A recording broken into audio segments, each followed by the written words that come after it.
Isis Audio presents an unabridged recording of A Trick of the Light, written by Ali Carter and read by Joanna Bending.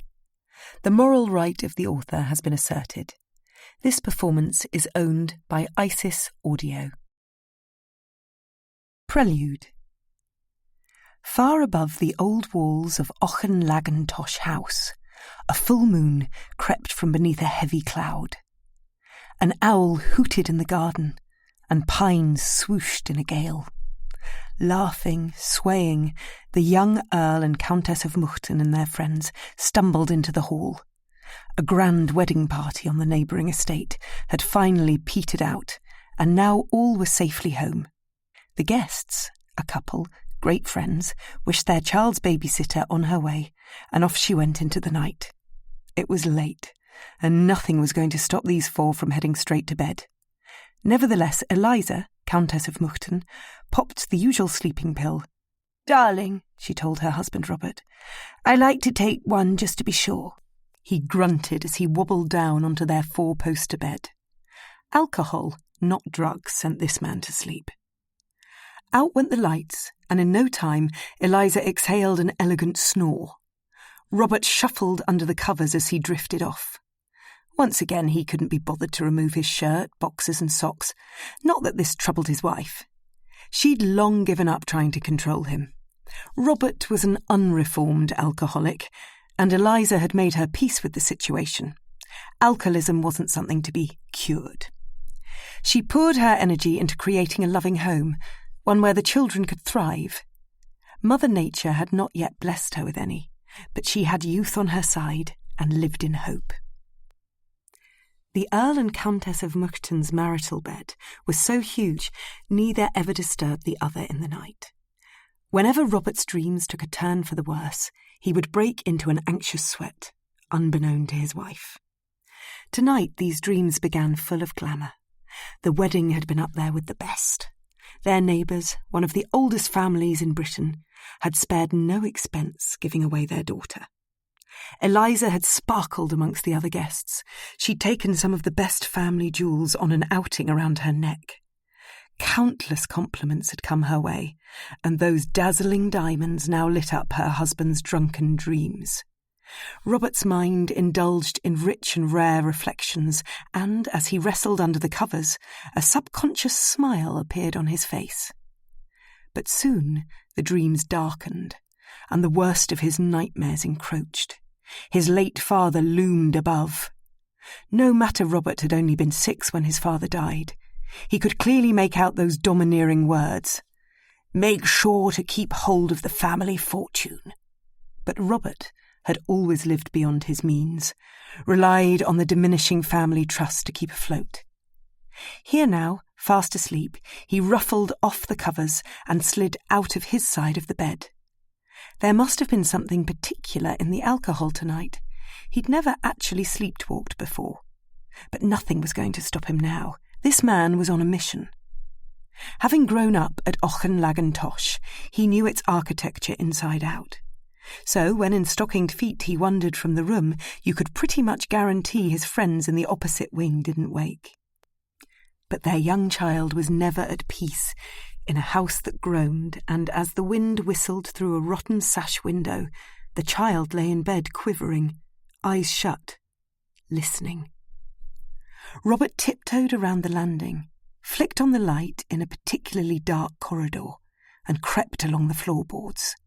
He creaked open a bedroom door, and a shaft of light followed him in. He was totally oblivious to the child in the corner whose heart beat terrified in a little chest. It's a fact that when children are frightened, very young, they don't tend to tell their mummies and daddies. Not a whisper of the nighttime wanderer. Not a hint of the strange mission of this man in a trance, who didn't have an inkling someone was watching. This only child fell straight into the trap. Avoid at all costs being called a fool. 45 years on, and what happened that night lies buried. Robert, 9th Earl of Whodunit, has passed away aged 77, leaving behind his wife and their twin sons, Fergus the heir and Ewan the younger. The house, Auchan boasts the presence of a king. But behind the door the past lingers.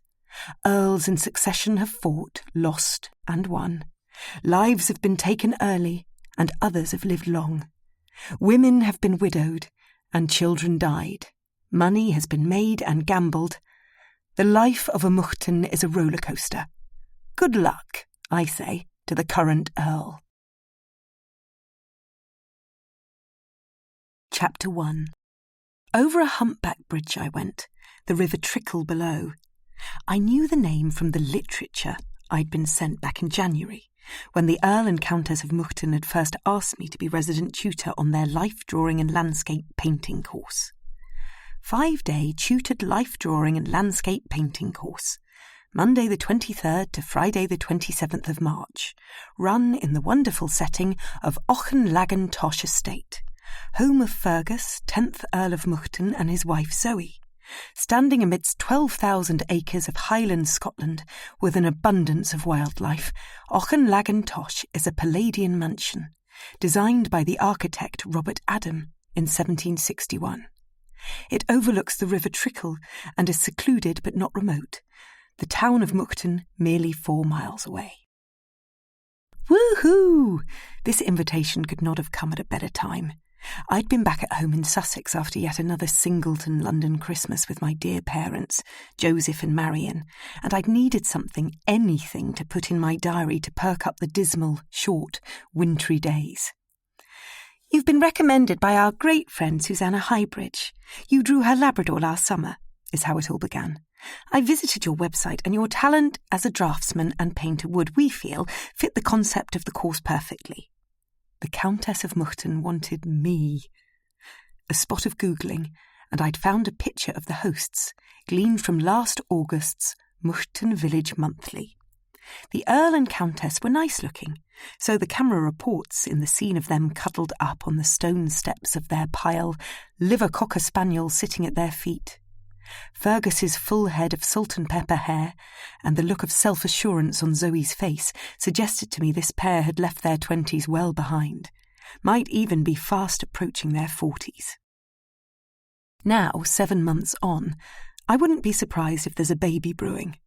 Almost inevitable that the later a couple commit, the quicker a little squealer pops out. Not to mention the enormous house in the background crying out for an heir. Someone to continue the custodial chain and keep all those treasures within the family. I'm an oil painter and pet portraitist by profession, and although I've never tutored before, I've been to enough classes to know how it's done.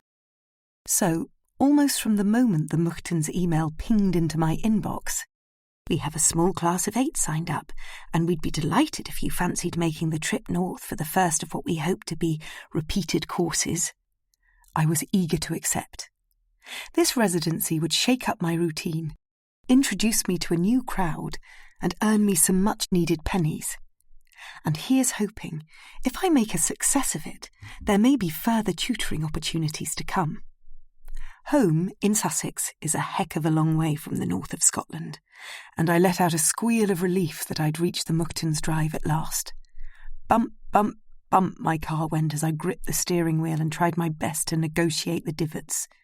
It was so dark outside there was no way of seeing the Highland landscape, and I could only imagine infinite moorland with a fresh dusting of snow.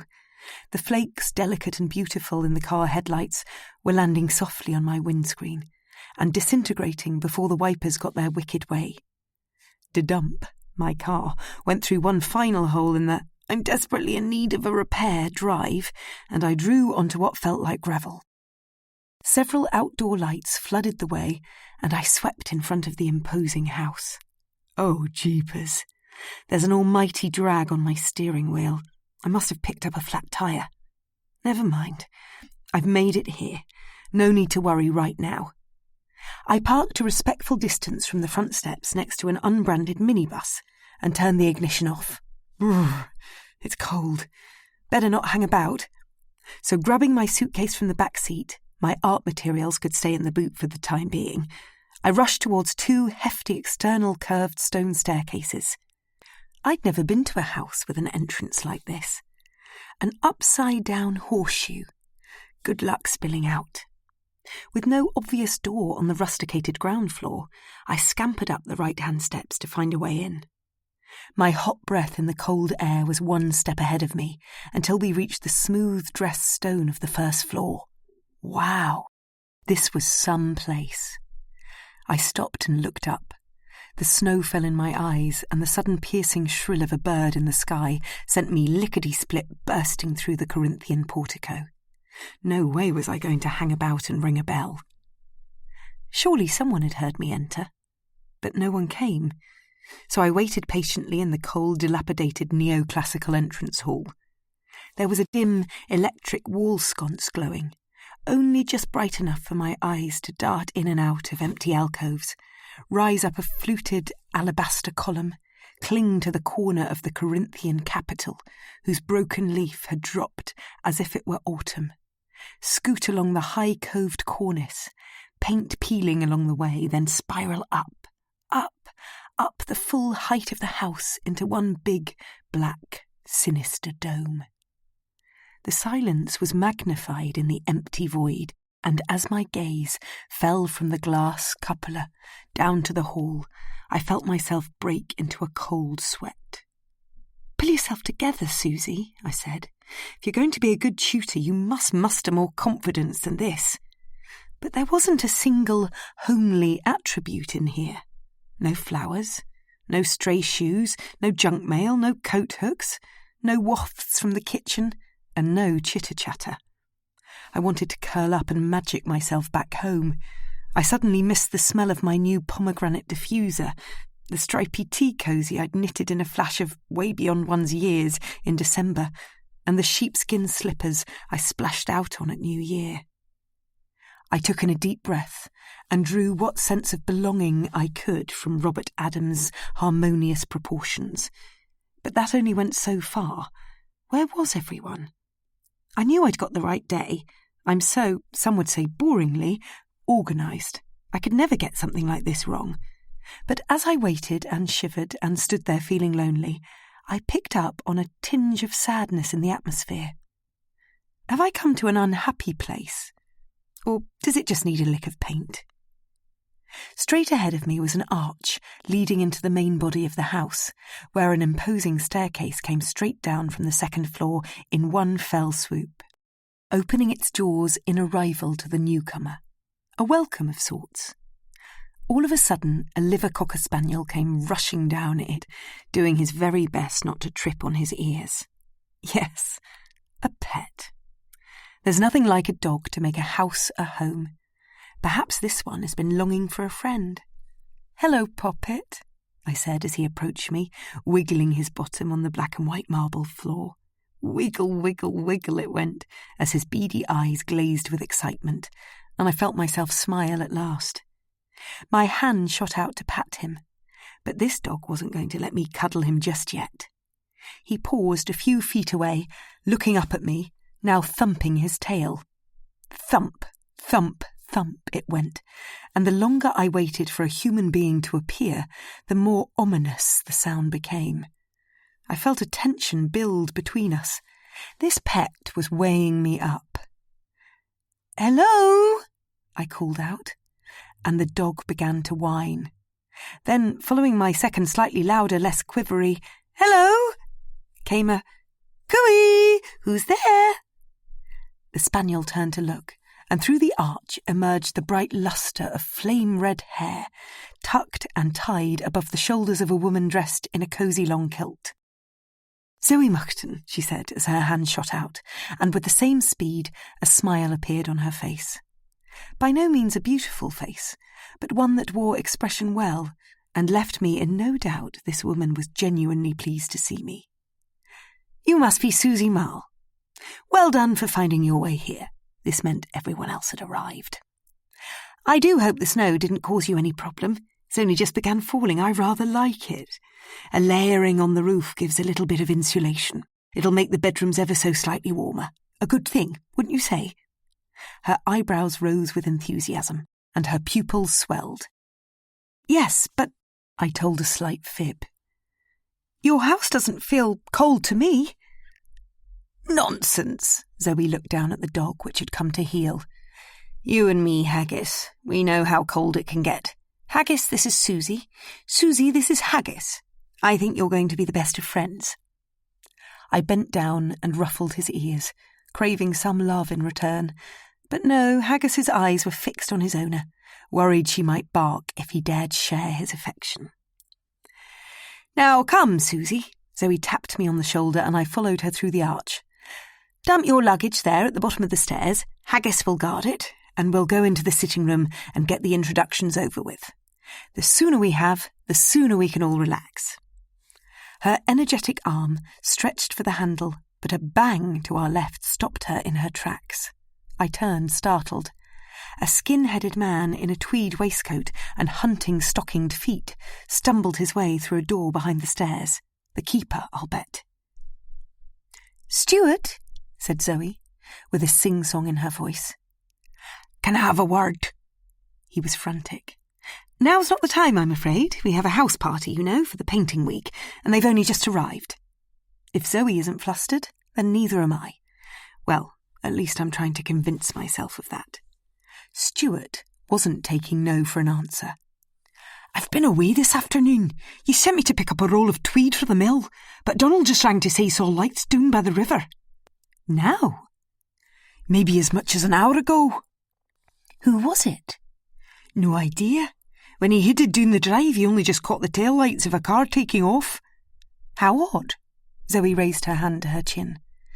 "We have had people coming and going, so it must have been one of them." "But Donald's certain someone was at the riverbank. Said he could see the torch for his window."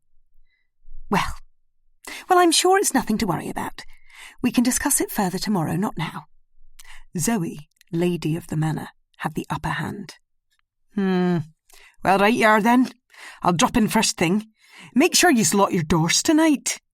"As we always do, Stuart. I'll come to you in the morning, first thing after breakfast." That was that.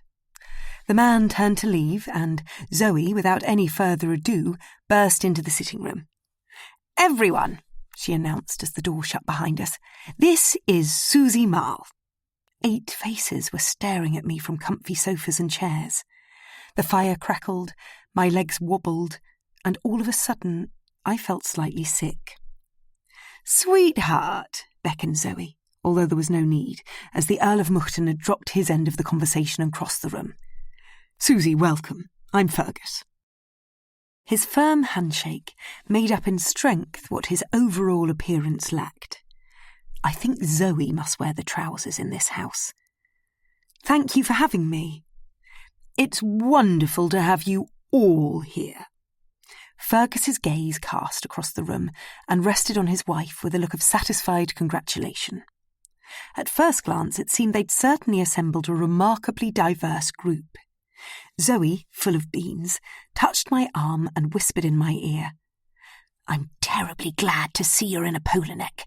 Some of these lot look distinctly unprepared." "Right," said our hostess. "From left to right, let's see if I can remember. This is Jane Atkinson."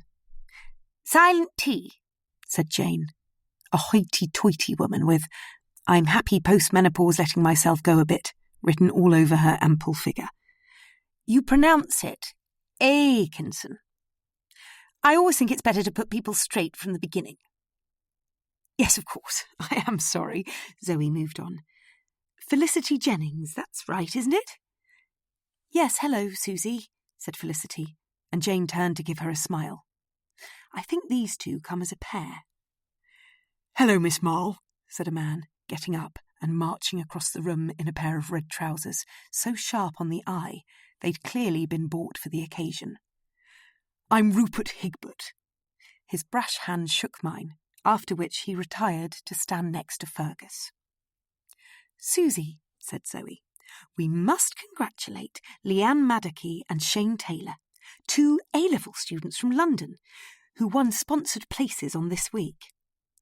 "Hiya, Susie," said Leanne, showing no signs of a chill despite her scantily clad figure. "All right, Miss Marl?"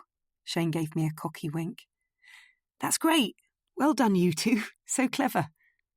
Zoe continued to the end of the group. Araminta Froglan-Hume Mybridge and Giles Chesterton, another set of A-level students. I did well not to smirk at the name of the skinny girl with a dimple in her chin. "It's lovely to meet you all," I said, as the door behind me opened. "And," Zoe turned, "here he is, Louis Bouchon." Ooh, it's a turn-up for the books, to have male company of about my age. Zoe smiled, as if introducing an old friend. "I wonder if Louis is here as a visitor, a student, or both." "Hello, I'm Susie." "Hello, Susie." This Frenchman's handsome head gave a nonchalant nod as he passed by and settled in the one free armchair. Fergus began. "As I have you all gathered, I'd like to run through a few things. Do take a seat, Susie. Here." He pulled a very unsteady-looking bamboo chair slightly out from the wall. I sat down. It collapsed. Everyone laughed. My goodness, my bottom was sore. "I'm so sorry," I said, getting up. Fergus offered his hand a fraction too late. "Don't be," giggled Zoe. "It's absolutely not your fault." She stretched out her foot and pushed the broken pieces into the skirting board. "Here." Louis tapped the arm of his chair, and I crossed the room to perch my poor bottom next to him. "To continue," said Fergus, "I hope you've all bought the timetables we sent you. If not, Zoe can muster up a couple of spares." "What's muster, mister?" said Shane as Giles let out a snort. "I meant Zoe will get you another one. But that's by the by." Shane still looked confused. "What I want to say is, firstly, Zoe and I would like to welcome you all into our house, and we do hope you will get a lot out of the forthcoming week. It goes without saying we're very lucky to have Susie Marle here as our tutor." Fergus paused. I blushed. He then cleared his throat and continued.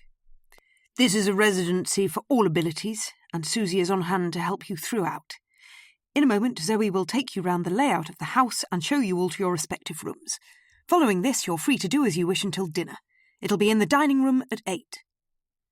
Fergus's delivery was military to a T, literally. He must have had a spell in the armed forces. Quite a wise career move, between graduating and inheriting, if a non-negotiable future awaits. Why bother building a career if when Daddy dies you'll have to chuck it in?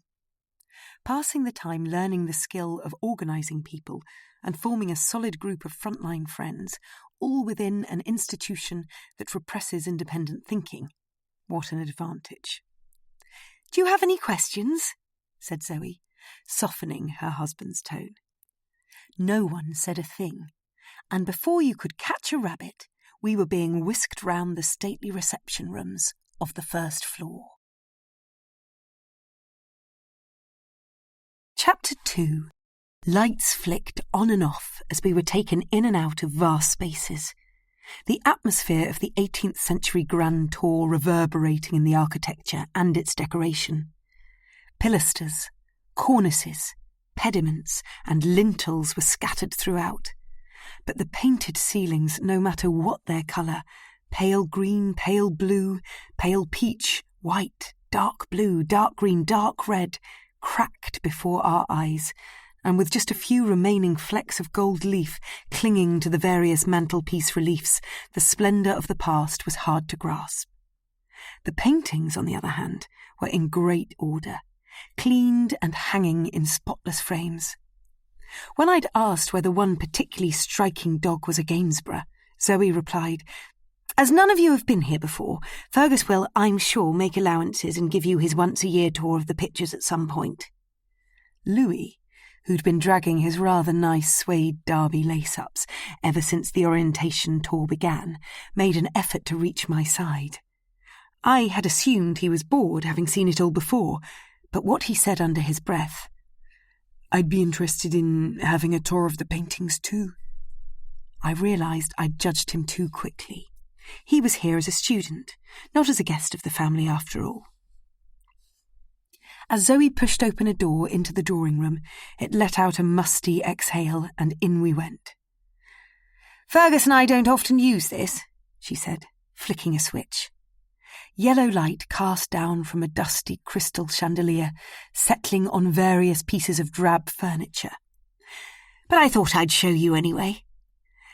Not many paintings in here, came Rupert's rhetorical question as he stared at the darker rectangular patches on the green walls. They were particularly noticeable in artificial light. We recently moved them to some of the spare rooms, Zoe said. Felicity, you've got a nice portrait in yours. Don't look like you ever used this room, said Shane. Very occasionally, said Zoe. That fire, her forefinger shot out towards a carved wood surround, throws out the heat when it's lit. But come on, no time to dilly-dally. We were shuffled back out the door and on into a pretty much empty adjacent room. This one we call the music room. It's where you'll be drawing. I assure you these floor-to-ceiling windows let in a lot of daylight. I bet they do. There's a string of them running the entire length of the mottled deep plum wall. Easels and drawing boards are over there. Zoe's head nodded at the opposite wall. And as you can see, we've pushed bits of furniture to one side. That's all that's in here. No paintings, no flowers, no side tables, no figurines, no magazines, no rugs. And despite my critical reaction to the similar unhomely effect earlier, I'm rapidly beginning to understand. The Muchtons don't have the vast sum of money their surroundings demand. Keeping on top of maintenance in a house of this scale must cost a bomb. Zoe and Fergus's coffers simply aren't deep enough. No surprise they're filling their house with strangers, running sign-up-and-pay courses to bring in a penny or two. But can money buy a remedy for the melancholy within these walls? And if so, they're going to need an awful lot of it to achieve the revamp. Zoe was striding towards the far end of the room. Susie, she said as she thrust back a folding door, you can expand into the billiards room if needs be. Billiards is another name for snooker, red-trousered Rupert translated to Shane. But, said Leanne, why is that called a billiard room? Billiards, corrected Jane. Billiards, and this a music room if they ain't got no snooker table or sound system in them. Once upon a time, recalled Zoe, they had a billiards table and a piano in them, and maybe one day in the future they will again. And with that ambitious thought, we were all paraded into the library. This room, or snug, as Zoe said they tended to refer to it, had bookcases lining the walls. A lovely old-fashioned arrangement. I couldn't help tracing a finger along the complete works of Sir Walter Scott, the collected poetry of Robert Burns, and on into a selection of John Buchan's rip-roaring tales. Zoe caught me out of the corner of her eye and smiled. You must all feel free to borrow books while you're here, but please remember to put them back before you leave. Thank you, I said, as I helped myself to the 39 steps. The bookcases were interrupted by a little fire waiting to be lit, and set back from it, covered in dog hair, was a semicircle of sunken soft furniture. I think Haggis likes to curl up in here. More than a trace of scars, scoffed Giles, proud at having identified the smell. No smoking in the house any more, said Zoe. But this is where you can watch telly and play board games. They're in that chest over there. She pointed up the other end of the room towards the only window. To the right of it there was a tall, elegant Victorian writing bureau with a carpet-covered trunk lying beneath it. If you do light the fire, which you may at any time, please always put the guard in front of it, and make sure to shut the door when you leave. Does anybody play bridge? Said Jane Akinson. Far too complicated for me, Rupert said, shaking his head. I do, at Cotswold Ladies' College, said Araminta, who apparently prefers to be called Minty. I'm so pleased to hear they still teach you, said Jane. It was part of the curriculum there in my day. You went to my school, said Minty. Yes, I'm an OC. OC? Felicity was confused. Old Cotswoldian. It's what members of the former pupils' network are called. Zoe took us out of the library. I can't quite bring myself to call it a snug, and paused for a moment at the foot of the stairs. Before we go up, I'll just point out that door, she said. It was behind the staircase. If you go through it, first on your right is the door to the basement. That's where the drying room is. Expecting rain, are we? Said Rupert. It's Scotland, said Giles. There will be rain and sun, smiled Zoe. But regardless, I'd like you all to keep your outdoor kit in the drying room, please. It makes for a tidy house. Of course, said Felicity with a tremble in her voice. Zoe gazed at her, making sure everything was all right, and Jane for some reason squeezed her friend's hand. Now, Zoe's focus was back on the door behind the stairs. If you go through there and turn left down the corridor and enter the second door on the right, you'll find the dining room. I won't show you now, as Mari Bannock will be laying up. Mari? Said Jane rather acutely. Yes, you don't know her, do you? That would be extraordinary, Zoe tee-heed at the possibility. No, I just wanted to get her name straight. It's Mary, not Mary, yes? Yes, Mary, said Zoe, opening her mouth wide, as if encouraging us all to do the same. She and her husband Donald have been here for years, part of the architecture of this place. I amused myself, wondering if they needed a makeover too. Okie dokie, time to go upstairs. I bent down to pick up my suitcase, and all of a sudden Shane was hanging by my side, reaching for the laces of his white trainers. Leanne nudged his behind and whispered, You don't have to do that here. I'm in Shane's camp. I don't understand why anyone would wear shoes upstairs, especially rural folk, what with animal dung, wet weather and all that, but they do, and you know what? Either there are very good cleaners in the country, or carpets don't get as dirty as us born townies would think. Facing us as we went upstairs was a console table on the landing, covered in photographs of Fergus and Zoe. A pre-Offspring collection of romantic duos, one from their wedding day, a let's lie down in the heather shot, and a couple of staged, possibly engagement photos. Jane leaned in to have a better look, but it was Felicity who paid the compliment. What a gorgeous couple. Zoe's eyes sparkled, and she almost looked pretty. Thank you, she smiled. Now spread yourselves out along this side of the landing. It was a square design, open to the stairwell with a gallery around it. A delightful collection of oil sketches crowded the walls, and I could just make out the signature, E. Landseer Harris. I'm surprised they're Landseer, as I've only ever seen his large, majestic Scottish paintings. Those are a bit much for my taste, but these little gems are absolutely lovely. Great big loose brushstrokes on wood panel. So, said Zoe, with her back against the wall, motioning to her left and right. These are the northeast and northwest wing corridors, and directly opposite are the southeast and southwest wing corridors. We have plenty of rooms and half as many bathrooms. She pointed under an arch to her left. Fergus, Haggis and I are down there, and Louis, if you trot down the northwest wing, she was now pointing at a dark corridor on her right, you'll find the first door opens to the blue room, yours. Rupert, you're just beyond Louis. There's a bathroom between you to share. Donald should have carried your bags up by now. That's if you all labelled them. Is there time for a nap? Said Rupert. Yes, do have a bit of time out before dinner. Zoe took a step further along the landing and flung open a door. Felicity, your ensuite twin is in here. And Jane, here you go. Yours is just a bit further down, a small double. She flicked a switch, and the whole house fell into darkness. Blast! She stamped her foot. There must be a fault. Giles's mobile phone lit up. Fergus, Angel, Zoe hollered over the banister. We have a problem. Fergus had a torch in hand at the bottom of the stairs. I realised, he mocked. Hang on there, and I'll go to the fuse box.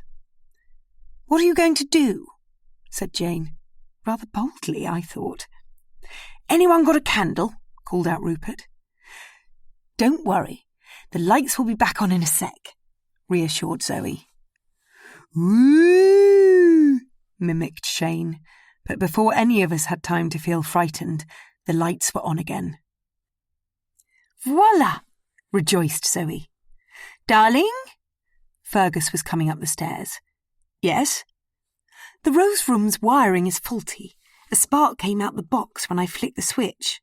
Zoe marched straight into what was going to be Jane's room. "No, my love," said Fergus. "The electrics are faulty. The lights in there won't work. I've turned them off at the main switch." Zoe came back out with Jane's suitcase in her hand. "I'm terribly sorry about this." "You can share with me," offered Felicity, hovering in her doorway. Fergus's and Zoe's eyebrows rose, both hoping Jane would say yes, please. "Can't you fix it?" said Jane, staring at Fergus. "I'll try and call our electrician tomorrow, but I'm afraid we won't be able to sort it out tonight." He took charge of the suitcase in Zoe's hand. "My room's lovely," said Felicity. "There are 2 large single beds." Jane forced a smile and in she went. "Right," Zoe continued. "Everyone else follow me." Tapping a relatively new door under the arch of the southeast wing, she explained, "This is locked. It isn't used." Then, continuing on around the square, she went under an arch opposite and flicked a switch. Sporadic, energy-saving light bulbs began to glow, and as we waited for them to brighten, she informed us, "This is what we call the children's corridor." It was glum, to say the least, and smelt exactly how you'd imagine a cold, old house's childless children's corridor would. The lights came up to speed, and Zoe's kilt swung from her hips as she trotted down the well-warmed drugget carpet. "There are 2 bathrooms to share. I suggest girls take one and boys the other." The first door on her left took a shove from her shoulder before it scraped across a crowning wooden floor. We all hovered in the doorway as she went in. There was a sunken, single bed pushed up against the wall and a wardrobe against another, opposite. A poky, curtained window with a few ragged hardbacks piled chaotically on its ledge faced us. Zoe read out the label on the moleskin bag. "Giles Chesterton, you're in here, but before you make yourself at home, come and I'll talk you through the plumbing." Into a large, carpeted bathroom we all went. "Ugh," said Leanne, peering into the deep bathtub. "Oh," said Zoe enthusiastically. "Don't worry about those stains on the enamel. They're from years of dripping water. Brown, but not dirty." Then, holding her hair back with one hand, she bent to give the cold tap a firm twist. It didn't make the slightest bit of difference. The water continued to drip. "Look," said Zoe, who was now walking towards a china crapper. Honestly, it was. Thomas Crapper's genuine article, the name stamped on the cistern high up on the wall. "I want to show you how to pull the chain." Giles's nose made a noise as he held back a laugh, and Zoe proceeded, with no idea what had amused him. "You must draw this wooden handle down until the water comes. A little old-fashioned quirk." Once she'd demonstrated the method, we left the bathroom and, thanks to labels on suitcases, most rooms and people were quickly paired off. "Susie," she said, heading for the semi-darkness at the far end of the corridor, "here's where you are." Mustering strength, she flung the door open. A great gust of freezing air shot out. "Oh, gosh!" Zoe rushed in to slam the little window shut. "Sorry about that. I've been airing the house. I do hope you'll be happy in here."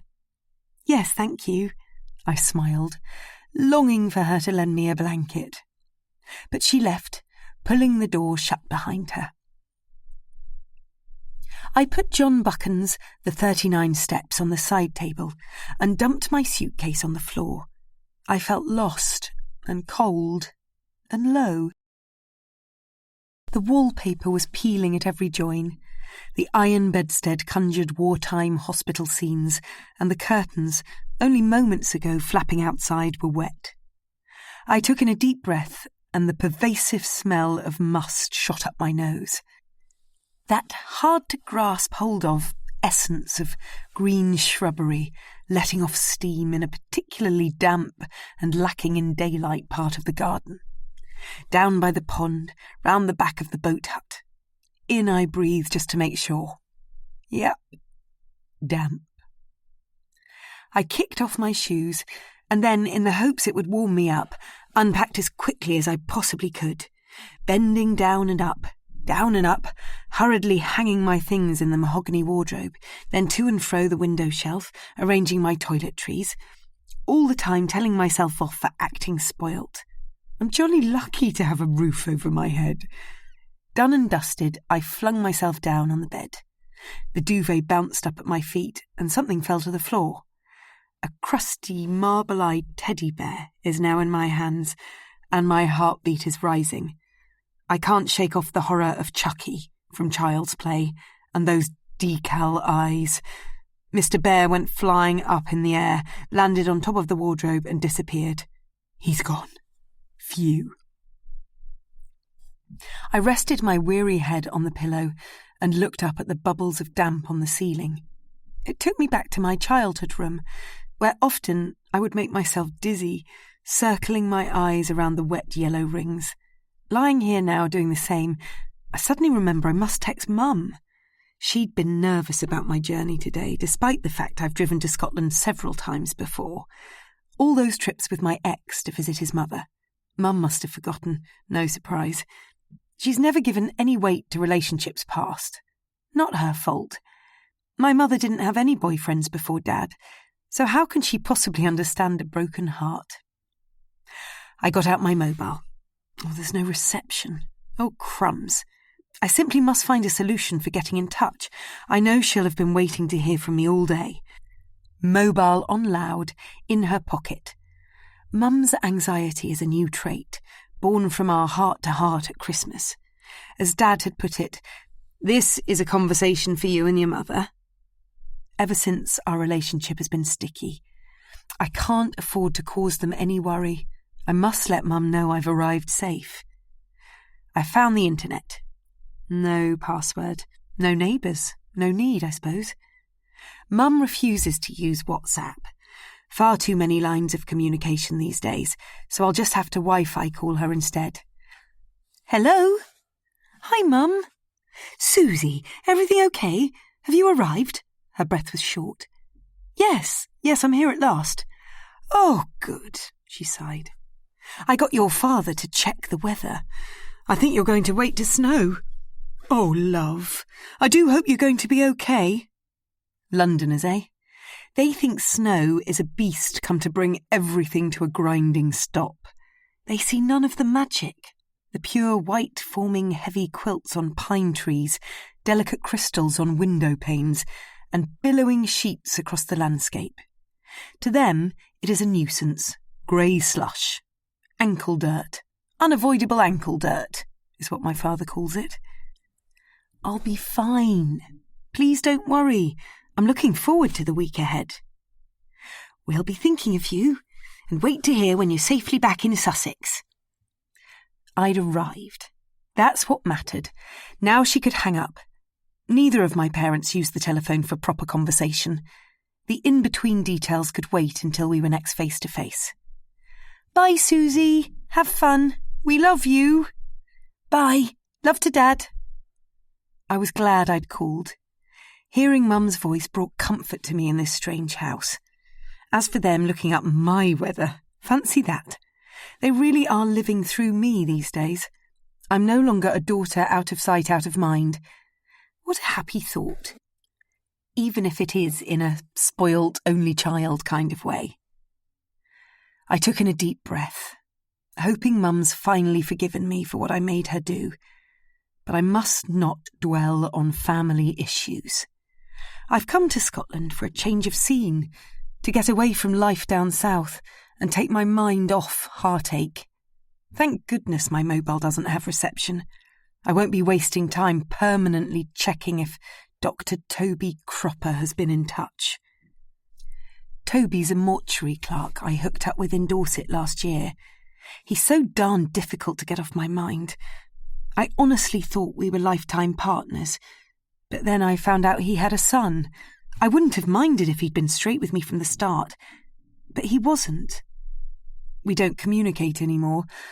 One non-committal scribbled postcard in answer to my loving letter put an end to that. He's frozen me out, and I can't help thinking he's probably now breaking some other girl's heart. I I clenched my fist and punched the duvet. Why do I always fall for the wrong men? Chapter 3. The dinner gong boomed through the house, and I headed downstairs. Pinned up on the music room door was a new notice. Daily timetable. Breakfast 8:30 a.m. to 9:30 a.m. Morning tutorial 10 a.m. to 12:30 p.m. Lunch 1 p.m. Buffet at the house or a picnic on location. Afternoon tutorial 2:30 p.m. to 5 p.m. Dinner asterisk will be served at 8 p.m. Wednesday night Kaylee. Asterisk.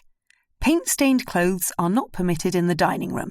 Please wear appropriate dinner dress. No rest for the wicked, came a self-amused voice behind me. Rupert was here.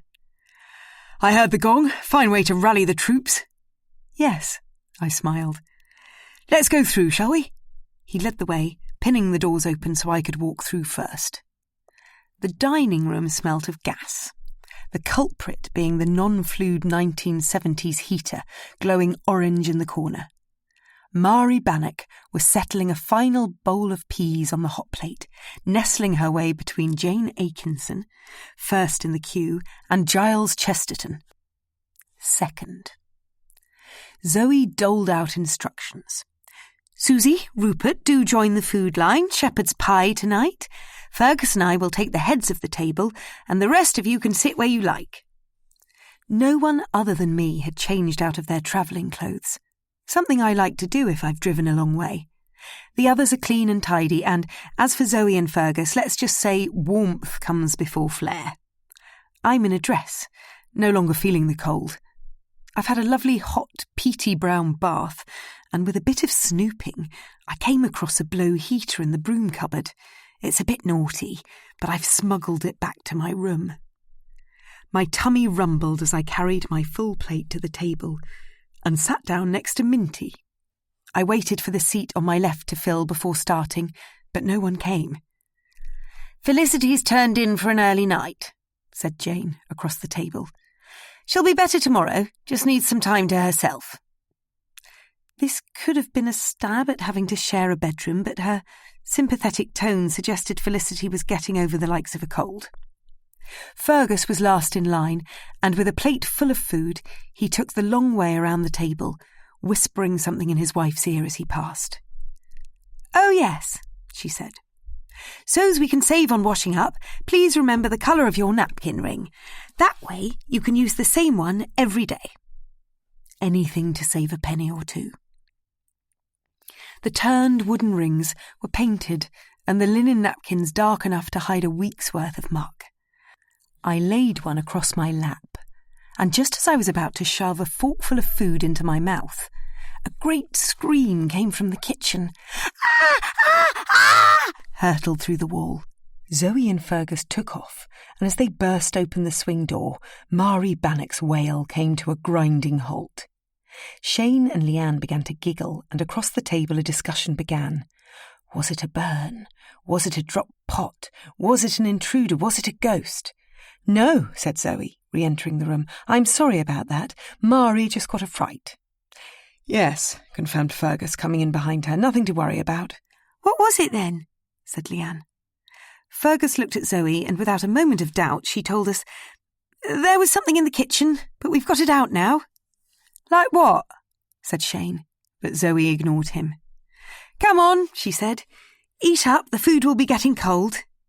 You not hungry? Said Leanne, looking at Minty's spot of shepherd's pie and tiny portion of veg. I don't like to eat much before bed. Looking at her, I don't think Minty likes to eat much most of the time, although I do remember that age when things grew outwards, no longer upwards. Puppy fat was hard to shed, and Mum coined the phrase Rubensian beauty. Leanne, in contrast to her neighbour, had embraced the hormonal flux. Her curves, full cheeks, and soft, fleshy figure had sexpot written all over them. Aletician's Venus Anadyomene. And as Rupert filled a glass with red wine, I hoped Leanne could hold her drink. Giles took it upon himself to take the bottle round the table. "None for me," said Minty. "Fill it up," said Shane, and so it went on, most people tucking into the free alcohol on offer, getting their money's worth, this week costing an arm and a leg. "Berry Brothers and Rudd," lauded Rupert while tapping the label. "They provide a good bottle of plonk." Louis's eyes rose to the ceiling. "Yes," said Fergus. "We're drinking the remainders from the shooting season. Marvellous to have some left over. Well, with drink driving laws so strict nowadays, far less is drunk." "I thought that didn't apply in Scotland," said Giles. "Scotland's worse than England," said Rupert. "They'd fine you on cough medicine here, wouldn't they?" He looked at Zoe, who charmed him with a chuckle. "Do you let any days?" he asked, turning back to Fergus. "Shooting's a frightfully expensive business in the 21st century." "It's all gone to a syndicate. Grouse and pheasant. We provide lunch in the bothy, and tea in the house." "Bothy?" snorted Giles. "It's a small hut on the moor." "Letting your shoot is probably a nice little earner," said Jane, hinting she was familiar with country pursuit sums. "Yes," said Zoe, "but I'm full of ideas for making the most of living here." She proceeded to reel off endless suggestions. Yurts, a plant nursery, craft courses, cookery demonstrations. When she mentioned spinning classes from local sheep's wool, Fergus's face fell. His wife was irrepressible in her ideas for making money, and as he subconsciously patted his tummy, one could sense him begging for a baby that would calm her down. Loyally, he said, "Zoe's done wonders at thinking of all sorts of innovative ways to sustain living here. She's even taken the estate's accounts in hand. But, darling, we must remember limited internet in these parts will restrict the extent of what we can and can't do." "My husband," Zoe teased, "insists people expect to be permanently logged on." "He does have a point," said Louis. "You must have a book festival," said Jane. "They're terribly popular in the south." "Yes," agreed Rupert. "My wife simply loves our local affair. Makes her feel part of the intelligentsia." "Weddings?" suggested Minty, and Zoe answered before her husband could. No, that works in the south, but here in the Highlands, the weather's too unreliable." "Of course," Minty giggled at her mistake. "What about a film location?" said Giles. "Our friends put us off that," Fergus shook his head. "Their Dorset estate featured in the adaptation of Jane Austen's Love and Friendship. They'd never do it again." "Why not?" said Leanne. "They had to leave home for a month, no contact, and when they returned, the place was a complete tip. That's enough to put anyone off." Shane's eyes lit up. "I bet the money was good." "Still, it doesn't sound worth it to me." "Me neither," said Jane, and I wondered if she lived in a large house herself. "Being a land agent, as I myself am," said Rupert, "one can imagine this place is very expensive to run." "Why don't you sell it then?" said Shane. "You'd make millions." No. Zoe shook her head vigorously, and Fergus explained. "This house has been in my family for over 250 years, never been bought or sold, passed down through the generations by inheritance since 1761. I'd hate to lose hold of it. Zoe and I are one link in a larger chain, and our primary aim is to pass it on to the next generation in good condition." "I have enormous respect for your ambition," said Rupert. "Do you have brothers and sisters?" asked Minty. "One brother living down the back drive." Wow, I thought. If he's living bang next door, they must get on very well. I'd find it tough to see my sibling, if I had one, inherit all this. "You have a brother?" exclaimed Rupert. "Terribly unlike me, but I never thought to ask. He must be the younger." "Yes," Zoe gloated, clearly proud of having bagged the elder. "I bet he's jealous of you." Shane stared at Fergus, and Louis smirked. "I think we share a sense of humour." Zoe diverted the conversation. "We're adapting to the contemporary world." "Exactly. We no longer see Auchenlag and Tosh as a private home," Fergus declared. Really? Said Giles. Yes, this place is something we must share in order to afford living here. That bloke, Shane was pointing at a portrait of a general in full blues and royals rigmarole, has money plastered all over him. The colour drained from Fergus's cheeks. My grandfather, he said. I stared at the picture. I hadn't seen a portrait composition like it before. The head was in profile, and the body was face on, and in my opinion they didn't meld together very well. The only quick explanation I could think of was that the sitter had a scar down one side of his face, and decided halfway through the process to turn his head. Would anyone like second helpings? Said Zoe, and when no one accepted, she began clearing the plates. Minty and I jumped up too. Sit down, she said with a kind but firm smile. There'll be plenty of opportunity for everyone to muck in. Fergus and I will do this course. No, I said. It's the least I can do.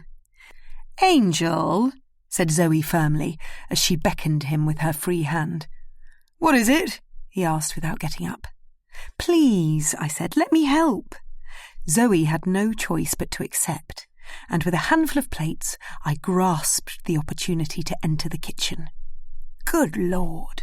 There was a shattering of glass on the linoleum floor, and the stout woman standing amongst it looked utterly terrified on seeing me. Thank you, Mari, said Zoe as she breezed in. That was delicious, and how you knock it up in this restrictive space I'll never know. My mother-in-law's kitchen is the next step in our modifications, I promise.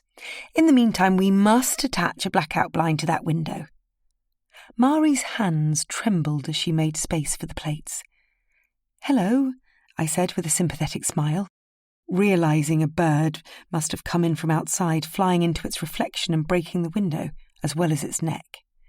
This is our tutor for the week, said Zoe. Yes, I'm Susie Marl. Hello. So, Susie, said Zoe with a matronly tone, now you see why I didn't want you in here. I'd hate for you to cut yourself. She turned to Mari and asked, Have you called Stuart? Aye, and my husband, they're both going to come and patch it up. I'll see to it all. Oh, good.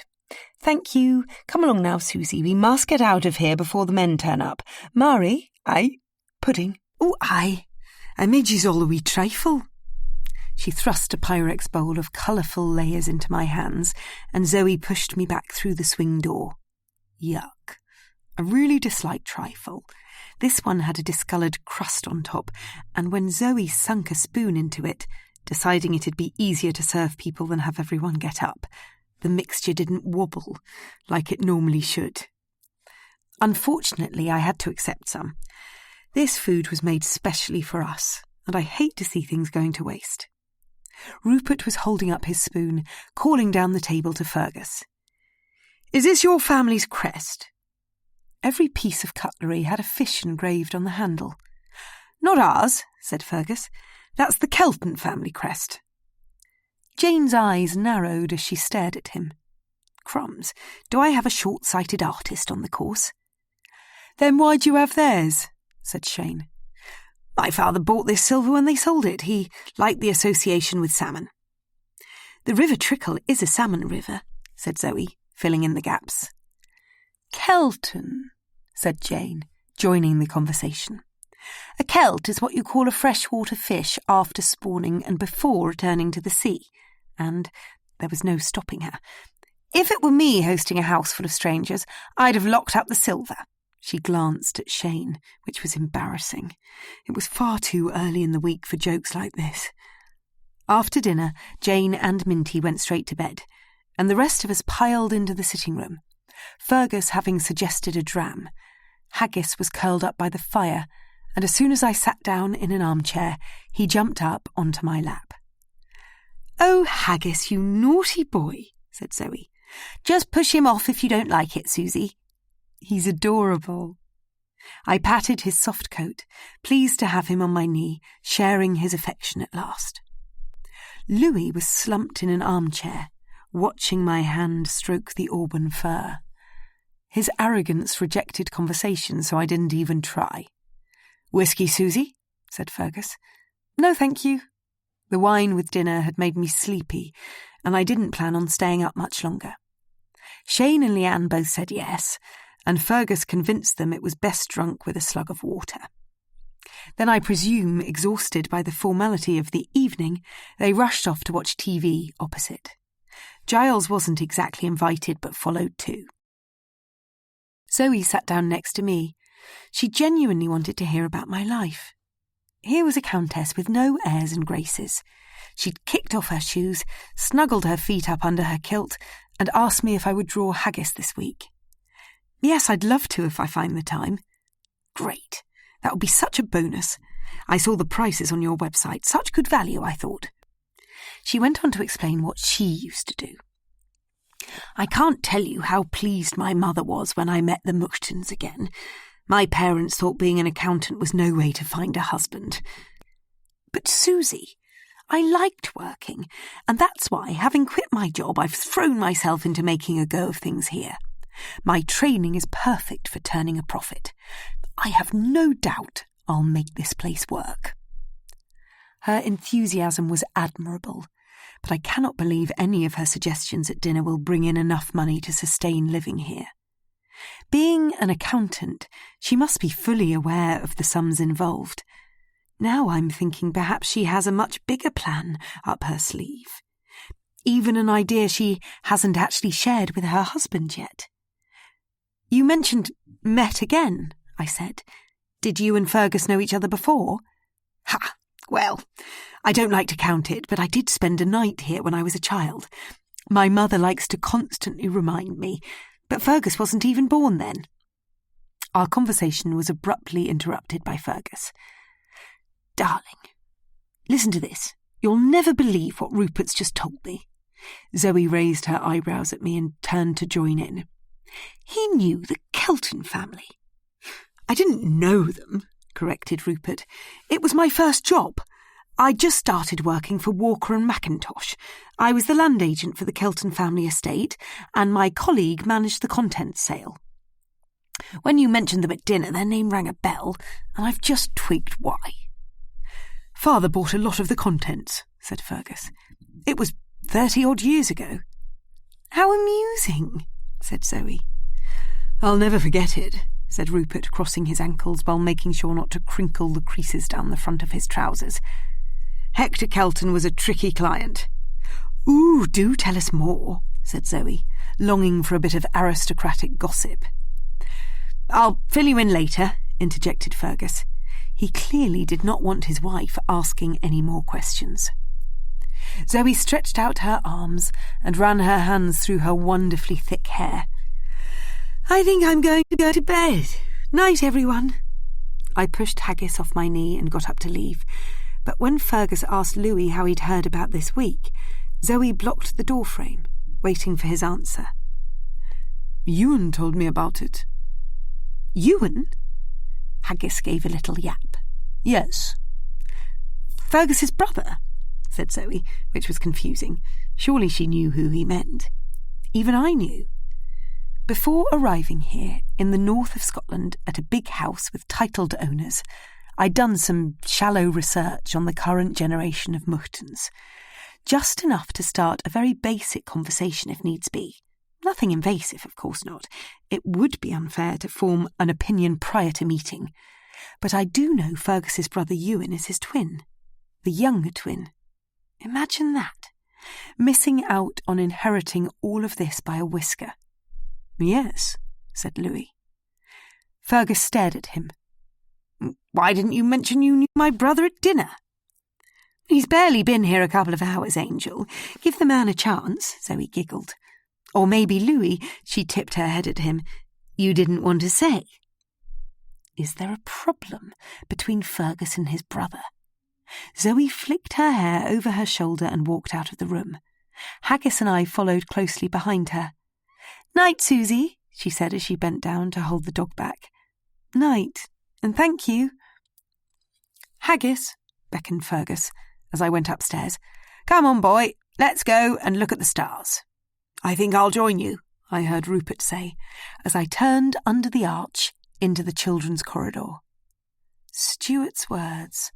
"Make sure yous lock your doors tonight," crept into my head, and when a bedroom door creaked open, I jumped on the spot. "Susie," said Minty, catching me fumble, "you okay?" "Yes, sorry, I just got a fright." "Sure? Of course," I smiled. "Sleep well." I'm actually quite a brave person at heart, but this house has me on edge. From the moment I stepped through the front door, I've been acutely aware of an unsettled feeling inside, and as friendly as our hosts are, there seems to be a string of surprises ready and waiting to pounce. Stuart in a fluster, Mari's scream, Rupert's connection with the past, Louis knowing Fergus's brother. And that's all just from the first night. Is there some funny business going on? Old Scottish houses often have a tale or two, and I'm beginning to think I might enjoy working this one out. I have played amateur detective in the past, me and Toby, should I say. He was a sidekick extraordinaire. But I'd love to solve a puzzle without him. Prove I can stand on my own 2 feet. Chapter 4. Monday morning is here, and day 1 of teaching has begun. We're in the music room, and I'm handing out orders as if I've done it before. "Drawing boards behind the door, easels over here. There's enough to go around. Just ask if you don't know how they work." I counted everyone up. "Anyone know what's happened to Louis?" No answer. "Anyone?" Still no answer. "Well, Giles, as you're all set up, please go and give him a shout." "Certainly." The class's work clothes told a tale. Jane and Felicity had matching smocks tied over calf-length skirts. Rupert had splashed out on a linen artist's apron, one with brush holders in the front. Clearly all 3 of them had been on a shopping spree up the Fulham Road. That's where the best art shop is, apparently. Out of my budget, so I've never been. Leanne and Shane were in paint-splattered boiler suits. Minty was in a man's shirt, possibly belonging to a boyfriend, and Giles, who'd returned with no word of Louis, was in a Tattersall shirt, not in the least bit tatty. "I'm afraid the model is going to be a bit late," I explained. Zoe had filled me in after breakfast. "Her car wouldn't start, so Fergus has gone to pick her up. In the meantime, let's get everything organised. Shane and Giles, please can you move that chaise longue into the centre of the room? Then you can all make a circle with your easels around it. Not too close, you'll need a wide angle." My arms pointed left and right as the orders flowed. I was a natural. This confidence is alien, but I'm thrilled to have it within. The room was warm. Someone must have been in early to turn on the gas heaters as they'd burnt off their initial smell. "Leanne," I said, "grab those rugs in the corner and drape them over the back of the chaise longue. Perhaps extend them onto the floor. You choose. Minty," she was fiddling with her mobile, "there are some cushions in a bag over there. Take your pick of colours and scatter them on the rugs, please." "Miss, I'm boiling," said Shane. "You're only drawing this morning, so why not take your overalls off?" Leanne followed his lead. "Louis," I said as he strolled into the room, "is everything okay?" "Just fine. Sorry. I lost track of time." "Where were you?" asked Giles. "In my room." "No, you weren't. I looked in there. Nice room, by the way." "I was also outside for a bit of fresh air. Visiting his friend Ewan, I bet. Anyway, sorry I'm late. What can I do?" "Copy the others and set up an easel, then tape a large piece of paper onto a drawing board." "There ain't no tape," said Shane. "We were meant to bring our own," said Minty, having hidden hers. "Well, you can use some of mine," offered Rupert, as he dived into his picnic basket. "Thanks, mate." Felicity's short arms were struggling to secure the tall board onto her easel. "Here, let me get that." "Thanks, Susie. I hope you slept well." "Yes. Sorry I didn't stay up for dinner." Her eyes dipped to the floor. I didn't feel strong enough." "Do you feel okay now?" "Much better.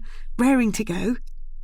Louis was by the windows, looking out at one great big expanse of untouched snow, with only a stone fountain in the centre, peeking up as if gasping for air. "Beautiful," I said, sidling up to him. He gave me a cheeky wink. "It'll be gone by lunch. It's mild out there." The door to the room flew open and Haggis rushed in before Fergus's outstretched leg could stop him.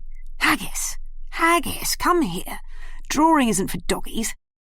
Minty helped usher the dog out. "I'm so sorry," came an apology from the young woman, strutting her fine figure into the room. "Hiya, yous. I'm Kaylee Baird." Fergus hovered a second longer than necessary, then left, pulling the door closed behind him. None of the students uttered a word. "Hi, Kaylee. I'm Susie, the tutor." "Hiya." I decided it was best not to introduce everyone by name.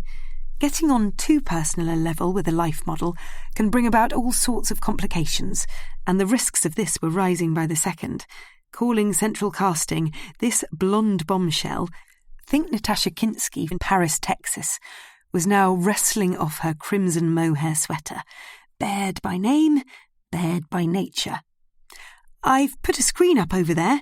I pointed outside the circle of easels, encouraging her to change behind it. "Bit of modesty for you."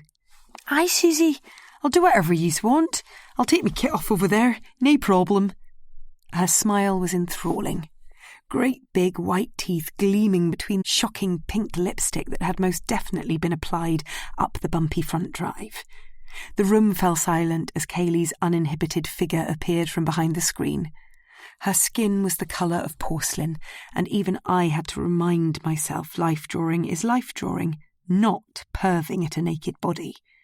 It's studying the beauty of the way light falls on the nude, the shadows in the crevices and the darkness of the folds, concentrating on the luminosity of skin and letting your eye travel across the figure. "Right, yeah," she said. "Where do yous want me?" "Come stand in the centre." As Kaylee crept between the easels, her teardrop bosoms were the only things in the whole room looking towards the floor.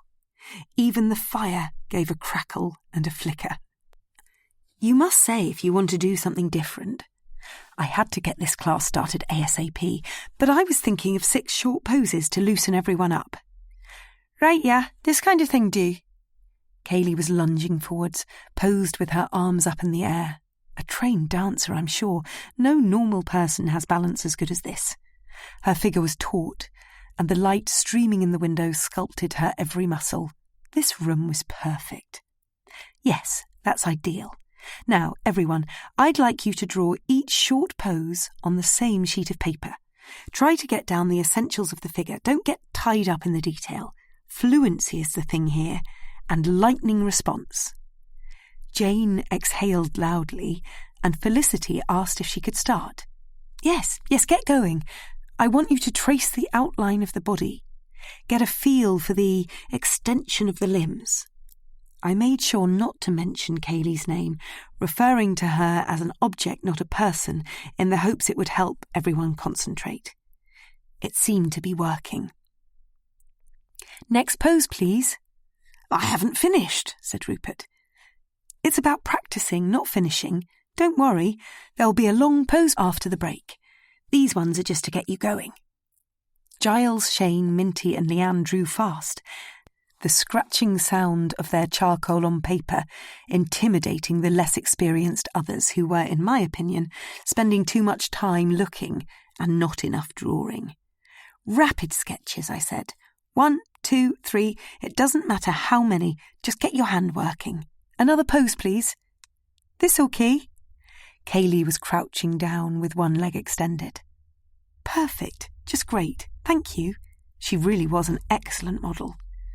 "Susie," said Rupert. I went to his side. "I don't know how to tackle this." Kaylee's leg was shooting out straight at him, her crotch only just obscured by a conveniently placed thigh. Foreshortening is hard. I stood behind him so as I could get a better view. "Don't worry about the scale, just focus on the movement, get the muscles down. You can work on accuracy later." "Thanks." Jane's hand was down by her side. She'd given up. Time for a new pose. I got Kaylee to perch on the chaise-longue. If you can keep your back straight, Kaylee, that'd be great. I want the class to focus on your centre of gravity. Sure thing. When the exercise came to an end, everyone gave their drawing hands a good shake. I nodded at Kaylee, who disappeared behind the screen. 2 seconds and she was back, pulling a satin dressing gown over her shoulders and not bothering to tie up the belt. Miss, said Shane, I'm going to the toilet. Jane and Felicity left the room too. We'll start again at 10:30, moving into a long pose. Come, Kaylee, let's work it out. Can she lie down? Said Minty. Everyone okay with that? 5 heads nodded. Chuck us a cushion, said Kaylee. This settee's rock hard. Don't half smell too. Mothballs, said Giles. Hang on a minute. I'll go get a quilt from my car. It's comfy and it'll definitely smell better. Cheers, said Kaylee, and I left the room. Chapter 5. The sky was bright blue, the air crisp, and the cold hit me as I stepped outside. I rushed down the outdoor staircase full of glee that the class so far seemed to be going well. Louis had blithely ploughed his own furrow, drawing body parts on several bits of paper, but the rest of them had taken my instruction on board and drawn rapidly on one piece of paper. A clapped-out Peugeot squeaked into the yard. Zoe was behind the wheel, presumably back from visiting Stuart. Hi, I waved as she parked next to my car. Hi, Susie. She heaved a huge sigh as she got out. This buzzbox is hopeless in the snow. I'm so glad it's melting. Then, looking at my flat tyre, she joked, It's jolly lucky you made it here last night. Yes, isn't it? I was going to tell you about that later. Well, if you don't need to get away before, we'll make sure it's sorted by Friday. How kind, thank you. Class going okay? Oh, yes, great. I'm just getting something from my car. Well, if you've time, can I have a quick word? I stopped with surprise. Had I done something wrong already? It won't take long. It's just I wanted to mention Fergus's brother to you in confidence. Of course. Ewan lives in a cottage down the back drive. He has done for years, although I'm sure he'll move on one day. He's very nice. I like him a lot. I'm detecting a bit of tension between Ewan and Fergus, but it's quite like him to decide he wants to join the course, and I don't think that would be a good idea. Okay, I said, a little confused why I was being told. I just feel that for our paying residents it's unfair if family get to do it for free. I quite understand. Thanks, Susie. I knew you would. He's coming to dinner tonight. Zoe looked happy at the thought. And if he mentions it, would you be kind and back me up and say there's no more room? Yes, sure. Ow, ow, ow, she yelped. Good God, you little bugger. There was a large blackbird at Zoe's feet, and as she kicked and shook her hands, a slinky gold bracelet slipped off her wrist. Before either of us could do anything, the sly bird had snatched it in its beak. I instantly tried to grab it back, but the scavenger flew up, up and away. Oh no, it's taken your bracelet. Thank heavens it isn't real gold. She turned her ankle towards me. The bird had drawn blood. How absolutely awful. Ravens are evil, she huffed, as if resigned to such things happening in the countryside. I'd shoot the damn thing myself if it wasn't illegal. Then, just as I was trying to think of something to say, a glazier's van arrived in the yard and diverted her attention. It was smash bang wallop to repair the kitchen window. I felt a little spooked by such an extraordinary event, but as I grabbed my quilt from the car, I reminded myself, now I live in the country, if you can call overpopulated Sussex that, I must pull myself together and get rid of these soft city roots. Isn't that just gorgeous? Said Kaylee, as I re-entered the music room. Real jazzy arrow design and wacky colours. It's fun, isn't it? And comfy. What colour do you call that? She was pointing at a particular shade. Amethyst. Kaylee could not get her tongue round the consonants and pulled all sorts of faces as she continued to try. Louis reeled off a few more of the shades. Turquoise, citrine, jade, topaz. "Very fancy," said Leanne. "You a gem expert, are you?" "Gemologist," said Jane. "A photographer, actually." "Then what are you doing drawing for?" Leanne was quick to pick him up. "Doesn't mean I can't draw." Louis sounded hurt. "Suppose not, but a photography course would make more sense." Rupert volunteered an answer. "He's a friend of Ewan's." "Who's Ewan when he's at home?" said Giles. "Fergus's younger brother." "Fergus's twin," said Jane. And as no one had actually mentioned he was a twin yet, I thought, like me, she must have done some research before she arrived. A bit of Googling, perhaps, or, if she owns a copy, a quick dip into Who's Who. Right now was not the moment to go over it again. "Come on," I said. "Break's up. Time to start." "Marvellous," exclaimed Rupert, and Louis flashed me a strangely affectionate smile. I laid the quilt on the chaise longue and asked Kaylee to lie down. "Pop one arm behind your head, please." "Yes.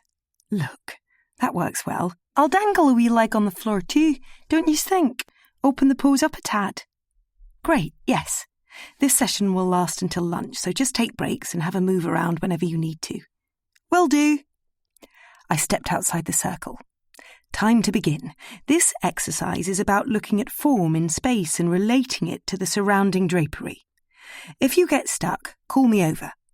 I'll be keeping out of the way on the sofa over there. I learnt as an undergraduate that the best tutors were the ones who kept themselves to themselves. They would set up the class with care for lighting, postures and framework, and then encourage us to carry out our own interpretation of the subject. Sometimes one cried out to be shown how to do it, but they knew best. Teaching by example simply doesn't work. It stunts a student's chance to shine and turns them into a copycat. Jane and Felicity were gossiping again. I went between them. Shh, please save chatting for the break. It's unfair on the rest of the class." Jane gave Felicity a "that's told us" look. It was tiresome, but I ignored it. I suspect these two have come here for a bit of a jolly, and I don't want to spoil their fun. They are, after all, paying for the privilege. Retreating to the sofa, I suddenly thought now would be a good time to go and have a better look at that portrait in the dining room. The one with the head at a funny angle. It wouldn't take long. "I'll be back in a sec," I said, and left the room. For all they knew, I could be visiting the loo. No one is in here. The table's laid, the water jugs are full, Mari's job done. I'm all alone. I crept towards the picture of Fergus's grandfather. It was hanging at one end of the room, and the canvas caught the light in an unusual fashion. One side was bright, the other dull. My eyes traced the man's profile, lingering on his dignified hooter. The painter's palette was subdued, and the beige background made it difficult to define the skin tones. So I stood in front of the nearest window, hoping to block out some light. My shadow cast across the canvas, and an eye, an extra eye, stared out from beneath the paint. It was right next to the man's profile, faded but unmistakable. I could see half a face next to his. I stepped to the side. It disappeared. I stepped back again. It reappeared, disappeared, reappeared. This man's head must have been painted on top of a face-on portrait. Ruff, ruff. Haggis's bark sent me rushing back into the music room. I don't want to be caught neglecting my tutoring duties.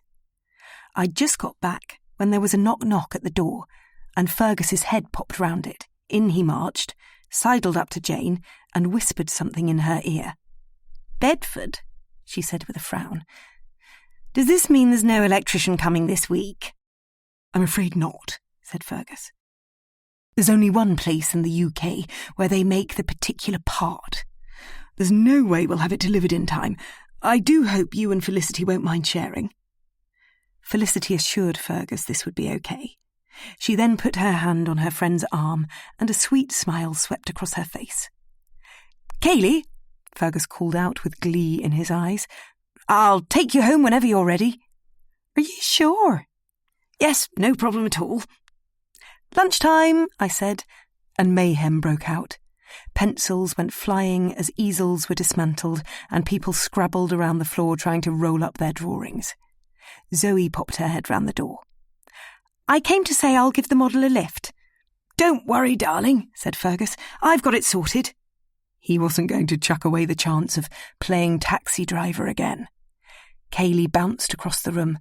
"Hiya, Zoe." "Hello." She looked Kaylee up and down with an air of contempt. Zoe was jealous of this girl's youth, it seemed. But weren't we all?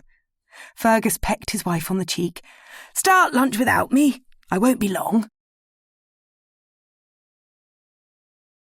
Chapter 6. There had been a rush for lunch, and I was last through the door after Zoe. "Is your ankle okay?" I said to her under my breath. "Absolutely." She turned and gave me a firm smile. "No need to mention it again." Then with a far jollier expression she said, "I do hope that went well. Come sit next to me. Tell me, was the model any good?" Yes. Well done for finding her. I think she must be a professional dancer." "Really?" "Well, she could hold a pose for an unusually long time, so I reckon she's been trained to keep still." "Rather a lot of makeup, I thought," said Jane, joining the conversation. "You could polish the floor with her, she was wearing so much," Shane snickered. "It's actually a good thing," I said. "Just you wait till we get the watercolours out tomorrow. Colourful eyeshadow and lipstick makes it great fun." A disagreeable sound came out of Jane's nose. "Hard to understand her with that accent," said Leanne, "but I liked her all right." "Me too," said Giles inappropriately. Lunch was what Zoe referred to as baps. Floury white rolls, pre-buttered but unfilled. Covering the table were help-yourself plates of breaded ham, sliced tomatoes, withered lettuce, and half-eaten jars of chutney. Louis was cutting slices of cheddar, and Rupert was passing everyone's napkins round. I thought about mentioning the portrait. I really wanted to know the story behind it, but Fergus's reaction last night when he told us it was my grandfather, and I'd seen the colour drain from his cheeks, stopped me. I must be sensitive at times like this. Fergus walked into the room with a huge grin on his face. He went straight to his wife for a little tête-à-tête, and as I was sitting next to her, I heard their discussion word for word. "You mean to say there's a show near here?" Zoe was saying. "Yes, tomorrow night at 8. Kaylee the model's taking part." "But Angel, what about dinner?" Fergus turned to me. "Susie," he said, thinking on his feet, "could we add in an evening drawing session at a local burlesque show?" Louis was on my other side, all ready to throw in an answer. "I'd be up for it." "But Fergus," insisted Zoe, "the menus have all been prearranged." "We can have high tea, darling. Don't worry about that. Susie, are you on for it?" "Yes," I mumbled, "as long as it isn't going to cause a problem." I did actually think it was a great idea. "No problem," said Fergus, smiling at his wife. Then, tapping a knife against her glass, he announced, "Everyone listen, please. The model Kaylee is part of a burlesque show reasonably near here tomorrow night, and if you all agree, we thought Susie could lead a drawing class there." "How marvellous," said Jane. "The costumes will be a hoot." "That would be brilliant," said Leanne. "I'm in for sure." Minty, Shane and Giles were on board. Felicity said it'd be good for her to get out, and Rupert guffawed. Fergus leant over Zoe and picked up a bap. "It'll be fun, darling, and good for us to do something local." "Yes, you're right," she sighed. "I don't think Zoe wants to go."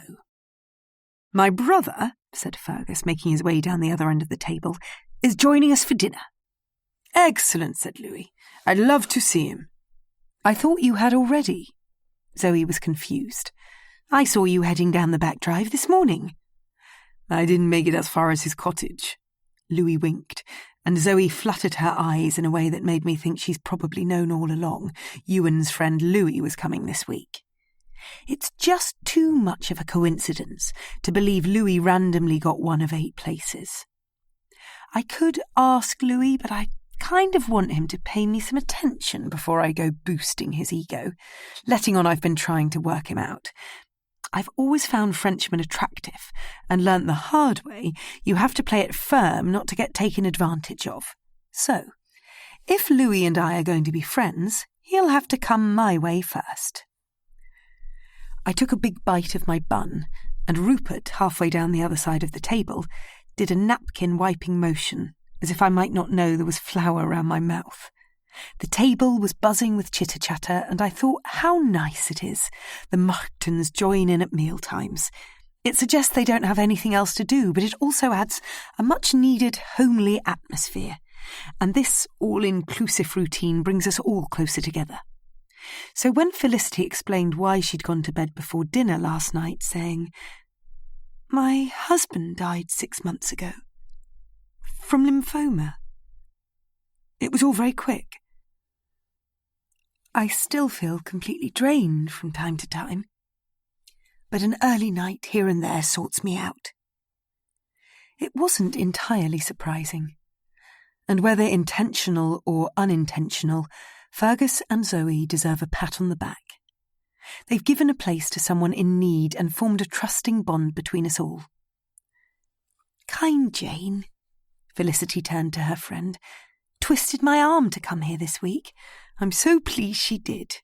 "It's the least I could do," said Jane, "for my book buddy." Felicity and Jane are new friends, having met at a local book club in Gloucestershire, and both admitted with an honest giggle they don't have any friends in common. No surprise. Jane's haughty manner and disregard for personal appearance was a far cry from Felicity's mellifluous tone and pastel colours. Maybe that's why they've decided to trek all the way to Scotland for a painting week, as surely Gloucestershire has a few on offer. The shrill of the front doorbell stopped my rumination. Zoe dashed out of the room and soon returned, telling her angel he was wanted too. Rupert and I got up to do the clearing and found Mari in the kitchen, looking a lot calmer than last night. "They fixed the window quick," I said. "Aye, they did that." Mari pushed Rupert away from the sink. "Don't yous be getting your hands dirty. There'll be nothing for me to do." He chuckled and left the room. "Zoe told me about yous flat tire, Susie. That drive, I bet it's what did it." "Yes, I think you're right," I smiled. Mari and I were going to be friends. "Well, hen, if yous have a spare tire in the boot," "Yes, leave your keys on the hall table this afternoon, and I'll tell me husband to get it seen to." "Thank you very much." "Nae bother. I'll watch your back if you watch mine." She really was asking the question. "Yes," I replied, assuming it must be a friendly turn of phrase. "Here yous go." Mari handed me a tray of coffee and flapjacks. "Be a hen and take it through." "Sure." I stuck my foot out and pushed open the swing door.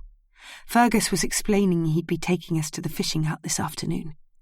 "I thought it'd be a lovely place to paint." Minty excused herself, and once Leanne and Shane had taken 2 flapjacks each, they also left the room. "We'll meet in the hall at 2:30, I called out, fully dressed in outdoor kit. "Right you are, miss," came hurtling back. I smiled.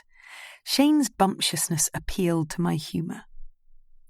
"Surprisingly well behaved, that Peckham pair," said Jane, as I bit my born-and-bred Kennington tongue, swallowing the words. "Manners do stretch south of the river, you know."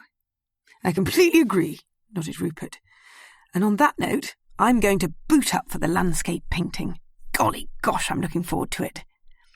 I bought fingerless gloves for the occasion. Felicity literally bounced up out of her chair. "Susie," said Fergus, "come with me and we'll work out how I'm going to get you all to the river." "You must take Haggis," said Zoe. "He so loves a trip to the fishing hut." Chapter 7. We all piled into the minibus, with Fergus behind the wheel, and halfway down the front drive he put his foot on the brake. Rupert then willingly opened a gate.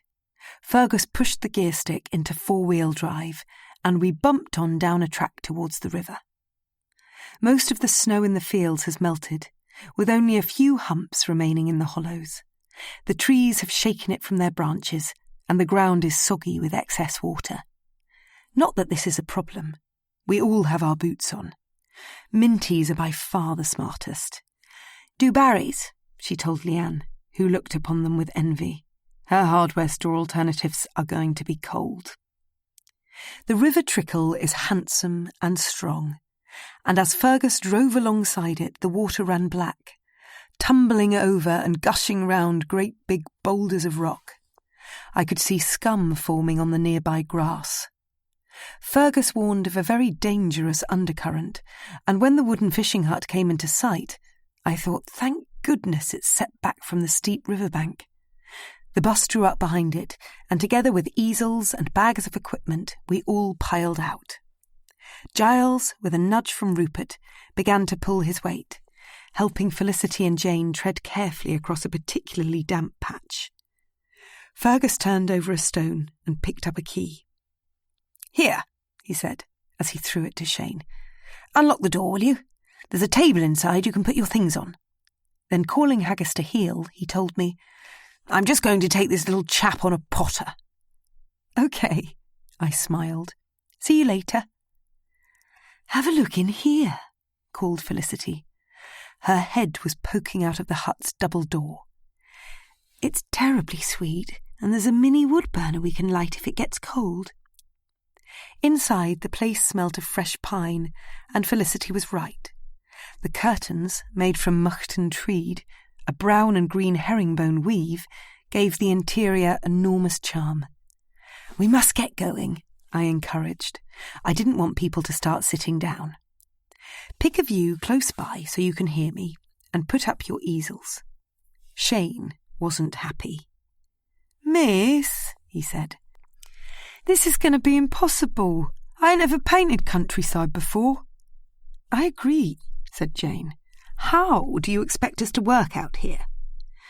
"Can't we go for a walk instead?" said Minty, most likely longing to burn off lunch. "I think you should give it a go. Just a small picture. I've got primed paper if anyone would like some." "Yes, please, yes, please, yes, please," everyone replied. Giles and Minty seemed confident they knew what they were doing. Rupert hadn't ever painted before. Jane came with pastels for her and Felicity. Shane told me video art's his medium. Louis was a photographer, as we know, and Leanne didn't care for painting. "Performance art is more my kind of thing." "Well, today we'll all try oils and see how we get on. I have plenty of paint, so hold out your palettes, and I'll give you a splodge." "Are you sure?" said Rupert. "I brought my own." "I'm sure. It's quicker this way. We've got to work fast. It's too cold to waste any time." "Quite right," said Jane. "Can I work separately?" asked Minty. "Me too," said Giles. "Of course, no problem. But would you mind going over there a bit?" They trundled off as I handed out the colours to everyone else. A hot and cold, red, blue and yellow, some raw sienna, raw umber, burnt umber, a tiny bit of black, and a small blob of titanium white. "What about green?" asked Rupert. "From red, blue and yellow you can make any colour." "Really?" said Felicity, genuinely surprised. Louis coughed with disbelief, and Felicity, worried he had a tickle, gave him a sensitive pat on the back. "Yellow and blue make green, red and blue purple, yellow and red orange." "Yeah," said Leanne, "but what are the other colours for?" "They'll lighten and darken the colours you mix, but don't worry about it right now. I'm going to talk you through step by step." "What a relief," sighed Rupert. "Ow!" squealed Leanne. "Ow! There! She was pointing down the bank, turning her head away from whatever she'd seen. Shane was finding the whole episode very funny. "Good God!" shouted Jane. "It's a rat!" Everyone other than Minty rushed to take a look. "Don't be ridiculous," said Rupert, peering over the edge. "Yeah," said Giles, "that's not a rat." The thing plopped into the water and out of sight. "None of you can be sure," said Jane. "Now it's disappeared. I'm sure, stated Giles. Leanne, I called. She was heading round the side of the hut. I'm off to be sick. Shane laughed again. No, said Giles. Honestly, come back. It wasn't a rat. What was it then? Leanne turned around. A water vole. A mole, said Rupert. A water vole. Silly me, he muttered. Too much shooting's made me deaf. We're very lucky to see one. They're a protected species these days. Whatever, said Shane. Well, this one must be lost, said Rupert. Why? I asked.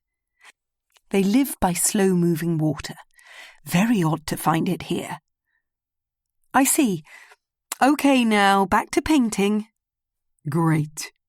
Louis was full of enthusiasm, sounding genuinely pleased we weren't going to talk about voles anymore. I'd like you to do a rough drawing of the scene you've chosen. With a pencil? Asked Felicity. Yes, just a quick, light sketch. It doesn't have to be accurate. You'll have plenty of time to change it when you start painting. Go on, do it now. I stood looking down at the gushing water. Scottish rivers really are beautiful.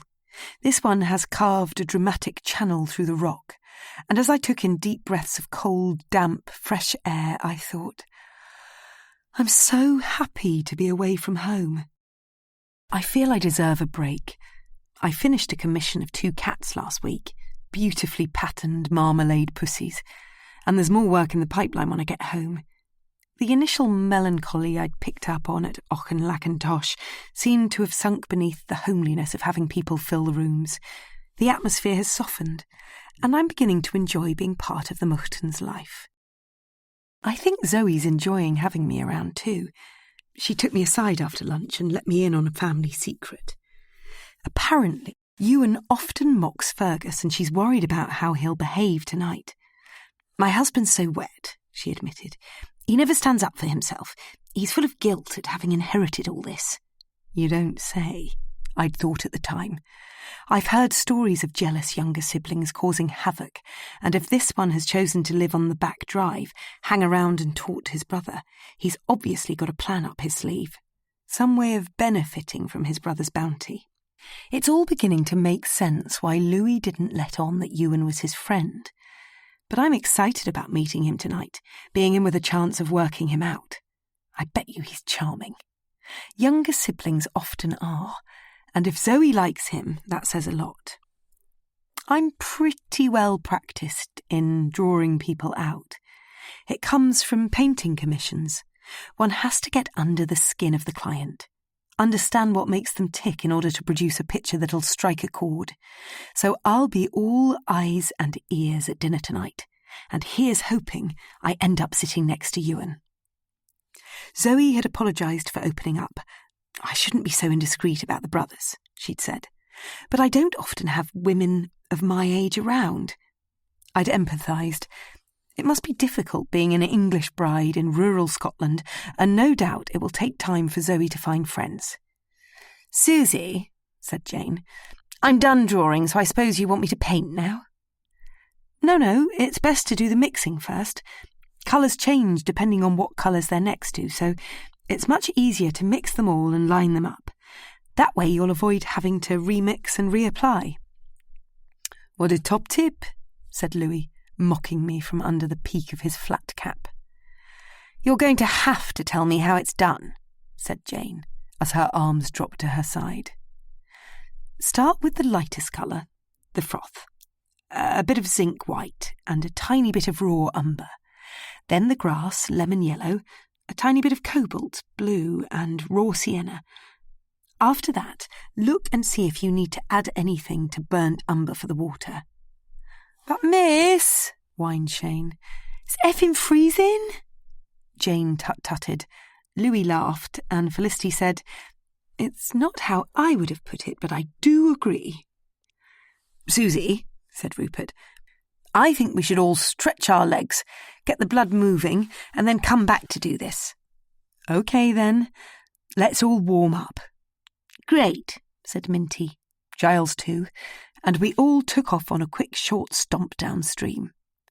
I fell into step with Rupert, who unleashed a jeremiad on having recently got the boot from work. How awful. I'm so sorry for you. It's a right bugger, Susie. I've been a land agent for 35 years. To be made redundant in your early 60s is the pits. I have 3 children still financially dependent on Jules and me. 2 dogs. I'm part of a shooting syndicate, member of a golf club, and would hate to give up one of our houses just because we can't afford it. Now I'm wittering. Do tell me to shut up. It's okay. It sounds tough for you. I signed up for this course hoping it would take my mind off things, and now look, I'm the one bringing them up. Susie! Rupert! Shouted Leanne. Come get in the picture. She had everyone in a huddle with a view of the house behind, like an 18th century Dutch landscape. I've got to post this. My friends will never believe where I am. You should be in the picture then. Here, I'll take it. I stretched my arm out and she handed me her mobile. Then, bouncing towards the group, she stood at the front with her hands on her hips and a smug smile across her face. Ready? I said, and everyone apart from Louis smiled. It's not that he looked unhappy, he just didn't bother to join in. Another, said Leanne, just to make sure. I think I've taken about 10. I handed her the mobile and turned to Louis. Don't you like having your photo taken? Why? He said as we walked back to the hut. You didn't smile. Oh, well, I don't look as good when I do. We both grinned. Look at you, he said. Your smile's so innocent. Miraculously, I managed not to go pink. This tutor business has given my self-confidence a boost. I have a role, a part to play, and, best of all, I'm in charge. Louis Bouchon is going to have to try a lot harder if he fancies his chances at finding out how innocent I am. Chapter 8. As soon as we were back at the hut, I announced, "It's time to apply the paint." And once the beginners had all begun, I went to have a look at what Giles and Minty had been up to. From the angle of their easels, I presumed they were painting the same scene, but the closer I got, the fewer similarities I saw. I had no idea what Giles was painting. That's an interesting take, I said, hoping he'd explain. We have far more impressive trees in the arboretum at home, but I thought I'd give that Japanese larch there a go. He pointed with his brush towards the other side of the river. I see. Doesn't it look green to you? Yes, but I'm painting this year's growth. Fortunately, I knew a year's growth of a conifer is the space between the outshoot of branches, so it was now clear Giles had chosen one particular length of trunk. He'd put a silvery ochre, almost straight line down the centre of his canvas, and with a hog-hair brush, he was now scrubbing Payne's grey down both sides. They're beautiful trees, aren't they? Yes, marvellous, he said. Everyone loves a larch, and that's why they're planted in places like this. What do you mean? Mixed through the wood for aesthetic reasons. They're deciduous, go a lovely colour in the autumn. Here they make the Scots pine less dense. And you know a larch grows to maturity in 40 years, and then stands for a whopping 150. Wow, I didn't know that. Well, it's pretty great, isn't it? Although lots have an awful disease, so it's nice to be able to paint one before it dies. Disease? Minty joined in. It's terrible. Daddy has such a problem at home. Airborne, said Giles. Blown in across the channel from France. It killed almost all Japanese larch in the West Country. We're jolly lucky it hasn't reached us in Suffolk yet. It will, said Minty, resigned to the fact. Her lips were purpley blue. Are you okay? I asked. You do look awfully cold. I'm fine. This isn't half as brutal as the Boxing Day hunt. Fox hunting? I tried not to sound biased either way. Yes. I hunt with the Tynedale in Northumberland. So you're used to a rural setting. She gave me a sharp look. I put it down to her drawn features, but then she continued. Well, I don't live in a village, she said. It's not what I meant. She's the one who thought of villagers as deeply infra-dig, but I let it pass. We live in the middle of nowhere, she softened. Very like the Highlands, in fact. It must have been a long journey from Northumberland to here. We're in Cumbria, but yes, it was. Daddy drove me, which was extremely kind, as he has so much on. What does he do? Sits on various boards, but this week he's in the House of Lords. There's a bill he's trying to pass before Easter. Steering clear of politics, I asked how she felt her painting was going. I'm out of practice. Last term I spent all my spare time playing lax. It's why Mummy thought it'd be a good idea for me to do this course. Well, you've got the perspective of the river spot on, and your interpretation of the gorge is great. I'm trying to stop myself using too many colours. I want the light to define the space. It's really good. You could try using the other end of your brush to put in the cracks on the rocks. Like this? Minty scratched lines into her paint. Perfect. Thanks, Susie. I could see Fergus with Haggis at heel in the distance, heading back in this direction. So leaving everyone be for a bit, forcing them to push on through any doubts they might have, I sped off to join him. How's it all going, Susie? I do hope it's all right. He was as bad as Zoe with his pessimistic questions. All right now, but there was a bit of a ruckus at the beginning. Leanne thought she'd seen a rat. A rat? Yes, but Giles said it was a water vole. How strange. It must be coming back. I've hardly ever come across one here, but I saw a couple downstream as well. Fergus thought for a moment, and when he said, it is the breeding season, I guessed he meant that's why there were more of them around. Fergus planted his walking stick into the lush grass and, using it very much as a third leg, we began walking back through the field. Did you grow up at Auchenlagantosh? I asked. Yes, of course. I've lived here all my life.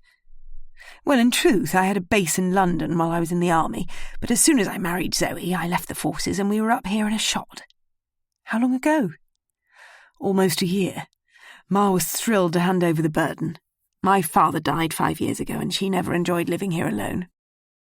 Where does she live now? That's a whole other story. Fergus pulled his cloth cap slightly up off his head.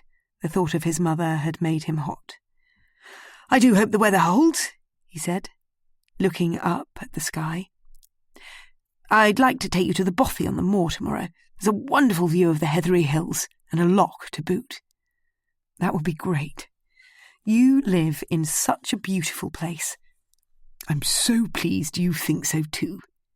He stopped again to admire his fields, and Haggis brushed his head against my welly boot, urging me on. But I bent down to ruffle his ears and took the moment to ask Fergus what animals he farmed here. Funny you should bring that up. I was just wondering if we could see any. He raised the pair of binoculars around his neck. Here, he handed them to me. Have a look through these and you'll see some Highland cows over there on that distant horizon. So there are. I've never seen one in real life. In that case, we must incorporate a trip to them later in the week. Fergus put a hand out for the binoculars and walked on, while Haggis, excited to be on the move, rolled and darted through the stodgy grass. Do you have any sheep here? Yes, on the back of the hill. Black faces and blue-faced Leicester, if you're familiar with them. No, I'm afraid not. Hardy sheep. They're crossed and bred for meat, but thank goodness that's nothing to do with me. There's very little money in stock these days. Is the farm tenanted? Yes. Willie owns the animals and pays me grazing rent for the land. Busiest time of the year for him right now. Lambing? Yes, but not in the fields near the house. Haggis eats the afterbirth. The dog looked back at the mention of his name. Nasty habit. Birds do it too. All birds? Mainly darn ravens. The savages sometimes pick out lamb's eyes as soon as they're born, and right now we have a particularly mischievous one around. I knew better than to bring up Zoe's stolen bracelet, so instead I asked about the fishing. We let all but this beat in front of us. He lifted his stick and swept it across a section of the trickle. Do you ever have trouble with poachers? Why do you ask? He sounded surprised, so I decided to be honest. I was there last night when Stuart told Zoe about lights down by the river. Wrong time of year for a poacher. I don't know what was going on. I had a good look on my walk downstream, and other than water voles, he chuckled, I didn't see anything unusual. Gosh. Poor old Fergus. With so much to cope with here, I don't think he has his finger on the pulse of what's happening. Stuart had sounded very agitated when I saw him crash into the house last night. Perhaps the lights down at the river have something to do with the water voles. Maybe someone's been doing a bit of guerrilla rewilding. It is odd them being here, though I loved seeing one. I grew up on Wind in the Willows, and Ratty was my favourite. Fergus pointed his stick into the distance. There are brown trout in hill locks over there. Which you also let? No, not them. Technically no one owns wild trout in Scotland, and with the right to roam, anyone can fish there. Do they? I've never come across a soul. Not many people round here. Ha! No wonder Stuart was in a stew that Donald thought he saw someone last night. I'm beginning to think something fishy's going on. We were back at the hut, and Fergus suggested rather loudly that I could drive the minibus home when we were done, as he wanted to walk back with Haggis. I'll drive the bus, no problem, called out Rupert, and I didn't object. If he wants to carry the responsibility, I'm quite happy to let him. Right you are then, see you later. I patted Haggis in the right direction and went to see how everyone was getting on. Minty and Giles aside, all the pictures looked more like paint by numbers than anything else. But I was consoled by the fact everyone had something to show for the afternoon. I'm in desperate need of a cup of tea, exclaimed Jane, waddling towards me in her calf-restricting boots.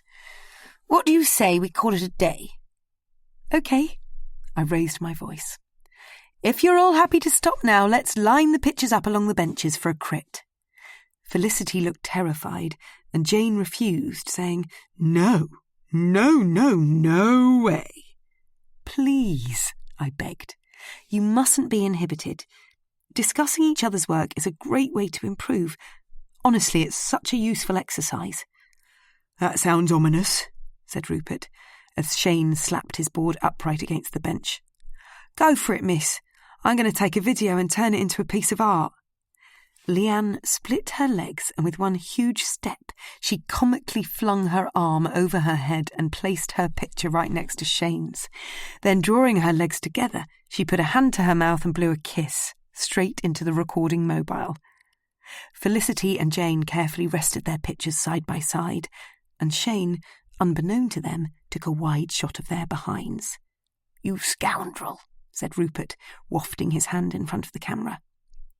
Keep going, mate, that's excellent footage. Louis handed me his picture, and I began a new row. Minty, Giles, I called out. We're having a crit. They joined the group, and both their paintings received compliments from the others. Well done. Look at all this work. I like yours, Minty, said Felicity. What is it you like about it? The froth is so believable. Minty, can you give us any tips on how you painted the froth? Sure. I went for a mixture of zinc white, yellow ochre and cobalt blue to blend it into the water. Froth is much darker than one thinks it is. I know because Home's on the Derwent. Lovely river, said Rupert. And you're right about the colour, but I never saw it like that. Yellow ochre, said Leanne. You didn't give us any of that, Susie. I didn't want to introduce too many colours, but maybe I should have. I'm sorry. Whose do you think's best, miss? What's interesting is how you all see things. Jane has used a lot more green than the rest of you. Felicity's grey rocks are well observed. And then if we look at Louis', he's heightened the colours. That's because he's a photographer, said Leanne. They're always enhancing things. Artistic licence, said Giles. "But miss," nagged Shane, "whose do you think is the best?" All these paintings have successful elements, and taste is personal. Boring, you just don't want to say. It's jolly chilly, Susie, said Felicity. Let's pack up then. I could murder a cup of tea, said Rupert. What would you murder it with? Smirked Shane. Don't be so cheeky. Jane prodded her finger into his back. Ow! Don't worry, boy, said Rupert.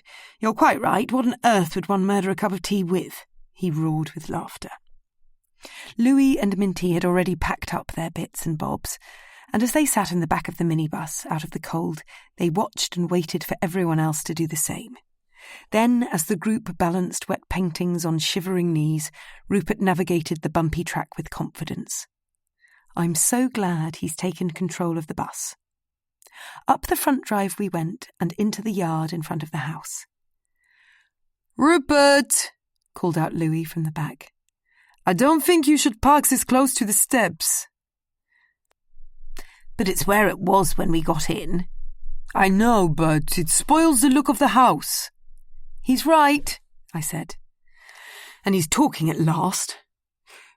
Rupert released the brake and parked a little further away. I stood in the yard looking up at the wonderfully self-confident house. This pile was not in the least bit subtle. The porticoed front door raised up above the ground gave it the grandest entrance I've ever seen. How nice it is the Muchtons regard their home as something to share.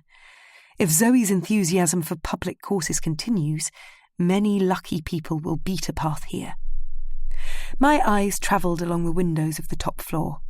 Hey, Louis, I said, as he was the closest. Why do you think the curtains of the locked wing are shut? Don't know, he shrugged. Do you think they're hiding something? I was joking, but he snapped back. Don't be silly. So I'm right. I wasn't going to let a Frenchman intimidate me. And anyway, he might have been here before, so perhaps he knew. People with big houses don't like to heat it all. I finished his sentence. So the curtains are closed to keep it insulated. Exactly. Here. I reached out an arm. I'll take your bag so you can carry the easel. Thank you. He gave me the sweetest smile, and my tummy turned. Oh, crumbs! I must not crush on Monsieur Bouchon. Chapter 9.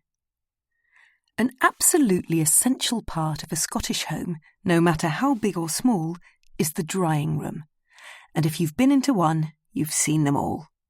A seemingly windowless dark cavern which has, dangling off-centre, a dim light bulb with a grubby shade. These uninhabited, stuffy places have a universal, cheesy, feet-crossed damp wax jacket smell. There's always a crusty insole in sight and a lonely glove to be found.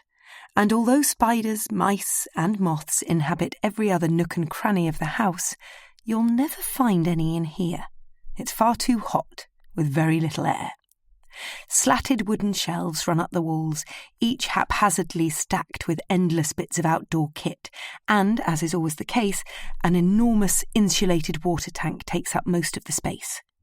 No hot cupboard, as they're also known, is complete without a pulley, a long wooden railed device attached to a cord.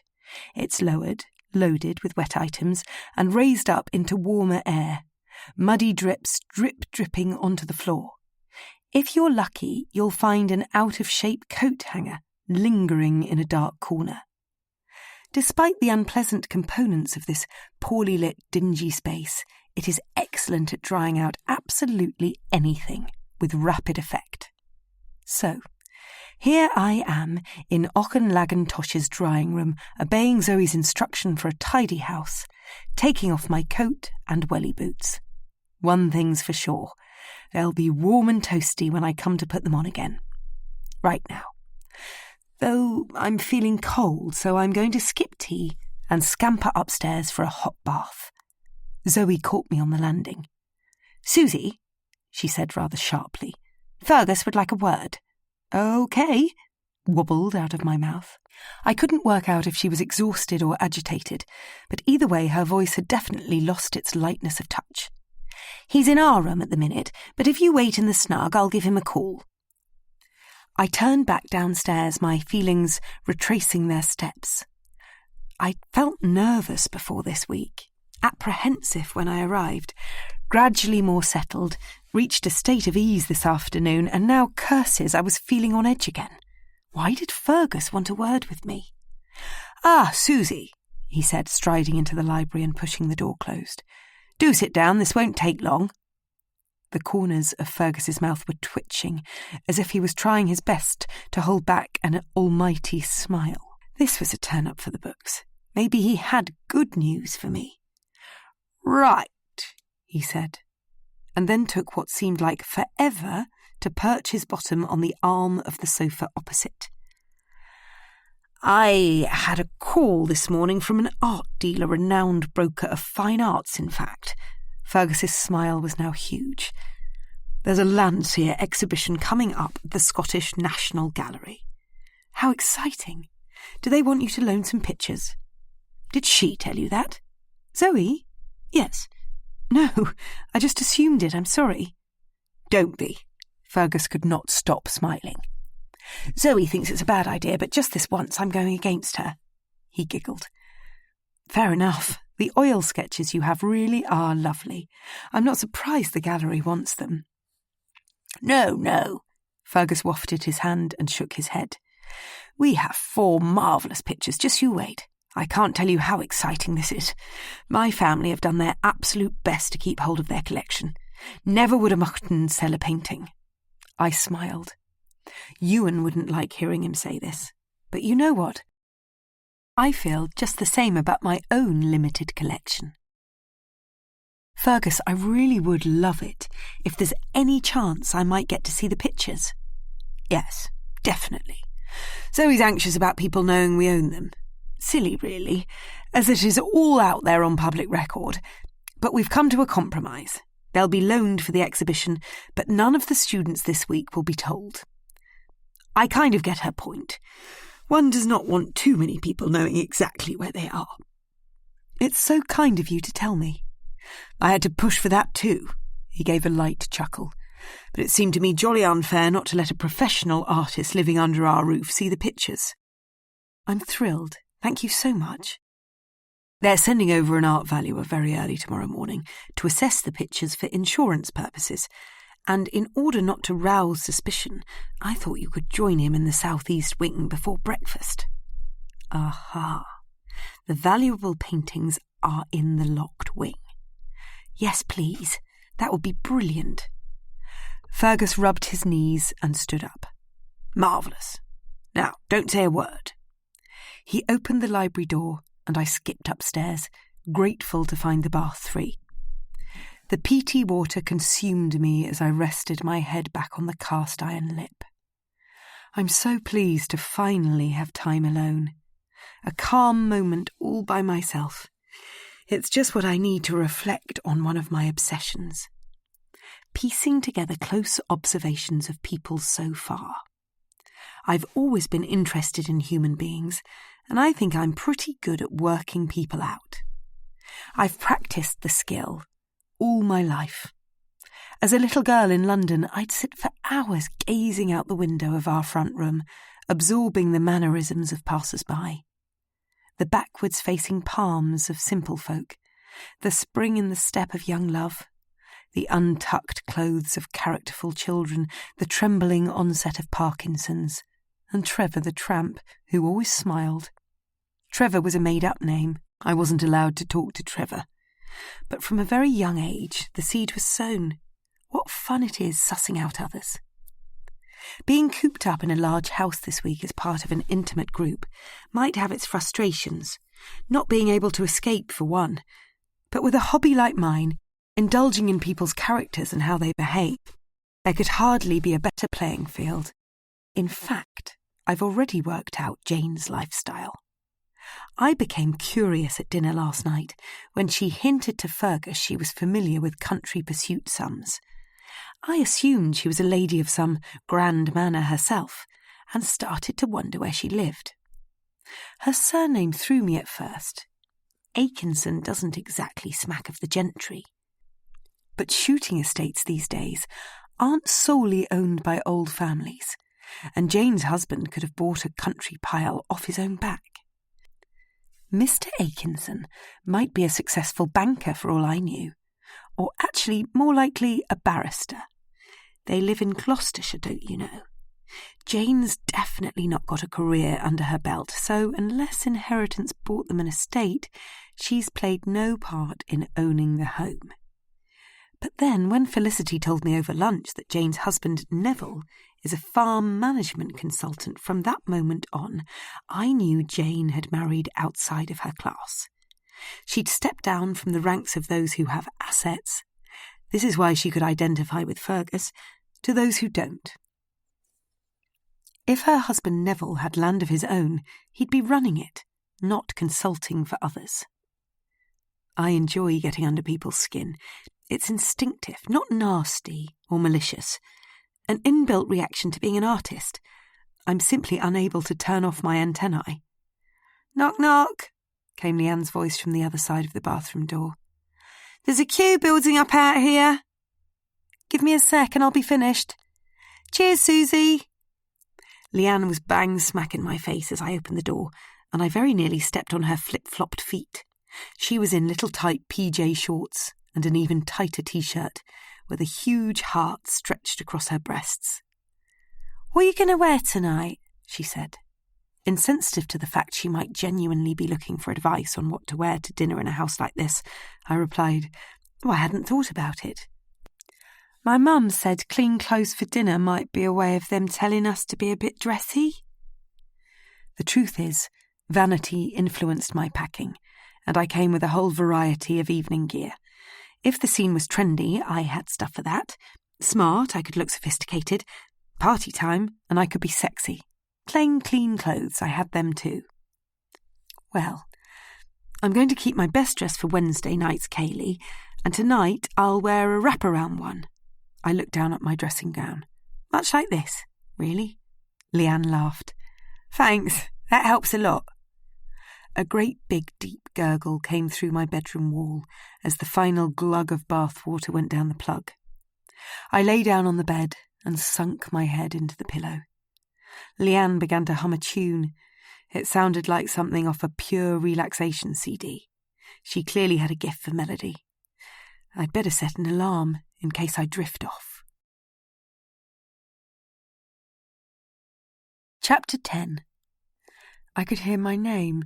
"Susie!" It was being called down the children's corridor. Thank goodness I'd kept an eye on the time. "Susie!" My hair's dry, my makeup's applied, and my dress is on.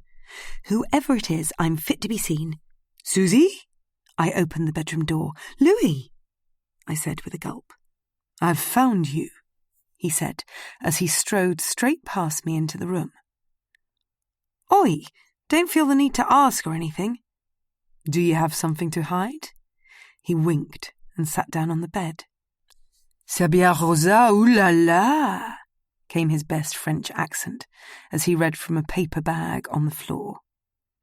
"Do you shop there?" I said, amused he knew the lingerie store. "Pfft, they should be so lucky. What a generous boyfriend you must have." "A girl can spend money on herself, you know." "So you go to Paris, then?" "I've been a few times, yes. I live there." "Really?" I didn't believe him. Why would he be here if he did? "My father's English, but Maman's from Paris, and we've always had a flat there." "So you still live at home?" "Don't be silly. I have a place of my own there now. Come on, it's time to go downstairs. Everyone's missing you." I went to the window to shut my curtains. There was a blue van outside, illuminated in the outdoor lights. "Oh no, Louis," I joked. "Someone's parked right by the front steps." "Oh no, indeed." He came to the window. Our cheeks were now millimetres apart. "That's Ewan's," he said. Why wouldn't he have walked? I was confused how Louis could be so sure, but then again not everyone drives around in a van, and Ewan is his friend. A bit dark for that. Hey, I could see two men in the yard. It was Fergus pointing his finger at Stuart. They look cross, don't you think? Bit nosy, aren't you? I turned to put a face and accidentally tripped over Louis's foot. Whoops! He caught me in his arms and gave me a quick squeeze. Probably just some landlord-keeper disagreement. I knew he was the keeper. Of course you did, nothing to do with his tweeds or anything like that. Ha ha. Anyway, how do you know Ewan? We met on a photography course. Recently, I said as I closed the curtains. About 7 years ago. But come on, it's time to go downstairs. Louis linked my arm and marched me out of the room. In the drawing room we found Zoe and Felicity huddled round the fire, Fergus now standing between them. Louis's "everyone's missing you" was clearly an excuse to invade my room. Quick, shut the door, said Zoe. Haggis ran from her feet to mine, and Fergus wobbled the bottle of white wine in his hand. Drink, Susie? Yes, please. That'd be lovely. A husky hello entered the room. I turned to see Fergus's twin standing behind me. Hi, I smiled, trying not to stare. They were identical. I find these genetics absolutely fascinating and almost haunting when two people still look alike when they've grown up. This is my brother, said Fergus, handing me a glass. The better half, said Ewan, closing the door. Equally good, said Zoe. Now, would you like a drink? Yes, please. Louis? I have one, thanks. I sat down on the sofa, and just as Ewan was offering me a bowl of nuts, Louis pushed him out of the way and sat down beside me. Darling, said Fergus, insinuating a drink. Jane entered the room and caught the tail end of Zoe's answer. I think I'll save my one glass for dinner. I know what that means, Jane said with a sing-song. Fergus beamed, and Zoe confirmed. Yes, there's a baby on the way. Congratulations, said Felicity and I at the same time. About time too, is what my mother would say, chuckled Fergus. So she would, said Ewan, his fingers tightening around his glass as he raised it in celebration. An heir, he said, under his breath. People leave it much later these days, said Felicity. Neither of my daughters are anywhere near motherhood, unlike when I was in my early 20s. Jane lowered her bottom onto the largest chair in the room and launched in with, Young women who wear trousers only have themselves to blame. Was she talking literally or metaphorically? Well, there was no stopping her now. My eldest daughter has always worn skirts, or dresses, and she was married at 23. As for my youngest, I'm endlessly telling her to at least wear a frock for dinner, but it falls on deaf ears, which is such a bore, as I'm longing for grandchildren. Was Jane letting on her eldest daughter hasn't had a child and is struggling to conceive? Poor her if so. I have friends going through IVF, and I know from them how unbelievably expensive it can become if it fails with the NHS and one has to go private. Felicity grinned at Fergus. Your mother must be very happy, she said, and then taking hold of Zoe's hand, she added, I do hope you don't have the trouble I had. Caesarean, I bet, said Jane rather crudely. Did you too? Said Felicity, letting go of Zoe's hand and turning to her friend. Only with my second. Enough to put me off for life. It's simply dreadful, said Felicity. You can't walk for at least a week. We don't want to frighten Zoe at this stage, said Fergus. So moving on then. He went silent. He clearly couldn't think of anything to say, so helped himself to a handful of nuts instead. Felicity let out a sympathetic moan. Dear me. If twins run in the family, caesarean might be your only option. Cough, splutter, cough, splutter. Fergus was choking. Zoe rushed to his side and whacked him on the back. In the commotion, I think I was the only one who noticed Ewan's fingers curl tighter round his glass. His knuckles went white. His face scrunched, and he literally cracked it in front of my eyes. I'll get the water, he said, and scurried out of the room. Don't worry, I'm fine, croaked Fergus, but Ewan had disappeared. Golly, said Felicity, as everyone flopped back into their seats.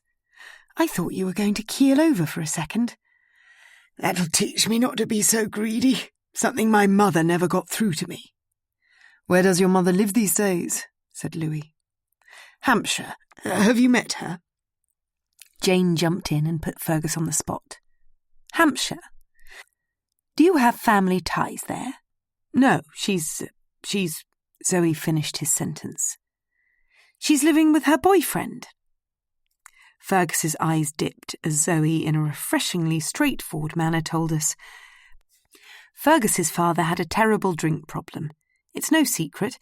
And Angel, I think your mother deserves to have found happiness again." "I completely agree," said Felicity. Rupert's head appeared round the door. "I'm sorry to interrupt, but I can't get any blasted reception on my mobile, and I must give Jules a call." "Here." Zoe immediately stood up.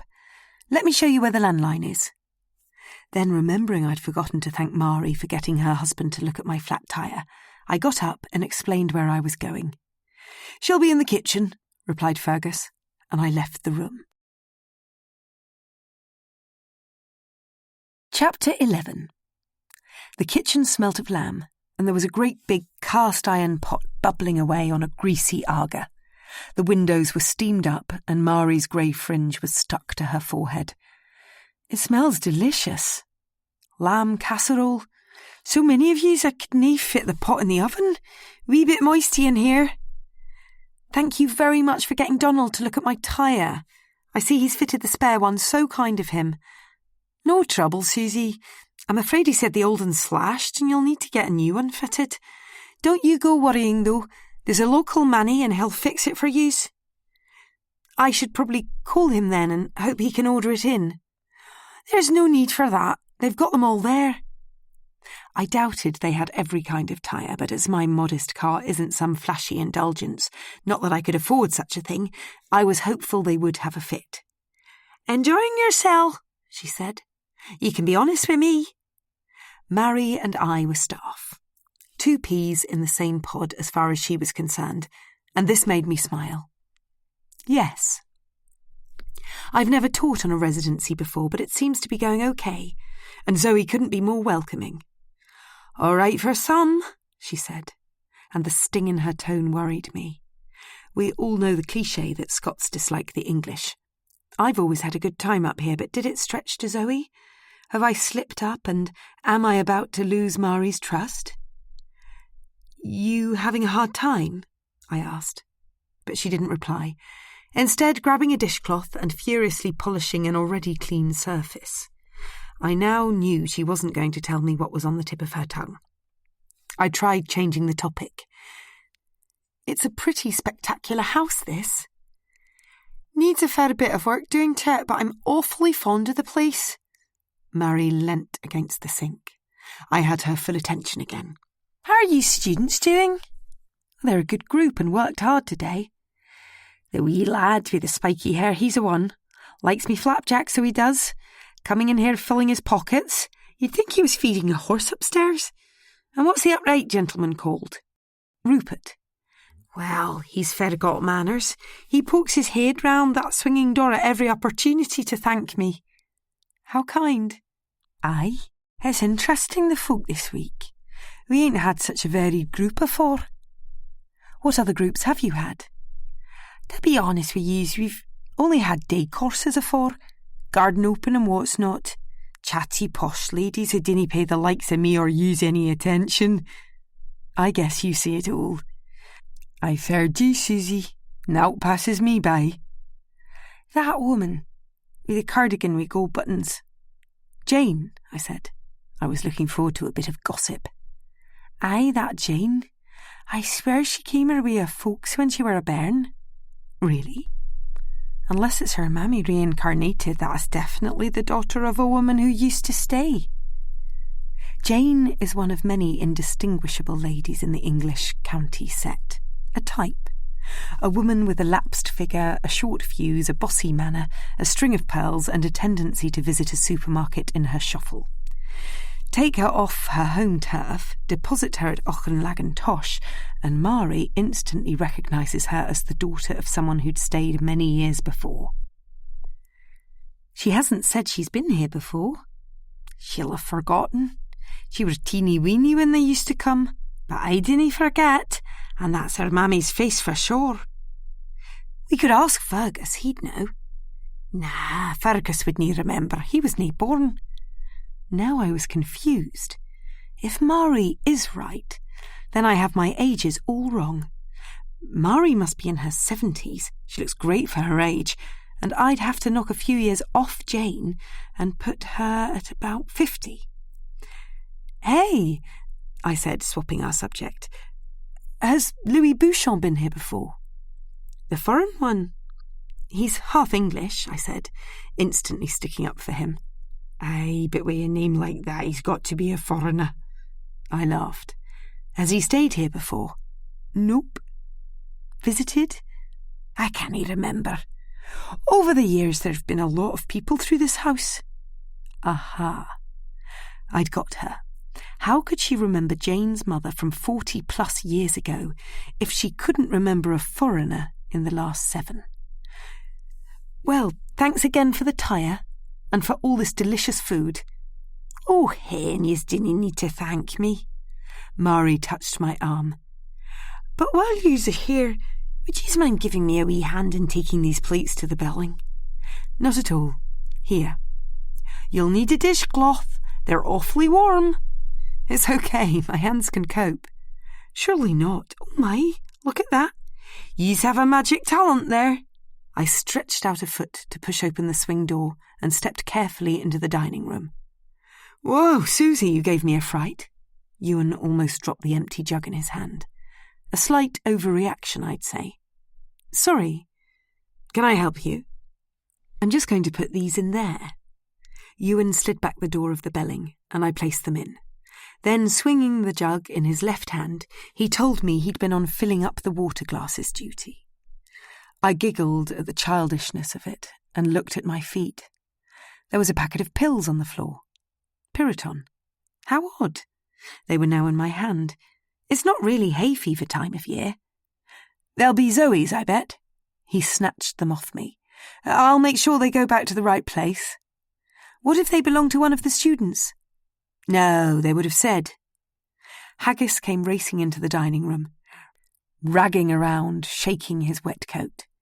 Fergus was close behind him with a large torch in his hand. Here you two are, he said. Ewan, were you snooping at what's for dinner? He was filling the water glasses, I said, laughing under my breath. Really? Said Fergus, raising his eyebrows, and Ewan's matching ones rose in return. A house full of people to impress? Quite right, nodded Ewan. Susie, said Fergus, I'm about to start a tour of the pictures. Everyone's gathered in the snug. Marvellous, said Ewan. It's not compulsory, insinuated Fergus. Perhaps you'd like to repark your van instead. Ha ha, very funny. Far too cold and wet to move it away from the steps, and there's no chance I'm missing your tour. Ewan shadowed us both, and we went to the library. For those of you who haven't met, said Zoe, this is Fergus's brother Ewan. You don't say, said Shane. Absolutely bloody identical, shouted Leanne, as both Ewan and Fergus shrugged their right shoulders. Fergus, said Rupert, is that a Copman to the left of the door? That's not a Copman, said Minty. It's far too misty for one of his watercolours. It's a 19th century copy of an early Turner Street scene. In Margate, added Zoe. Has anyone seen the film with Timothy Spall? Said Jane. Yes, grinned Ewan. Got the measure of Turner spot on. Very good painter, very dull man. Felicity giggled. Our picture collection is limited but in good condition, began Fergus. If there's something our father cared for, it was paintings. He had a sort of eternal affection for the past, and the Moughton collection tells a story. I'm going to take you round a selection. Hopefully you'll make sense of this. Fergus crossed the room to the Victorian writing bureau, looked up at the trompe-l'oeil still life of a letter rack above it, and turned on the torch. "That makes a huge difference," said Rupert. "I can see every detail of the painting now. What a clever idea of yours." "Daddy always takes a torch when he goes to an auction," said Minty. "And mine," said Giles. Jane had a pair of spectacles on a string round her neck, and as she forced them into an indent on the bridge of her nose, she held her face up to the painting and proclaimed, 1662. "Jesus, it's old," said Shane. "And when did you take up wearing glasses?" She prodded his shoulder. "Some of us have to for reading." "Righto," said Fergus. "I don't want to spend too much time on this painting. It was bought by the first Earl, and I only wanted to draw your attention to the overlapping playing cards in the bottom right. They allude to contemporary political issues at the time. Scotland with its lion, and England with 3 lions. "That's because we're 3 times mightier," Giles interrupted. "Do you go to Eton?" said Ewan. "No." "Ah." "Who's it by?" said Minty. "I rather like it." "Thomas Warrender." "I've never heard of him before." "He was mainly a decorative painter. This is one of very few oil paintings by him." "Perfect place for it near your desk," said Rupert. "Isn't it?" exclaimed Felicity, having only just twigged. Fergus turned off the torch, and as he led us out of the room behind the staircase, Ewan took it upon himself to set Giles straight. King James VI of Scotland unified the Scottish and English crowns in 1603. This is what the playing cards symbolise. Scotland was far mightier and in charge. "Angel," called Zoe from the back of the group. "I'm going to leave you to it if that's okay. Of course, you've heard it all before." Ewan caught my eye as he pulled the packet of Piriton out of his pocket and handed it to Zoe. Her brow ruffled. He whispered something in her ear, and she slipped them into her pocket with a glance towards her husband. Ewan nodded at me. I smiled. He'd been right. The torch was back on, and Fergus drew our attention to a painting in the most elaborate gold leaf frame. This scene, painted by Alan Ramsay, is of George III's coronation in 1761. "The original," said Rupert. Louis sneered at Ewan.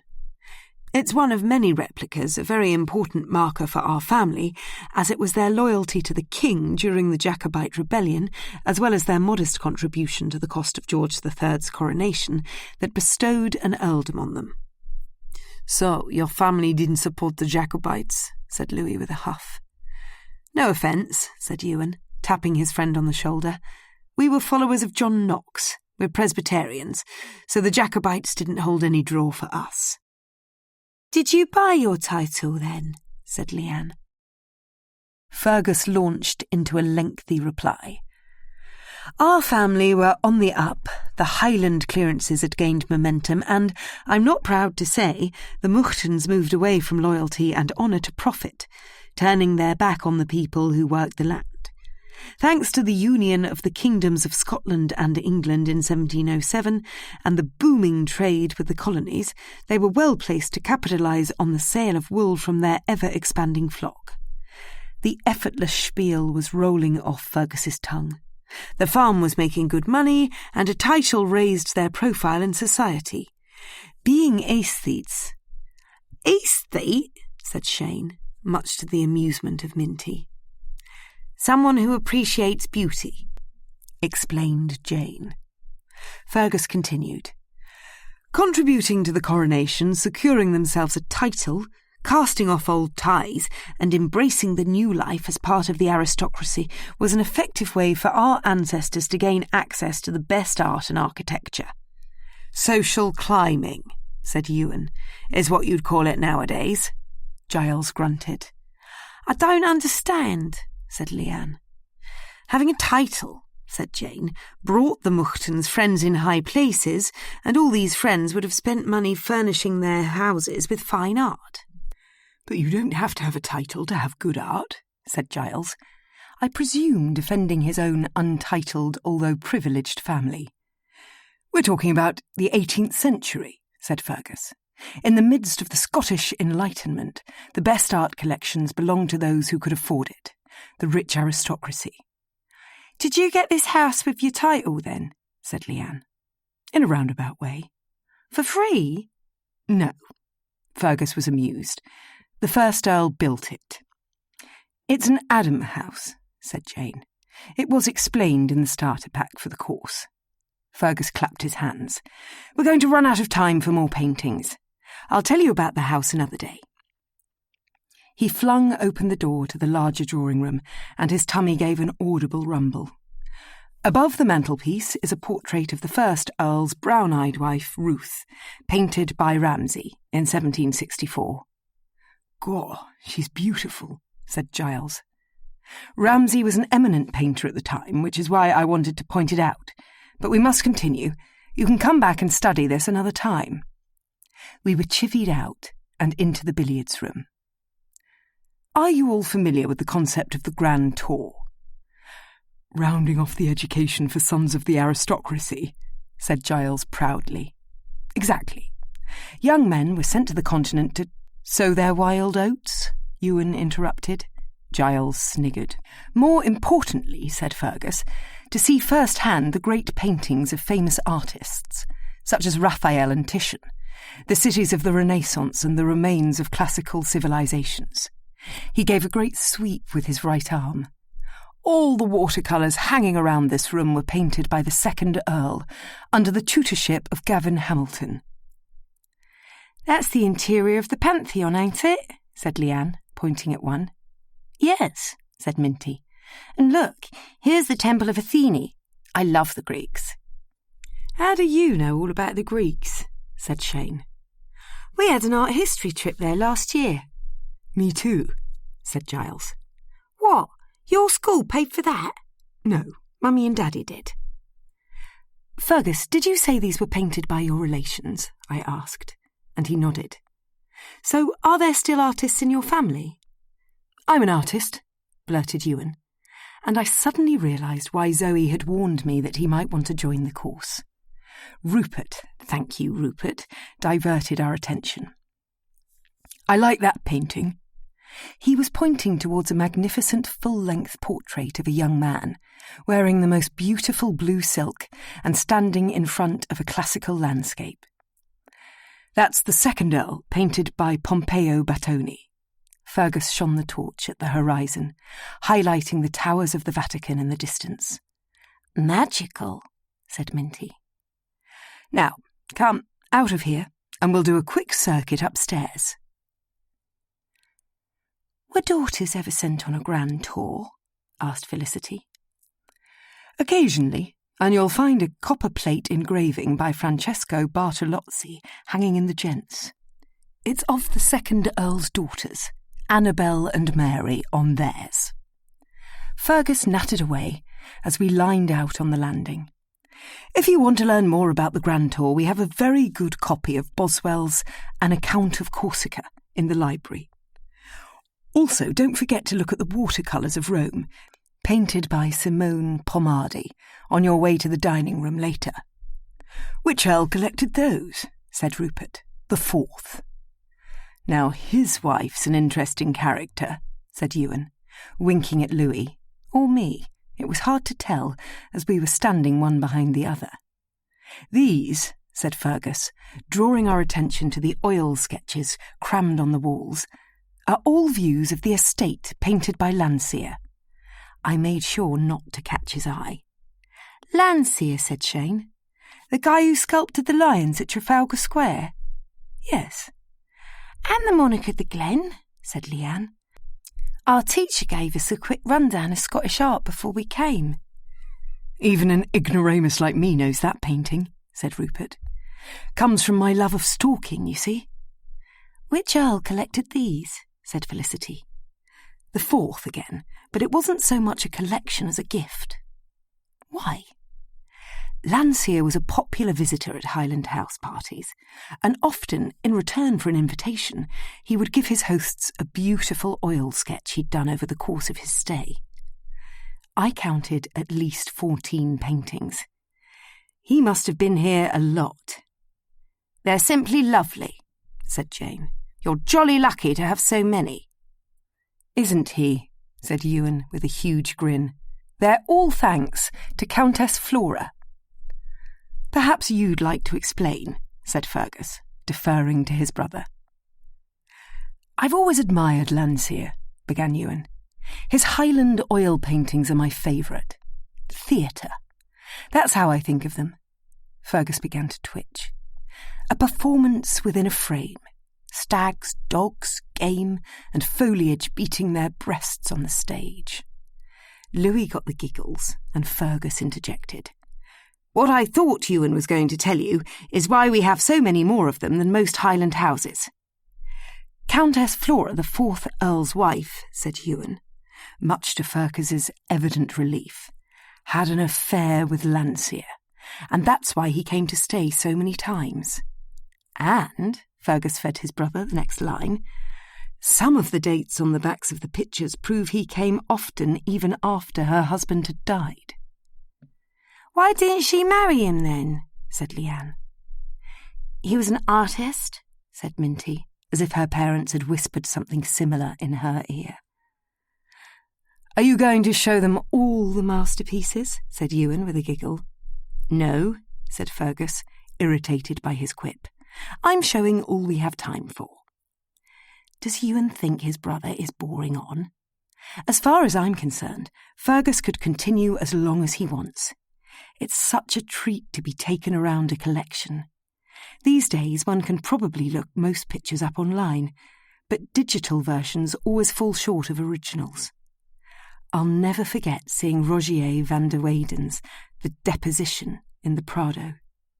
The emotion in the faces of the 10 figures made me tremble inside.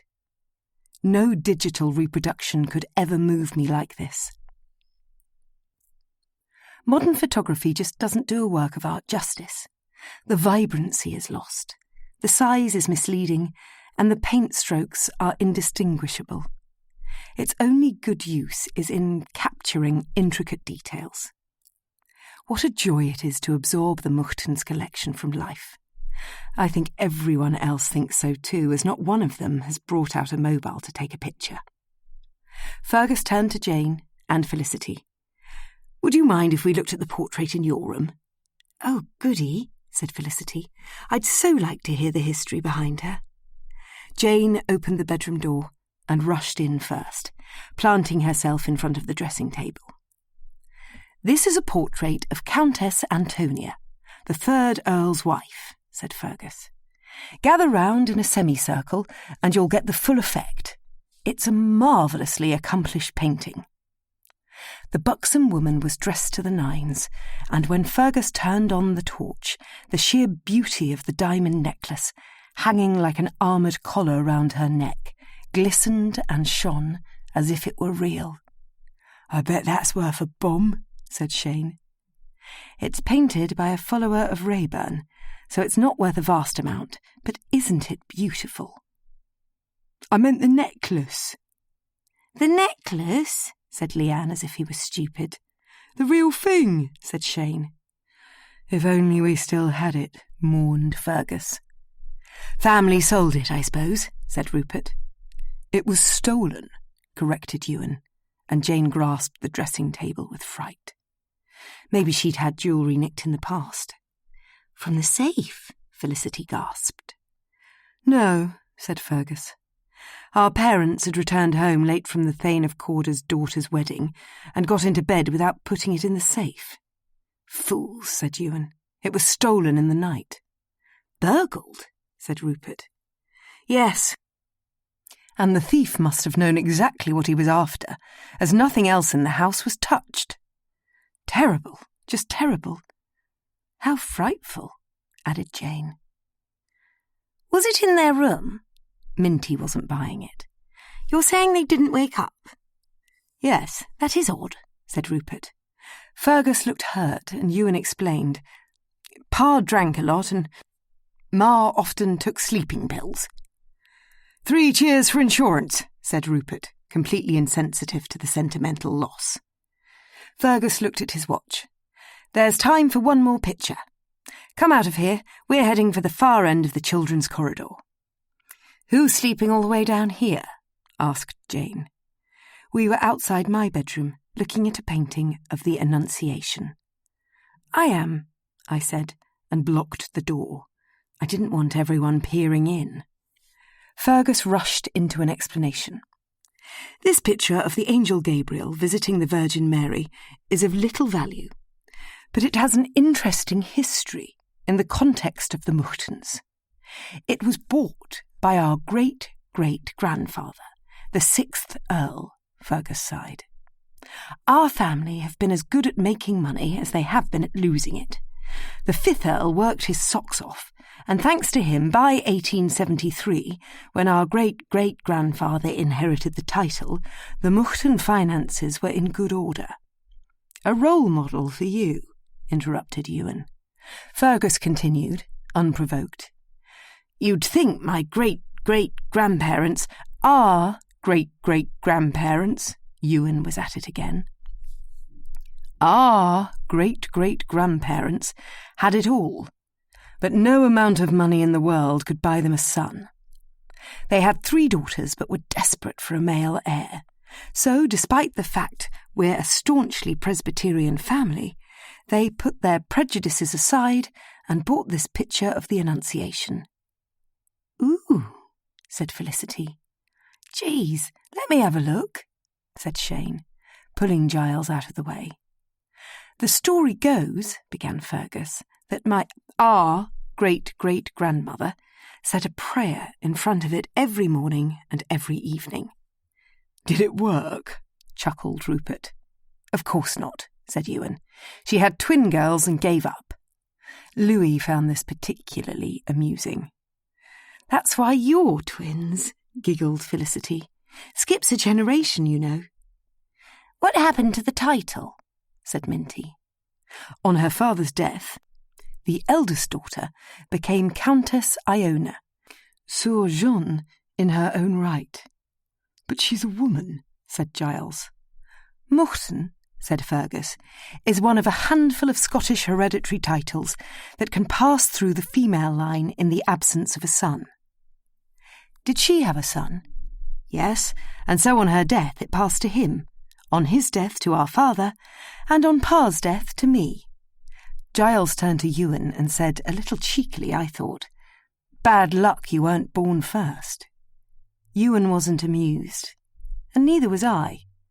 Giles's comment had made me feel profoundly sad, bringing the conversation I'd had with Mum at Christmas to the forefront of my mind.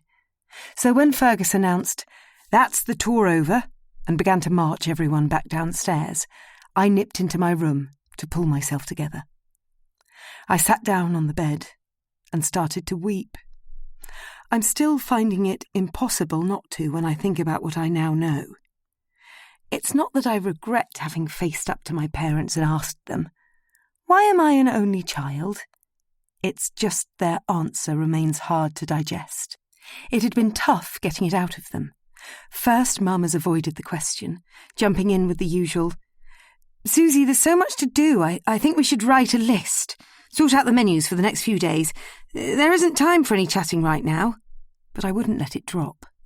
I wanted to know, and Dad, who was looking out of the window at the time, mumbling about the lack of songbirds these days, said, "Marion, I'm going to pop out. Susie, this is a conversation for you and your mother."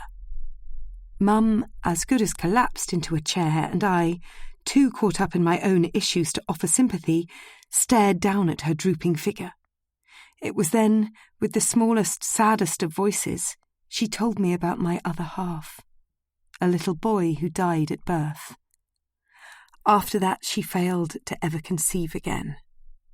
Like Fergus, I came out first.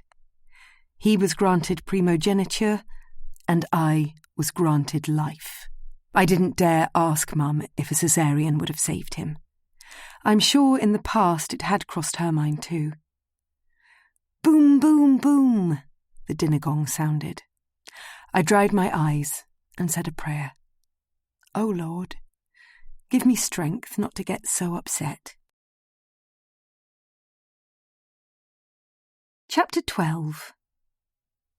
"You're very lucky to have married into this family," said Felicity to Zoe at dinner. It's so interesting. Such a lot of history in those paintings. Isn't there just? Felicity swung her head 180 degrees and was now grinning at me. Don't you agree, Susie? Yes, I said. And although I was smiling back, my eyes were watching Ewan and Louis, who were sauntering into the room. If it wasn't a help-yourself-to-the-lamb casserole on the hot plate affair, their tardy arrival would have been noticed. But everyone was shiffling and shuffling, taking care not to slop their full plates as they chose a seat at the table. Felicity had sat next to me, and much to my relief, Ewan, not Louis, sat down on my other side. I think Louis has been flirting with me, and me with him a bit, and although some fun this week would be exciting, it's only Monday. I don't want to rush into it. It is a treat being here, said Felicity, before I could so much as nod at Ewan. I agree. We are lucky to be in such a beautiful place. I hope you won't have us painting the river again, she tittered. Pretty as it is, it was a struggle. Don't worry, we'll be visiting a new place each day. Oh, goody. I'm so pleased Jane persuaded me to come here. I smiled. It was nice to see Felicity looking happy. You and Jane must live quite near each other. Oh, yes, neighbouring villages. Although we always meet in Margaret's house. She's the one who started the club and has a sitting room big enough for us all. Are you a member of a book club, Susie? No, but I like the sound of them. Such fun. We all bring along a bottle and some nibbles. It's more about the social than the book. I try to listen to whatever it is in the car. I never read them. Do you drive a lot? I used to take my husband to his train every morning and collect him in the evening, so that made it easy. But now, hardly at all. Felicity blinked back a tear. I hope your daughters live near you. Terribly close, and they're ever so good to me. She took a large gulp of wine and instantly perked up again. Tell me, Susie, is there a man in your life? Not a steady one. It won't be long, I'm sure. We both took the break in conversation as a good moment to tuck into dinner, and when Felicity raised her head and looked at Zoe, I grasped the opportunity to turn to Ewan. Susie, he included me. Rupert on my left here was just telling me he knows where our cutlery comes from. My wife, said Rupert, couldn't believe it when I told her I was eating off the silver that caused such a hoo-ha on my very first job. Red trousers here, said Ewan, tells me my father bought the contents on the cheap. Rupert guffawed. I'm teasing you. It wasn't his mistake. The land sale I was in charge of fetched a penny or two, but the wet-behind-the-ears chap selling the contents agreed a price without putting it past the owner. Legally, he couldn't go back on his word. Well done, Pa, toasted Ewan with an empty glass. Can't say he has much else to show for the money he spent. Rupert chuckled. The likes of these, he held up his knife and fork, won't keep Fergus and Zoe in their old age. He then filled up our wine glasses and turned to his left to talk to Leanne. Zoe stood up. I'm just going to get some more water, I heard her say. I don't know who left an empty jug on the table. I gave Ewan a prod with my elbow. Oops, that was your fault for distracting me. I smiled, and he watched as I put a forkful of lamb casserole into my mouth. You'll never get any continental food here, he said. But it's all delicious, that's for sure. I wish I had someone to cook for me. You live down the back drive, don't you? Glamorous, eh? I didn't mean it like that. I apologised, embarrassed. I know. It's nice you live where you grew up. It is your home. Was my home. Sorry, was, I teased. Hey, cheeky, he said, and then out of the blue he asked, Are you a twin, Susie? My eyes glazed, my heart beat, and my tongue clung to the roof of my mouth. I must not cry. So sorry, whispered Ewan. I didn't mean to bring it up. Bring it up? I said with total surprise. How could this man possibly know? I am familiar with problems between twins, you know. Yes, of course. I was snappy because I was sad, and Ewan had touched a nerve, but he doesn't know this. I must be nice, and hey, dinner's when I'm meant to be working this man out, so I went for it. Do you find it difficult living so close to the house you grew up in? It's a bigger issue than that. Go on. You go first. There are too many questions coming my way. My twin died at birth. I said it. Straight out. No wobble of my vocal cords and no tears. Here's hoping my oversharing draws him out. Susie, whispered Ewan. I really am so sorry. I've stepped out of line. That's awful. Terrible, so sad. It's okay. Let's leave it. Guess you're going to tell me it's my turn now.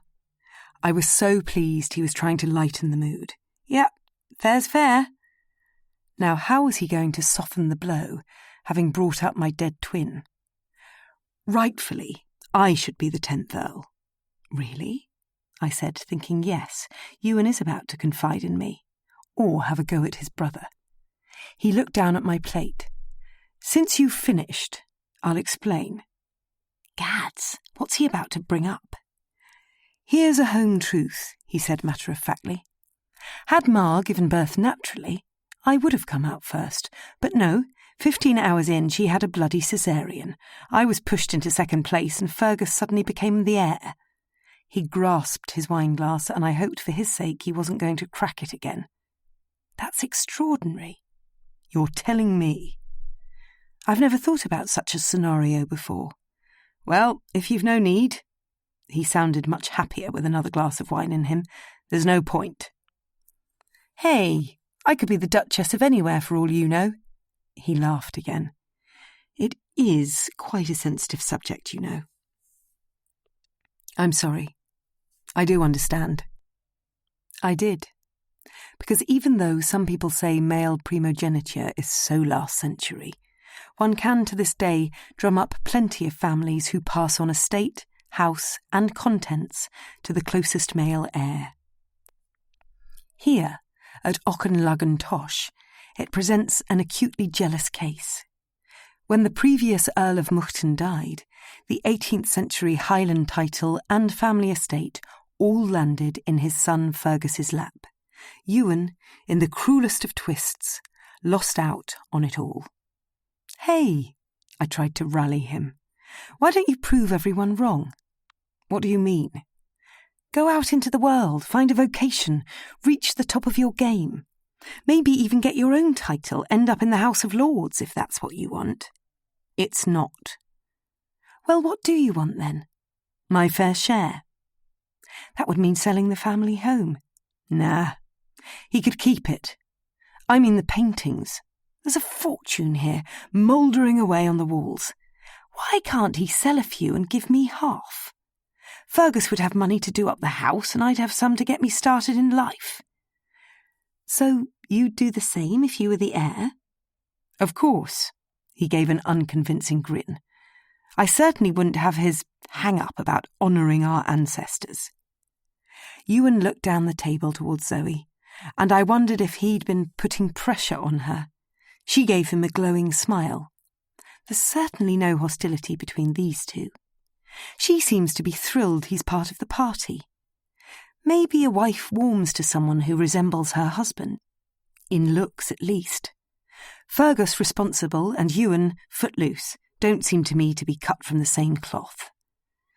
Don't you respect your brother for being a custodian, not thinking of this house and contents as being his to sell? I wanted to get to the bottom of it. Ewan gave me a go on then, argue your point look, so I did.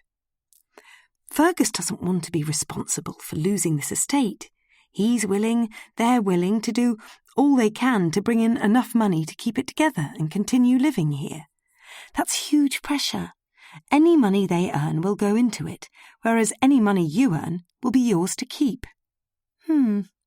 That's a new way of looking at it. And an unspoilt one. Oi, you're pretty blunt, aren't you?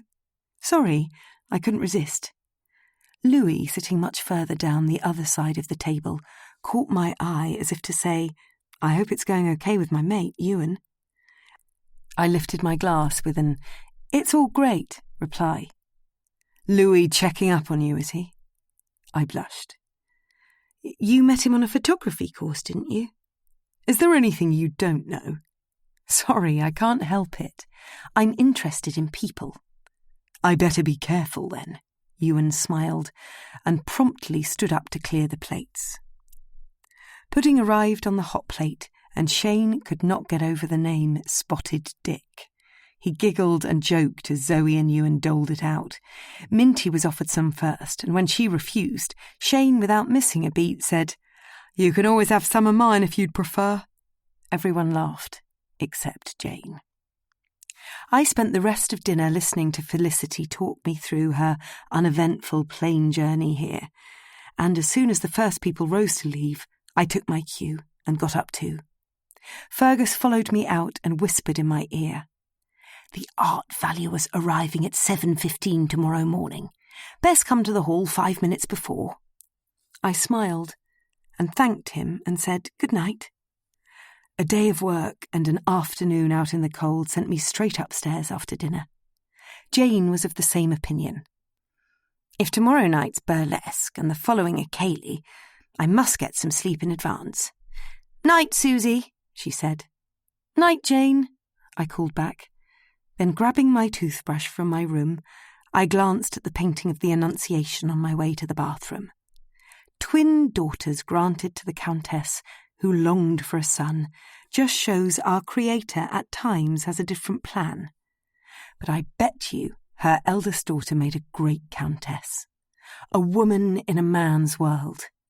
I must try and find a moment to ask Fergus about her. I stared into the mirror above the sink, watching toothpaste foam in the corners of my mouth. Why had my parents decided I didn't need to know I'm a twin? I can't believe they kept this tragedy from me, and it upsets me to think they've deceived me for 30-something years. I plodded back down the passage with heavy limbs, and as I changed into my nightie and got into bed, I felt drowned in unhappy thoughts. Lying under the covers in the fetal position, I imagined myself curled up next to my brother in our mother's womb. When I was little, I had an imaginary friend, Luke. He kept me company as an only child. I never understood when Mum used to get short-tempered if I insisted on her laying another plate at the table, buying 2 lollipops in the shop, or making a bed on the floor next to mine. Now it's clear. I completely understand, but it makes me so cross they'd lied to me for so long. I wish I'd been told as a little girl that the person I'd been snuggled next to for 9 months had left my side for evermore. I think it would have helped me rationalise my emotions growing up, made sense of the total emptiness I've suffered.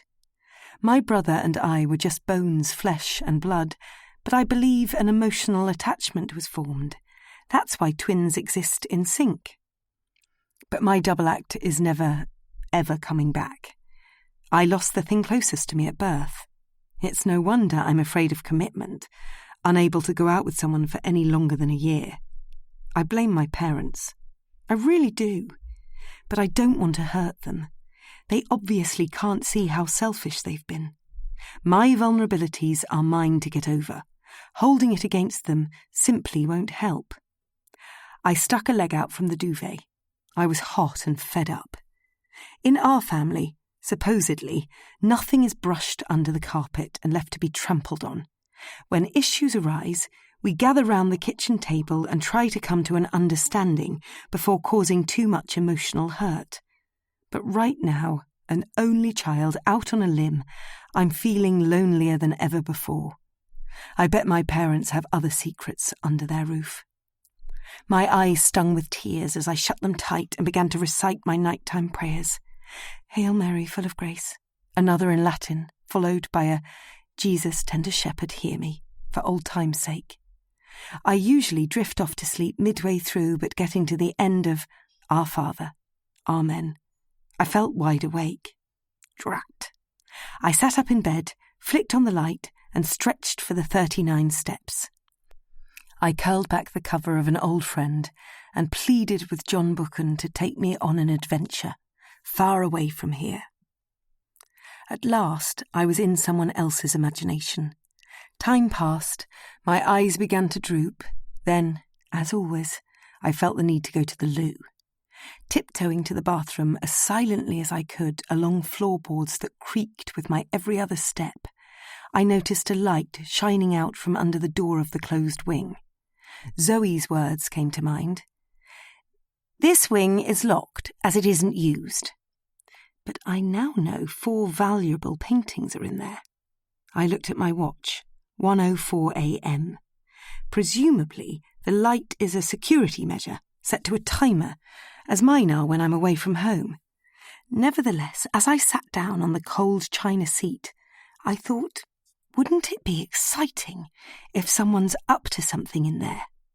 I stood in the unlit corridor listening for a sound, and when the locked wing door creaked against the wooden floor, I stared at who was coming out. Zoe couldn't see me. I was hidden in the dark, but I caught her leaving all right, wrapped up in a dressing gown, maybe just checking the place out, but even so, why now? She flicked off the light, and then with a click, something opened on the landing wall. I couldn't tell what, but it was just to the right of the door. Suddenly a keypad lit up, and I followed her fingers as they pressed a few buttons. The pattern they had taken lodged in my mind. She then closed it up and disappeared. I lay in bed stock still, hoping to hear more, but nothing came. The house now slept in silence, and not even the wind blew. No chance of sleep, though. Too many thoughts buzzing. Could Mari have been right? Has Jane really been here before? How odd she wouldn't say, but perhaps Zoe warned her not to. Didn't want people thinking that's how she got on the course. Or for me to treat her any differently for that matter. I got out of bed and slipped on a pair of socks. I have a plan. If Jane has been here before, her name is bound to be in an old visitor's book. I need to find the one from 40+ years ago. It can't be that hard. These big books take time to fill. Auchenlagan must have a collection. A detailed account of every person who's ever been to stay. Even people who forgot to sign will have been penciled in by the host. Everyone does it. No one is ever missed. Now's a good time. John Buchan will be my cover. I can't sleep. I came to find another novel. I made it to the library door without a sound. No one was around and no lights were on. My hands trembled as I pushed it open. Eek! The blasted hinges let out a squeak. Ruff, ruff, came Haggis's bark. He was somewhere nearby. Why wasn't he sleeping with Fergus and Zoe? I froze, with my fingers crossed, pleading him not to do it again. Silence. My shoulders relaxed. Haggis had kept his trap shut. I flicked the brass switch, and the book cabinets lit up. Then, scouring every row for the distinctive navy blue, claret red or racing green leather-bound books, a couple of £100 a pop, I realised no, there are none. And what's more, my hunt is in vain. I don't have a clue what Jane's maiden name is. If Atkinson were aristocratic, I could look it up in the big red book. There's one of them there on the shelf, a sort of telephone directory for toffs. No addresses and numbers, just titles, names and lineage. I'd look up Jane's husband and find their marriage date and her maiden name. But no, a surname like Atkinson won't be in there, too ignoble to be part of the pack.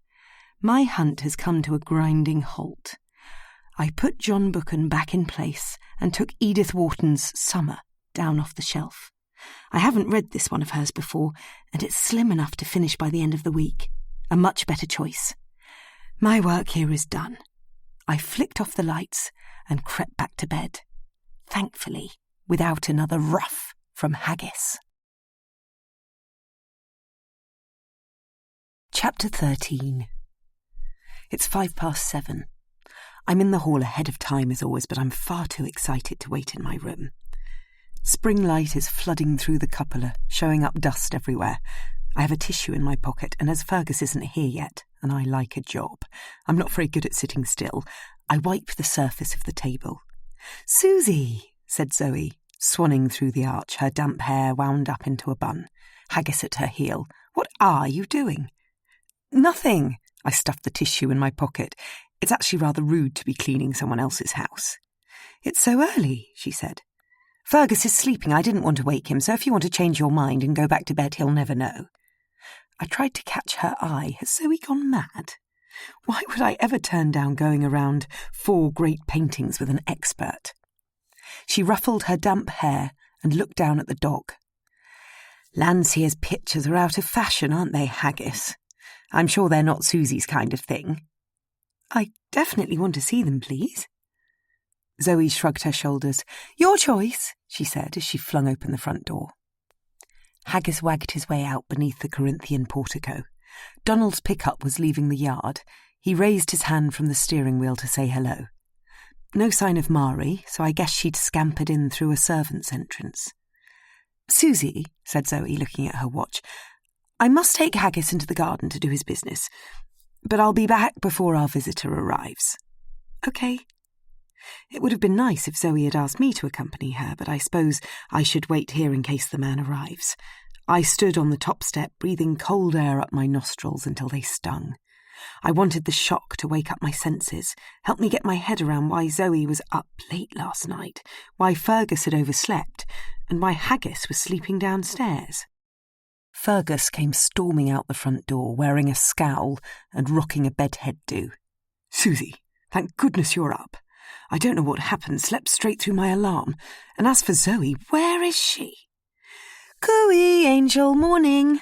Zoe was coming around the side of the house, and no sooner had she greeted her husband than a racing green Volvo swept into the yard. The driver grinned and waved as if we were his audience in the gallery. I felt rather embarrassed on his behalf. Fergus marched down the steps, making no attempt to stop Haggis racing across the yard. The young man, he couldn't be more than late 20s at the most, was too busy patting down his side parting to stop the rascal jumping up. But totally unbothered by the pause on his off-the-peg suit, he seemed perfectly au fait with dogs and proceeded to greet Haggis as amicably as he'd greeted us. "Come, Susie," said Zoe, reaching the top step. "It's freezing out here. Let's go inside." We waited seconds in the hall, and as soon as the door opened, Fergus introduced us. "This is my wife Zoe, and this is an artist we have staying, Susie Marl." "Hello, I'm Oliver Raylett." He shook us both enthusiastically by the hand. "Would you like some coffee, Oliver?" said Zoe. "No, thank you." He turned to Fergus. "If it's okay with you, I'd like to get straight to it. I must make it back to Edinburgh this afternoon, and the weather's not in my favour." "Is Edinburgh home?" said Zoe. "Yes and no. I live and work there, but I grew up in Bucks." "Buckinghamshire?" "Yes, although my great-great-grandfather was Scottish, and so I'm trying to reignite the connection." "How lovely," Zoe smiled, and Fergus chivied us into the body of the house. "Come, Oliver," he said. "As I explained on the telephone, the house is full, and I don't want our residents knowing you're here. We must keep our voices down." "Yes," said Zoe, "it's very important." "I understand," whispered Oliver. "Let's all go upstairs then, and I'll show you the pictures." "Thank you, my lord." "My lord? For heaven's sake, call me Fergus." "Fergus," Oliver repeated, and I only just managed to suppress a laugh. Chapter 14.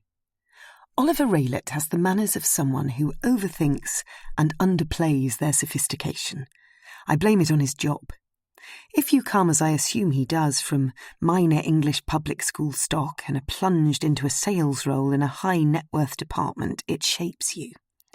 Assuming the role of art valuer, you've become conscious of the price tag on things that were previously just stuffing in your parents', friends' or relations' houses. And like those before him, and car salesmen, estate agents and antique dealers too, Oliver has an inclination to dress up and flirt with his subject.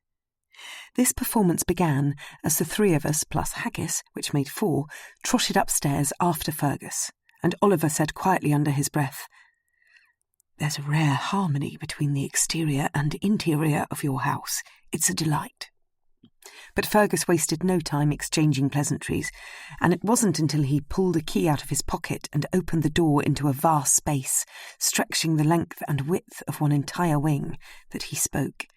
"In we go," he said, standing back. "You first, darling, yes, there you go. Oliver and Susie. No, not you, Haggis." "Haggis," said Oliver, and before Fergus could stop him, the dog scurried into the room. "What a fantastic name." "It amuses us, yes. But come on, Haggis, here, boy." The poor dog was grasped by the collar and shoved out of the room. "Off you go, no four-legged friends in here." Oliver giggled quietly as he took off, sliding in his penny loafers across the sprung wooden floor. He was headed for the first of 4 paintings, hanging one after another down the longest stretch of the wall. Natural light flooded in through the handsome floor-to-ceiling windows opposite. Zoe must have come in earlier to draw the curtains. Each painting was about 5 by 3 feet, maybe more if you included the frame, and all depicted stags, dogs or horses in various country settings. They were hanging from rails on brass chains, a lovely old-fashioned way to display a painting. Landseer, as is his wont, had encapsulated the grandeur and majesty of Scotland. Each one, I bet, would give the monarch of the glen a run for its money. "What a spectacular room," said Oliver. "Hey," I thought, why didn't he remark on the paintings first? "It wasn't its day," said Fergus, moving towards him and leaving Zoe hovering alone. She'd clearly seen these paintings many times before. Deemed the acme of taste, but now the parts that made it so, the panelled silk walls, the plaster ceiling, the gold leaf, Fergus's hands dashed about above his head, the cornice, the paint, the velvet curtains, the ragged pelmets, all let it down. "But one can imagine the splendour," said Zoe, turning to me, her friendlier self back with us. "Yes," I smiled. She was right. Those 3 magnificent chandeliers spoke for themselves. I wanted to comment on the perfect symmetry and how much I liked this particular element of Adam's style, but now was not the time. Fergus was back on point. "Rest assured," he said to Oliver, who had his face right up close to a canvas, "these paintings have been well cared for." "Much better seen from afar," said Zoe. "Come here, Oliver, stand back." "Oh, yes," he said, sliding backwards across the floor. "So majestic, you're right. Power really resonates from this perspective." Zoe beamed, and Fergus put his arm around her shoulder. I gave them a little bit of privacy and went to look at the painting furthest away. But without carpets in here, sound travelled the length of the wall, and I heard Fergus ask Oliver, "When did you say the exhibition's going to be?" "It starts at the end of July and it'll run throughout the festival." "Marvellous. How many pictures in total?" "I don't know, I'm afraid." "Aren't you involved in the show?" said Zoe. No, I just value Scottish paintings on loan for insurance purposes. That's the extent of my involvement." "Who else are you visiting?" Zoe wanted to know. And I felt a pang of jealousy for Oliver's free pass into other people's houses. Given my fascination with who people are and how they live, if I were Oliver, I would have asked to visit the loo as soon as I arrived, and certainly have accepted the offer of coffee. People's choice of china can tell you many a thing. But the opportunity to pry was wasted on Oliver. He'd come to do a job and stuck to it. "We're trying to get the McMurray jigs to lend some," he said, moving back up close to a painting. "Splendid name, that," said Fergus. "In full, it's actually Jig McMurray Jig." Oliver laughed. Not too much, that would have been rude. "Are they loaning their collection?" said Zoe. "They have 2 great pictures, but they're reluctant." Zoe looked at Fergus. "Do we really want to loan ours, Angel?" Oliver spun on his heel. "You must," he said. He couldn't afford to lose his one and only deal. Yes, said Fergus. "Don't worry about that. Now, tell us, what else does your job involve? None of us have met someone in your role before." Fergus smiled at me. "Managing 19th century picture sales, but I do like a job associated with an exhibition. It means I get to see the paintings without the crowds. I feel very lucky about that." Fergus swelled with pride. "Well, you must just give us a call if you'd ever like to come and see our collection again. We're very open to that, aren't we, darling? He turned to Zoe, who nodded with a half-smile. I'm not sure she likes the cut of Oliver's jib, but then again it could just be she's tired from a late night. Which department do you work in, Oliver? She asked.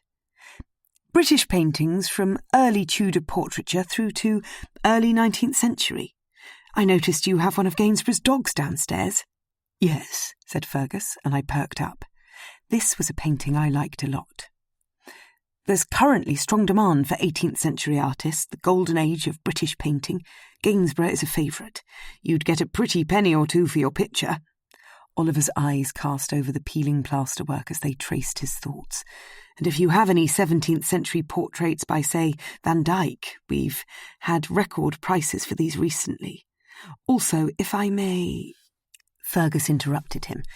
It's very interesting to hear about the current market, but I want to stop you there, as we Muchtons like to keep hold of our collection. He put his arm around Zoe's shoulders. It's about the only thing in our family's history, other than the house, of course, which has survived the ups and downs. No problem, but our art dealership has an excellent relationship with both established collectors and new buyers. Oliver looked hopeful. Not for us, said Fergus, and Zoe shook her head. Now, if you're happy being left alone, we shall leave you to it. Yes, I might need some time up here. Susie, said Fergus, I should think you'd like to linger a bit longer. Yes, please. I turned to Oliver, as long as I'm not in the way. No, not at all. Fergus explained he was going to lock the door from the other side. He didn't want people prying. He handed Oliver another key. Use this if you need to get in and out. I'll come back in a while, see how you're getting on.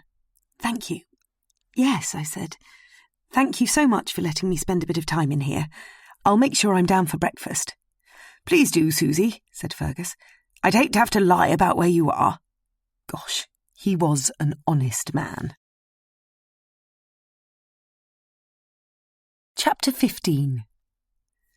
Oliver turned and asked me to point to my favourite picture. The first one up there. Early morning stags on the moor.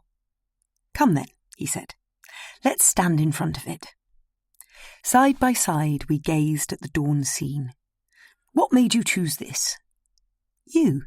What? You made me choose one. I smiled, but Oliver didn't get the joke. Why do you like it the most? To be honest, I've never really liked Landseer, but I'd never turn down an opportunity to see his work. But you don't like it? Oliver clearly wasn't a painter himself. One can learn a lot from well-known artists, regardless of whether one likes their subject. I think Landseer's rather brilliant at the craft. The way the morning mist parts around the stag in this picture and the coat of the dog in that one over there are extraordinarily masterful pieces of painting. Animal magnetism, that's what we call it. You're right. This is what makes his work popular. I meant the brushwork, not the subject. I see. That's something I know all about too, but first, how would you sum up his pictures? I'd say they were majestic Highland clichés skillfully portrayed. He does divide people, and you're correct in some sense, but the artwork's misty mountain background was almost always added later, like a 19th century Photoshop, and occasionally the animals weren't even from Scotland. Really? Yes. After the National Gallery had paid several £1 million for the Monarch of the Glen, it was proved the stag was part of a herd in Cambridgeshire, where it was painted, Oliver sniggered. Surely the point of the scene is its association with Scotland, not where the work was done. I disagree, Oliver shook his head. So, if there was a picture of a Wiltshire man's bagpipes painted at his house in Wiltshire, then they wouldn't be Scottish. That's a different matter. I didn't respond. I don't want to bully this man. Don't you like any of Landseer's work? He said. I suppose I only meant his breast-beating Highland scenes. I like the loose brushstrokes of his oil sketches in the corridor. I don't know if you noticed them. I certainly did. Very much of their time. A much freer style, but Landseer no doubt. Tell me, surely there's a reason you chose this painting. Early morning stags on the moor. I like the way that sprig of heather sparkles in the light, and I went up and touched the frame. This gilded wood is lovely. Yes, his pictures are often presented well. You know the most famous frame, don't you? I'm not sure, I said, as I wiped some dust off my fingers. That of Neptune, painted in 1824. It's made of beams taken from HMS Temeraire. The warship that fought at the Battle of Trafalgar? I was confused. Yes, in 1805. Really? Yes, it ties in nicely with the subject of a black and white Newfoundland dog on the seashore. Oliver did his penny loafer sliding motion as he moved to the second painting in the row, Rutting Stags, and asked me what I thought of it. It's okay. Come on, you're an artist. You must have more to say than that. I've always been a sucker for foreshortening, so my favourite bit is the ridge of that barking stag's spine. It leads one's eye into the picture, and I think it emphasises his dominance over the two less prominent ones. The triangular composition. Yes, Landseer liked that. Oliver held his face right up close to the canvas and inhaled deeply. Hang on a minute. Does it smell funny? He didn't laugh, or speak for that matter. What are you doing? I think there's... He deliberated as he stepped back a bit. Something not quite right with this. The hanging of it? It's a little low, but no, he sounded irritated. I took an extra module in Landseer of this period. His eyes were scanning the picture. I have no idea what he's thinking. There's something uncharacteristic, he began, moving his face back up close to the canvas. It doesn't look good enough to be by Landseer. It doesn't have the authentic Landseer touch. Another version would have different elements, but this is the exact picture, and I suppose therefore it may be a copy. I can't be certain. A fake? I said, instantly doubting the expert. Fergus is proud of his collection. There's no way this man can be right. We've barely been in here 20 minutes. He cleared his throat. These revelations can come as a surprise, but, well, I presumed you were here to see how my job works, and as you're not the owner or a close friend of the family, I thought I'd share my initial observations. Yes, but it's quite something to tell me they're fakes. I wasn't suggesting it's a fake. I think something's up. It could be a second version Landseer painted or a copy, though I wouldn't go as far as to say either yet. A copy or a fake? It might be a very accurate copy. Not a fake, no, not a fake. Only once a false signature has been added does it become fake. Are they all... Having already got in a muddle over fakes and copies, I opted for... slightly dodgy? Oliver's right arm shot out. The final painting over there, Dogs in the Moonlight, has something odd about it too. But your favourite... Early Morning Stags on the Moor and Horses at Bay are genuine Landseers, I'm pretty sure. I don't understand. Identifying legitimate paintings is all about whether or not they're good enough. The painter's hand is the first thing you look at when deciding what is an original and what is not. Oliver moved along to the next painting on the wall, Horses at Bay. I'm familiar with the brushwork of Landseer, and this one here is definitely by him. How can you tell? One has to be on an eye level to analyse paint. Come here. We went on to Dogs in the Moonlight. Look, I'm not trained in art fraud. I'm here to value the pictures for insurance purposes, but I know Landseer well enough to see there's something a bit wrong with these brushstrokes. Once again, I wasn't sure what he meant, and I began to wonder if Oliver's tentative suggestion it was a copy was because it's incredibly difficult to ever be certain.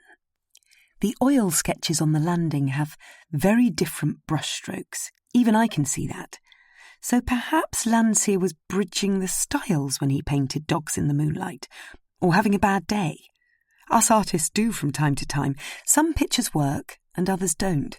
It's a constant struggle trying to achieve the best. Can you see? He said. The brushstrokes are all wrong in this picture. The texture of the paint with that plastic consistency is modern. And I'll bet you it's on an acrylic ground. Primer of that type has only existed since 1955. To me, it doesn't look like old 19th century paint. Could they have had the pictures restored? That's outside my remit, but I don't think so.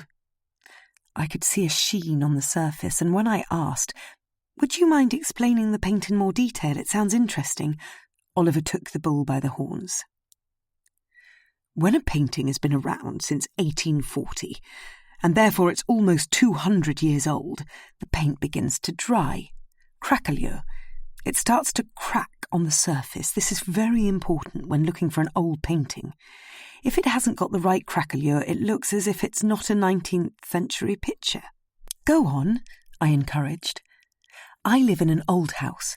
My studio is cold, and sometimes I worry commissions will crack if clients hang them in a warm room. Oliver might be about to help me out. If you look at the first painting and the third, they both have a very obvious cracked surface, telling you the paint has been sitting on the canvas for 100 years or more. Whereas in this painting and the second one over there, there's no cracking effect. Can one avoid paint cracking? In 100 years from now, we'll know. Modern materials need to be tested over time. They haven't been around long enough yet. I've heard of copiers baking the paint to make pictures look old, much like dipping documents in tea. Is that true?" Copiers try all sorts of things to produce a craquelure effect, but it doesn't look right. You can always tell. "Do you really think 2 of these are copies?" My heartbeat rose as I said it. "I'm not making it up if that's what you're implying. It drives me mad when people undermine an art history degree. Oliver, I'm sorry, I honestly didn't mean that. The Muchtons might well be thinking they can get away with submitting copies for public display." I tried to console him. "Zoe and Fergus wouldn't do this to you." "Well, I've seen the provenance of the originals. Fergus Muchton owns them, and I'm pretty sure 2 of them aren't here." "Could they have been sold by one of his ancestors? Maybe they had them copied and never said, or maybe they sold the originals by mistake. These do look just like Landseer to me." "No fool would make that mistake. The owners will have sold the originals on the black market. It's the only way they'd get away with it under the radar. That's probably why Fergus has no idea." "Surely if you're going to be deceitful, it's better to fool the black market than your relations." "Any underground specialists would have sniffed out a fake. By having them copied, they're gambling with the likes of me that they can pass off these as originals." Oliver let out a long breath. "What are you going to say to Fergus?" "Nothing. I certainly wouldn't do it face to face, and anyway, it's not my job. When I'm back in the office, I'll mention it to my boss. He'll give Fergus a call in a day or 2 to arrange a visit from Jamie Tumbleton-Smith, the current Landseer expert. It shouldn't be a problem. I happen to know Jamie lives in Scotland, not too far from here, in fact. He'll come and give a definitive assessment, and then we'll all know where we are." "Wow. I can't actually believe you might be right." "I've confided in you. I might be right, I might be wrong. These pictures are awfully good. But either way, you mustn't say anything to the Muchtons." Is Oliver backtracking? I think he might be doubting himself. Yes, I get that," I smiled. "Thank you very much for being so open with me. It is all rather fascinating." I looked down the wall of paintings. "Unfortunately, I have to go to breakfast now. I'd so much rather stay and look a bit more, but at least you can get on without me asking more questions." "Well, it was nice meeting you," Oliver smiled. "I wish they'd let the students I'm teaching in here." "Nothing unusual about that. Quite a few owners closet their most valuable pieces of art away." "Lucky me, then." I hastily made my way to the door. I'm suddenly afraid Fergus might appear. I have been up here quite a long time. "Bye," said Oliver, retrieving the key. He closed the door behind me, and I paused on the landing.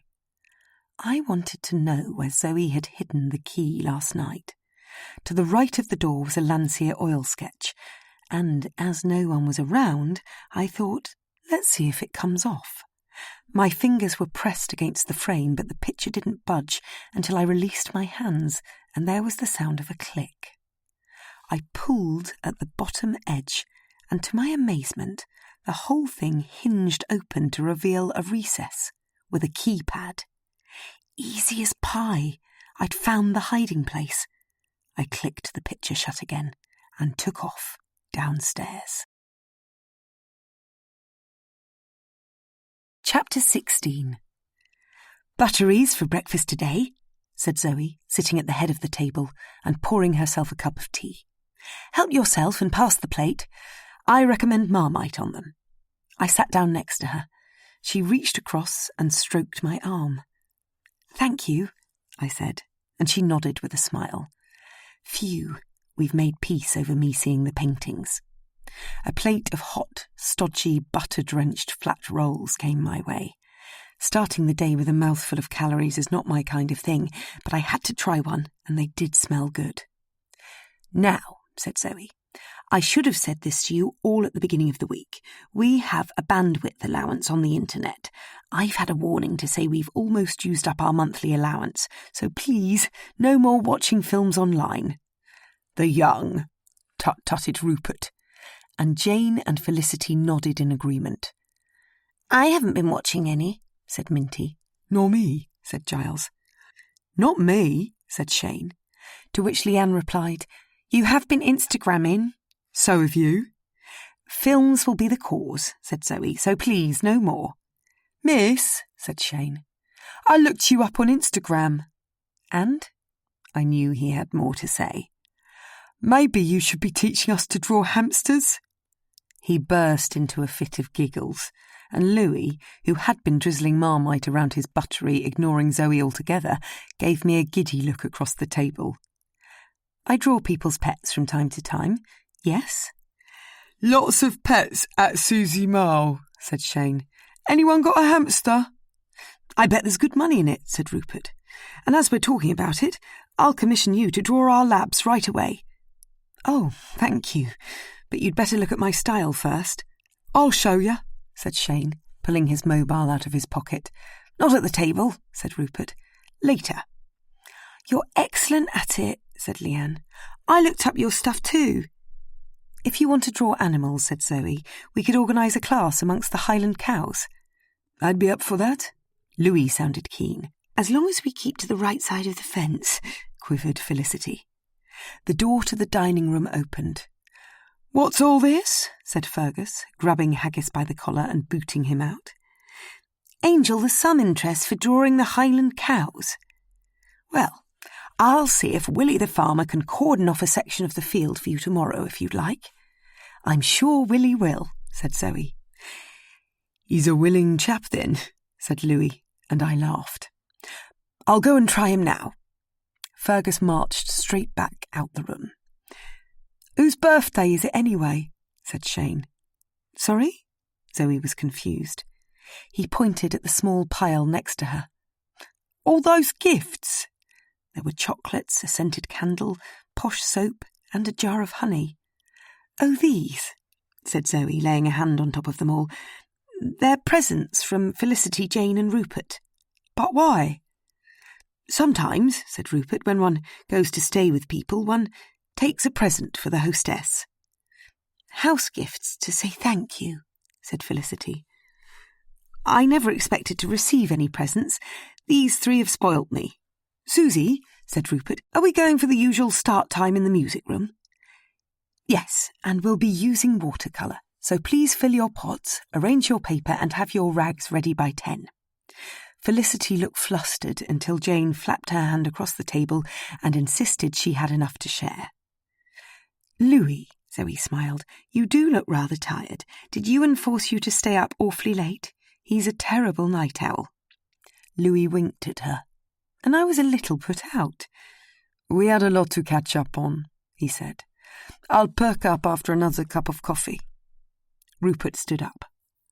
"I'm going to get a breath of fresh air before we begin. Anyone want to join me?" "Yes, please." I jumped at the chance to see a bit more of our surroundings. "Right then, I'll go get suited and booted and I'll meet you out the front." "Great.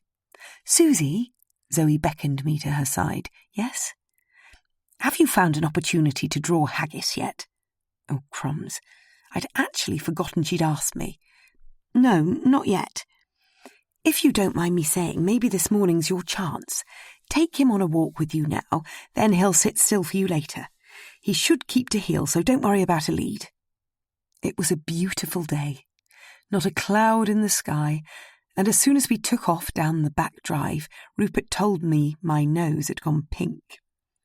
Auchenlagentosh sits in a copse of Douglas firs, planted according to Fergus in the 18th century, to offer protection from the bleak winter weather.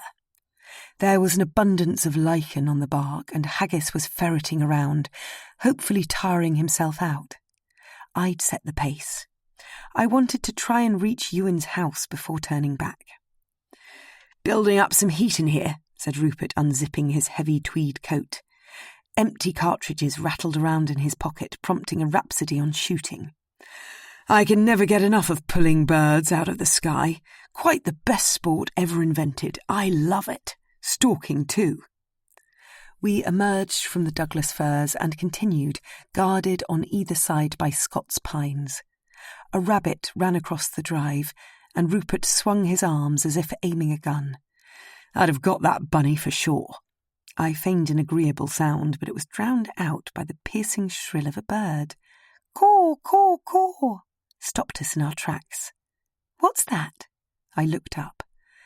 I heard exactly the same noise the night I arrived. Ghastly, isn't it? There, a raven. Rupert pointed at a flash of sky between the trees. "Oh, look, there are two. Rather marvellous watching them frolic." A pair of birds way up above us were tipping and turning their wings as they croaked at each other. "They're courting," said Rupert, "monogamous like us." "How sweet." "Don't be mistaken. They're scavengers at heart. Can you see the twiggy ball at the top of that tree to the left?" "Yes." "It's a nest lined with rubbish, I bet. They pick up anything twinkly, would snatch a Kit Kat wrapper straight out of your hand." "What about a piece of jewellery?" He laughed. "Only if you left it lying on the ground." Yes, I thought, this I've seen happen. As we walked on, Rupert didn't draw breath on the subject. "They live off carrion, would pick the tongue out of a dead man. Heaven knows why they're protected. Highly intelligent but horrible birds. There seems to be an explosion of them around here." We turned a Z-bend and came upon a cottage. "This must be where Ewan lives," I said. "Shall we rat-a-tat-tat at his door?" "Why not?" A few seconds later, and Ewan was standing in the frame, wrapped up in a red tartan dressing gown. "Wow," he gasped. "I did not expect to see you two." "Rather bumptious of us to appear on your doorstep like this," said Rupert, grabbing hold of Haggis's collar. "But Susie and I thought, why not?" "I'm sorry," I said. "We didn't mean to get you out of bed." No, I'm up, just not dressed."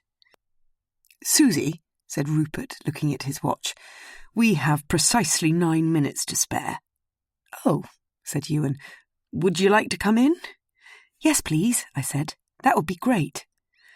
"Well," Ewan yawned, "leave Haggis in the porch and come this way into the sitting room." He flung open the curtains of the bay window, and the early morning light lit up 2 lovely landscapes either side of the fireplace.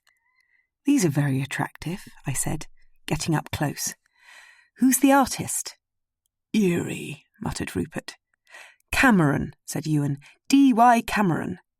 They're 20th century, and if you look at this one—" I went to his side. "The group of hills in the background are called Ben Egg. Not far from here. On a good day you can see them from Fergus's terrace." "Really?" said Rupert. "Yes, the white quartzite sparkles." "I've never seen a mountain like that." "No mountains in Scotland," said Ewan. "They're either called hills, bens, or Munros." "I never knew." "Not many people do." "Hey, Rupert," I said, "come closer and look at the subdued colours. They might help you this afternoon." "You'll have to give me more to go on than that," he said, winking at Ewan. "OK then, see how few colours there are," I asked. "Blue. It's all varying shades of blue." "Atmospheric perspective," said Ewan, taking over. "As things recede, their colour becomes less saturated. They assume the background colour, bluer, like the sky." "I see. Unless you're painting a sunset, then you make the object paler and redder." "I thought you were a photographer. Do you paint too?" "I'm an occasional painter. I did a photography course to help me understand paintings." "Why?" said Rupert. I knew if I learnt to take good pictures of paintings, I could then work from them back home. You know, dissect them, leave the emotion of the real thing aside and understand the technical details. It helps me get better quicker. Yes, I said, knowing exactly what he meant. Often, when I visit art galleries, I stand side on to a painting, getting as close as I can in order to see how the paint's applied, what ground it's on, and whether it's varnished or not. Much like Oliver was doing this morning. I've always bought postcards in the shop to work from at home, but I suppose a very good photograph would be better. That way I could zoom in, get really close to the detail. If you know how to work a camera, Ewan directed his comment at Rupert, you can make an incredibly good reproduction and study it at home to your heart's content. Problem is, he joked against himself, despite doing a course, I'm not very good at photography. Well, if you paint, said Rupert, you should join our afternoon class. Susie doesn't look so sure about that. The thing is, I said nervously, everyone's paying to come on this week, and I think if you were to join in, it would change the dynamics, and perhaps, if you don't mind me saying, it might appear as if you were taking advantage. Good point, said Rupert. That's exactly what it would be. Me taking advantage of you being here. Don't worry, I'll keep out of it. Thanks, I smiled. A loud whine came from the porch. Rupert, it's probably time we made our way back. He turned to Ewan. Would you mind if I had a quick glass of water first? I'm feeling rather parched. Sure, come. Ewan took us down a dull corridor into a mint-green kitchen. Not a patch on my brother's pile, eh? Easy to manage, said Rupert. There was a laptop on the table. I could just make out a progress bar on the screen. Downloading original. Zip 500 GB. 6 hours remaining. What a massive file. I wonder if it has anything to do with Zoe's internet allowance. Susie, Ewan snapped, and I looked away. Water? No, thanks. Jolly glad we knocked, said Rupert. Any chance we can have a quick look at your studio? Nope. I'm sorry, I spoke out of turn. Come on, I said, we really must go. Ewan stood on the step, waving us off as Haggis bolted back up the drive. Left, right, boomed Rupert. We mustn't be late for class. Chapter 17. Kaylee swaggered into the room 5 minutes late without an apology. Hiya, everybody. She grinned with a smile so huge one couldn't not be charmed. Kaylee, I said as she reached for her belt, there's no need to get undressed today. We're going to concentrate on your head. Whatever you want, I'll do. Thanks. Pop your bag over there and then come sit on this stool. Jane interrupted. So we're painting a portrait, are we? Yes, a head study in watercolour. Shane began to move his easel behind the stool. Don't be silly, I said. You have to get a view of her face. He shuffled round next to the others and Kaylee came to sit down. This studio's okay. Absolutely great. You have such good posture. But can you really hold a pose like that? I'll give it a wee go, Susie. OK, thanks. Right. Everyone, you can either start by drawing a very light outline in pencil or go straight in with watercolour. Which would you suggest? Said Felicity. I'd encourage you to do whatever you feel most comfortable with. Have you all used watercolour before? Only Minty said yes. Damn it, what a pain. I'm tired and lacking enthusiasm to run a step-by-step class, but I must. So when Leanne asked, Do you think you could show us, Susie? You can use my paper, I've got loads more. I picked up a pencil and ran through the steps. That don't look anything like her, miss. It will. I'm not worried about getting a likeness at this stage. Leanne handed me a brush. I dip-dabbed it in water and paint and began building an impression of Kaylee's colourful face. I reckon I can do that, miss. Well, there you go, but it's very important you only put down what you see. So look hard and don't rush like me. We have all morning. Can we play some music? Asked Leanne. As long as it's not ghastly modern junk, said Rupert. What about jazz? Suggested Louis. I can get my iPod and speaker if you want. If everyone's okay with that. I looked around the room. Then, Louis, do you mind if I go get it? I don't want you to fall behind. Sure. It's on the dressing room table in my room. Louis's bedroom. The blue room, replete with light blue peely wallpaper, curtains to match, and a very ropey tasselled blue canopy over a mahogany four-poster bed, was like walking into a sensual cloud. The huge space was filled with the most delicious aftershave.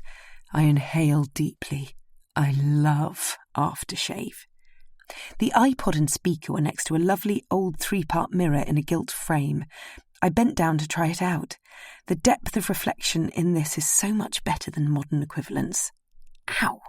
I blooming well stubbed my toe on something very hard. It was behind the curtain under the table.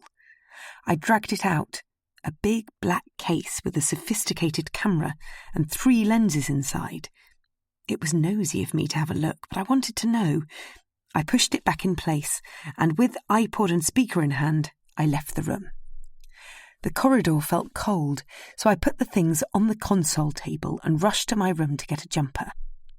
I don't think it was the speed I was going that made me trip, and I don't think it was my trip that loosened the floorboard in my room. It caught me unawares, and I'm now a crumpled heap on the floor.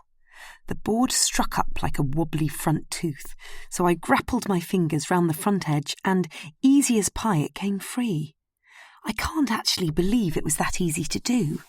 If it had always been loose, I would have tripped up days ago. So who's been in my room? I pushed my hand into the shallow hole. There was nothing in it but dust, which I brushed off my fingertips as I popped the board back in place. After repeatedly stamping it down with my foot, failing to get it flush, I gave up and rushed back downstairs to the music room. Great, said Louis. Just press play and no need to change the soundtrack. Rupert was staring at my knees. Did you fall? Just tripped on a loose board in my room. I looked around the class. No one gave a flicker of guilt, and as I bent down to brush the scuff marks off my tights, Felicity made a concerned sound and Louis raised his eyebrows as if to say, "Are you okay?" Break arrived, and Kaylee had a good shake, stretching out her jaw, relieved not to have to hold still a moment longer. I looked at everyone's pictures, and as the talent varied considerably, I decided not to open a discussion at this point. I didn't want to put anyone off. If you're all happy carrying this through till lunchtime, then let's continue. Kaylee nodded and the class resumed. We'll be stopping at 12:30 today as we're going up on the moor and we need to get back for an early dinner. Yous all coming to see my show? Said Kaylee. Yes, I smiled. We're going to bring our sketchbooks too. You'll have plenty of nudes to draw. Lush, said Giles, and a few people giggled. Crumbs, I thought. Maybe burlesque is different in Scotland. The class was quiet. Everyone was working hard, so I decided now would be a good moment to go and sketch haggis. I don't need long, 10 minutes or so to get an impression. I'll be out in the hall for the time being. Come find me if you're really struggling. The dog was slumped against the front door, basking in a spot of sunlight shining down from the cupola. This seemed to me a rather good pose, so I took the risk of not moving him in the hopes no one would enter for the time being. All I need is a sketch and some photographs. I much prefer to finish a pet portrait at home. I crouched down, and my rubber slipped from my hands, bouncing across the hall, disappearing behind an empty umbrella stand.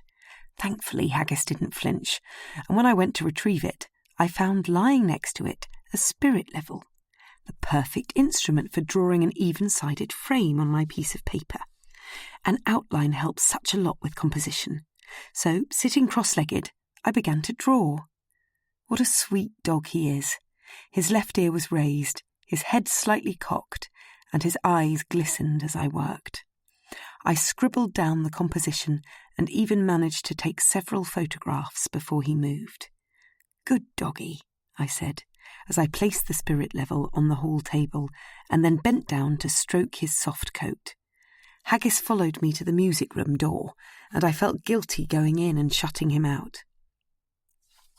When the watercolour session ended, I had everyone lay their pictures on the floor for a quick crit.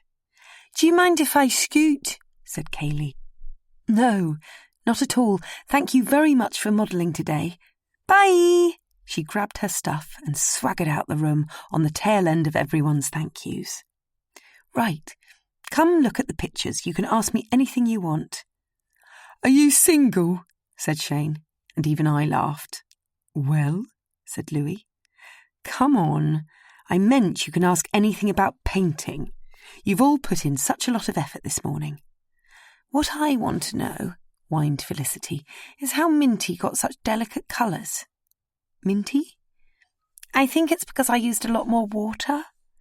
But I tried to use a lot of water and look at mine, grumbled Leanne. It's all blotchy. What sort of brush were you using? Here, she handed it to me. This is a synthetic brush. Minty, is yours sable? Yes. Sable holds water better than synthetic, so it gives a much smoother, more even spread of colour. Leanne wrote down the name on the back of her hand. I didn't like to tell her quite how expensive these brushes are. Every artist, no matter how much money they have, has to weigh up performance and cost. The reality is, the more you spend, the better the equipment, and natural versus synthetic is no comparison. Louis, said Rupert, why have you painted more of her jumper than her face? I thought it'd be easier, he shrugged. Cheat, said Jane. Not true, I said. Painting is interpreting what's in front of you any way you want. That's why pictures reveal so much about a person's character. Yes, said Jane. Louis is a cheat. That's a bit harsh, said Felicity. You and I would have done better concentrating on the jumper. Jane actually stamped her foot. I just wish you didn't all have to see my poor efforts. Jane, I said, trying to lift her mood, you mustn't say that. The hardest thing about creativity is the challenge. There is no formula, no medicine to make things better when they're bad. It's not like learning something and knowing it forever. Each new painting or drawing puts you right back on first base. And just because past drawings and paintings have worked doesn't mean future ones are going to. Mine hasn't worked at all today. Well, I think it looks like Kaylee. That's because no one else wears such wacky makeup, said Shane. I'm hungry, said Leanne. Can we go? Yes, let's call it a morning. We're having lunch up on the moor, and the minibus will be leaving here in 10 minutes. I looked out of the window and my heart fell. Grey clouds had swamped this morning's blue sky. Cheer up, said Louis over my shoulder. I'm happy. I just don't want it to rain. Chapter 18. We've just finished a stand-up lunch of thick hot soup and cold lamb rolls in the bothy and are now out on the veranda, under an awning, contemplating the drizzle. Stretched out in front of us is a log, one long, slick plain of deep brown sunk into the foreground of the heather moorland. The landscape behind tumbles for miles, eventually blending with the peaks on the horizon. Look, exclaimed Rupert. There's a ptarmigan. So it is, said Fergus. Well spotted. What did you say it was? Said Felicity, all giggly with confusion. A ptarmigan. Spelt Ptarmigan, said Jane. Blast, he's gone. Giles was disappointed. I've never seen one before. Over there, said Minty. You've never seen a bird before, said Shane. You'll only see these birds in the Highlands. Fergus leant on the crook of his stick. They're a species of grouse. This one's a male. You can tell from the black feathers round his face. I don't see no black feathers. It's a bit far away, but if you look closely, you'll see them coming through his white winter plumage. Only birds in Britain to grow completely white plumage, said Rupert. Talking of which, there's a painting of them in my bathroom. Yes, said Fergus. It's by Thorburn. And which earl bought that? Mocked Shane. Fergus laughed. The Countess Sojourn's husband bought it. He was wounded in the First World War. No quality of life after, and bought art to cheer himself up. He had been a particularly keen sportsman before the war. There are some of Henry Alcon's wildfowl prints in one of the children's rooms, I think. Mine, said Giles. Fergus clapped his hands, and Haggis barked at the ptarmigan's rasp as it furiously flapped its short wings and grazed the heather in low flight. I'm going to leave you all to it. Fergus said with a spring in his step as he bounced off the veranda into the heather. Haggis and I have some inspecting of the butts to do. What? Shrieked Leanne. A butt's a camouflaged hide you shoot from, said Rupert. What's a hide? A place of concealment disguised to appear as part of the natural environment, said Jane. I bet you're good at Scrabble, teased Rupert, but she wasn't amused. It would be a grand place for a wind farm here, said Giles. My parents are longing for their application to be accepted. They've got an 80-foot application mast up like that one over there. He pointed into the distance. I can't see a thing, said Felicity. I'm not lying. It's the tip of a mast breaking the horizon, I can tell. Yeah, right, said Minty. Wind farms make you rich, don't they? Said Shane. Mega rich, said Leanne. They're ghastly, said Minty. Enough of this, I cut in. It's time to begin, and if you're all happy using my primed paper again, then help yourself to a sheet in the bothy. We'll be painting outside. What about the rain? Mumbled Leanne. Yeah, said Louis. You don't have to paint it if you don't like it. Ha ha. I took a step down from the veranda onto the heather. It was only drizzling, but everyone else stuck under cover. Rupert and Shane were squeezed in the doorway. Minty, Giles, Felicity, Jane and Leanne spread out over 2 benches. And as Louis bent to perch on the step, he reached out his hand and caught a drip from the peak of my hood. Controversial subject, these wind farms, bored on Rupert. You should try talking to Fergus about it, said Louis. Waste of time. There'd be no point applying for one here. Why? Said Jane. The ornithologist would have a field day.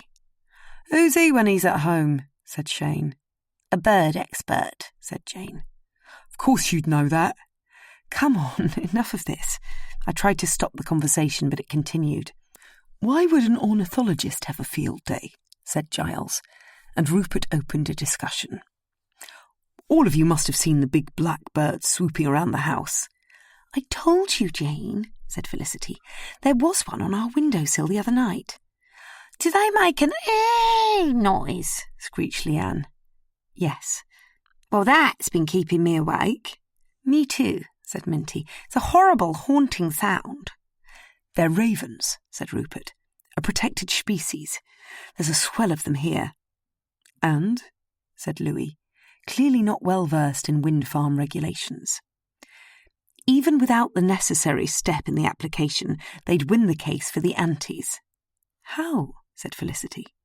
They're protected, and any disruption to their flight path, such as a collision with turbines, Rupert could hardly sound smugger, would instantly put an end to an application.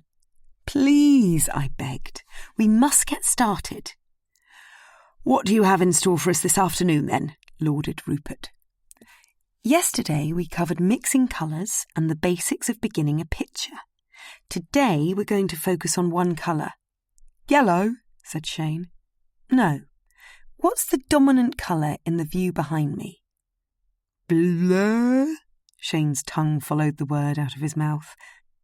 Blue, said Rupert. Depends how much of the sky you're looking at, said Jane. As a photographer, I can tell you everything fading into the horizon is a varying shade of blue. He's right, said Minty. Yes, and this afternoon I want to try and teach you to create perspective using one colour. Must we go out in the rain? Grumbled Felicity. If you're happy working on your knees, you don't have to. I'm going to sit here. Shane plonked himself down next to Louis. And I'm going to brave the drizzle, said Rupert. Nothing like a blast of bad weather to get one out of the post-lunch slumber. There are easels in the bus. Please grab one for me too, said Minty. Won't the pictures smudge? Asked Felicity. No, water and oil don't mix. So you could paint in pouring rain? I wouldn't recommend it. It will only add to my picture, said Rupert. What are we painting, miss? A view of the horizon. None of this foreground, said Giles. Not today. I'd like you to start your picture in the far distance, where things begin to turn blue. I can't paint the lake, said Leanne. Lock, corrected Jane. If you really want to, you can, but I was hoping you'd try this exercise first. Anything for you, miss. Please can you talk us through it? Asked Rupert. OK, here goes. The endless questions were driving me mad, but I kept my patience, and the class eventually began. Jane and Felicity both tried really hard, and Minty and Rupert stuck it out until the drizzle stopped, the temperature rose, and hundreds of midges descended on us. Tiny little black dots, biting any exposed bit of flesh. It was ghastly. The session fell apart, everyone rushed inside the bothy, and, last in, I banged the door shut. I'm never coming to Scotland again, said Leanne. That was the worst experience of my life. Felicity nudged Jane, who was rubbing mosquito repellent all over her wrists. Give her some of your spray. Hey, give us all some of that, said Shane, stretching an arm out for the bottle. Please, said Jane. Please? Ladies first, said Rupert, and Jane handed the bottle to Leanne, who took some and handed it to Minty, who then handed it to me. I gave my neck and wrists a good spray and passed it on to Louis. He passed it to Rupert, on to Giles, and eventually it got to Shane, who thankfully saw the funny side. Bang went the door, and in stumbled Ewan, with a bottle of sloe gin in his hand. Where did you come from? Said Rupert. Close the door, squealed Leanne, reaching to push it shut. Thought I'd come and see how you're getting on. Judging by the amount of mud on Ewan's boots, he'd clearly walked up here. I knew you'd appreciate some of this. He held the sloe gin bottle high in the air. I think he drank some on the way. Get in there, said Shane, holding out his lunch mug. Yes, please, said Leanne, thrusting her mug at him too. Anyone else? Ewan wobbled the bottle, and resigned to the fact that class had come to a crashing end, I thought why not round it off with a shot of sloe gin. Well, if the tutor's having some, said Giles, I'll have some too. It wasn't ideal, Ewan appearing like this, but I had to hand it to him. He'd lifted the mood. Absolutely everyone accepted a shot, and although it was not part of the curriculum, he couldn't have appeared at a better moment. What the hell are you doing here? Said Fergus, bursting through the doorway, completely drenched. Uh-oh! Ewan clenched his teeth for comic effect. I was rather alarmed by Fergus's sudden strength of character, but nothing could have stopped the others charging for the bus, desperate to be off the moor and back at the house. Fergus, Ewan and I were soon alone. I'm sorry, I said, taking the blame. The class ended early because of the midges. It sounded a bit pathetic out loud, but it was the truth. Yeah, bro. I promise I didn't interrupt them. They were already in here when I turned up. OK, Fergus said, then turned and left the bothy. Zoe was right, fundamentally he's wet. Susie, said Ewan, his eyebrows raised like a cheeky little child, do you think there's room for me on the bus? I couldn't hold back a smile. This man was a charmer. I'm sure there is. Let's go see. He squeezed in the back, pretty much sitting on Louis's knee. I hopped in the front next to Haggis, and Fergus revved the engine. With wet paintings clasped tightly in cold hands, the bus was put through its paces, down the track, and off the moor. Chapter 19. I've hidden myself away in my room.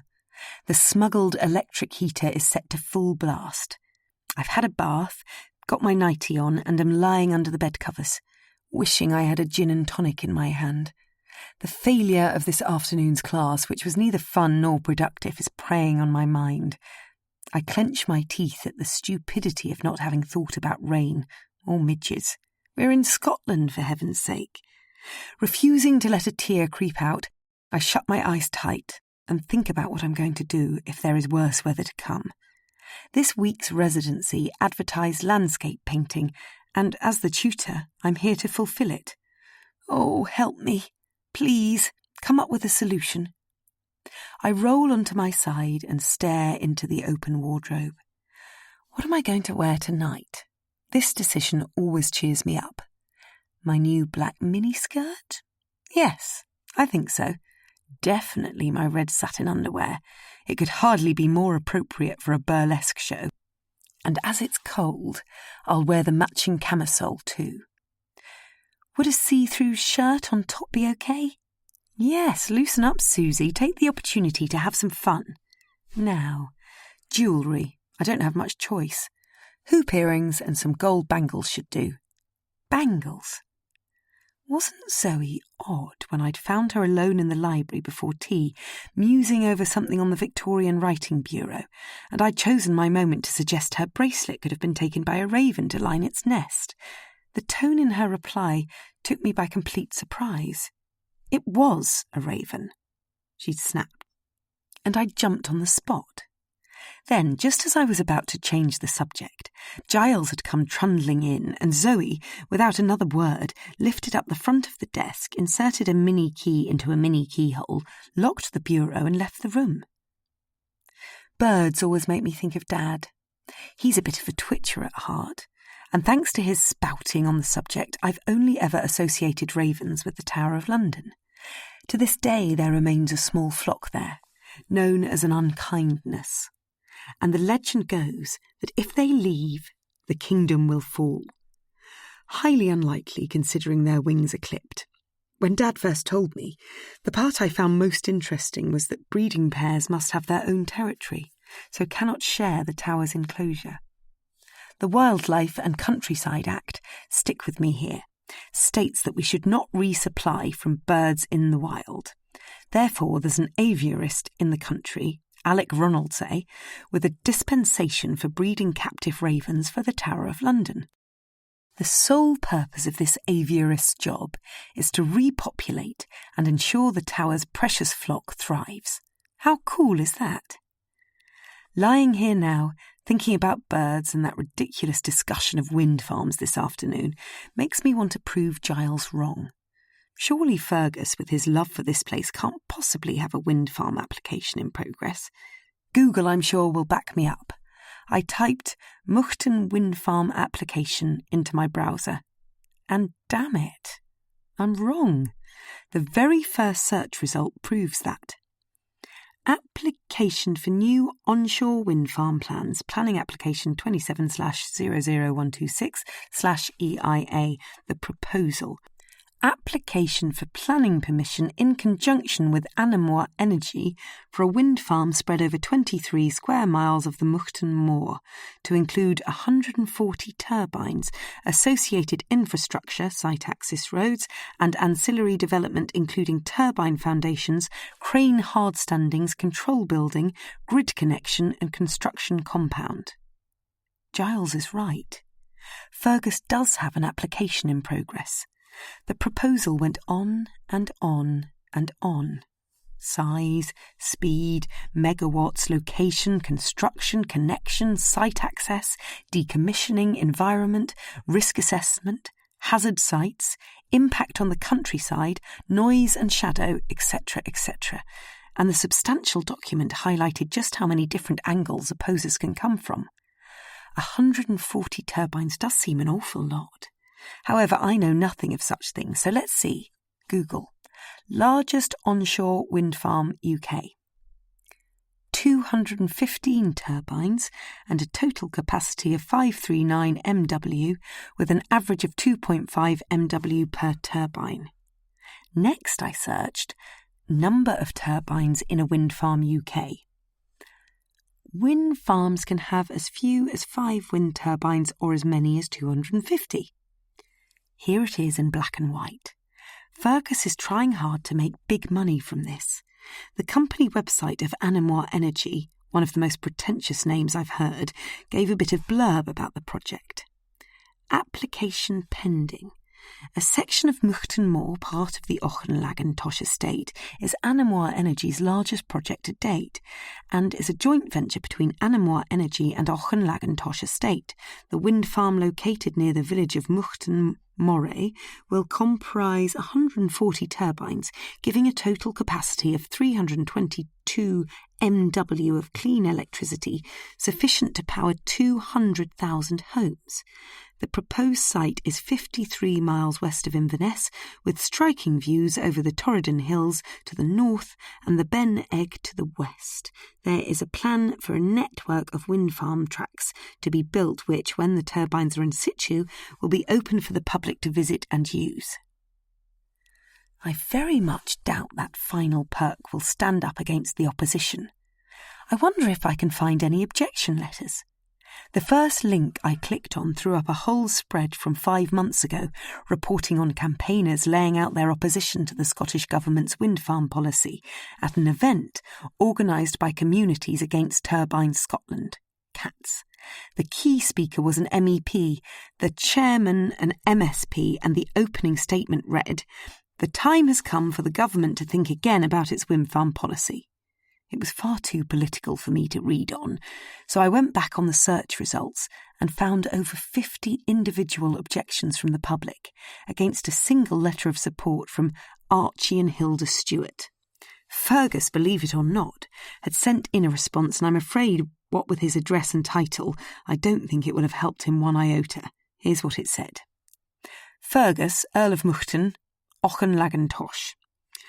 Looking at the problem from a broader angle, although we do not want these wind farms in the Highlands, we have come to the conclusion that, dire though the consequence of them coming is, for farms like ours to survive, they are always going to be subsidy-driven. Landowners with no private income do have to diversify and develop alternative practices to attract the subsidies on offer at the time. We cannot fight against opportunity for payment that would change landowners' lives, principally because they would spoil the view. I object, as you would, to being told what I can and cannot do on my own land. So I suppose what I am saying is that the real argument is with the government for getting it so terribly wrong, and not with the people who quite reasonably take advantage of what could be the biggest input of cash into their pockets for a generation. My wife and I would not want you to think we had no respect for the beauty of our surroundings and were motivated purely by greed. Beep, beep, beep. My alarm is going off. It's time to get ready for the night ahead. I pulled on my clothes, feeling a little bit guilty about looking up the Muchtons, especially while I'm still under their roof. But I know myself only too well. When I'm on the scent of anything vaguely interesting, there's very little that will stop me prying. My biggest problem now is that I must not let anything slip. I wouldn't like anyone to know quite how nosy I am by nature. Bang on 6 o'clock, the gong sounded for high tea, and, all done up, I headed downstairs. "You go first, Susie," said Fergus.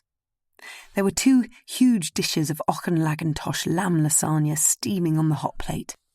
Mari, standing proudly at its side, pulling off her oven gloves, said, "Once yous have, Susie, would yous mind giving me a wee hand with the other things?" Not at all. I put down my full plate and skipped through the swing door into the kitchen. "Only the one course tonight, perhaps to fill yous up in a wee salad for your greens. Will yous carry the butter and the wee salad? I'll take these baps and we'll come back for the others." We placed them on the table, and as soon as we were back in the kitchen, Mari planted herself in front of me. "I was right, Susie," she said, her eyes wide with excitement. "That Lady Jane's been here afore." "How do you know?" "When I went to clean yous bathroom this morning, I found her in your corridor." "What did she say?" "She said this big house with a children's corridor reminded her of growing up." "Not that she's been here before?"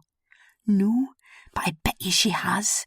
How'd she ken the Wayne's rooms were down there, and why was she looking at them?" "You might be right," I said to sweeten her. "Mari thinks she's right, and I don't want to dampen her excitement, even if I'm yet to agree Jane has been here before."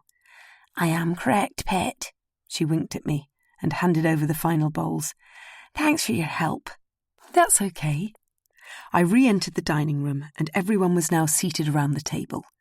The variety of clothing was very amusing. Jane, Felicity and Rupert looked as if they were out for Sunday lunch, pastel colours and high collars, a cardigan over the shoulders in case it gets cold. Giles had on a striped shirt with one too many buttons done up. Minty looked pretty in a thin person's floaty number. Leanne had an all-hugging, no-hiding halter-neck top miniskirt combo going on. Louis was in his usual pale jeans and a white T-shirt under a dark blue shirt. Fergus hadn't changed, and Shane was in a grey tracksuit. My goodness, it looked comfortable. Zoe wasn't coming out. She felt queasy. "You look great," said Louis, rubbing shoulders with me as I sat down beside him. "Thanks.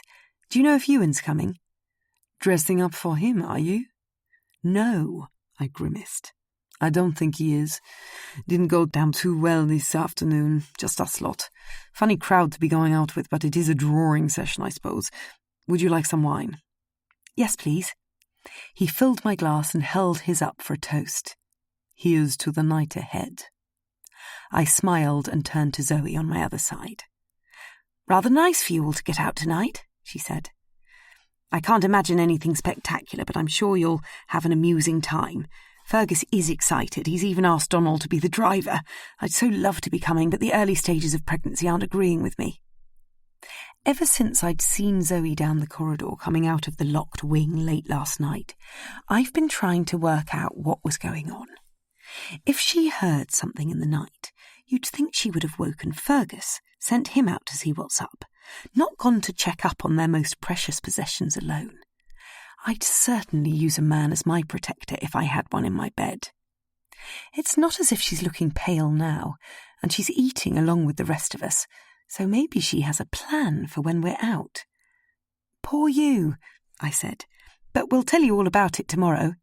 "Yes," said Louis, leaning over me. "You can get some rest while we're out." Zoe nodded and told him he could probably do without another late night. "Another?" said Louis, looking confused. "You and Ewan were up late, weren't you?" "Oh, yes, so we were," he said, as if he'd forgotten. "Susie, I'm sorry he turned up on the moor this afternoon. It actually lifted all our moods." "Oh, good. Fergus was furious, but I'm sure it will blow over. He's not one to drag these things out. Honestly, it wasn't a problem."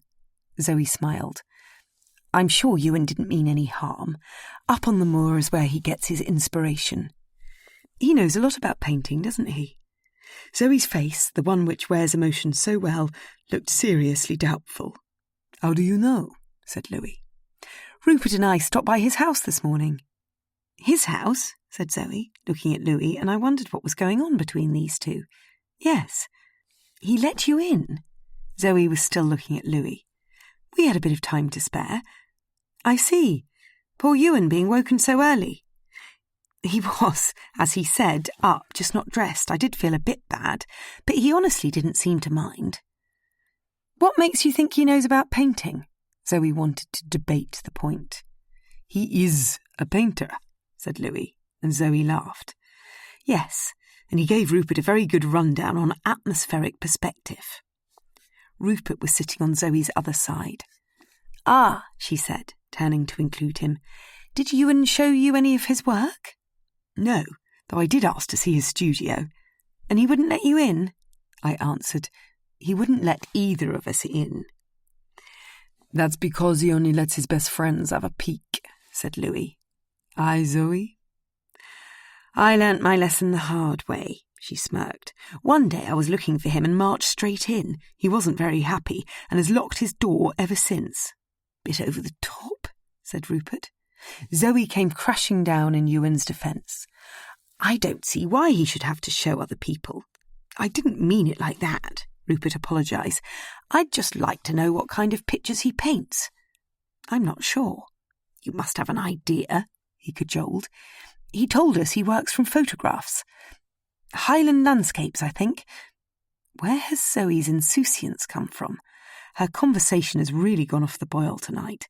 One minute she's engaged, the next she's offhand, almost as if there's something preying on her mind, coming to the forefront, receding and then surfacing again.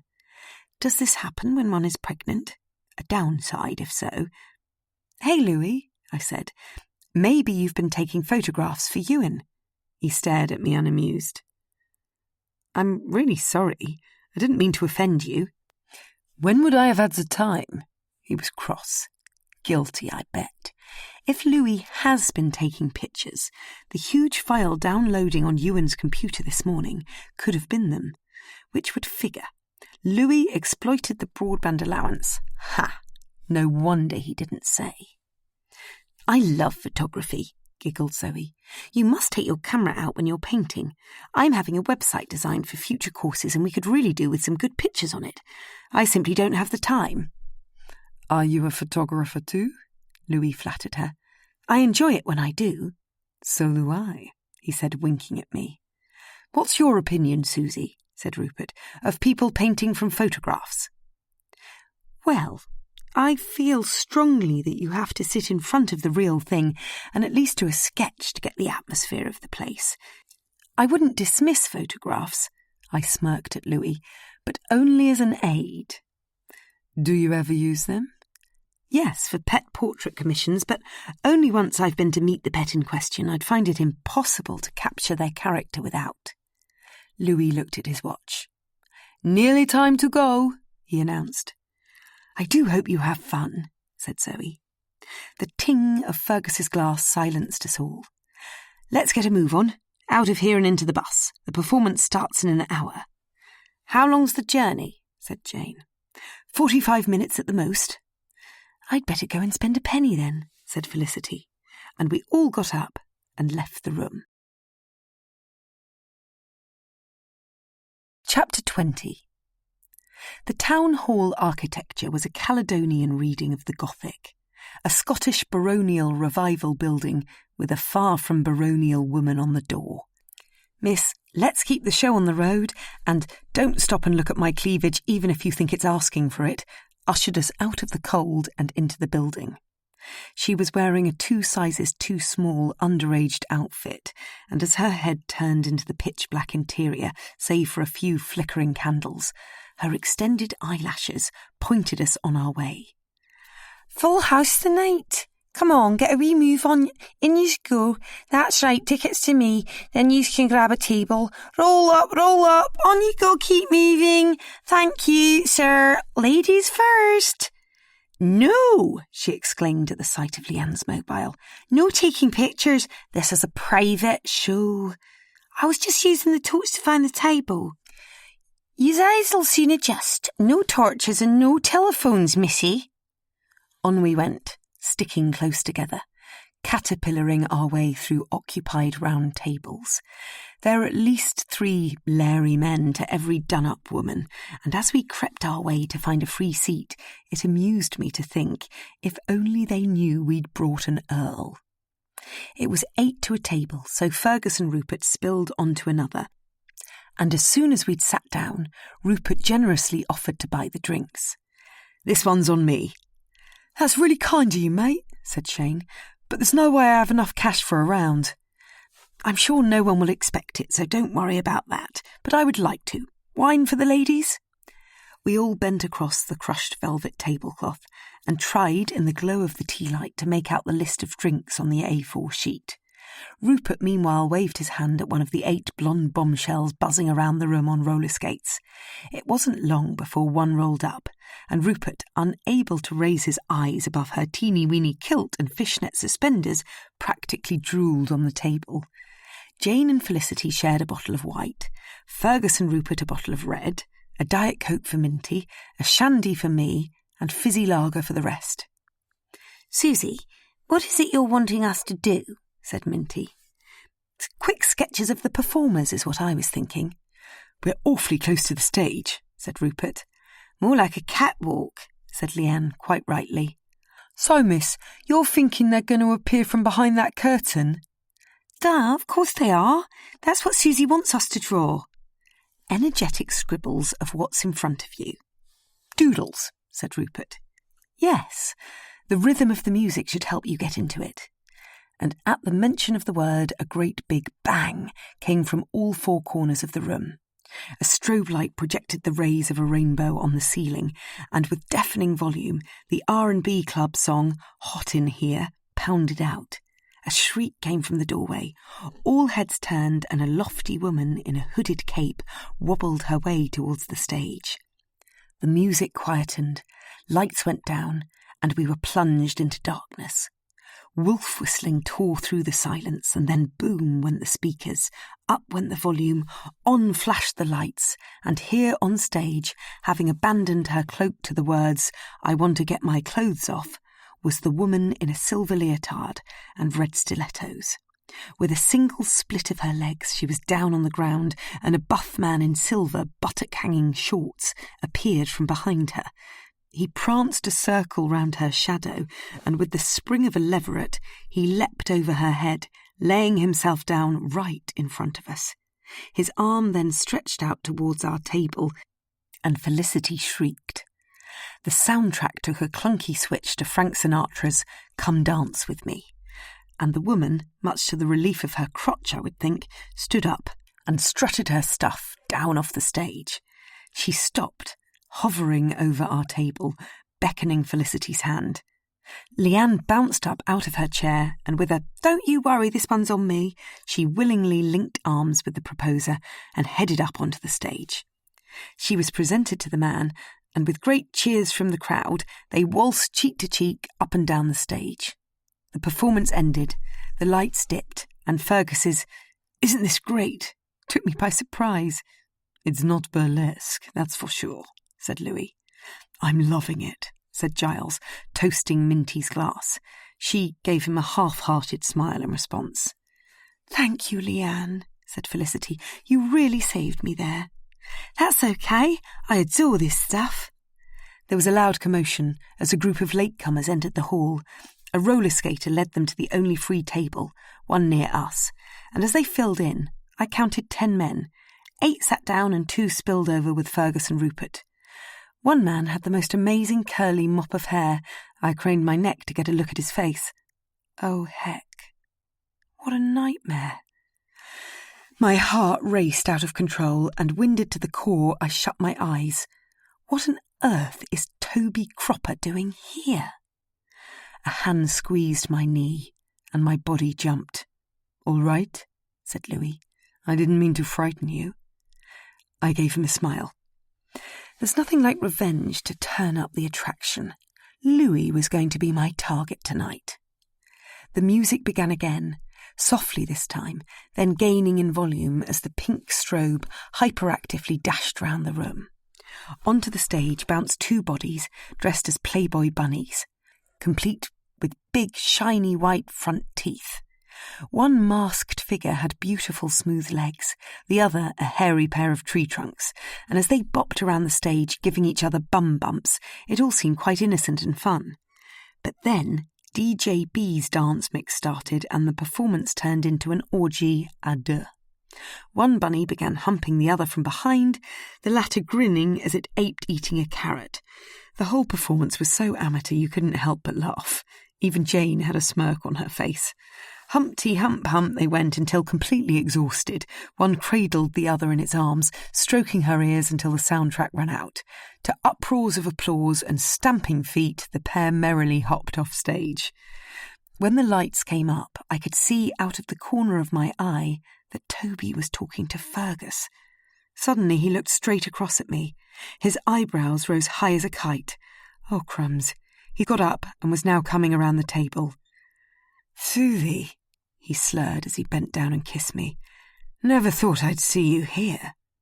"Me neither," I replied, as Louis stretched his arm across my waist. "Louis Bouchon, nice to meet you." "Toby Cropper." Then looking round the table, flashing his charming smile at everyone, he said, "You're all on an art residency. Susie's your tutor." "Yes," grinned Minty, rising to his good looks. "You must be a friend of Susie's," said Jane. Toby looked me up and down. "Yes." "What are you doing here?" I asked. "Stag do with that bunch over there." "Yours?" said Louis, as my heart went into palpitations. "Not yet," said Toby with a laugh. "If you want to catch up with Susie," said Leanne, "I can swap places with you." No, Leanne, you silly girl." My insides cramped up until Toby said, "You wouldn't really want to. They're a rowdy bunch over there." Then looking at his friends, who were having a right laugh, he said quick, "See you, Susie," and was off. Giles clicked his fingers and a waitress arrived. "What can I get you?" she asked. "Lager for everyone," said Giles. Jane and Felicity had hardly made a dent in their bottle. We all nodded and pooled our cash. Bet you didn't expect to meet an old lover here, Louis whispered in my ear. I froze. Not much gets by you French. He winked at me and smiled as if he knew I needed a bit of cheering up. Has anyone done any drawing? I asked. Geez, miss, you don't really expect us to draw this? I can't take my eyes off it, said Giles. The last girl was a real corker. I've done a bit, said Minty, laying her sketchbook flat on the table. And I've done this, said Leanne, showing us hers. Minty had drawn a looming figure in a hooded cloak, and Leanne had done one big scribble. It was of the strobe lighting, I think. It isn't the drawing type of music I imagined, said Louis.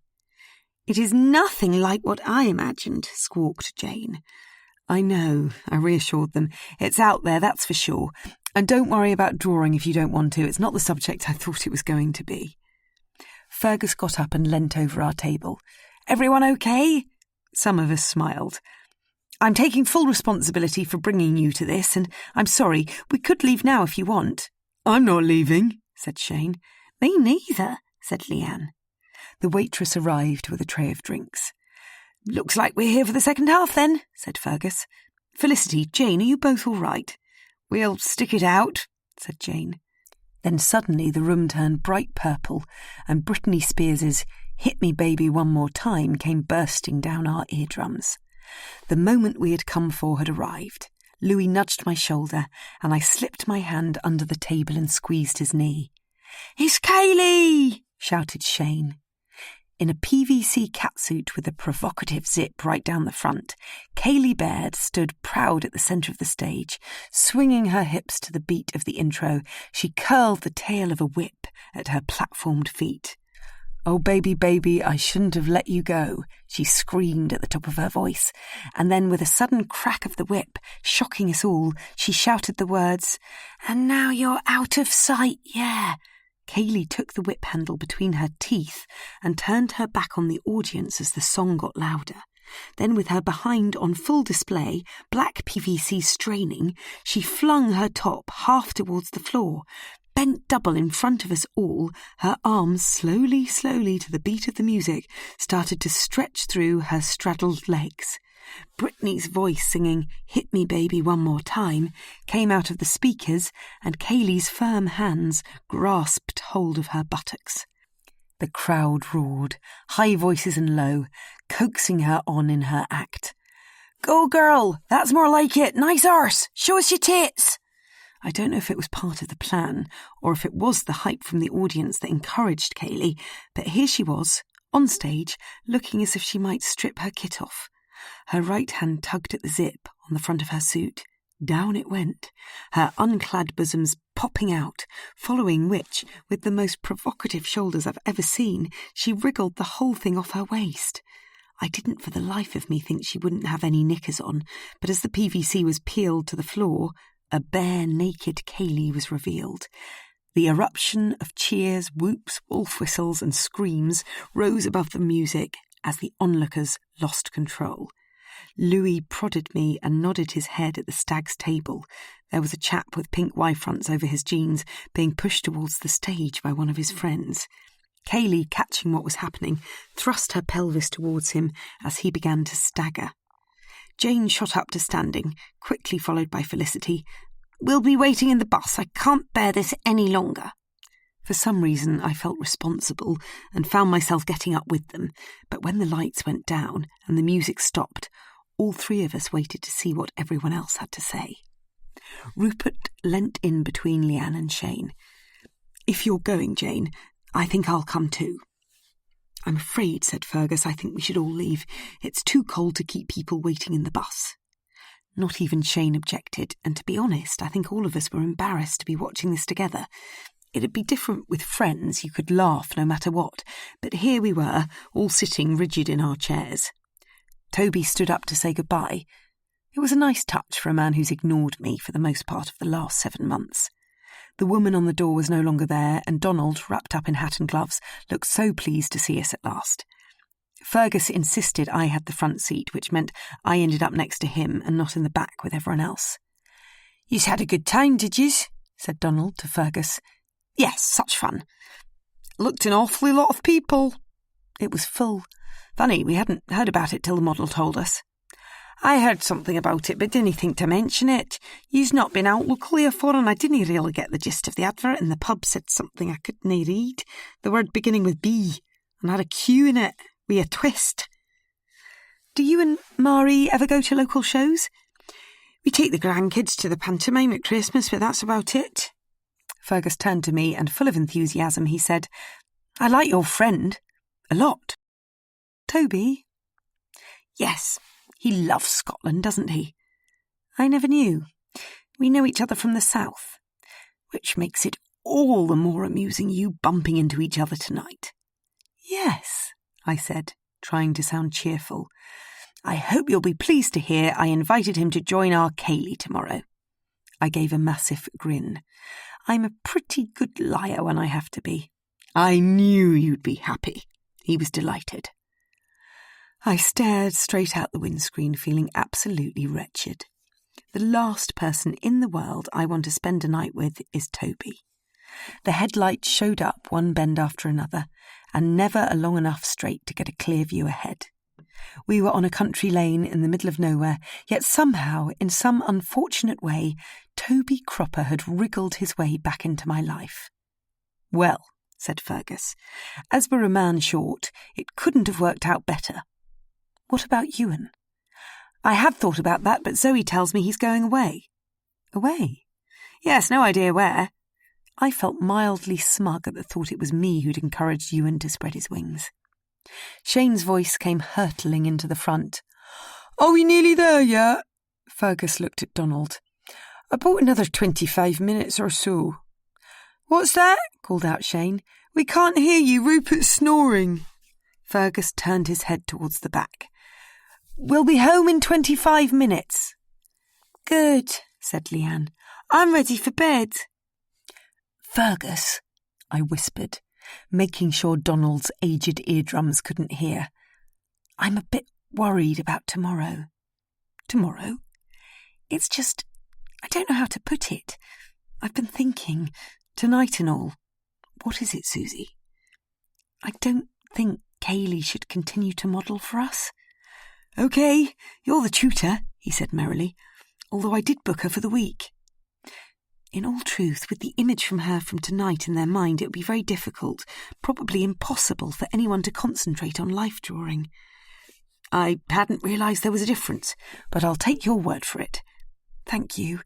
I hope I haven't caused a problem." "Zoe's bound to have a solution, so don't worry about that." Donald's driving was cautious to a fault, and when we eventually reached Auchenlagantosh's front drive, he travelled so slowly up it you'd have thought he was doing his very best to avoid coming to the end of the journey. "Donald," I said, "I'm so sorry I never thanked you for putting on my spare tyre. Thank you." "Mari passed on your wishes." "Yes, but I really should have said something earlier." "Dinna ye worry, Susie, it was my pleasure." "Here we are," said Fergus. Donald finally parked the bus, and we all tumbled out, ready for bed. Chapter 21. Louis grasped my hand on the way upstairs and told me I needed to come and get that thing from his room. Obviously he was making it up, but I was on board. "So, what do you want to drink?" he said as soon as we entered. "Nothing." "Come on," he pleaded. "Just one." "OK, one small glass of whiskey and soda." "Great. I'll be back in a sec." He kicked off his shoes, flashed me a smile and tiptoed out the door. I sat down on the very large double bed and swung my legs, grinning to myself about the childish situation here. I feel like a teenager, not quite knowing what's on the cards, but excited about being alone together. "Pour toi." He thrust a glass into my hand. "Which language do you prefer? French? English?" "I grew up in France. I went to university in England. When you have English and you have French, there is no comparison. French every time." He drifted across the room and picked up his camera. "You look so beautiful. I'm going to take a picture of you." "Don't be so silly." I put my hand over my face. "Please," he started to fiddle with the filters. "You need a photo on your website." I feel flattered he'd looked me up and found myself smiling at him rather than hiding my face. Blast! The black shutter began to blink, and I lost count of the number of pictures he was taking. "Stop it! Shh! No need to shout." He sat down beside me, and the cushy mattress gave way.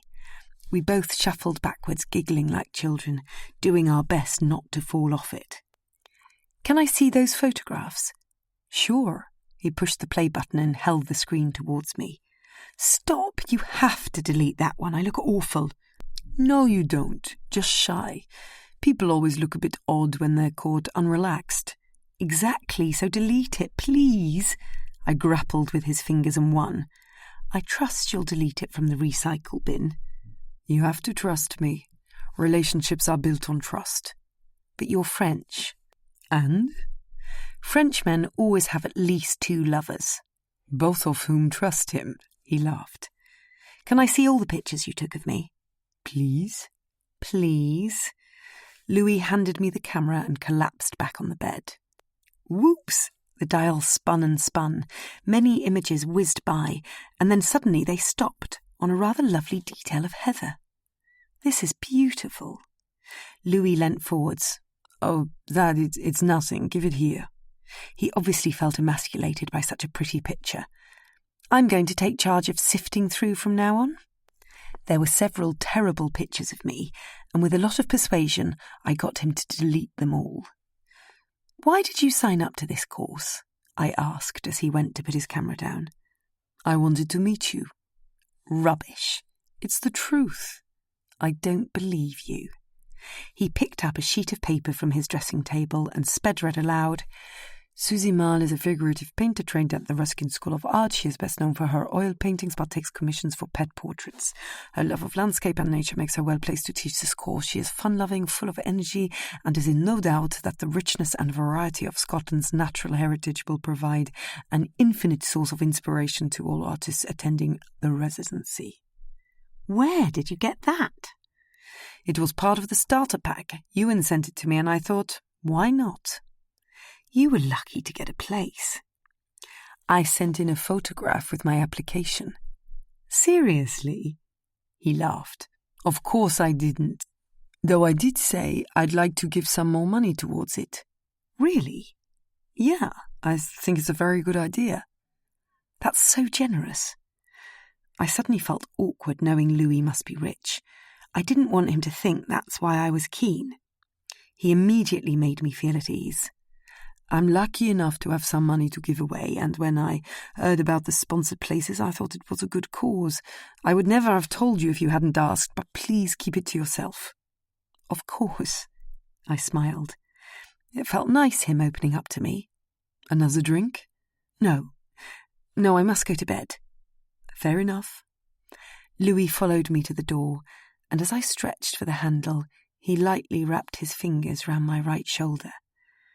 Ever so delicately he motioned my chin towards his, and as his hands felt for my cheeks, he pressed his lips against mine with the most loving, soft, passionate kiss. I adored every moment of it, and when he drew away, he stretched his hand out and opened the door, wishing me "Bonne nuit, mon ami," on my way out. I turned into the corridor with an incredibly happy feeling inside. There's nothing like a snog to perk one up, and I sauntered into my bedroom with my head in a hazy cloud of romance, until the blasted floorboard tripped me up again. Falling to my knees full of confusion, I lay thinking there must be a reason it's come loose.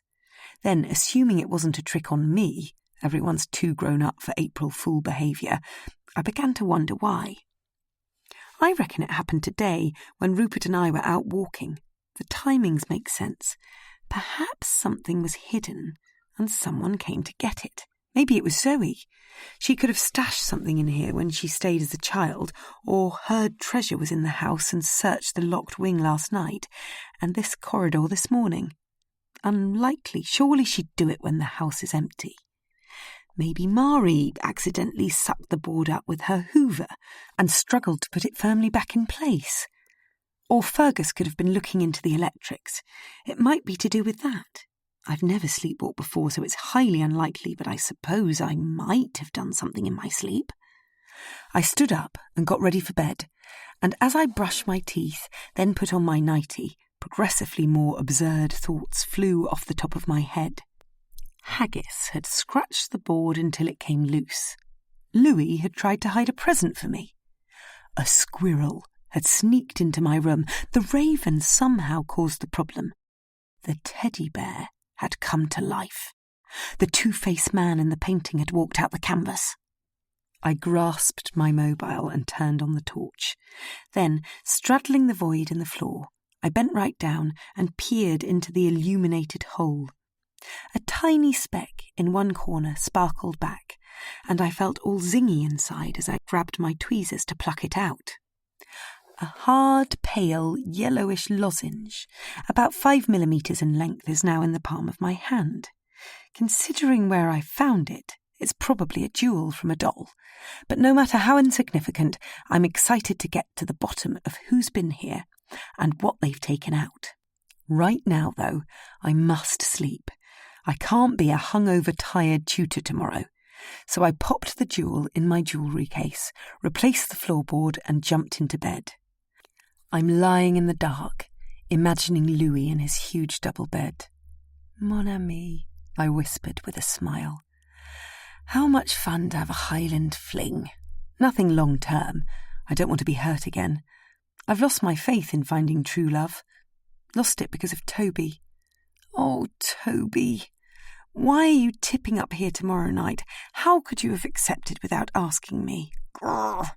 I kicked a leg out from under the duvet. The more I think about it, the more I cannot believe he's gate-crashing my fresh start. Chapter 22. My morning alarm woke me with a fright. Where am I? Home? No, Scotland.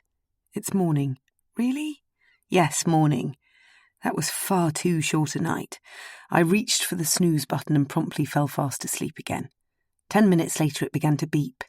Unfortunately, I really had to get up now. I went to the bathroom and splashed my face with freezing water. Then, gently slapping my cheeks trying to get some colour, I whizzed through the hurdles I had to get over today, replacing life drawing with another activity, finding time to take my car to the garage, spending the evening with Toby, mastering the art of Scottish reeling. Oh, God, give me strength for the day ahead. I hurried back to my room and pulled on my clothes. I needed to give myself as much time as I could to put on my face. The late nights were taking their toll and my puffy eyes had terrible bags. By the time I rushed downstairs, I was behind schedule and last into breakfast. There's nothing like a hangover to heighten hunger. Even Minty was eating salty porridge this morning. I sat down with a bowl of my own and Louis, all the way up the other end of the table, gave me a nod. I smiled back, not too much, just enough to get rid of any awkwardness. The great thing about hitting your 30s is you simply don't get that self-conscious nausea after a romantic escapade. It plagued my teens and my 20s when I often did things just to have done them and then felt desperately awkward the morning after a fumble. I'm not saying it wasn't good fun or that every boy who passed my lips was purely for practice, just that the I know what I'm doing, mature self now makes it so much less embarrassing at moments like this. The breakfast conversation was buzzing with last night's show. Fergus told me all about it, said Zoe. Did he tell you Kaylee got her kit off? Shouted Shane. Yes, enough of that. Not sure how I feel about drawing her today, said Jane. You took the words straight out of my mouth, said Rupert. It won't be a problem, said Fergus, staring at his wife. Not at all. As you all showed such enthusiasm for drawing Highland cows, we've cancelled the life class, and this morning you'll be out in the field instead. Brilliant, said Shane. Yeah, I'd much rather be outside, said Leanne. Means we don't have to listen to Louis's jazz. What would you prefer? R&B? Anything but jazz. I hear you were on stage last night, Leanne, said Zoe. She saved me, cried Felicity. I'd have fainted if I'd had to dance. Leanne loved it. Shane tapped her on the back. I sure did.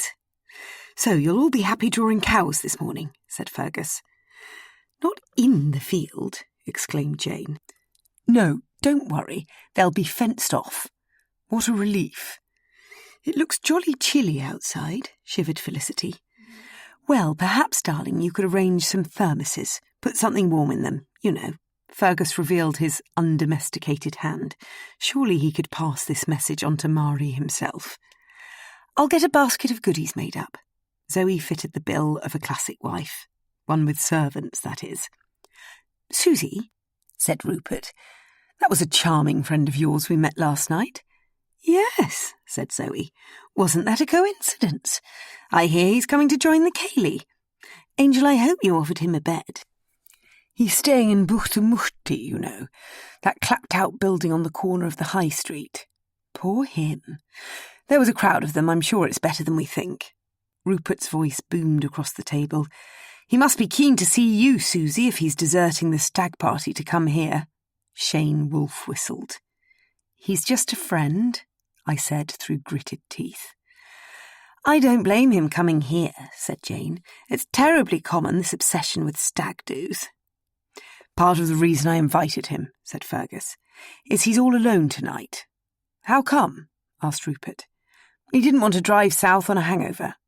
What a sensible chap. I could have told them that's a trained heart surgeon for you. But no, I wasn't going to big Toby up. He could pave his own way tonight, and I wouldn't be giving him an ounce of help. Minty reached for my empty bowl. Shall I take that for you? Yes, please, thank you. Mine too, said Shane. Mari came bustling through the swing door, carrying a plate full of hot toast. The steam was rising in the cold air of the room. Do you want some, Susie? Said Leanne as she reached for a slice. No, thanks. Oh, go on, said Louis. This marmalade's delicious. I'm so pleased you like it, said Fergus. My mother made a batch every year. Well, Mari made it, but under my mother's instruction. The shrill of the telephone sent him scooting out the room, and, full of inquisitiveness, the call could be the art dealer arranging Jamie Tumbleton-Smith's visit. I had a sudden urge to eavesdrop, so I refused Louis's cajoling of a piece of toast and made my excuses and left. I watched the library door close behind Fergus and searched for some plausible cover, an object nearby to look at. My eye settled on a long list of Moughton earls carved into a wooden board just to the left of the door. 1715, Hugh Angus, 1st Earl of Moughton, 1760 to 1770. 1737, Angus Hugh, 2nd Earl Moughton, 1770 to 1791. 1762, Malcolm Angus, 3rd Earl Moughton, 1791 to 1823. 1787, Fergus Robert, 4th Earl Moughton, 1823 to 1847. 1822, Malcolm Robert, 5th Earl Moughton, 1847 to 1873. 1865, Robert Angus, 6th Earl Moughton, 1873 to 1911. 1897, Iona Emma, 7th Countess Moughton, 1911 to 1943. 1914, Malcolm Fergus, 8th Earl Moughton, 1943 to 1944. 1938, Robert Hugh, 9th Earl Moughton, 1944 to 2015. I couldn't hear a word from Fergus and ended up becoming genuinely interested in the Moughton peerage. I was working out at what age each head of the family inherited the title. 45, 33, 29, 36, 25, 8. Wow, that's young. I bet the girls threw themselves at him. 14, the Countess. Susie, said Fergus, giving me a fright. I'm so sorry, I didn't think you'd be standing right here. My fault. I looked straight at him, but he turned away. So I stood silent, hoping whatever he said next would give something away. But no, he looked up at the board and said, full of amusement, There are certain names us Mouchtons are keen on. Countess Iona Emma, breaks it up a bit. Finally, I had an opportunity to bring her up. She certainly does, he said, and I jumped in with, I'd love to know more about her. Ah, well, there's an interesting story there. Iona got married, age 16. Imagine that nowadays. It was a ploy to get her pregnant before the First World War. Her parents recruited a suitable husband. However, unbeknown to them, this pair were already in love. He was 25 years Iona's elder. I knew she'd be a go-getter. The bachelor uncle of her school friend. He gave her a son and then sadly got wounded. They weren't able to have any more children. Did he die from his wounds? Yes.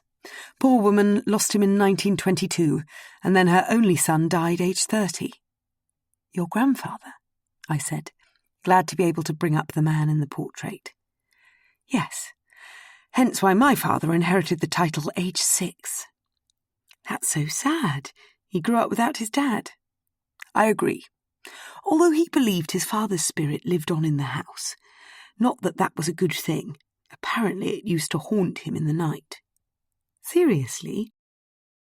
Auchenlagan is old and cold and in need of restoration, and although I sensed unhappiness in the atmosphere, I didn't feel spooked here at all. I'm susceptible to ghosts. I've never actually seen one, but I know when they're about. It's nonsense, said Fergus, and I agreed. Then, taking a huge risk, I said, the portrait of your grandfather in the dining room has been painted over, hasn't it? Fergus's face lit up. How on earth did you know that? His brow furrowed as he stared at me intensely. I could see an extra eye. Really? Fergus possibly hadn't noticed it before. Yes, just. That's amazing. You're right. My father had the head repainted in profile on top of the original face. He couldn't bear seeing his father looking at him down the dining room table. It worked as far as putting his mind at rest. He never mentioned the spirit again. But I had no idea one could tell. You must have unbelievably good eyesight. It's a trick of the light. You have to know where to stand. Fergus's face froze. Don't go showing me. If this house was once haunted, I'd hate for it to become so again. You really cannot tell Zoe either. It took a bit of convincing to get her up here. He raised his eyebrows. He must be serious. You didn't notice anything funny about the Landseers, did you? Fergus has cracked. Why would he ever jump to the Landseers unless he just had a call alerting him that they might be copies? Poor man. His face fell as he waited for an answer. No, I smiled. Nothing other than how wonderful they are. Goody. His lips remained firm, and he tapped my shoulder. Right, I must have a quick word with my wife. Zoe, darling Zoe, he called out, and from Haggis's bark it sounded as if she was upstairs. I went to the music room to count up the easels. Susie, said Minty, who was in there too, would it be okay if I paint this morning rather than draw? Of course, it's entirely up to you. Mummy wants me to make the most of painting this week. I'm out of practice, you see. It's important you get what you want from the residency. I hope you're finding it useful so far. Oh yes, very. I like the routine. It's good to have no distractions. If I was at home, I'd be forever out riding, but here I'm quite happy being arty all day. It's a good group, don't you think? Yes, for a week. Turns out Giles and I have lots of friends in common. What a small world it is. There was a noise at the door. Ah, Susie, there you are, said Zoe. I just wanted to say... She stopped as soon as she saw Minty. Don't worry, said Minty. I'm leaving. Oh, heck. Is Zoe going to confront me about Oliver's visit? Susie, the Mahaffey Field. Mahaffey Field? Yes, all the fields have names. Ah, OK. My nerves settled. It's where the Highland cows are, and it's reasonably near our keeper Stuart's house. Now, I don't want any of the class taking themselves off for a wander anywhere near his house. I swallowed hard. She elaborated. There was an incident on Tuesday morning. A roe deer was found in the woods. Dead? Yes. Stuart thinks a car hit it and the driver dragged it off the road. But I can't think who would have behaved like that. Anyway, my point being, the grallocked deer is hanging in the game larder, and it's not a pleasant sight if you've never seen one before. I'd hate to end up with a formal complaint. Understood. Thank you. Giles practically walked into me as I left the room. Oops, sorry, Susie. Don't worry. I put my hand on his shoulder. Would you do me a favour and make sure everyone's taken an easel and a drawing board to the bus? Certainly. I'm going to put on my outdoor kit. I'll meet you outside in a bit. Chapter 23. Rupert has taken charge of driving again and is following Fergus's directions to the field. We're bumping down the front drive, dry weather in our favour, and a lot of excited chitter-chatter about the beasts we're off to draw. Right here, said Rupert, putting his foot on the brake as we approached a track. Yes. Look at that, squawked Jane. Oh, yes, said Rupert. There's a buzzard on the fence post. It's gigantic, said Leanne. Shane banged on the glass, and the enormous bird drew up its heavy wings and launched into flight. Damn, said Louis. I knew I should have brought my camera. You haven't brought your camera out at all, said Jane. I'm too busy being a good student, though I might do this afternoon. All you need is the mobile, said Shane. Slip it in your pocket and make videos wherever you go. Nah, said Leanne. The quality's turd. C'est vrai, said Louis. I do like it when he breaks into a bit of French. Ah, here's the bridge Fergus mentioned, said Rupert.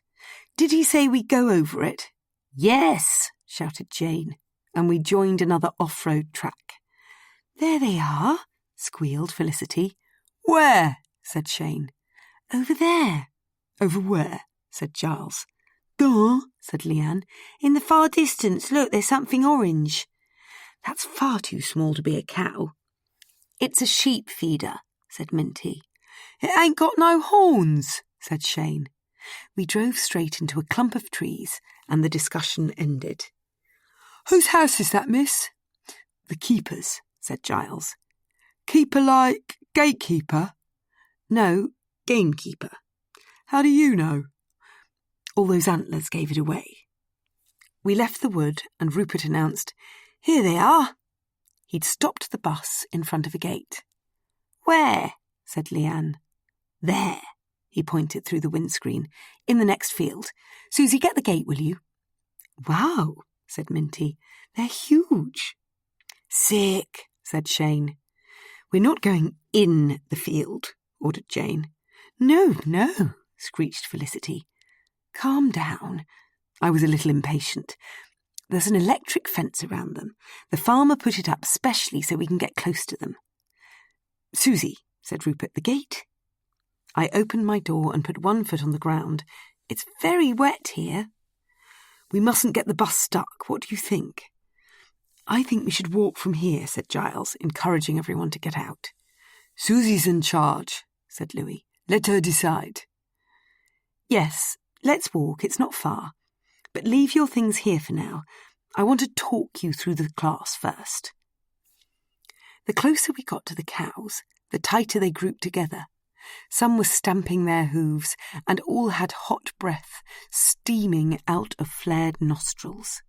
It's a bit intimidating, but I must say strong. Not very pleased to see us, are they? Said Giles.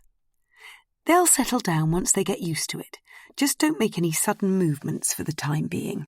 I'm scared, said Felicity, hanging back in the field. Don't worry. I moved close to her. They're not dangerous, and I promise they won't cross this fence. I coaxed her forwards to join the others. If we had a dog, it would be a different matter, said Minty. I'm jolly glad Haggis isn't here. Are you sure we're safe? Said Felicity as she nestled herself next to Jane. Yes, they seem unfriendly at the minute, but look, they're already beginning to spread out. Marvellous orange colour, commented Giles. I think I'm going to use pastels. You can use any medium you want. Minty's going to paint, but I'd encourage the rest of you to draw. We don't have a very long morning. Do you want us to draw the whole thing? asked Leanne. Should we put in the background or not? You don't have any backgrounds in your pet portraits. When I draw animals, I focus on their character, but here is different. Why, miss? Because you have an opportunity to draw a Highland cow in a Highland landscape. It makes for a nice picture. You're going to have to give me more instruction than that, said Rupert. Well, as with any subject, you must look very closely before you begin. Frightfully long hair they have, no? Yes, and if you look carefully, you'll see it's double-layered. What? Said Jane. Their coat.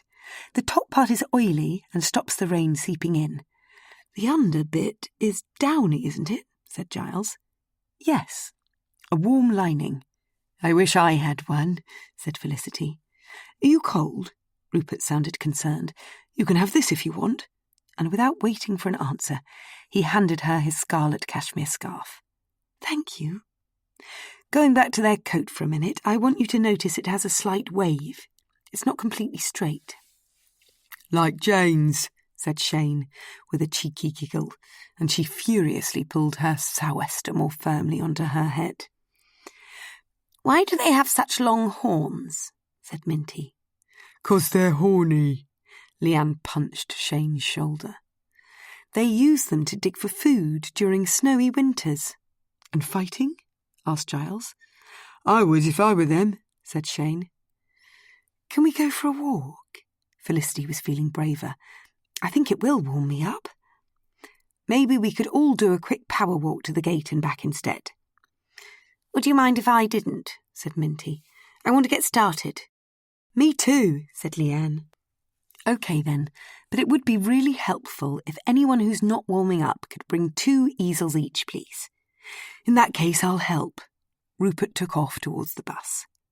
Jane and Felicity huffed and puffed to the gate, and by the time they were back, all easels were up, and I was ready to start.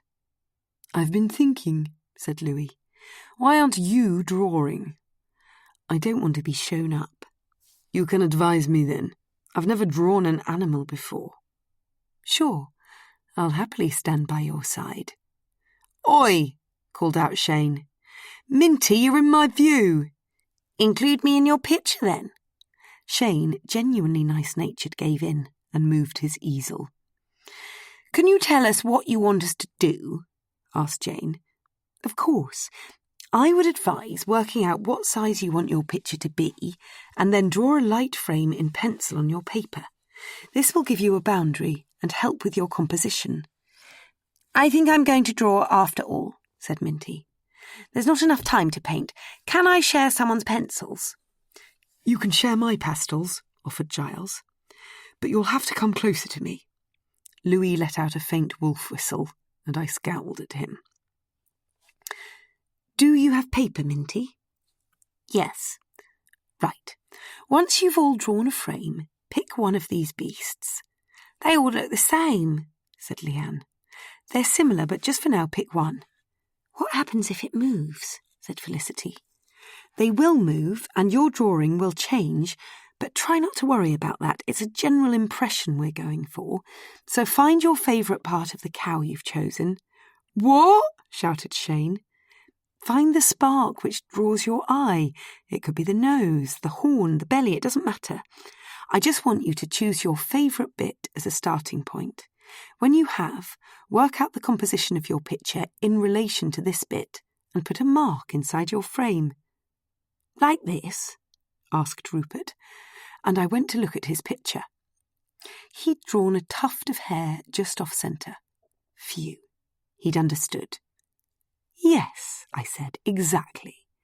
Then look really hard and see what and where things intersected.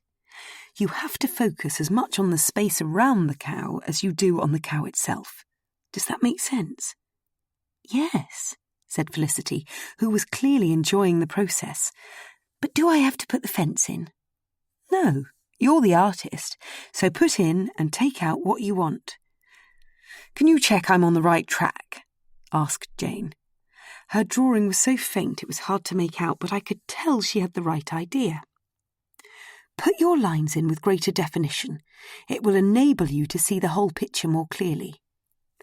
There wasn't nearly long enough for a proper break today, so I went to get Mari's basket from the bus and handed out a cup of coffee to those who wanted one. "Isn't there a nibble?" said Jane. "Yes, here. Who wants an oatmeal biscuit?" "These are getting better every day," said Leanne. "I normally don't like the ones without chocolate on them, but I'm getting a taste for plain things up here." "Do you like my horns, miss?" "They're magnificent." Shane had drawn a huge close-up of a Highland cow's head. "I'm going to have a go at drawing the tongue." "Good luck." "I'm finding the clouds terribly difficult," said Felicity. "I like the way you've drawn them. They're good. Don't do any more to them." "What next?" "Focus on the foreground. It'll give your picture perspective." "Thanks, Susie." I really didn't want this morning to descend into endless questions, so I asked if anyone would mind if I went for a short walk. "You must," said Rupert.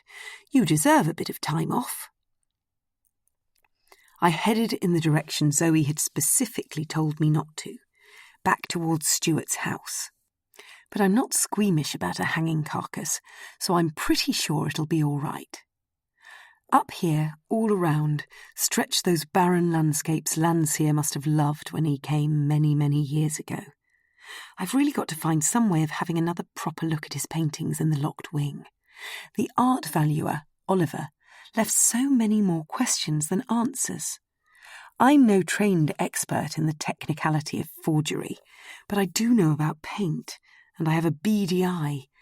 Maybe I can work out for myself if they are copies or not. Should I ask Fergus if I can take another peek? But then again, if he's already had a call from the art dealer, which I suspect he has, he'll probably jump to the conclusion that I know more than I've let on. I certainly don't want to land Oliver in it. A dense wood encompassed Stuart's house. I was in it, off the track, wandering free amongst the trees. "What the hell do you think you're doing?" came a booming voice. Stuart was stomping towards me, shotgun under one arm. "I'm sorry, it's only me, Susie, the tutor." "What? Yous are drawing the cow, so why the hell are yous here?" He was so cross he could hardly get his words out. "I'm going for a walk," I said, trying to smile. Aye. I bet some yuns set yous up to this." Honestly, they didn't. A loud squawk came from above, and a pair of ravens swooped right down to us and back up into the sky. "Raven, eh?" I said, trying to find common ground. "Yous have something to do with this?" "What?" "Yous ken Alec Ronaldsay?" "The ornithologist? The Tower of London Aviary? Of course I do, thanks to Dad." "Personally?" No, although I'd like to meet him. Does he live near here?" Stuart put a hand to his forehead. "You didn't hae a clue, do yous?" "I'm sorry. I should probably get back to my class." "All this started when yous arrived. Do you swear to me you didn't hae a clue?" "I don't know anything at all, I swear." "Best get yourself out of here then." Stuart pointed me back where I'd come. "Of course, I'm sorry." I rushed through the trees, dizzied by our conversation and terribly confused about what was going on.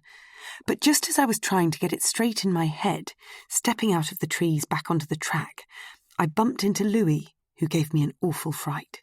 "Susie, what's wrong?" "You surprised me."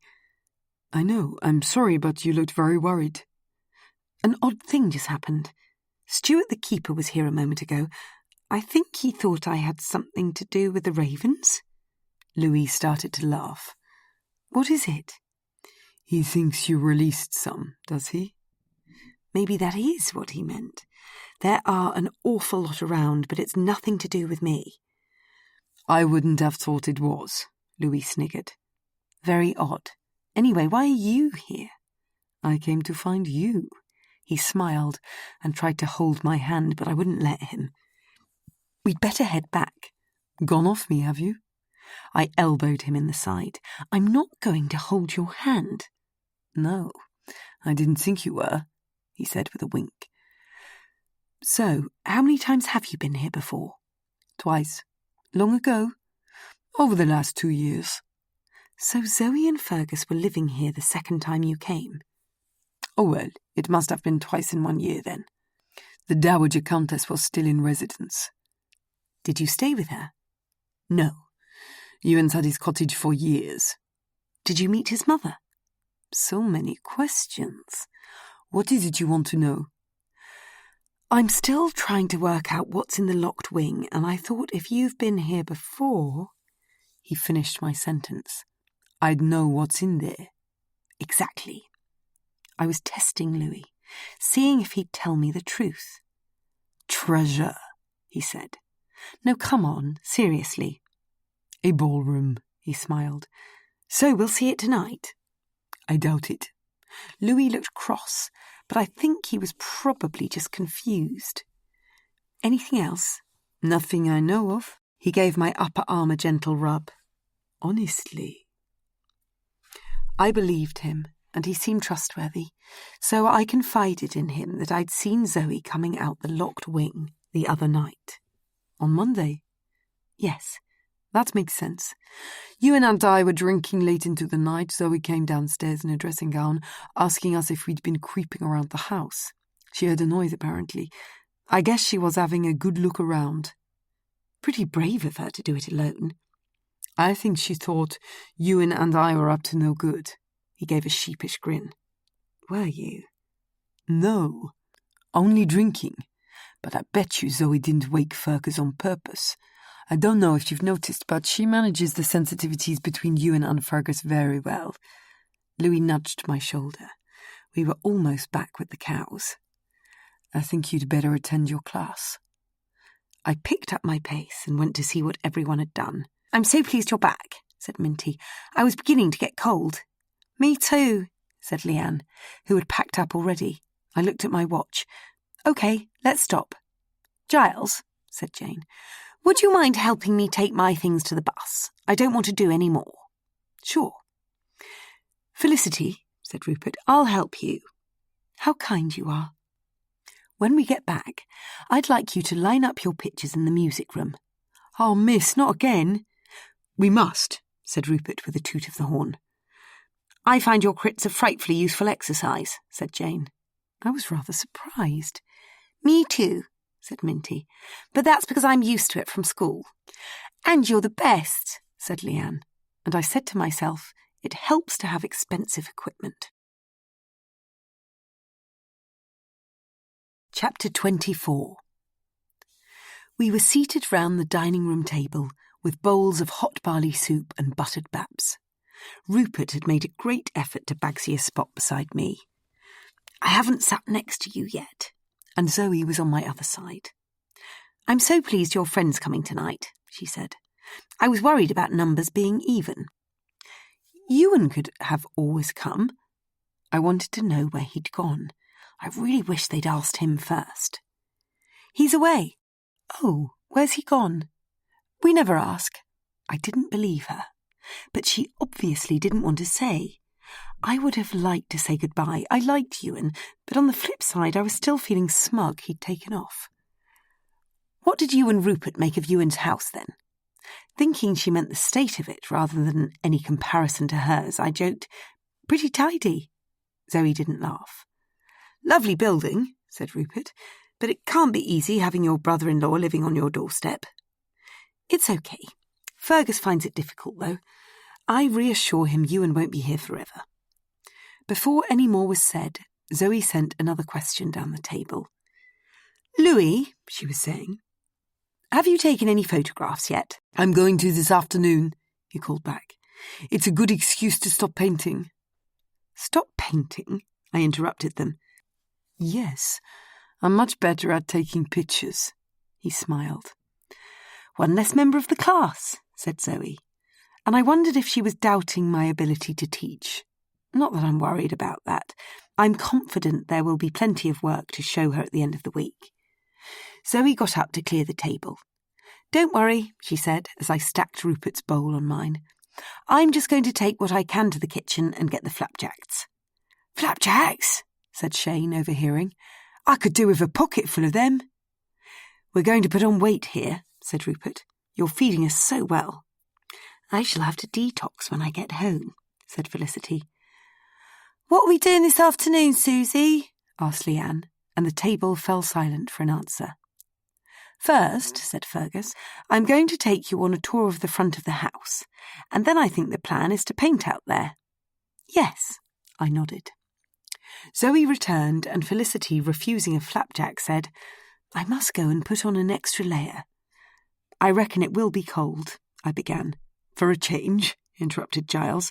"So layer up, put on your outdoor kit, and we'll carry our painting things round to the front of the house before the tour." "Better get going then," said Rupert, leading the charge. 10 minutes and I'll be with you," called out Fergus.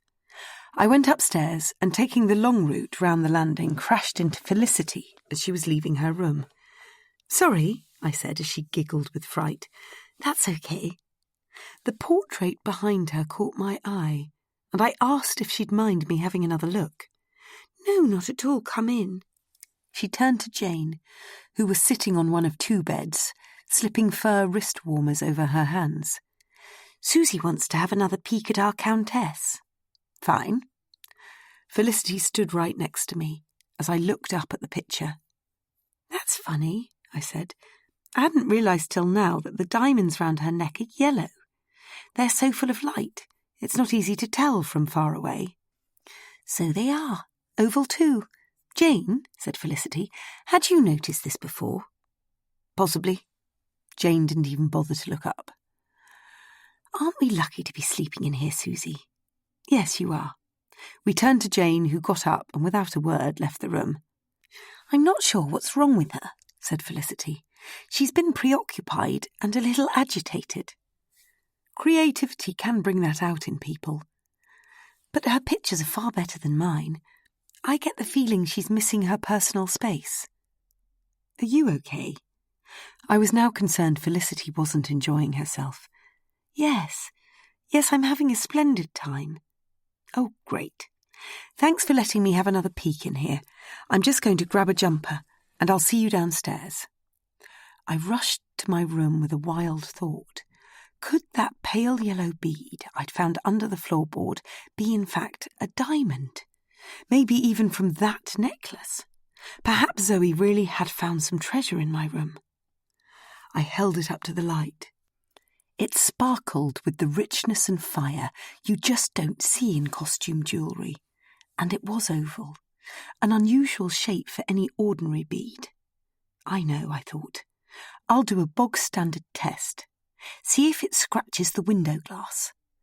I had it firm between my thumb and forefinger and slid my hand across a small lower portion of the pane.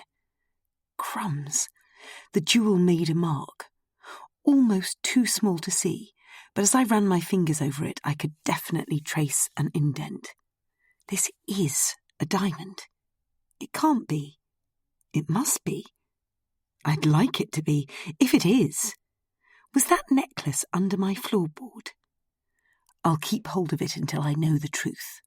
I put the diamond safely back in my jewellery case, grabbed a jumper, and went down to the drying room. No one else's kit was in here, so I hurriedly got dressed and rushed outside. "Susie," said Fergus, coming down the front steps, haggis hot on his heel and full of beans. "Do you want me to carry anything from the bus?" "No, this is the last easel. They must have taken everything else round to the front of the house." "Can you manage it?" "Yes, thanks." "Come then, this way I was thinking," he said as we walked. "Maybe you could nip away this afternoon and get a new tyre fitted." "Are you sure?" "If everyone else is, then yes. I very much doubt it will take long." "OK, great." My keys, wallet and mobile were already in my pocket. I had been hoping to find the time today. The others were lolling around on the terrace next to a pile of kit. "Aren't we lucky with this lovely dry day?" said Fergus. "Leave your things here and come stand back a bit and face the house. Line up. Let me in the middle. I'm going to tell you a bit about the house and garden." Louis put his arm round my shoulder. "Warm enough?" he said, squeezing me, then letting go. "Just." I smiled as butterflies turned in my tummy. "Right," Fergus began. "On this facade you'll notice there's only one straight stone staircase leading into the garden, not 2 curved stone staircases as there are on the other side leading into the yard. I never realised, said Shane. Leanne kicked his ankle. Stick with me, said Fergus. There's a logic I like to follow. He took in a preemptive breath. The similarities between the two sides of the house are their colonnaded porticos over the raised basement. So the ground floor's the basement, said Shane. I suppose you could call it either, but we've always referred to it as the basement, Fergus continued. A portico is this large central section you see here at the front of the house. So the other side's the back, said Leanne. Jane huffed. Are we ever going to get through this afternoon? We will, said Fergus calmly. It won't take long. It don't make sense to me why you'd arrive at the back of the house. It's a posh house, that's why, said Shane. As a matter of fact, corrected Fergus, it's a feature of the architectural style. Auchinleck was built by the first Earl of Moughton in 1761 to the designs of Robert Adam, a highly regarded architect then and now. This, a classical mansion of 3 stories over a raised basement, is an excellent example of his style. How fascinating, said Felicity. Isn't it? Said Fergus, excited by her compliment. Similar to the paintings in the house, influenced by the Grand Tour. Adams's architecture reflects elements from ancient Greece and Rome. The harmonious proportions, said Minty. Yes, as well as the detailing of the cornice and Corinthian capitals. I've noticed lots of classical architectural details inside too, said Rupert, as if the rest of us might not have. Adam was adamant the elegant proportions of the exterior should be complemented with interior splendour. Louis whispered in my ear, Dilapidated interior matches dilapidated exterior. Shabby chic, I whispered back. Here, said Fergus, we're looking at the uniformed windows of the first floor, dining room, music room and drawing room, and the top floors, best bedrooms and dressing rooms. So we are, smiled Minty. Home has a similar layout. You live in a massive pile too, said Shane. We live in a beautiful house, said Minty, holding her own. Fergus, with a spring in his step, set off towards a 4-tiered fountain in the centre of a large sweep of mossy lawn, and as he waited for us to catch up, he ran his hand round the rim of the acanthus urn. This is B-listed, he said. The water drops down the tiers through the lions' mouths, but I'm afraid we can't have it on in winter. Because the water turns to ice and cracks the stone, said Minty. Exactly. Suppose you have one of those and all, said Shane. Yes, she snooted, although I think she was playing him for a fool. Fergus marched on down the garden, and Minty stuck right by his side. Leanne turned to Shane. It's lucky my parents live in London. They'd probably have to turn their jacuzzi off up here. Nah, he said. A jacuzzi's hot. She giggled. I just wanted to let you know they have one. We stepped across a paved area and onto a great big long lawn. There were neglected flower beds either side, and as we made it to the end, Fergus brought us to a halt. This, he said, as Haggis hovered over the edge of a vertical retaining brick wall, is a ha-ha. Ha-ha, said Shane, peering into the ditch. Yes, snapped Jane. It was a common landscape feature in the 18th century, explained Fergus. The point of it is to give the illusion from the house of an unbroken, continuous rolling view into the parkland with its lovely old oaks. But why do you need the ditch? Said Felicity, in an uncharacteristically perceptive state of mind. If there were sheep or cows in the park, it would stop them from entering the garden. What an awfully clever design. I must have a better look from the terrace. It's a shame you can't see the river, said Rupert, looking towards the trees in the distance. Not that this isn't a lovely view. When the house was first built, you would have seen the river. But that wood's ancient, said Giles. Yes, Malcolm's Wood, planted in 1762 to commemorate the birth of the first Earl's first grandson, Malcolm Angus. But why there?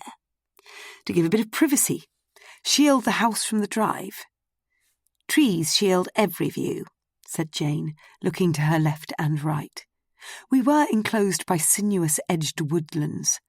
But, she remembered herself. I suppose to have the house encased in trees protects it from the weather. Exactly right. Although if you stand on the steps of the house, you'd get a view of the Ben Egg Hills in the distance. You've got a topping variety of trees here, said Giles. That's thanks to my ancestors' good taste. What do you mean? Said Shane. The woods here have been carefully planned. They're a range of specimen trees, both broadleaf and coniferous. Such a pleasure to look at, particularly in the autumn. Unlike our neighbouring estates, Fergus huffed. Their blanketing Sitka spruce ruin the landscape. I quite agree, said Giles. Fergus led us back across the lawns, admitting the flower beds needed some TLC. Are you going to have a kitchen garden? Said Minty. Well, that bit of broken wall over there, he was pointing to his far left, is all that remains of the early 19th century one here, but Zoe and I have every intention of reinstating it. You've got a lot to do, said Leanne. Fergus was amused. We're aiming high, not to mention the tennis court we'd like to build in that large space off to the right-hand side of the house. Louis raised his eyebrows at me and I nodded. These Muchtons are going to have to rake in the cash. I hope you'll all feel familiar with the setting now. I'll be very interested to see your pictures later. You have such inspiring locations for us, said Felicity, all giddy. I'm going to paint a picture of the house for you, said Shane, from the front garden. Nah, the back garden. Nah, the front. We'll just call it the garden, Fergus smiled. I'll see you all later.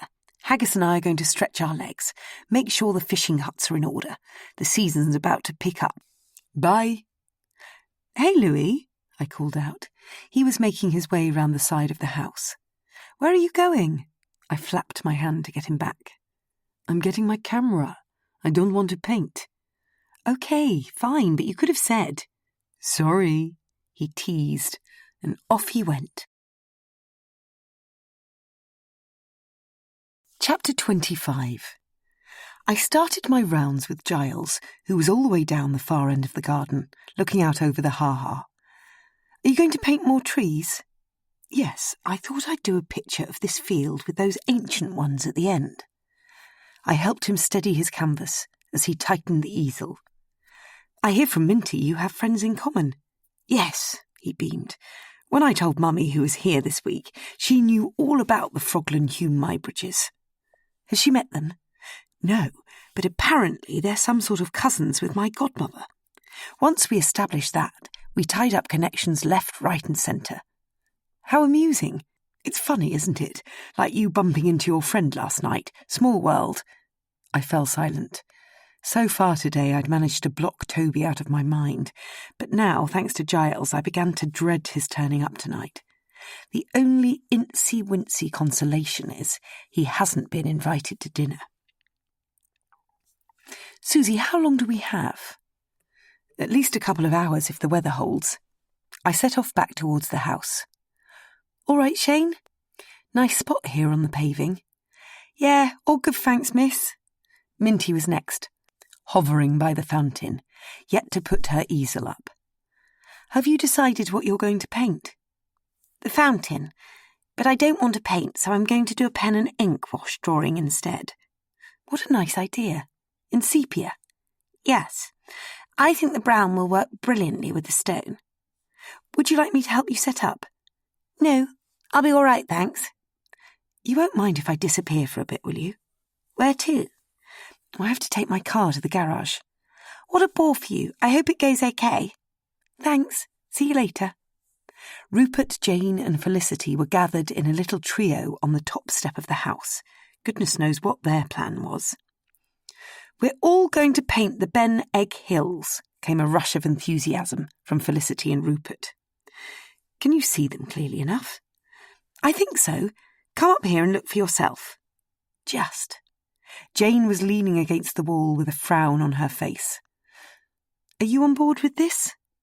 Well, she said, I was under the impression we'd be painting landscapes, and without putting too fine a point on it, the garden is not a landscape. You could join Giles down there and paint a picture of the field. I'm fine here, said Felicity. I'm going to paint the sky. Jane? I wanted to make her happy again. What? Why not head down the end of the garden? There's a very nice view of some old oak trees. She looked at Felicity, who encouraged her to go. So, with Jane carrying her basket and me carrying her easel and canvas, we stomped across the lawns to join Giles. "You're right," she said. "That is a pretty scene. And I bet you'll do a good picture. I hope so, as it'll be my last." I felt winded. Was she giving up for good? "What about tomorrow?" I said. "And Friday?" "I'm trying to change my flight. A week up here is such a long time, and just between us, I'm ready to go home." "Oh no, I'm sorry." "Not your fault, Susie. I've enjoyed it enough to be glad I came." "Well, there are only 2 more days. I've made up my mind, so don't try and persuade me otherwise." Her firm expression said it all. This woman was not for turning. "Haven't you heard there's more snow on the way?" she said. And I realised since being here it hadn't once crossed my mind to check the weather. We're in Scotland. Time's only wasted looking up the forecast. Rain, sun, wind, and, at this time of year, snow will all be on their way. Interchangeable and wholly unpredictable. Not that natives take this attitude. Every Scottish household swears by a different weather app, and each time you visit they'll have discovered another. Always assuming it's better, rather than none of them being any good. "I assure you there's more snow on the way," she said. "I should think you'll all be leaving early." Jane had one thing right. There's no way we'd ever be leaving late, for as a visitor to a Scottish seat, lingering isn't an option. Just look at the efficiency with which the Muchtons addressed my flat tire. If bad weather looms, I have no doubt they, like others of their sort, will have an array of strings to pull. You see, Scottish gentry are as good at filling their houses as they are at emptying them. Come Friday night, Auchenlagan will have waved us goodbye. There's no such thing round here as outstaying your welcome. Invitations in advance, give the dates. And most couples, however much they look forward to their friends arriving, always look forward to their departing more. You'll know this if you've experienced a north of the border goodbye.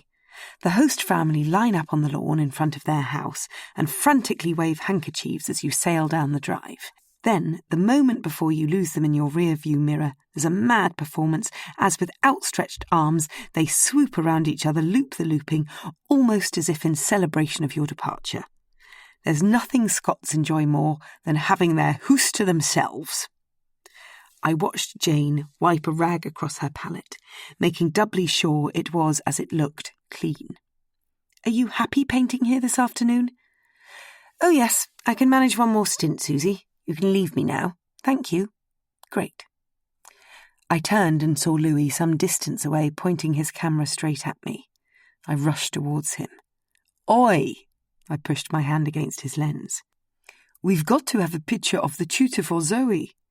"Very funny, but there's no way to tell I'm a tutor. You're Susie Mal. Everyone knows the great artist Susie Mal." "I wish," I said with a smile. "Do you mind being in charge for a bit? I have to take my car to the garage. I won't be long." "Très bien." Louis blew me a kiss, and off I went, breaking into a slow jog round the side of the house. Chapter 26. Bzzz. My mobile vibrated. 4 bars of reception, just beyond the end of the Muchtons drive. What a surprise. I was not expecting that. Desperate to know who had been in touch. I'm more a letter writer than a telephone chatterer. I pulled over into a passing place. One new message, Toby Cropper. I slid my thumb across the screen and deleted it. Why would I want to read a message from Toby?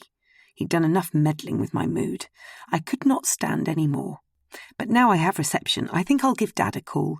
I know Mum will be out playing bridge, and I want to ask him about ravens. So here goes. Bring, bring, bring, bring, bring, bring, bring, bring, bring, bring. It cut out. I called back. Bring, bring. Hello? Dad? Susie, was it you a moment ago? Yes, I had to give you time to get to the phone. He chuckled. Dad, I don't have long. Everything okay? Yes. Your mother will want to know. All's good, but let's keep this between us. I can fill her in at Easter. I want to know about Alec Ronaldsay. The Alec Ronaldsay. Don't tell me you've met him. I wish I was with you right now. Dad loves anything to do with birds. Ronaldsay is a hero of his. I haven't met him, but I need to know if he lives near here. I'm not entirely sure where you are, dear. Tosh. Well, if Blah-de-Blah Tosh is anywhere near the River Trickle, then yes, he certainly does. Dad, I knew you'd know. That all, love? What can you tell me about ravens swarming? How much time do you have? Not much. In that case, let's save it for when we see you. I can't possibly cut my explanation short. OK, Dad. Learning about ravens isn't a key priority right now. See you Saturday, Susie. Bye. I rang off and got going. Mike's Motors was, as Mari had told me, 15 minutes from the end of the back drive. It was all alone, set back from the road. No houses and no sign of a village nearby. The makeshift reception was bolted onto the end of the garage, and the bell on the entrance door tinged as I stepped inside. "Afternoon," said a sturdy little man. "Nice of yous to come." He wiped his brow with a very dirty sleeve and, leaving a great smudge of grease behind, he stuck out his hand. "Mike." "Hello," I said, not knowing what to do other than grasp hold of his grubby mitt. "I've got the van round the back all ready to go, new brake pads and all. It won't let yous down. Only 12,000 miles on the clock. Yous must return it here, though." "I think there's a misunderstanding.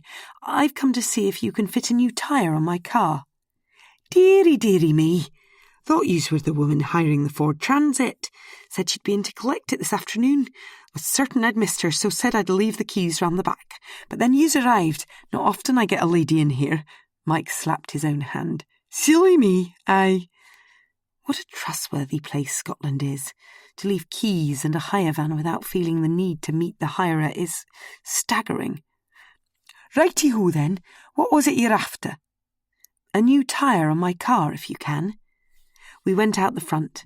Mike repeated our conversation to himself under his breath as he bent down to take a look at my tyre.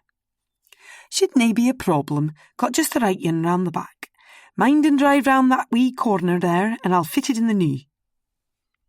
Behind the garage was a large concreted yard, and as I navigated bits of rubber, plastic bottle tops and old pieces of gutter, Mike guided me between a silver van and 3 shabby cars parked nose to tail. "Right yous are then," he said, giving me an unnecessary though thoughtful hand out of the driver's seat. "It should nae take long. Yous in a hurry?" "Not really." "Is that a yes or a no?" He winked at me. "Where are yous headed?" "I'm tutoring an art course at Tosh." "Wi' the Mochtons?" "Yes." "Aye, I heard they were doing all sorts up there. Some good, some bad." "Really?" "They're all at it, raking in the money, no matter whit." "Such as?"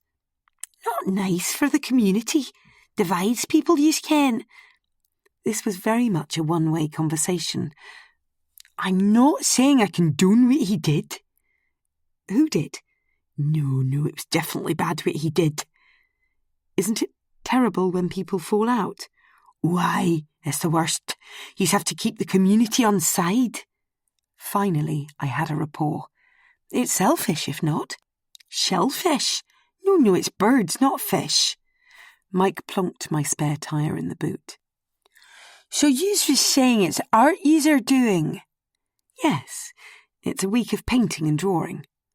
"Oh, aye, the lad Ewan's an artist, I seem to remember." "Yes, he is." "To be sure with yous, I can never work out which is Ewan and which is Fergus. They look awfully alike, that pair." Mike dipped into the garage and reappeared rolling a shiny new tyre. "This shun okay for yous?" he asked, nodding at me. "It looks great." "I've only ever been to the big house once. Not in it, mind ye. It's a stonking great thing, ain't it?" "Yes, it's a lovely place." "Yous friends of theirs?" "No, I'm just the tutor for the week." "Thank my lucky socks. I should nae have loosened my tongue. Yous a good girl. You won't tell them what I said."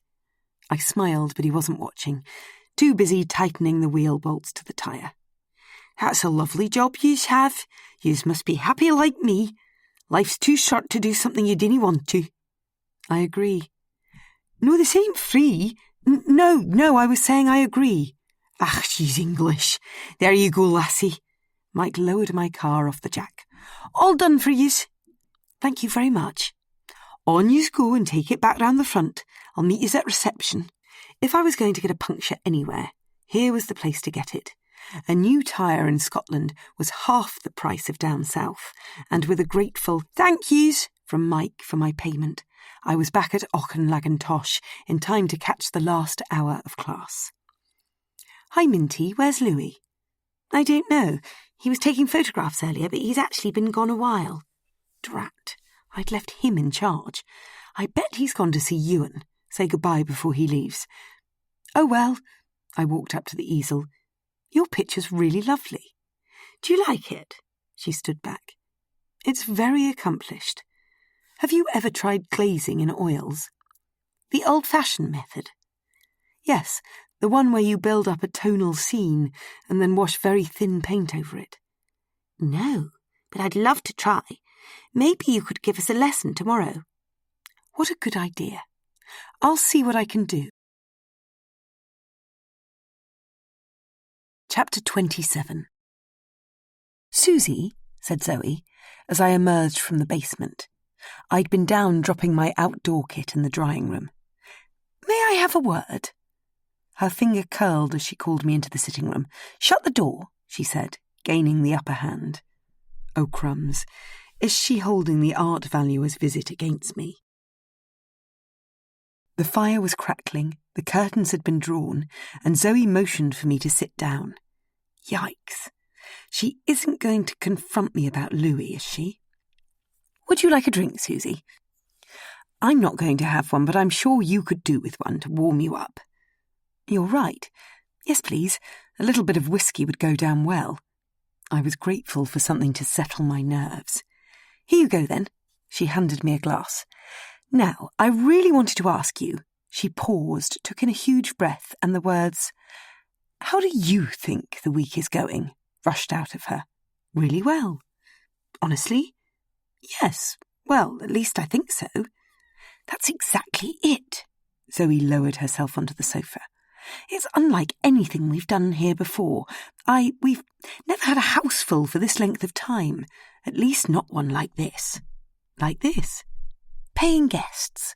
Strangers. People one can't relate to. Zoe took in another deep breath, and I wondered where her parochial attitude had suddenly come from. Shooting parties and day courses work well, one knows the type. No one stays the night, and the house becomes ours again at the end of the day.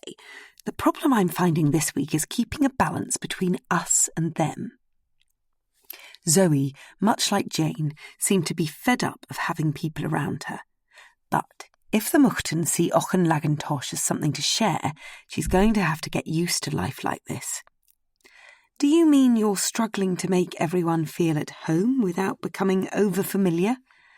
Zoe had been so friendly to me on day one. As I'd said to Mari, Zoe couldn't be more welcoming, and she'd said, all right for some. But as the week progressed, Zoe's character had grown cold. Yes, she said. I thought it was going so well until today, but I've obviously been too much madame and not enough mum. What happened? Jane's trying to leave. I know. Why didn't you tell me? Zoe's face looked almost comical with a frown. I've only just heard. I would have told you, honestly. She seemed to believe me, and we moved on. It upsets me desperately, she said as her shoulders fell. I feel I'm wholly responsible for her having to share a room. Don't worry about it. I promise you this week is going really well. Then, realising how unintentionally conceited this sounded, I added, You've organised and put on a brilliant course. Really? Yes, I smiled. Why is she leaving then? I had to answer carefully. I didn't want to suggest Jane was missing her personal space, as I didn't want Zoe to blame herself. Some people like to do exactly what suits them. Jane, I'm sure, has enjoyed her time here, but having decided she's had enough, she now wants to leave. Should we let her? I think you have to. Zoe smiled at her mistake. Yes, of course, you're right. It's not like I can keep her here. Her frown deepened. Will she expect to be reimbursed? No, I shouldn't think so. Immense relief swept across Zoe's face, and the mood in the room lifted just like that. How are you getting on with your picture of haggis? Don't worry if you haven't found the time. I should have mentioned it. I will definitely have a drawing for you, but I'd like to complete it at home, if that's okay. I've got a sketch and some photographs to work from. Oh, goody. He is such an adorable little boy, my haggis. Yes, he is a sweet dog. Zoe stood up. There are drop scones in the dining room for tea if you'd like. How delicious. Come on then. She flung the sitting room door open. Louis was sitting at the bottom of the stairs. Hello there, she said. Do you have some photographs for me? Yes, I do. Wonderful. Let's all have a look then. I'd rather sort through them first. You artists are so closeted with your work. Zoe looked at me and then back at Louis. Fair enough if you must, but do please come and have some tea. We were paraded into the dining room. Have a pancake, Susie, shouted Leanne, shunting a plate my way. Thanks. I took one and passed them on. They're called drop scones north of the border, said Rupert. Squish scone would be better, said Shane, and Felicity laughed. Rupert, he said, if you're so good at Scottish, tell us some more. Well, firstly you say Scotch, and if you look out of that window, you'll see spiky green bushes with yellow buds. Yeah? Tell me what you'd call them. Never seen one in me life. Gorse, said Giles. That's a gorse bush. Gorse? Said Shane. No, gorse. In Scotland, said Rupert, they're known as whin, like win with an H. That's a fat lot of use, said Leanne. Give us a word we'd use. Zoe taught us Babs, said Felicity, and Leanne's chest wobbled and wobbled as she tried to suppress a laugh.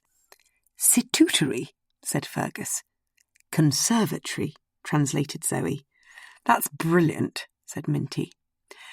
Why don't you and Fergus have a Scottish accent, said Shane. Scotch, corrected Rupert. I'm English, said Zoe. And Fergus? He lost it when he went to boarding school. On the way there or the way back? Even Jane laughed at this. There'll be no mistaking his roots tonight, said Zoe. So he'll be in a kilt, said Minty. Full rigmarole. I wish I had an outfit to wear, mumbled Felicity. Leanne smiled at me, confident she had a dress for the evening. I could dig some things out if you'd like a swatch. Swatch, said Shane. A touch of tartan, said Zoe. Can I have one too? I might even be able to find you a kilt. Giles chortled. I'd love to see you in a skirt. You might just, said Shane, looking hopefully at Zoe. Let's go and have a look then. Up she got. Anyone else want to come? I will, said Minty. And me, said Rupert. Felicity and Leanne joined in too. Naturally the Muchtons have a bounty of Scots dress. Most heads of families do. A stash of gear ready and waiting to share when engagements are announced. The family tartan kilts, jabots and shiny buckle shoes all handed down the lineage of eldest sons, with the unspoken prerequisite they are shared with other family members when occasions arise. If you can picture a wedding snap of a landed Scottish family, you'll recall the distinctive dress of the page boys. This outfit isn't made especially for those ones. Rather, it comes out of a cupboard at the main house, smelling of mothballs, having been donned at everyone's wedding. The same goes for tiaras, at times known to cause a scuffle if the bride's family own one too. Quite simply, the largest is chosen, but this in itself can cause offence. With fewer people in the dining room, I chose my moment to ask Jane if she'd managed to change her flight. "You're leaving?" exclaimed Giles as if he cared.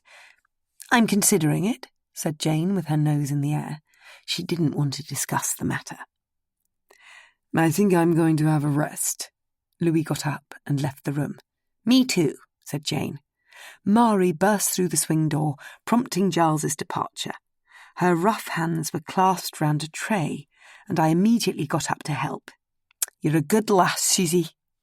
We're being spoilt here. It's the least I can do. Mari grinned, a great big yellow-toothed grin. Are yous looking forward to the Cayley the night? Enormously. You'll all enjoy it, no doubt. Have they done it here before? This'll be Zoe and Fergus's first, but the elder generation, they were always at it. Mari's tray was now full. Here, I said, let me get the door. Thanks. Together we stacked the dishwasher, and once done, Mari rested her cushion behind against the counter and asked me how the course was going. She wanted to have a bit of a chat. It's going well, I think. Yous like teaching, do yous? Yes, but I wouldn't like to do it all the time. Ever done it afore? No, but I'm enjoying this week, partly for the teaching, but partly because I like meeting new people, getting to know them, learning about who they are, you know. I certainly do. Her eyes sparkled and she lowered her voice. There's an awful lot yous can learn about folk from what they bring in their suitcase. I could feel myself cowering with embarrassment at the misconnection. I certainly didn't mean spying on people, if that's what she was getting at. For me, going through people's belongings is an absolute no-no, unless, of course, it's reading a letter left lying around or looking in a case on which I've stubbed my toe. This one could justify, but not the other. The Frenchman ain't bought much with him, she began.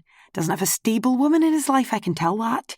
If he did, with her example, he'd have hung his clothes in the wardrobe for sure, but nope, they've been in his bag for the day he arrived. I was unable to stop her drawing conclusions from people's belongings. This cook-cum-daily was in full flow, and on she went without a pause for breath. That's what she called little Lord Fauntleroy has his entire wardrobe ironed, briefs, socks, hankies and all. That rake of a lass, she's got a stash of pills in her sponge bag. And as for the other yen, oh my, her underwear, yous ain't seen anything like it. Mari used the tea towel over her shoulder to wipe a bead of sweat off her top lip. With a bucketful of trepidation, I asked, What have you learnt about me? Not you, pet. There's a trust between staff. I would nae go searching your room over me dead body. I was too alarmed by the thought to smile, and when Mari crossed the kitchen to check no one was listening through the door, I really did think, oh heck, what's coming next? Her whole body was shaking with anticipation. Just yous wait and see what that Lady Jane's bringing out the night. Quite something buried in her suitcase. Nearly fainted when I found it. How thrilling, I said, only to be nice. A line had been crossed and I absolutely did not want to hear any more. But Mari was shuffling towards me, and when she reached up on tiptoes and whispered, "Diamonds," in my ear, I actually thought her pupils might pop out onto the kitchen floor. Her eyes stretched to their absolute max and then snapped shut. I ain't telling yous any more. Okie dokie, I said with a smile as inside I let out a huge sigh of relief. See you later, Mari. I'd better go and get brushed up for the evening. I'm looking forward to seeing your outfit, she grinned and turned to the sink. I burst out the swing door. Although I love to work people out, there are lines you don't cross, and gossiping is one of them. It makes me feel low, guilty and horrible all at once. I must not expose myself to that again. It's time to keep a little distance from the kitchen. Susie, said Felicity as I reached the top of the staircase, don't you want some tartan too? Yeah, said Shane, who was extracting plastic-wrapped bundles from a landing cupboard under Zoe's instruction. Behind these we'll get to the clothes, I'm sure, she was saying, through a musty cloud of unsettled dust. We'd better, joked Rupert. It's the fourth place we've tried. Susie, I'm going to leave you to it. I don't want to spoil the outfit surprise. Down the children's corridor I went, joining the queue for the bath. Next in line after Leanne, whom I could hear singing, It's All So Beautiful through my bedroom wall. Chapter 28. The drawing room was jolly chilly, even with a fire glowing at one end. I was late to the party. Everyone other than Fergus and Shane were here. I thought it a good idea to use this room, said Zoe, holding court. An easy thing to do in a puffy ball gown. Gives us space to move around in our dresses. She looked lovely, and the tartan sash pinned over one shoulder with a Celtic brooch was uncharacteristically elegant for Zoe. Susie would fit in anywhere, said Louis, admiring my figure-hugging velvet number. I took a huge sip from my glass of wine. His attention was making me nervous. You do look lovely, said Leanne, and I returned the compliment. I envy your figure, said Felicity, and looking back at her, I tried not to stare. The pleats of her skirt were inevitably falling unevenly over her waist. Where's Haggis? He's tucked safely away in our room, smiled Zoe. He'd only trip us up when the dancing begins. Shane entered and all the attention turned to him. Leanne burst into a fit of giggles. Suits you, that skirt, she just about managed to splutter. Very comfortable too, he said, showing off the Muchten tartan. What's under it? A gigantic surprise. Leanne laughed again, and Fergus entered. Oh my, said Zoe at her husband. 3 cheers for the host, said Rupert, raising his glass. Talk us through your outfit, please, Fergus. Felicity wanted to hear it top to bottom. First, though, darling, you'll never believe what I found. Fergus went to whisper in his wife's ear. Diamonds, she exclaimed, unable to keep the words in her mouth. Jane bolted out of the door. I think she suddenly remembered the ones Mari mentioned. Fergus gave Zoe a look as if to say, don't mention any more. Please talk us through your outfit, begged Felicity again. As he pinched my trews, Fergus said, looking across the room. They fit perfectly, said Rupert, pulling at the waist. Shane pointed at Fergus's left calf. What's that in your sock? Let him talk us through the whole caboodle, interrupted Minty. Fergus beamed. As his hips swung the pleats of his kilt, he began to explain. This was my great-grandfather's. Worn ones always look nicer. My black jacket is called a Prince Charlie and is donned for formal occasions. Fergus turned around and pulled at the tails. These are short, which tells you it's for the evening. Zoe stepped forwards and stroked his sporran. Do tell them about this. Ah, said Fergus, flapping the fur bulge at his crotch. Donald made it for me. It's a squirrel. Did you shoot it? Said Giles. Yes, aged 12. Oh, no, said Leanne, with her hands over her face. Don't worry, said Fergus. It was grey, not red. Congratulations, said Rupert. They're more like rats than squirrels. May I touch it? Said Felicity. Of course. Fergus held out his fur for all of us to feel. Jane bustled her way back into the room. I looked her up and down. She wasn't wearing any diamonds. I like that dagger in your sock, said Giles, and Shane's face lit up. It's called a ski and dub. Ski and do, said Zoe. Can I have a look? Said Shane. No, said Jane. It's terribly bad luck if he takes it out. I wondered how Fergus got it in his sock without taking it out, but I suppose she meant the sheath, not the blade. Sorry, Shane, he said, probably thinking it would be too risky to hand around. Just quickly, 2 other things worth mentioning are my kilt pin, basically a large nappy pin, put here at the bottom corner of the kilt to stop it blowing up in the wind, and my shoes. They must be Zoe's, said Giles, much to everyone's amusement.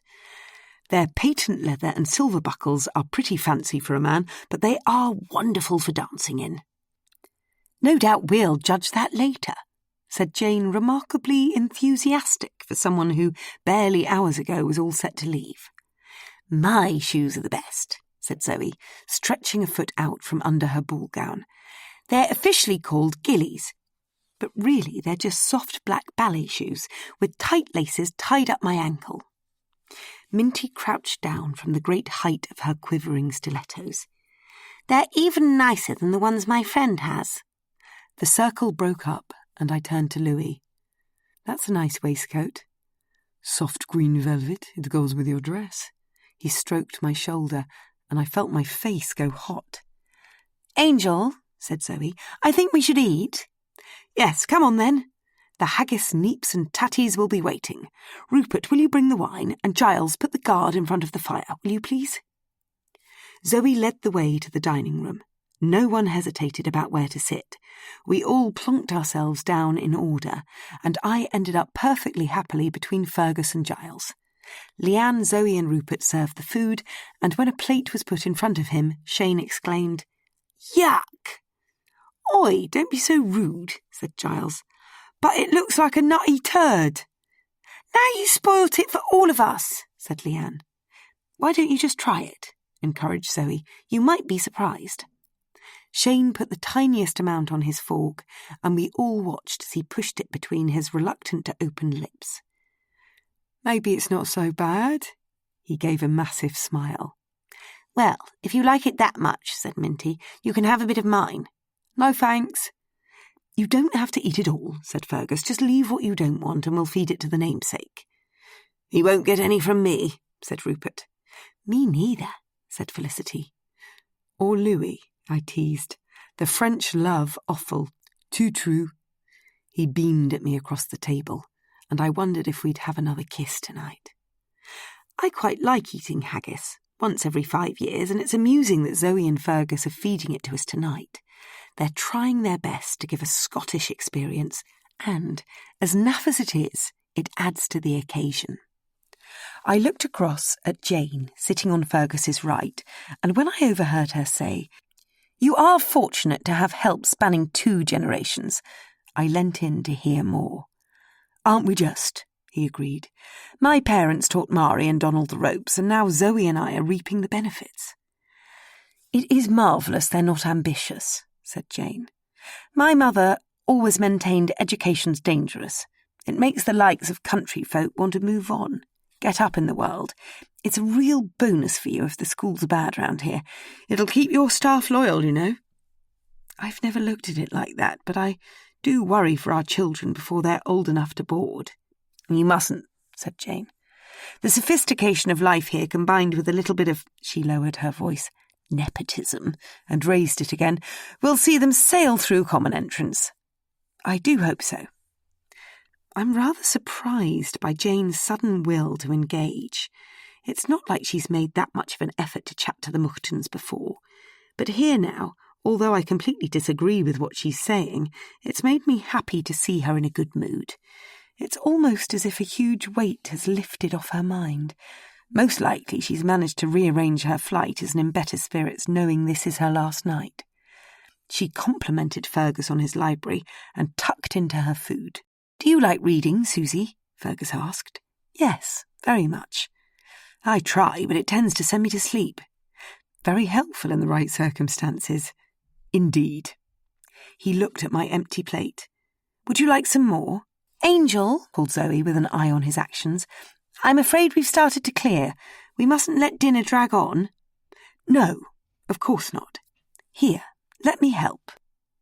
The main course plates were stacked, and steam pudding arrived to the delight of all. The whiskey cream to drizzle on top looked particularly delicious, and if I were Mari, I would have made an extra portion to guzzle in the kitchen. Felicity licked her lips. Such rich food you have here." "Like how much?" said Shane. "Rich as in creamy, duh," said Leanne. The swing door opened and in rushed Mari. She whispered something in Fergus's ear. "Susie," he said, "that'll probably be your friend." My heart jumped. Friend. Yeah, right. We both got up and left the room. In the hall, filling more than his fair share of it, was a pot-bellied man with a bright red face. "Davy," said Fergus. "Aye, nice to meet you, sir." He shoved out his right hand. "And you, madam?" Davy nodded. He hadn't mistaken me for Zoe. "Welcome," said Fergus. "I hoped to be here a bit earlier, but we got caught up on your drive with the van. Had to reverse back. Never an easy thing to do in the dark." "On our drive?" said Fergus, a little surprised. "Aye. How strange. Did you come up the front or the back?" "It had a cottagey wee way up to it." "Ah, yes, the back. It must have been my brother. Now, Susie, would you mind showing Davy to the music room, and I'll go and let Zoe know the band's arrived?" "Of course." I looked at Davy. "Would you like me to carry anything?" "No, I've got my accordion in here, and let me just give the others a wee shout. They're a bit timid of a big hoose like this." Davy stuck his head outside, and back with it came a girl tripping through the front door, violin case in one hand and a battery pack in the other. "This is me daughter, Rosie." "Hi, I'm Susie. Nice to meet you. Here, let me carry something." She handed me the battery. "We'll put this all in the music room. Follow me." "It's humongous," said Davy as we entered. "It gets bigger," I said. "Would you mind helping me pull back the folding door?" "That yin down there?" "Yes." "A few of you here then?" 12 in total. "You ken the reels?" "I've done a bit before, but not sure I remember them. We're all from the south, so you'll have to talk us through it." "Aye, I thought so from your accent, but you cannae be too sure in a hoose like this." "Dad," said Rosie, "shall I go get the speakers? I think Jimmy needs a hand." "Aye, Rosie, go fetch him." Davy spun 360 degrees on the heel of his buckled shoe. "Quite a place they've got here. Friends of the Muchtons, are you?" "Not officially. There's a group of us on an art residency for the week. I'm the tutor." "Having fun, are you?"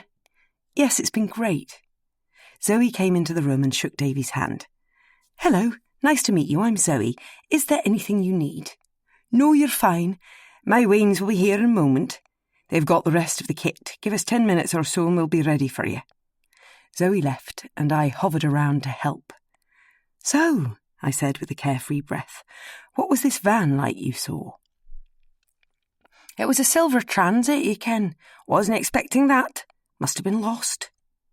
It sounded very like the one I'd seen in Mike's yard. Were there people in it?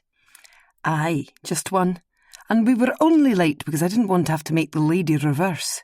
"A woman was driving it?" "Aye, that's why it would be in a muddle." I feigned a smile. I see no point in rising to comments like this, but you would have to be a real fool to take a wrong turn off a tarmac road onto what could hardly be described as more than a track. And if Ewan's away, what was this woman doing? Very odd. Davy's head turned to the door. "Jimmy, this is Susie. Susie, Jimmy. Right, come on you pair. Where shall we set up?" Rosie and Jimmy looked a similar age, late teens, I'd say, their spotty faces and lack of a smile giving that away. "Do you need any more help from me?" "No thanks," said Davy. "Just pass on to the host. 5 minutes and we'll be ready for you all." Chapter 29. Dancing pairs were being drawn when the doorbell rang and Fergus rushed out of the drawing room. Toby had arrived. I was embarrassed. He was late. "You're just in time, son," said Davy, as he and Fergus entered the room. "Better get yourself a partner. I'm about to give a wee demonstration of the gay Gordons." Jane looked astounded. I've reeled a bit in the past and know enough to be privy to the snobbery of it all. There are a handful of easy-peasy fling-your-partner-around-the-room dances, known to cause upper-class lips to curl. Gay Gordons being one of them. But Fergus had asked Davy to choose the reel, saying he and Zoe would keep out of it. With Toby's arrival, numbers were now even, and Fergus, leaving no time for the rest of us to say hello, pushed him in Jane's general direction. She had to join in now. Toby managed to grin momentarily as he moved past me, and I gave a slight nod hello. "Right you are then." Davy put down his accordion, grasped hold of Zoe, and the demonstration began. "That way, this way, no this way, yes, that way." This great big jolly man shouted out the steps, and good on Zoe, she threw herself into it. Davy's beer belly brushed against her midriff as they skipped and twirled and twisted around the room. "That looks easy," said Leanne, smiling at Shane, as Louis, my partner, took my hand. The music began, and backwards and forwards we kicked out our legs in one giant circle. "Forwards for 3, swivel, backwards for 3, Davy shouted enthusiastically over the din. "Hold your partner, that's it, step, hop, step, hop." The great thing about Highland music is the way the chords repeat themselves over and over. And as long as you can jump up and down while wiggling your body, you get away with looking like you know what you're doing. But Louis was struggling, inhibition getting in the way. Every time I tried to speed up the twirling, get him to twist his arms over my head, he'd retaliate and stiffen up. "Is something wrong?" I whispered, and he looked at me as if I'd gone mad. Jimmy and Rosie's bows were moving at a tremendous speed as they played along to their father's lead. I wonder if this is how they like to spend a Wednesday night. The music reached a crescendo and cut out. The speaker crackled, and Giles led us all in a round of applause. "Louis," I said before we parted. "Yes." "What's up?" "That was great. Thanks for being my partner." He kissed me on the cheek and drew away. "You weren't very relaxed." I tugged on his arm. "Ouch." "Sorry, are you okay?" "I've just pulled a muscle and it really hurts." "During the reel?" "No," he laughed. "But I hadn't noticed it before." "That wasn't so hard," said Felicity, bustling between us. "It was embarrassing," said Minty. "It was a little," said Rupert. "Strip the willows next," said Davy, and brilliantly Shane asked me to dance. So far I'd avoided having to even speak to Toby. Jane took Fergus's hand at the top of the set, and we were told that, as this reel involved only one couple dancing at a time, it's so easy you can learn it on the trot. The music started, and Fergus and Jane elegantly swung their way down and back up the line, twisting and turning until we all felt dizzy. When their routine was over, Minty and Giles were next. Both of them had said they'd reeled before and took it upon themselves to demonstrate a sophisticated double-arm manoeuvre. When Shane, my partner, tried to copy, it resulted in the most complicated entanglement. We were literally locked together, and to the sound of stamping feet and yodelling, we abandoned proceedings and repositioned ourselves at the bottom of the set. Once everyone had fulfilled their turn, Davy suggested an encore, but no one's arms had it in them. "Let's take a break," said Zoe, and without waiting for an answer, she plonked herself down on a sofa against the wall.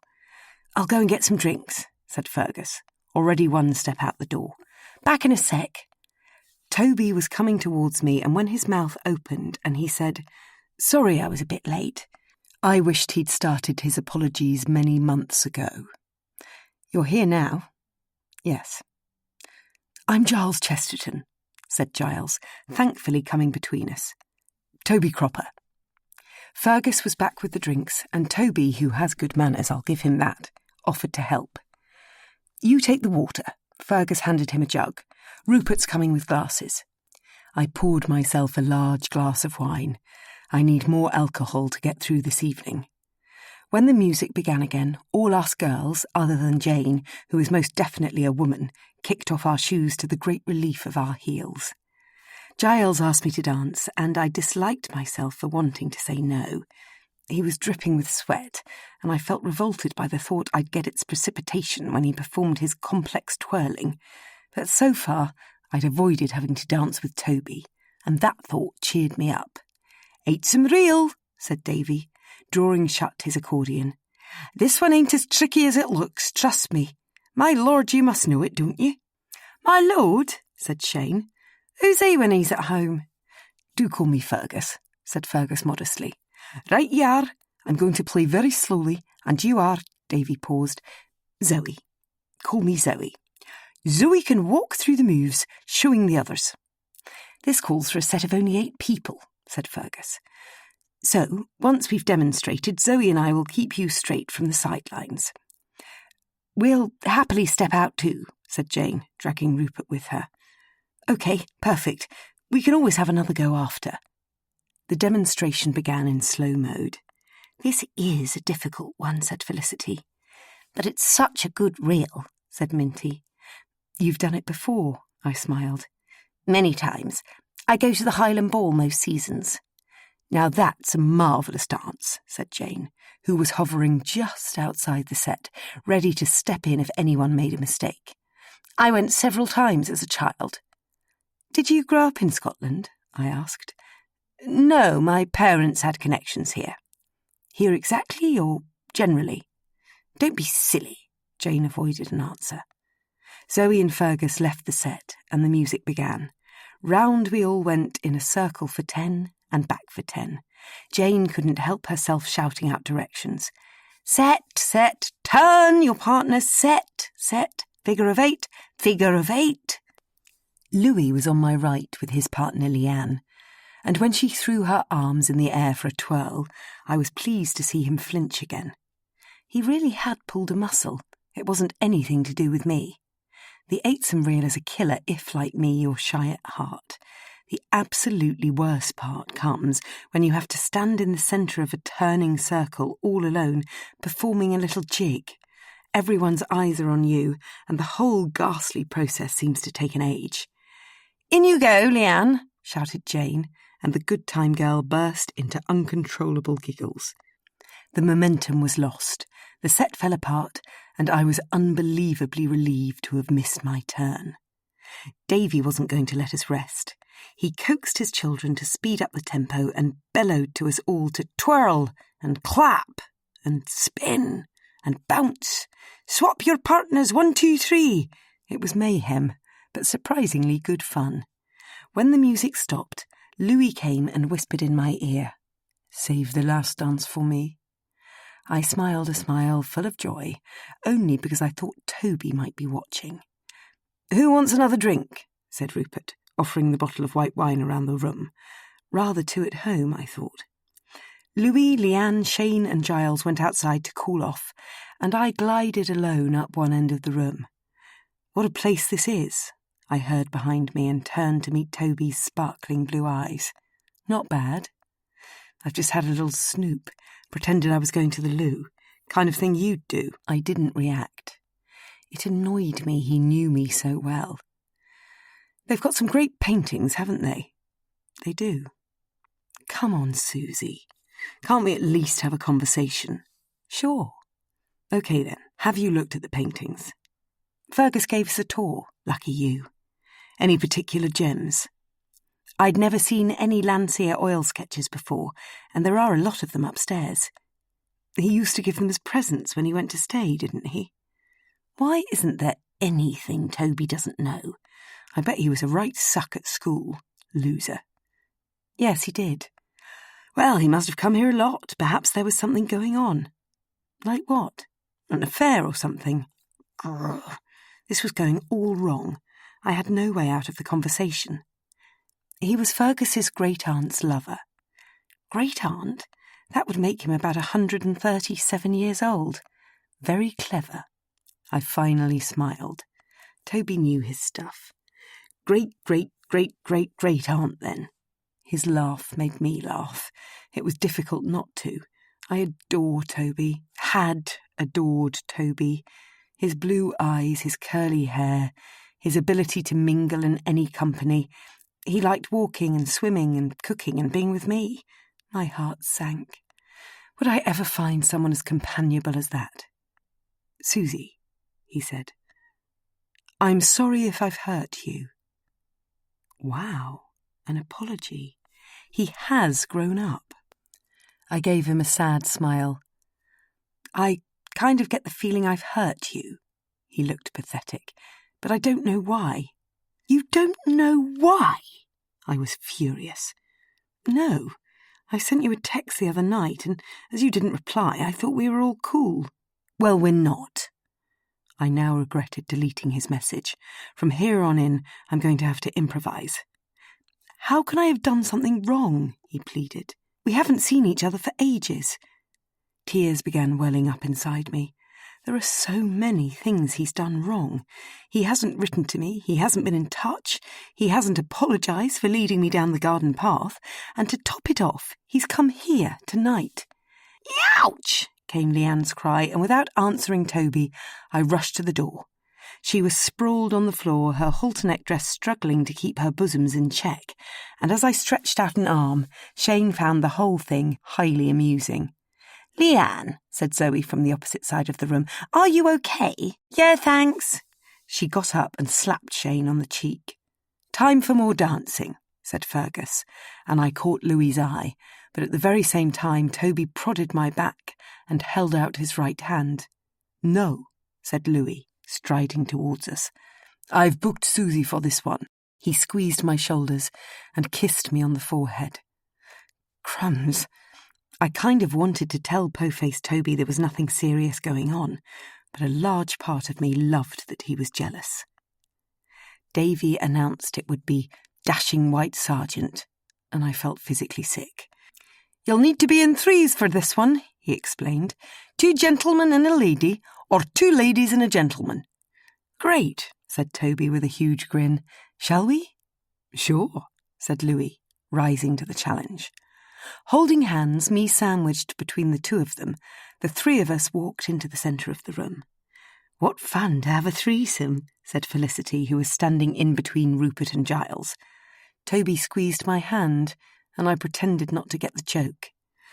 Dashing White Sergeant went on and on and on. I could not wait for our ménage à trois to break up, and when Davy finally decided to call it a day and his children's exhausted right arms dropped to their sides, I broke away without saying thanks. I was headed straight for a seat against the wall, but blooming Toby was on my tail, and together we sat down side by side. "I don't think you should trust that man," he said. "Louis?" "Yes, he seems to like you." "No, he's just a flirt." "Exactly, he'll hurt you." How dare Toby dole out dating advice? I didn't even look at him, let alone respond. What an arrogant so-and-so he is.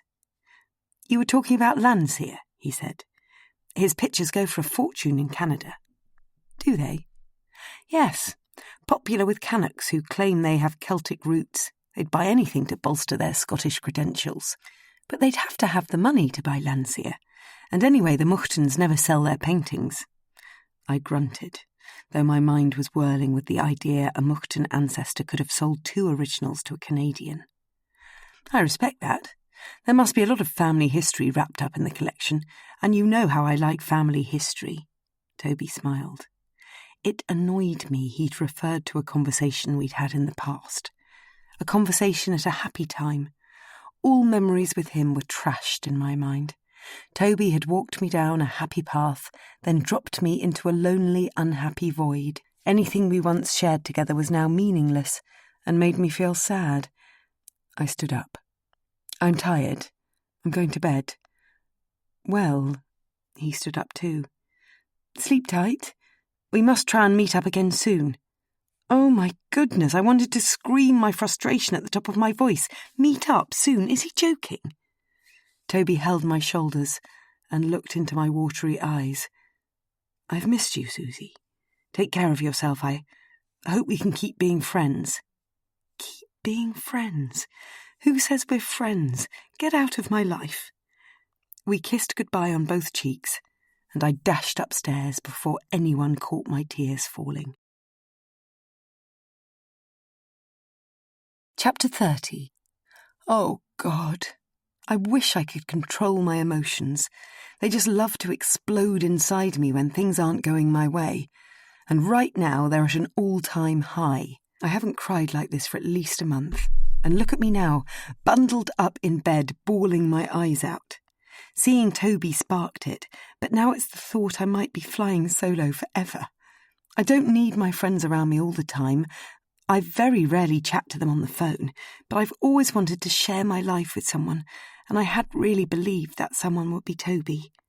I'm getting no further away from 40, and I'm just as vulnerable as I always was. All my good intentions of abandoning the search for a long-term partner have gone out the window. I'm not suited to short-term flings. The truth is, I long to embark on a monogamous journey, say goodbye to the singles scene. I look forward to the security of a lifelong partner, the bond between two people, and the opportunity it holds. Marriage, for me, is the only way out. I couldn't cohabit or go out with someone for a long time. My religion would rub up against that. But I'd also never sacrifice true love to tick a few boxes. I couldn't get hitched to any old body. He'd have to be the one. But this idealistic view leaves me in a miserable place, and I've only got myself to blame. I'm now riddled with downcast thoughts, and it's at times like this when I have to try extra hard not to lose my faith. One of the aggravating things about God is he doesn't strike deals. I can't bargain with him, say, "I'll never swear again," in return for something I want. He's tough like that. But if I desert him, omnipresent and all that, I really am alone. I must keep my faith, however desperate life becomes. Knock, knock, came through my bedroom door. Don't be Toby. Louis entered uninvited. Please go away, I'm in bed. He flicked on the overhead light. Oi, get out. I pulled the duvet over my head. Just wanted to say good night. Here, I'll turn off the light. He bent down and turned on the side light instead. Susie, what's wrong? I don't want to talk about it. Okay, that's fine. Neither do I. It doesn't look like it'd be much fun. I popped my head out of the duvet. Come on, sit up. Let's have a chat. Louis smiled. In fact, I'm going to get us a drink. Hang on a sec. He left the room and I let out a huff. Grrr. I don't want to see anyone right now, but I know he's coming back. I have no control over that, so I get up to put on a jumper. While I'm at it, why not apply a bit of concealer too? I might as well try to make myself look nice. Louis breezed in the door and shut it behind him. Here you go. He placed a whiskey and soda on the side table, saying, I'll have it if you don't. He then kicked off his shoes and lay down on the other end of my bed. The mattress dipped, and I actually quite liked the feeling of his legs pushed up against mine. I took a sip of whiskey. Thanks for this. I'm good at reading minds, aren't I? And getting into girls' beds. He smiled and leant forwards to toast my glass. Damn. He winced as he leant down on his bad arm. How did you pull the muscle? I don't know. Yes, you do. Don't worry, I won't think you're a fool. He raised his glass to his mouth and said nothing. The vanity. I waited for him to talk. I wasn't in the mood to volunteer conversation. Where are you going after here? He felt for my foot under the duvet. Home, I wriggled away. Where's that? East Sussex, just north of Brighton. Long way to go? Yeah, but I'd rather do it in one... I need to get back and do some work. Painting? Yeah. What? 2 landscape commissions for neighbours. It's great. I don't have to travel far. They both want the view of the Downs from their house. Nice job? I'm looking forward to it. I love painting in spring. Then I've got to visit a cat in Dorset, 2 donkeys in Devon, and a terrier in Oxfordshire. No hamsters. Oi! What about Easter? Are you taking time off for that? Rubbish. I'd completely forgotten it's this Sunday, I said, struggling to believe I'd failed to keep track of Easter. Well, it does tend to move around, Louis winked. I told my parents I'd go to them. In Sussex? No, London. He nudged into my leg. Maybe we could meet up. I'm going there on Friday for a week. Really? I thought you lived in Paris. I live in London too. Where are your parents? Kennington. As in Lambeth? As in Lambeth. I'm in South Ken, so we could meet there. I kicked him. That's my home you're talking about. Your home is in Sussex. Will you see me in London, please? Depends if my parents have plans. You're right. I should check what my girlfriend's up to. Girlfriend? It's sort of on and off. You're so naughty. Louis shuffled his bottom up the bed. Please kiss me. I pushed him back as he leant towards me. You've just told me you have a girlfriend. And? I couldn't do that to her. He whined and shuffled back down the bed. You must live near Glyndebourne, then. Do you ever go? If someone else is generous enough to take me, I love opera. Well, why don't I take you to Covent Garden? On a date? Just 2 friends. Okay. Girlfriend or not, this was too big a treat to turn down. Louis pulled his mobile out of his pocket. Give me your number then. I told him my number, adding, text me. Don't call me, please. Why? I don't like talking on the phone. Comme tu veux. Although I kind of like how blunt you are. In that case, Louis, I yawned, I really have to go to sleep. No problem. I'll watch over you. I kicked his bottom and he got off the bed. Night. He bent down and kissed my forehead. Sleep well. Night-night. Thanks for coming to see me. He closed the door and I turned out the light. A bit of flirting had cheered me up. I think I should be able to sleep now. Chapter 31. My tummy churned from the moment I woke. I'm in need of a hearty breakfast this morning. Leanne and Shane were arguing in the corridor. What's going on? Hey, you two. He's a smelly swine. Leanne was grasping for his mobile. Morning, miss. She don't get that it's art. What's art? He's got me on video in my PJs. Tell him to delete it. Please. Can I see it? Sure. Shane handed me his mobile without a fight. It's a montage of the week. It's from my A-level coursework. You can't make me delete it. Yes, she can, said Leanne as I pressed play. The video began with footage from the fishing hut, and the wide shot of Felicity's bottom cut to a back view of Leanne trotting down the children's corridor into the bathroom. Jeez, my bum is out, Leanne wailed, and before there was time to take in the full cheek of the scene, it turned into Haggis jumping up, jaws wide open. I pressed pause. Can we turn the sound up? Nah, miss, music's cheating. You get higher marks if you create atmosphere without it. Come on, you have to watch it as a sequence, no stopping. A series of split-second interior shots flashed across the screen. We were then outside a full circumference of the house, back inside, a speeded-up ascent of the staircase, and a flash of Louis's grumpy expression transposed with a clip of Mari hoovering. This ended with a spiral effect of drawings and paintings from the week, then the grand finale, a Highland cow's behind. Very impressive. I smiled at Shane. Tell him to delete it, said Leanne. He has to. You only show for a split second. But everyone back home will know it's me. I looked at Shane. Is it easy to edit it out?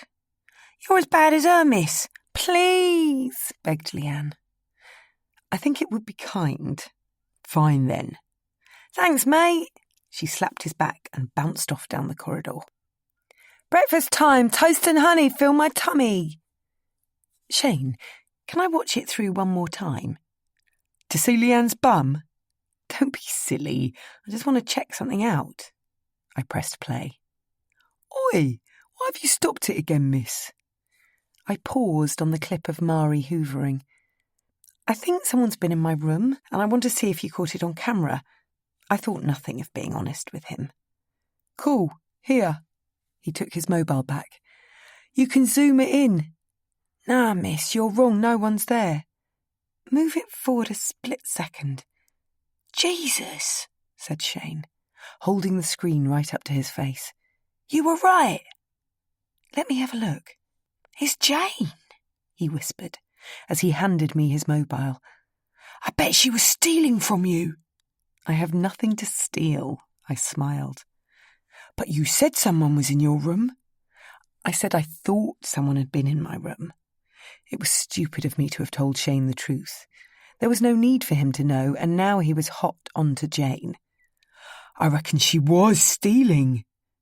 No, you've got it all wrong. She was just looking for me. Yeah, right, but whatever. Do you like my work? It's great, and will be even better when you take Leanne out. Okay, I promise I will. That's kind, I smiled. Come on, I'm hungry. We went downstairs and Shane barged straight into the dining room before me. Then in front of everyone, the little rat said, There's a thief here. He pointed at Jane. We've got you on record. There's no denying it. Despite the obvious sing-song in his voice, Jane took a hard line. Pardon me, young man. How dare you? It was embarrassing. Shane, I said, trying to save the situation. Don't joke, it's nasty. Here. I pulled out a chair. Join me for some toast. Rupert, unusually sensitive to the atmosphere for once, made an effort to grab Jane's attention. You seem to know all about reeling etiquette. Very helpful to the rest of us. Oh, yes, she beamed and sailed into a lengthy reply. Shane, I said under my breath, you shouldn't have done that. But miss, she started it, saying I might steal the silver on the first night. I was just getting my own back. She was teasing. And so was I. Okay, I'm sorry. I didn't mean to come down hard on you. I'm going to ask her if she was looking for you, just to make sure. No, I snapped. That's unfair. Please leave it be. Susie, said Rupert loudly down the table, we were just talking about your charming friend. I do hope he enjoyed himself, said Fergus. Yes, said Zoe with a yawn. It was lovely he came. Thank you for having him. I bet he enjoyed it. Louis was staring at me. I think he was trying to read my thoughts. I smiled, and to my complete surprise, his lips puckered and pouted, and he blew me a kiss. Crumbs. I blushed, but I didn't actually care. It was so nice to have Louis here. Susie, would you like an egg? Asked Zoe. Mari's got some on the boil. Yes, please. Shall I tell her? No need. The kitchen door swung open. Here she is. Mari, one more egg for Susie, please. Shane? No, thanks. So, Jane, said Giles, are you leaving today? Shane sat up. No, I've decided to stay. She smiled, and I wondered if last night's reeling had miraculously spun her into a better mood. Oh, good, I said, truly relieved. Jane's departure would have undoubtedly reflected badly on me. Well, said Giles, it's so wild outside today. I wonder if any of us will make it home tomorrow. I shall, said Minty. Mummy's picking me up. There's no need for the rest of you to worry, reassured Fergus. I'll give Inverness Airport a call and double-check the flights. Don't worry, Angel, said Zoe. I'll do it before lunch. What are we going to be doing today, Susie? Said Minty. Learning something new. In the music room? Yes, inside. Don't worry. Louis sloped off, and Rupert took the words out of my thoughts. He's a bit jaded this morning. Too much whiskey, I'll bet. Susie, said Fergus, do you need anything from me this morning? An energy bar would be good, I wanted to say, but instead I asked if there were a couple of objects I could borrow for a still life. Yes, said Zoe, getting up. Let's go and dig out some china. We found a sage green jug and a cerulean blue vase, and I took them to the music room and arranged them on a high table ready for class. Zoe popped her head around the door. Susie, she said, as everyone's a little tired this morning, I've suggested a quick blast of fresh air. Would you like to come? I gritted my teeth. Zoe was about to delay my class. You don't have to, she said. Jane's staying here, but the rest of us are going to brave the elements. Fergus wants to check on how high the river is. I see, I said, thinking. If Jane's the only one here, I can catch her alone. I followed Zoe out of the room and into the hall. I don't think I'll come, if that's okay. Of course, Susie. She smiled and flung open the front door. Haggis yelped with excitement at being outside. Everyone else trundled after them, all dressed in wet weather gear. As soon as they'd left, I scampered upstairs and knocked on Jane's door. Yes. Hi, Jane, would you mind if I came in? Why would I mind? I stepped into the room and got straight to the point. I know Shane spoke out of turn at breakfast, but I'd like to know why you were in my room. Was I? I simply can't remember. She plunked herself down on the bed. It was before class on Tuesday morning, I said, leaving her in no doubt of the exact timing. Is that what Shane was on about? Yes. What were you up to? I sat down on the bed opposite, hoping if I settled in she would talk. I can't remember now. I did wander down the children's corridor briefly, yes, I spoke to Mari. Why were you down there? That's right, I was looking for you. But you knew I'd come for a walk with Rupert. Did I? Her voice was steady, but her pursed hands were now trembling. Yes, we discussed it at breakfast. Silence. Why were you in my room? She didn't answer. Please tell me. There's nothing to tell. Her lips tightened. She was getting on my nerves. I don't believe you, I said. It's none of your business. It is. You were in my room. Her head dipped. I think a vulnerable side is surfacing. You can trust me. Honestly, you can, I said, towing a sympathetic line. I wanted to get to the truth. Her expression gave briefly and I leapt in. I think you found something under my floorboard. Am I right? Bingo. Jane's shoulders slumped. I've almost broken her. Have you been here before? I asked, thinking why not get all my questions out at once. Why are you pushing me like this? She moaned. I don't like being lied to. We had eye contact again. I'm not lying. Not answering is as good as lying. I repeated the question. Have you been here before? Yes, she mumbled and stared at the floor. Mari was right. And you knew there was something hidden in my room. Silence. Jane? She sat up with a second wind. Stop sticking your nose into my business. Help. She had a point. Blackmail is now my only option. I'm going to speak to Zoe about this. Good God, girl, don't do that. I held Jane's stare until she gave in. I came to stay with my parents when I was very young, she whispered. They were friends of Fergus's father. It was before he was born. On Jane went, sharing her secret. I was sleeping down the children's corridor and was woken suddenly in the middle of the night. My parents and Fergus's had been to a party. I never liked staying here.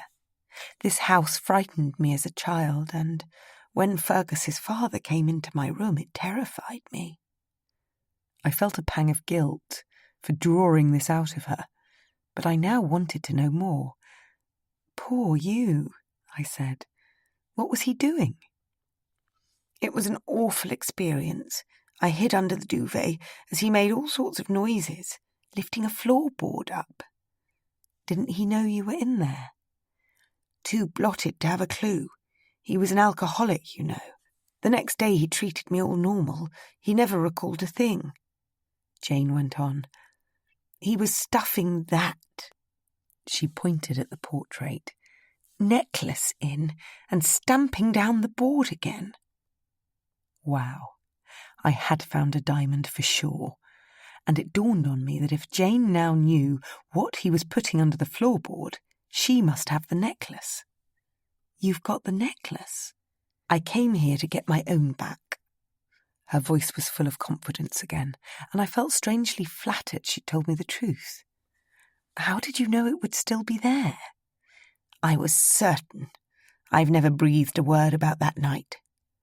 So it wasn't stolen. As good as. But it wasn't. Fergus doesn't know that, and don't you go telling tales. It's stealing. Crumbs. I'm an accessory after the fact to a serious crime. What am I going to do? Hush, girl. You don't know the full story. Jane put her fingers to her lips, at which point the bedroom door flew open. Felicity. Susie was just leaving. I hope you had a good walk, I said. Felicity's hair needed a good brush. Oh, we did. It was marvellous. I stepped out of the room, wondering why it had taken Jane so many years to return, and I don't want to believe it, but did Jane use Felicity's sob story as a way of securing her place on the course? It's not in my nature to snitch, and if I told Zoe and Fergus about the necklace now, I would be doing just that. Jane's right. I don't know the full story. Yet. Chapter 32. Louis was last through the music room door, and I told him to tag his easel on the end of the semicircle around the still life. Where on earth am I going to drum up the energy to get through this? Susie, said Rupert, why don't I make some space and move my easel in front of the window there? No. That's me told. Oh, sorry, but you'll get in the way of the light falling on the objects. I want it very bright on one side. Miss, can we have music again? Do we have to? Said Minty. My ears are still ringing from last night. Me too, agreed Felicity. Let's not. We've got to get going. Secure your primed paper on your easel. I do hate primed paper, interrupted Giles. Well, you have to use it today as the paint will dry quicker than on canvas. Why does that matter? So, as tomorrow you can glaze on top of what you paint today. What's that? Said Rupert. Tomorrow we'll do what we do tomorrow, but today I'm going to teach you about a trick of the light.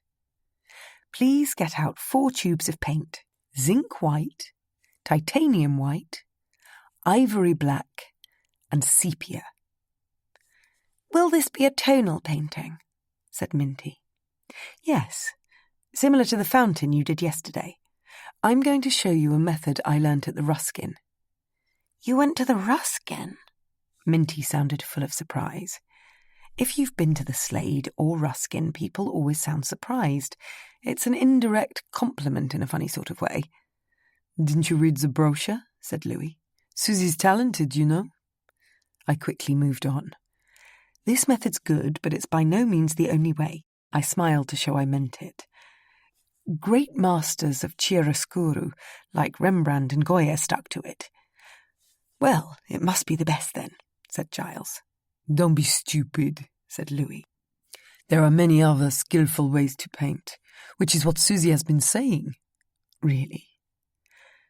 Yes, Impressionism, for example, or Pointillism, since you ask.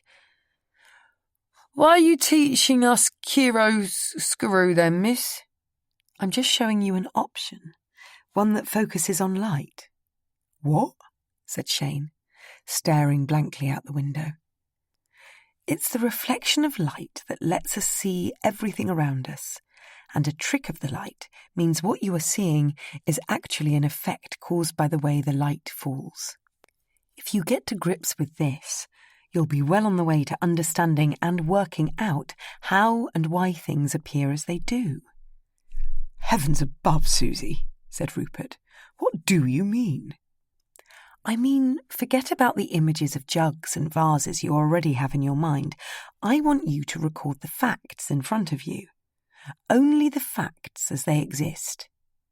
You probably think the jug is green and the vase is blue.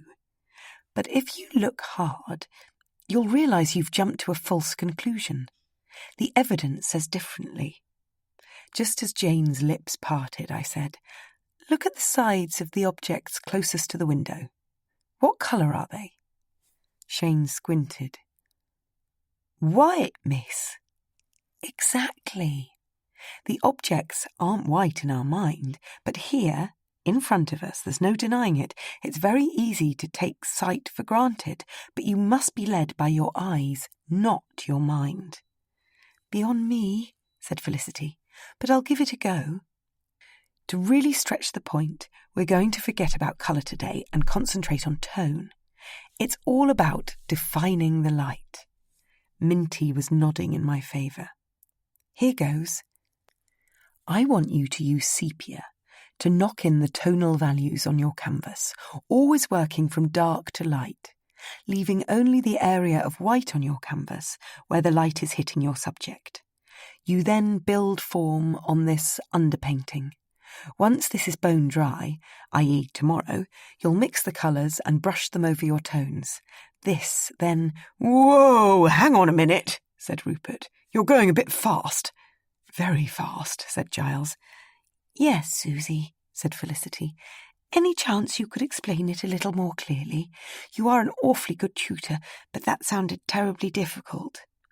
I think it's safe to say, grumbled Jane, we were all lost in your explanation. Why don't you show us how it's done? Suggested Leanne. Louis offered me his easel and paper and set another up for himself. I shifted forward so everyone could watch me and work behind. No time left this morning for a full demonstration. Do you all understand what I mean when I say white is warm when sunlight hits it? Not much of that here, said Jane. As a matter of fact, natural light is sunlight. Well, I didn't understand what you meant. No, I don't think I did either, said Felicity. Louis gave me a sympathetic smile, and I moved towards the high table, hoping if I pointed at what I meant, it would make things clearer. The sides of the objects closest to the window have most light on them. Here. The sides of the objects furthest from the window have the least light. Here. Zinc white is warm, and titanium white is cold. So when you're painting the lightest side of the jug and the vase, you will use zinc white, because natural light is warm. What about the shadow? Said Felicity. We'll get to the shadow, but for the time being, these dark sides of the objects are not hit by sunlight, and are therefore cold. So, when mixing their tone, you'll use titanium white. I'm going to write this down, said Leanne. That's a terribly good idea, said Felicity, reaching for her sketch pad. It's ridiculously confusing, said Jane. Louis stepped forward and squeezed my shoulder. Jane tut-tutted. I sighed. I wanted to scream. Listen carefully and concentrate. Oh dear. Have I lost them? I'm a sucker for a thorough understanding. I really relish getting to the root of a problem. I like things to be proven before I buy into the result, and there are few things I enjoy more than studying life, whether that be tricks of the light or tricky characters. I tried to calm Jane. I'll talk you through the mixes, and the easiest way to go about that is to work from dark to light. The further away from the sunlight, the colder the tone. The blackest black, ivory black, is used for where light never goes. There, said Felicity, pointing to the correct place at last. Yes, and as the shadow extends, it gets lighter. This cast shadow is a mixture of ivory black, zinc white, and a hint of sepia. Leanne caught my eye. How do you spell that last one? Any way you want, said Shane. I laughed. Fundamentally, he's right. S-E-P-I-A. And where's the name from, Susie? Asked Rupert. Originally, the ink came from the sack of cuttlefish. Sepia, in Greek. Yuck, said Leanne. Ooh, said Felicity. Hang on a minute, snapped Jane. You are going to show us how it's done, aren't you? I'm just about to. Chapter 33. I'm exhausted. It's partly my fault for undertaking such an ambitious lesson, but I so want to open everyone's eyes. Finally, the questions have stopped and hard work has started, so I'm going to leave them to it and grab 5 minutes alone in my room. I face-planted my pillow. Blast Jane. She's testing my morals, and it's wearing me out. I was in a similar circumstance only last week, one where I didn't know the full story. I'd gone on a blind date for dinner in Brighton, and across the restaurant I'd seen a friend, Ross. He was with a woman who was not his wife. I went straight up to say hello. They had menus in front of them. Their food hadn't come yet, but I noticed the cutlery was ruffled on his left and her right. Drawing a swift but unfounded conclusion, I was pretty sure this pair had been holding hands. His reluctance to chat suggested it too. It was upsetting to see a friend possibly cheating on his wife, but it would have been presumptuous of me to tell her, Mary, without knowing the truth. She would have been terribly upset, and where was the happiness in that? Instead, I rang Ross at work and put him under pressure to do the right thing. He insisted his relationship with the stranger was platonic, and this I wanted to believe.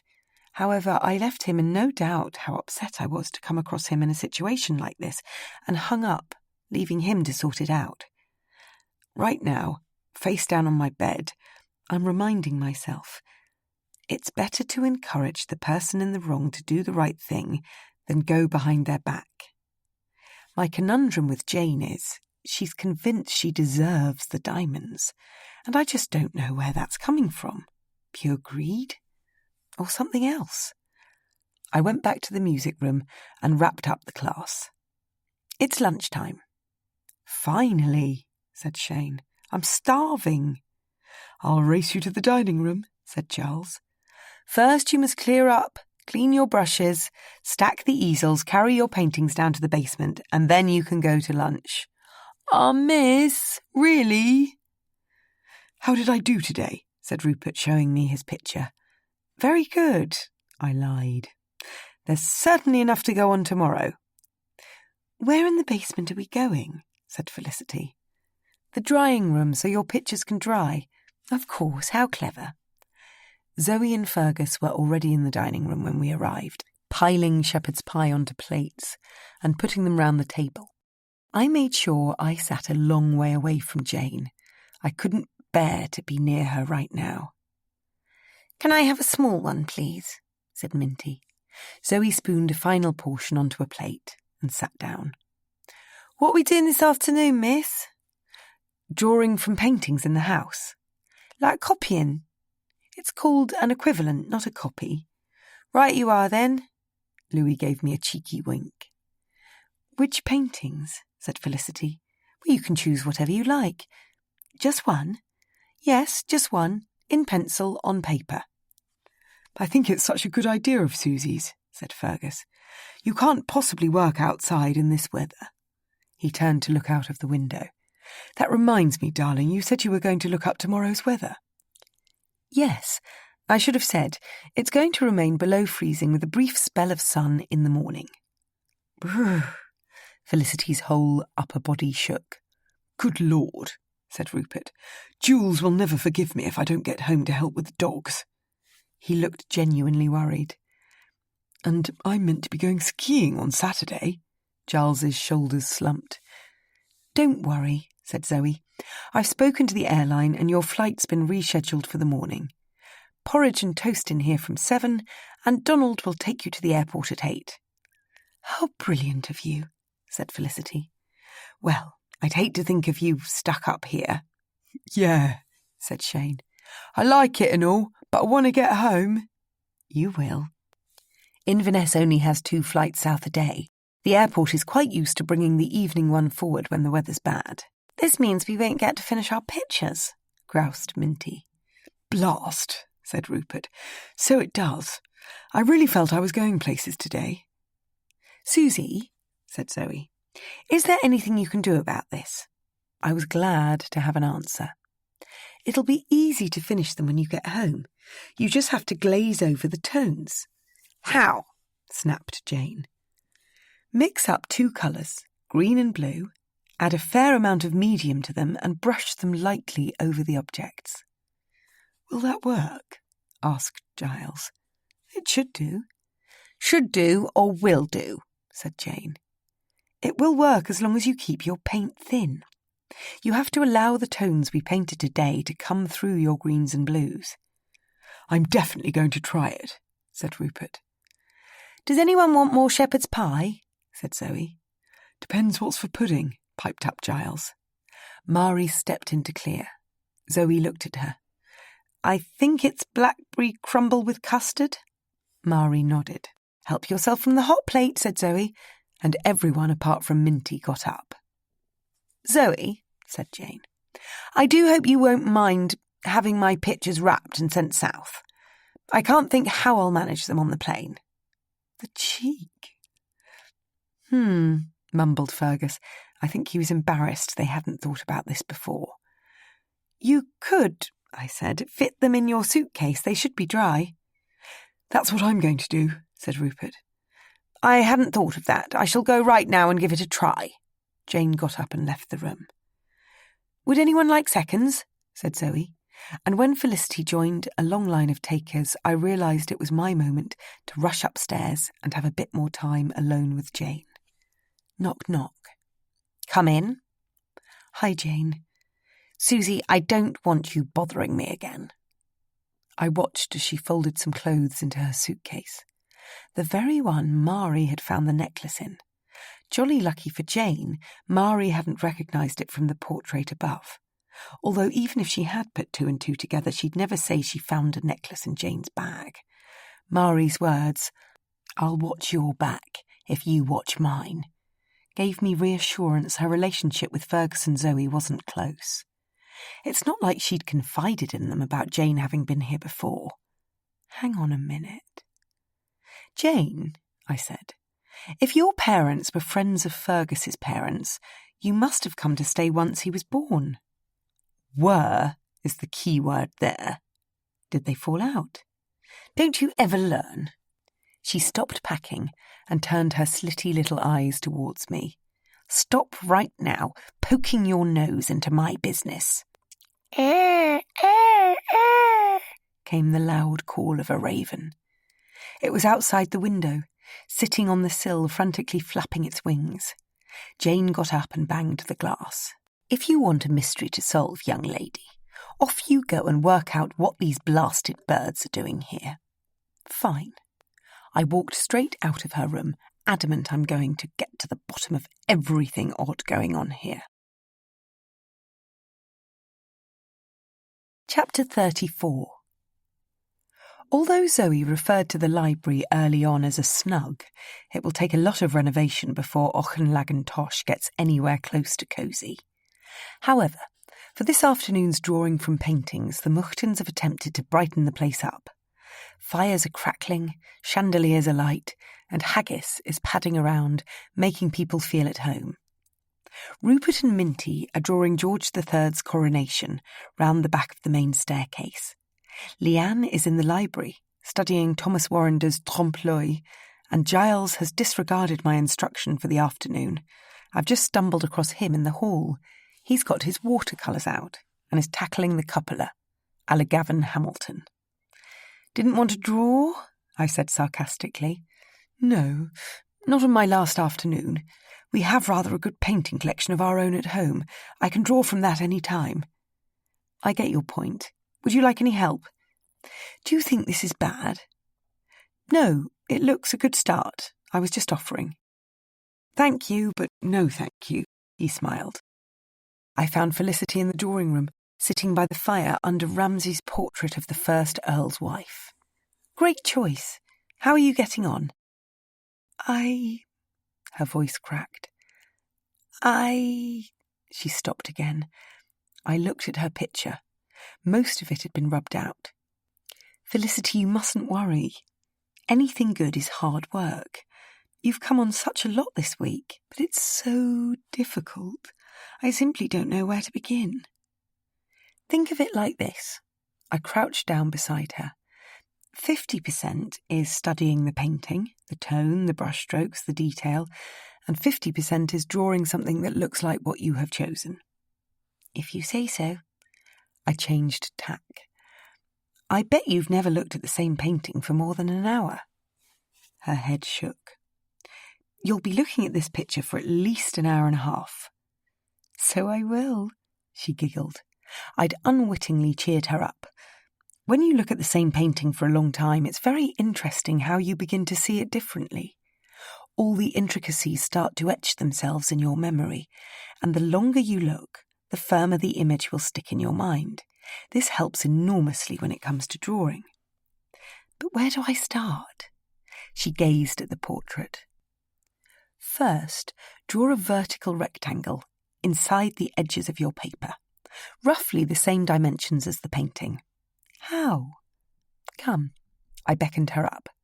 Stand directly in front of the picture and hold your pencil out horizontally at arm's length. Now close one eye. Which eye? Keep your dominant eye open. Line up the end of your pencil with the bottom left-hand corner of the picture. Measure the width of the painting and mark it on your pencil with your thumb. This gives you the starting scale. Felicity's arm was wavering. I raised my hand to keep it steady. You can relax a bit. I pushed at her elbow. It must be straight, but it doesn't have to be rigid. Susie, I'm terribly sorry, but I don't understand.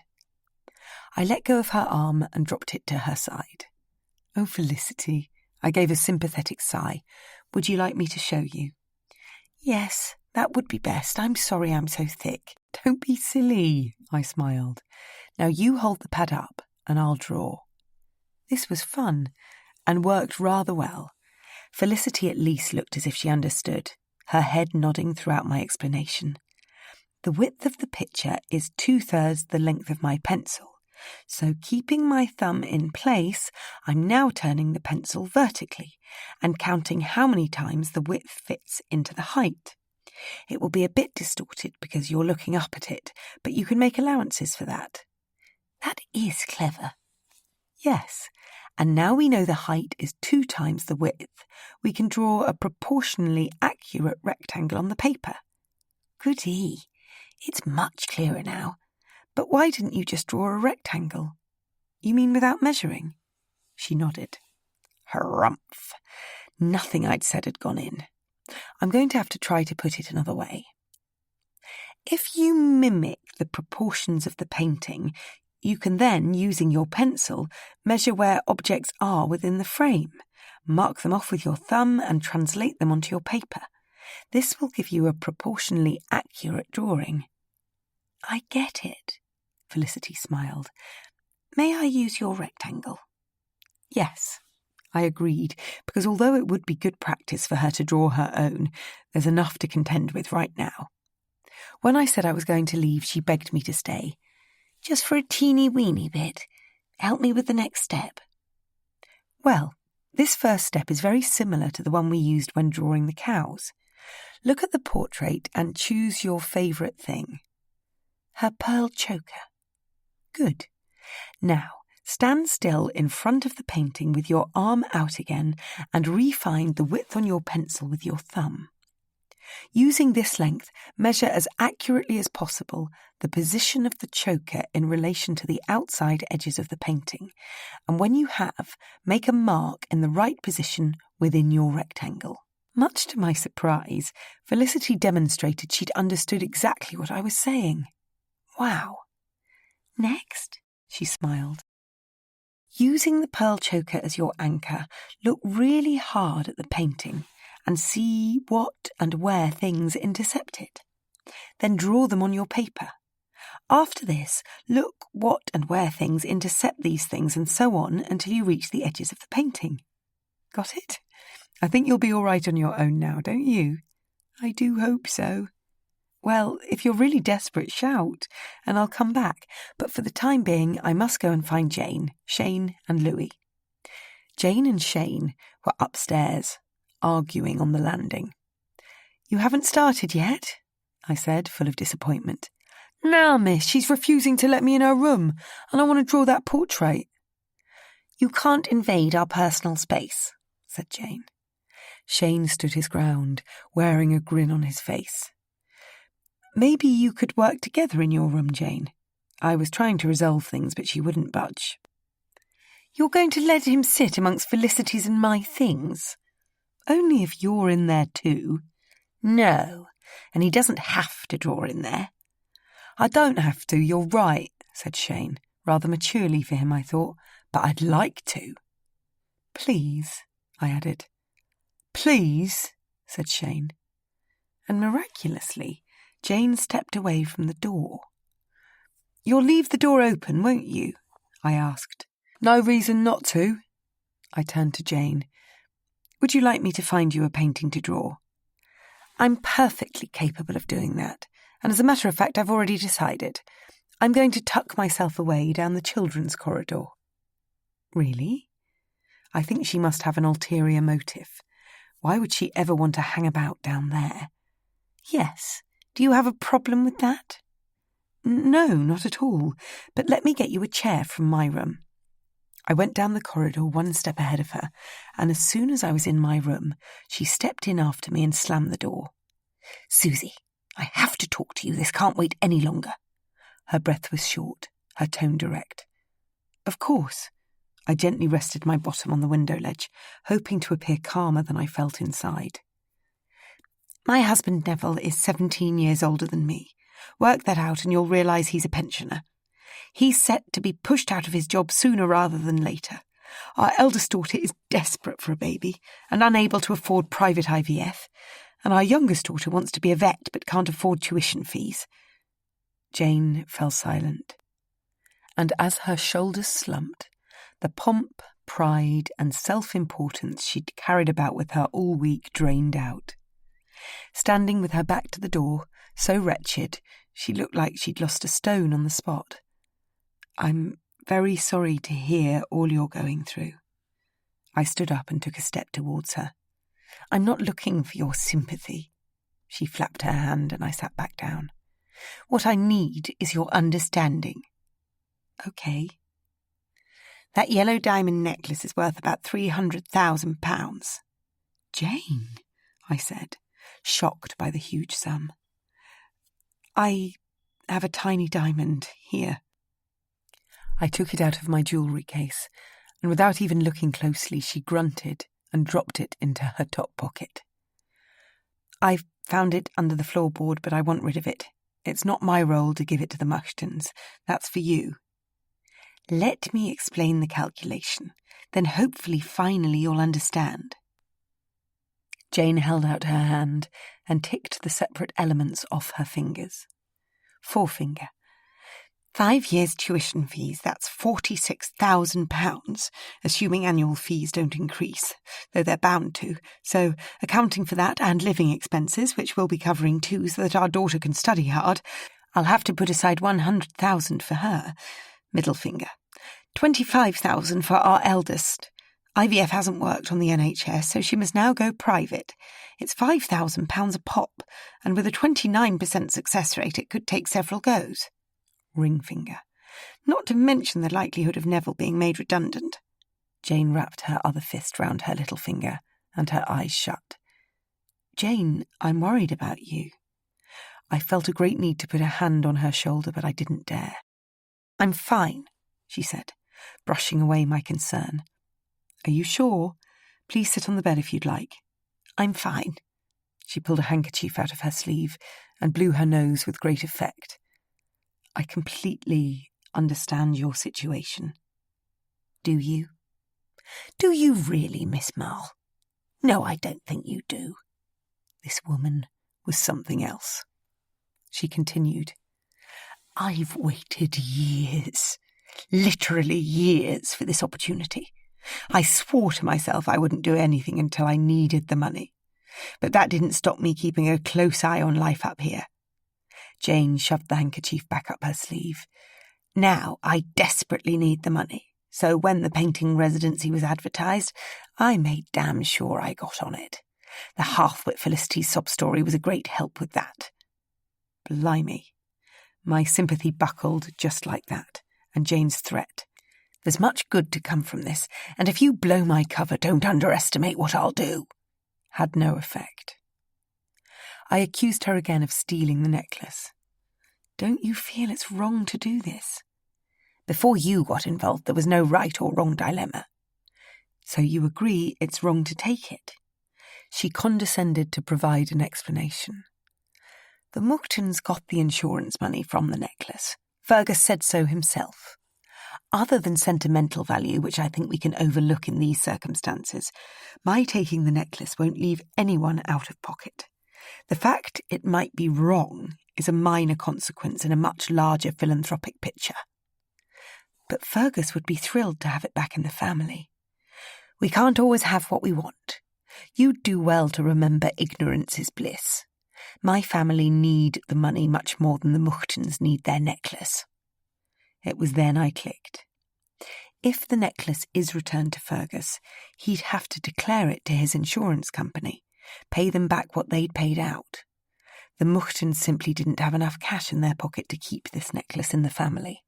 I'm ready to give up, surrender, leave Jane to it, follow her instruction, keep things simple, remain quiet, not say a thing. Maybe then I'd get rid of this horrible feeling inside me. My fail-safe mantra in life when up against a moral problem is simple. Answer yes or no. Everything, no matter what, no matter how complex, can be stripped back and there's your answer, yes or no. There is right and wrong, good and bad. Stealing is wrong. But here, with Jane, I'm in a terrible muddle. Her daughters would benefit enormously from the sale of the necklace. Is stealing for the greater good so bad? I looked at her sympathetically, but there was no need. Her fearful strength of character was in command. Please, leave me be. There's far more wrapped up in this than you will ever know. If I were you, I'd get your little snout out of other people's business." I caught myself before any more words came out of my mouth.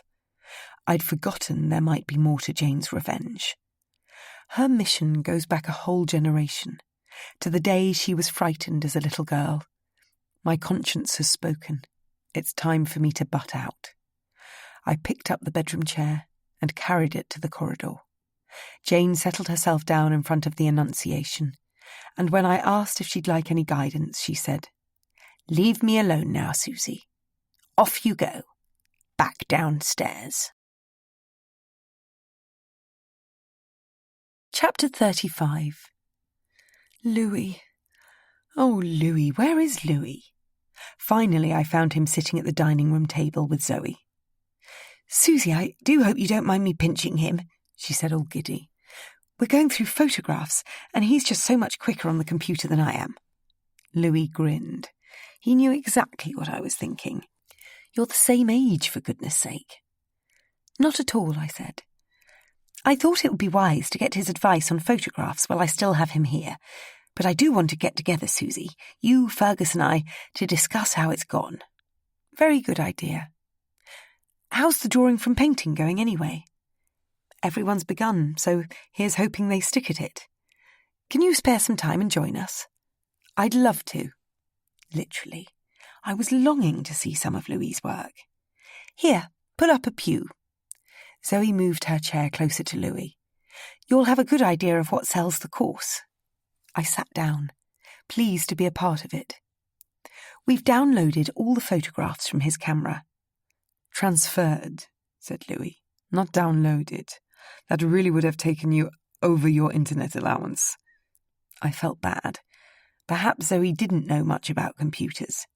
"Well, whatever he's done," she said, "we're looking at the pictures, narrowing down a selection." Louis started the slideshow, and it became clear he'd spent yesterday afternoon retracing our steps from the entire week. Photographs of the river, the Highland cows, the loch on the hill, the garden, the back drive, the front drive. "These are simply wonderful," said Zoe, pulling a strand of hair from her ponytail and twiddling it between her fingers. "Thanks. You went miles yesterday," I said, but he didn't react. Interior pictures of the house were now crossing the screen. "I like these a lot," said Zoe. "However, although we're happy to share what's personal to us with residents, I don't want the inside of the house splashed about online. Would you agree?" "Yes, I think I do." Louis nodded. "That reminds me. Susie, do you think we should include the Highland cows, or will they put people off?" "No, definitely include them. It's a real coup to have them here." "Oh, look, it is pretty, isn't it?" said Zoe, admiring a photograph of Ewan's cottage. Whoever thought to put in ground-level windows certainly had an eye for aesthetics. Louis zoomed in. "But once again," said Zoe, "I don't think we should include this." "No," agreed Louis. "Susie, what are you looking at?" "There." I pointed at the photograph. The front wheel of Ewan's van was reflected in one of the cottage windows. "I think there's blood on his wheel arch." "Really?" said Zoe. "In the reflection, see?" "Zoom in more, please, Louis." "I'm afraid that's not possible." She took it verbatim, and I wasn't going to go against him, although I thought it a bit odd that he wouldn't.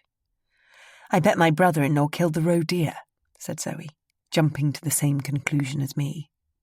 "He did," said Louis. She looked shocked. "I'm only joking. I have no idea who ran into it." I stared at Louis. How did he know a deer had been run over? He wasn't around when Zoe had told me. "Haggis!" yelped Zoe. He appeared on the screen. "We have to include that. Louis, I think you should start putting our choices into a designated folder." She touched Louis's hand, which was in control of the mouse.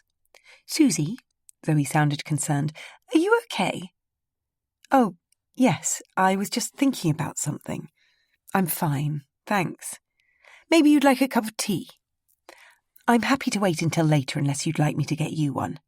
"Louis," said Zoe. "Yes, please." "Make that 2, and do get one for yourself, Susie." I entered the kitchen, and Mari pulled her hands out of the sink. "Susie," she said, wiping off the soap suds, "I wondered how long it would take you to come and tell me about last night." Her eyes were very big and very round. It was good fun. "Aye, me doot. But how about the lady's jewels?" Oh, crumbs. What am I going to say now? She wasn't wearing anything special. Mari's face fell. Thinking on my feet and trying to put her off the scent altogether, I said, "Jane told me she's going to a black tie-do in London straight after here, so maybe that's what they're for." Eek. I've just told a complete lie to protect a thief. I really am going to have to go to confession next week. "So you never saw them?" "No, but I can imagine them." "Oh, good," Mari smiled. "Thanks to me." "Yes, thanks to you." "Which is it you want, Susie?" "I came to make 3 cups of tea." "I'll do it for you. I just had to get the kettle on the boil. Yees get a wee jug of milk and a tray ready." When tea was made, I whisked up the tray and managed to spill milk everywhere. "Dinny cry," she joked, but little did she know she wasn't far from the truth. I picked up a cloth and Mari refilled the jug. "You shall be needing your bed after this week." "I certainly will," I said, and left the kitchen. As soon as they saw me, Louis and Zoe immediately stopped talking. "Tea," I announced, and handed them both a cup. "Thanks, Susie," said Zoe, and then catching me looking at a photograph of ravens on the screen, she forced Louis's hand and he flicked up the next photo. "There are a lot of those birds round here," I said. Zoe looked at Louis, who looked at me. "What's going on?" Louis waited for Zoe to answer, but she didn't. He said, enjoying the intimacy of the remark. "Reckon someone's let a bunch loose." "Alec Ronaldsay," shot off my tongue. "You know him?" There was accusation in Zoe's voice. Louis looked terribly guilty. "No, I just know he lives nearby." "And that he breeds ravens?" "Yes, exactly. I was putting 2 and 2 together." "Weren't we all?" She let out a sigh. "Do you think it's a terrible mistake?" "He could jolly well come and apologise if so." "I can't imagine why else they'd be swarming," said Louis. "Heaven knows," said Zoe. "I don't like to think about it." End of conversation. "Susie, will you flick through the folder of photos we've chosen and tell us if you think anything's missing?" "Of course." Zoe and I swapped seats, and Louis, the rascal, slipped his hand under the table and onto my thigh. "Your photographs are good," I smiled. "I know." "Any missing?" said Zoe. "You could have a couple more to sum up Scotland." "Such as?" Louis sounded a little touchy. "Oh, I don't know, the Cayley?" "But then everyone might expect it," said Zoe, "and it's inside the house." "I know what." I looked at Louis. "Your photograph of the heather." "Heather?" said Zoe. "Yes," I was excited. "I saw it the other night." Louis reddened and Zoe shot him a look. For some reason he wasn't taking me up on my suggestion. I honestly think he was embarrassed. "Come on." I elbowed him in the side. "You could use it as the background for the whole site." "I'm not sure about that." Zoe's voice was firm. "Me neither," said Louis. Their reaction was nonsense. A background of heather is a great idea. Zoe has asked for my advice and now she's agreeing with Louis, not me. Why not? Regrettably, I sounded cross, but I was hurt. "Too much of a cliché," said Louis. "Yes," nodded Zoe. "We must think of something better than that." Felicity's head came around the door. "Susie, there you are. I'm having a nightmare." I jumped up, relieved to have an excuse to leave these 2. I didn't like them conspiring against me. "I'm struggling again," mumbled Felicity as we left the room. Chapter 36. Hard work empties the stomach, and the rush to tuck into tea proved how much everyone had put into their pitchers this afternoon. Hot buttered crumpets were devoured, tea was drunk, and Zoe, who asked, "Oh, do please let's look at all your work," got her way. "Fergus and I will give you a moment or two to lay it out over the music room floor." "I'm not going next to you," Rupert pointed at Minty. "It would only make me look even less talented than I am." "Go next to Jane," said Shane, thankfully under his breath. "Don't worry," I said. "There's enough space for large gaps between everyone. Hey, Leanne." She was struggling to carry everything to the far corner of the room.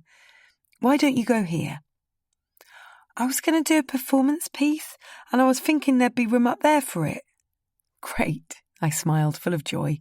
This was a welcome addition to the mix. "Do you need any props?" "Nah, improvisation's more my thing." Zoe and Fergus came in and gazed at the work. "What a marvellous result," said Fergus, grinning at his wife. "Yes, a huge achievement," she replied with a hint of smugness between her lips. And I couldn't help thinking, there's still 14 hours for it all to fall apart.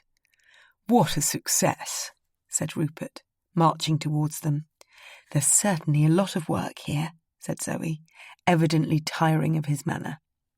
Felicity then did what he should have done. "Thank you very much. This has been a wonderful opportunity." Zoe grinned from ear to ear. "I'm so pleased it's worked." "Didn't we do well?" said Rupert. "What fun it's been to take up a new hobby. Susie," he called out, "you are lucky to be an artist." I feigned a smile. Art for me is not a choice. I have to do it. My soul thrives with creativity and my character fades without it. If I could go out there and get an office job, be well paid and have regular holidays, I would. How much easier a lack of vocation seems, but no, I'm made up of dreams, ideas, emotions and anxiety, all of which breathe through my art. If I didn't release them through my practice, my life would be meaningless. I'd quite possibly topple off the edge. Art gives me equilibrium most of the time. But doing what I do each day, it helps me make sense of my being. I have a reason to be on this earth to create. I doubt I'd exist any other way. Art is my life, not some sort of permanent holiday, dabbling in mediums, materials and colours. Rupert may have had fun this week, but being an artist full-time is far from this. Everyone was tottering around the music room, sniffing each other's personal pieces. Rather similar to dogs in a New York poop park, I thought. Some accepting each other. "You have an interest in trees too," said Fergus to Giles, and others rejecting one another. "Video art is a waste of time." "Look at her," said Minty. Leanne was front-crawling her way into the room, arms going like the clappers as she headed towards the far corner. "Oh no," said Shane. "It's the unidentifiable creature piece."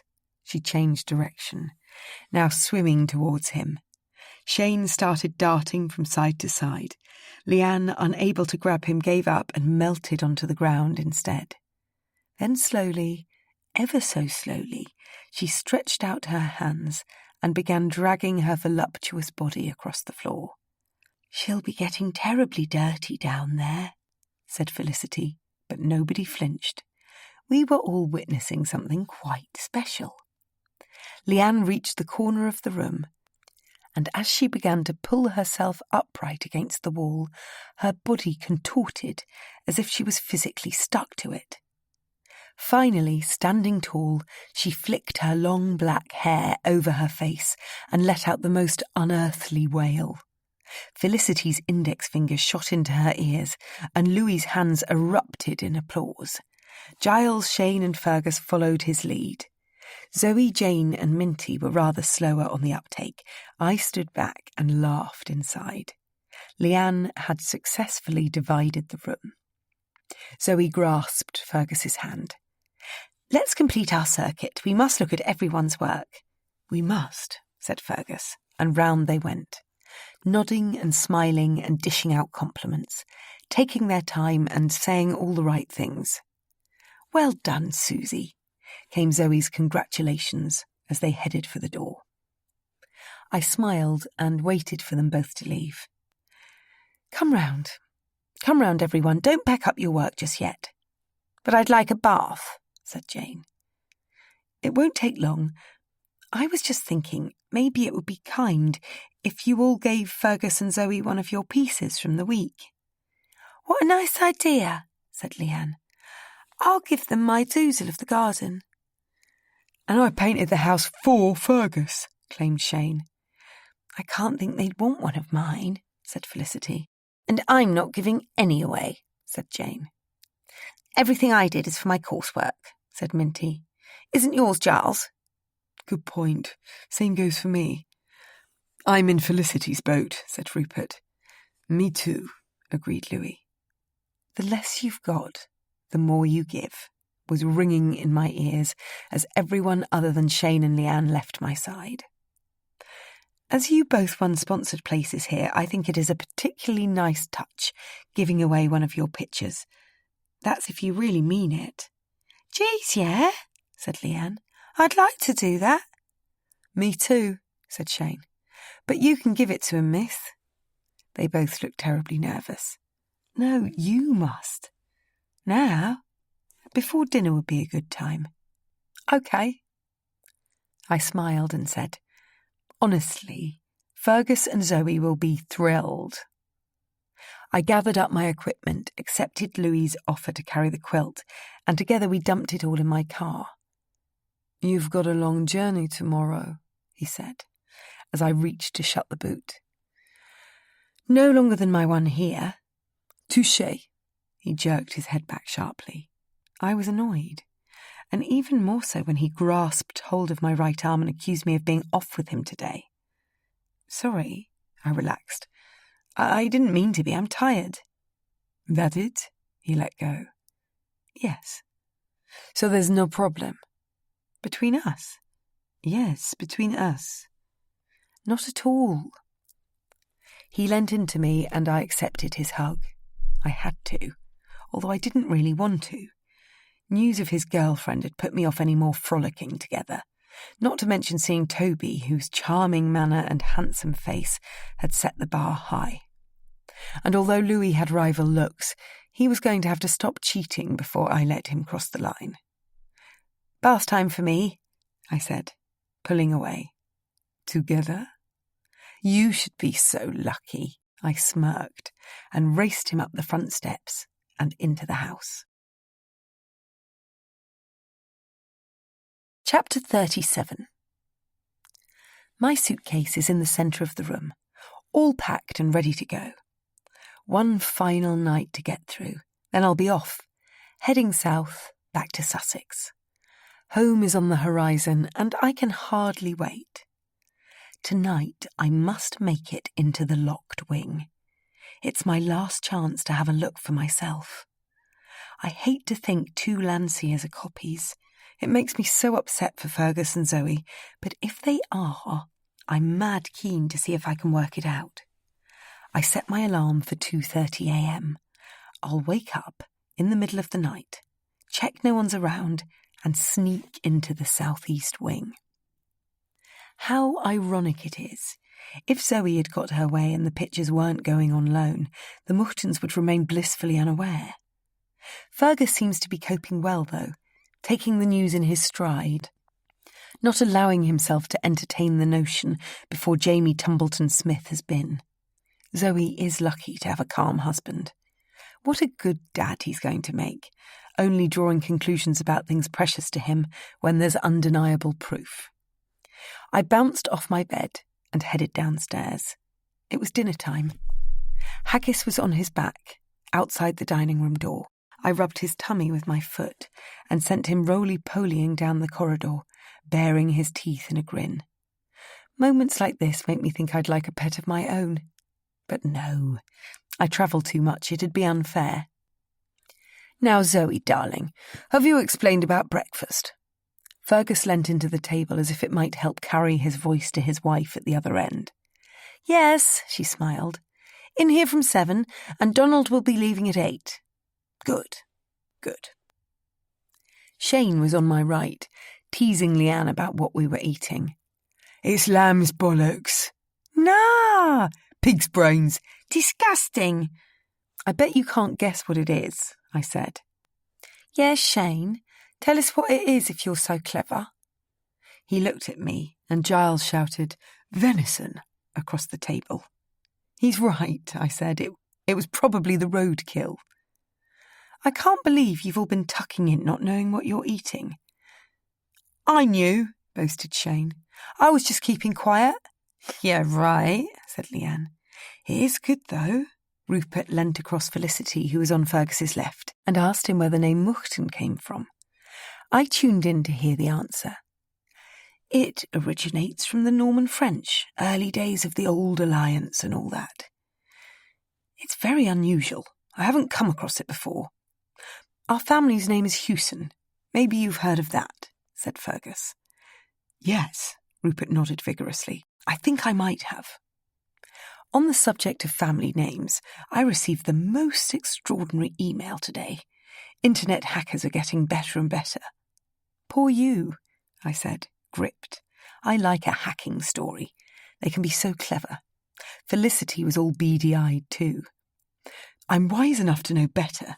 It's other people I feel sorry for. What was it? Said Rupert. I'd better make Jules aware she's not always certain what's spam and what's not. No need to worry, reassured Fergus. I must have been a well-thought-out target.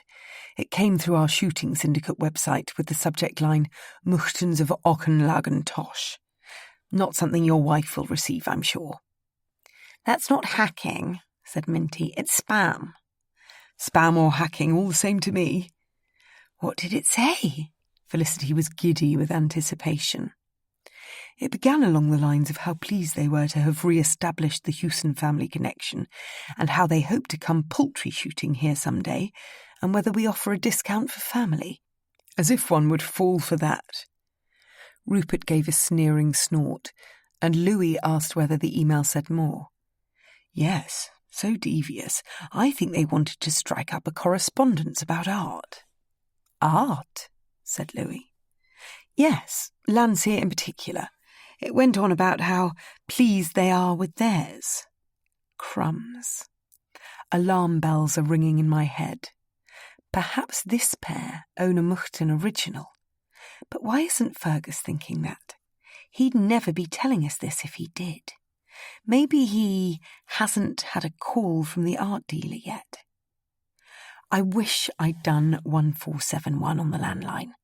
I could have so easily confirmed if he'd received the call. And, said Fergus, they went on to say how much they're looking forward to the next one. I think that's quite nice, said Minty. It sounds as if they're trying to be friends.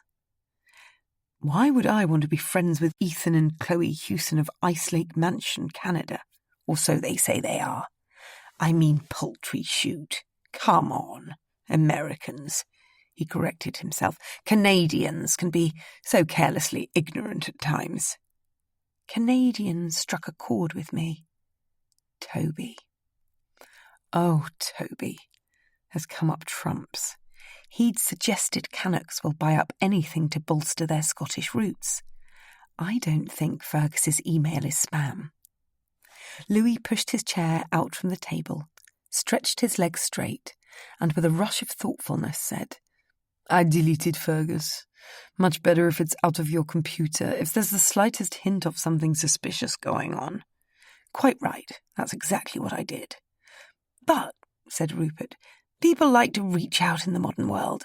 The internet makes it possible. I rather agree with Minty. I'm not sure you've been done, as they say. Perhaps you're right. Fergus's eyebrows rose. I never thought about it like that. I must put it past Zoe later, see what she says. I haven't actually told her yet.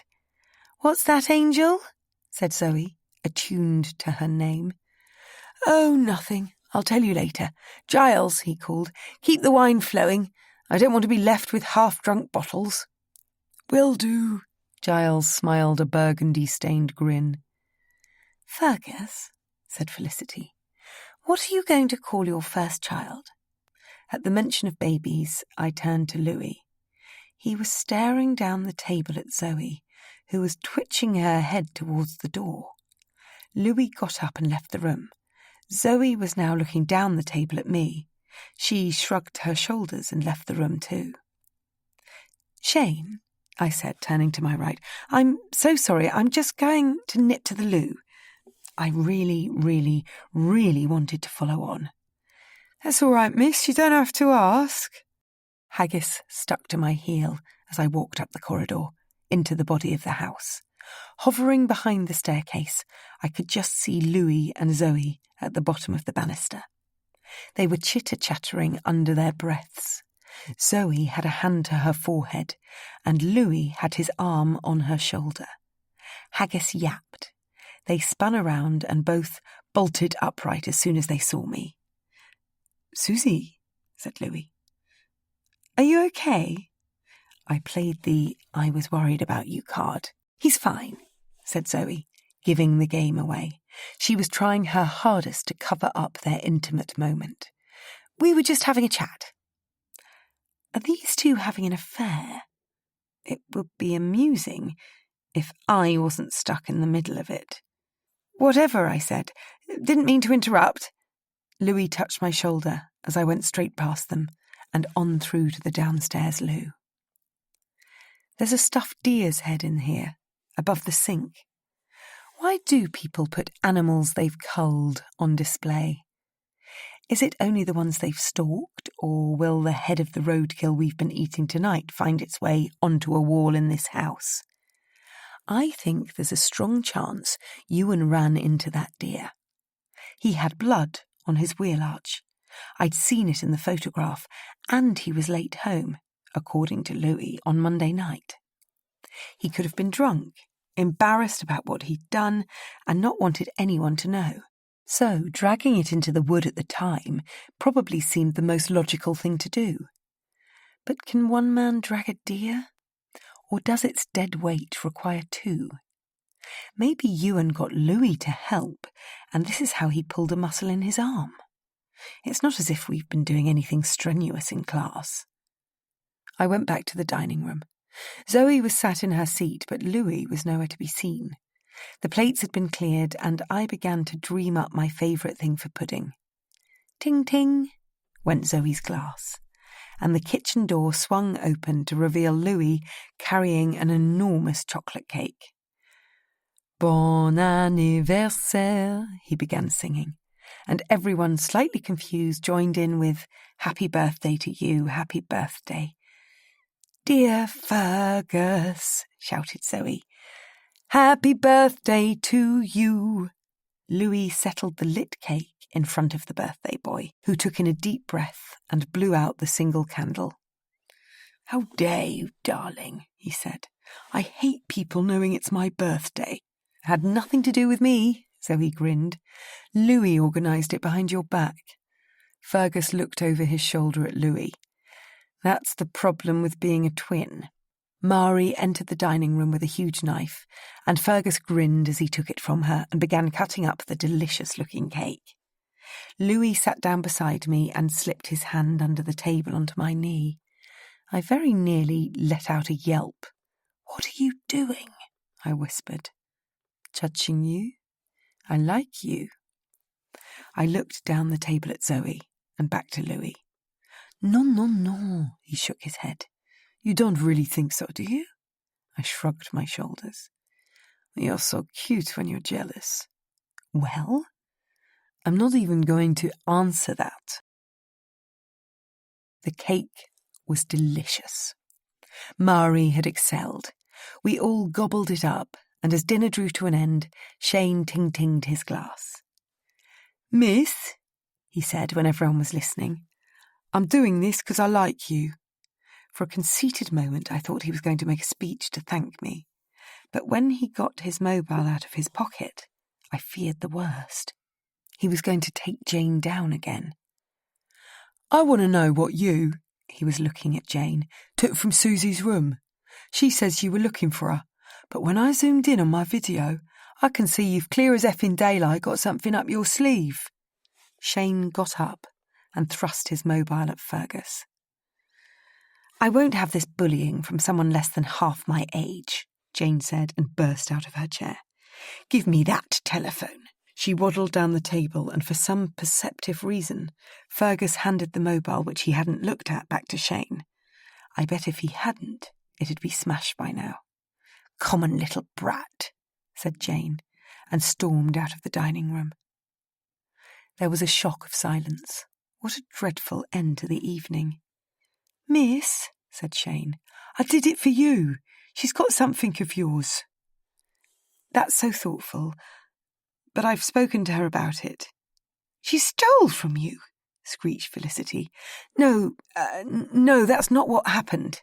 "Damn well did," said Shane. "She wouldn't be making my life hell if she hadn't." "I'm sure there's a perfectly reasonable explanation for it all," said Rupert, "but I'm not prepared to sit it out, so if you'd let me excuse myself, I'm off to my scratcher. Better get some beauty sleep before seeing my wife." "Night, Rupert," said Zoe. "Angel, I think she wanted Fergus to rescue the situation." He leapt in. "Now dinner's over, please head to the sitting room or the snug. I'd like to have a word with Susie and Zoe alone." People began to leave, and I turned to Shane. "It really is sweet of you to have played amateur detective for me."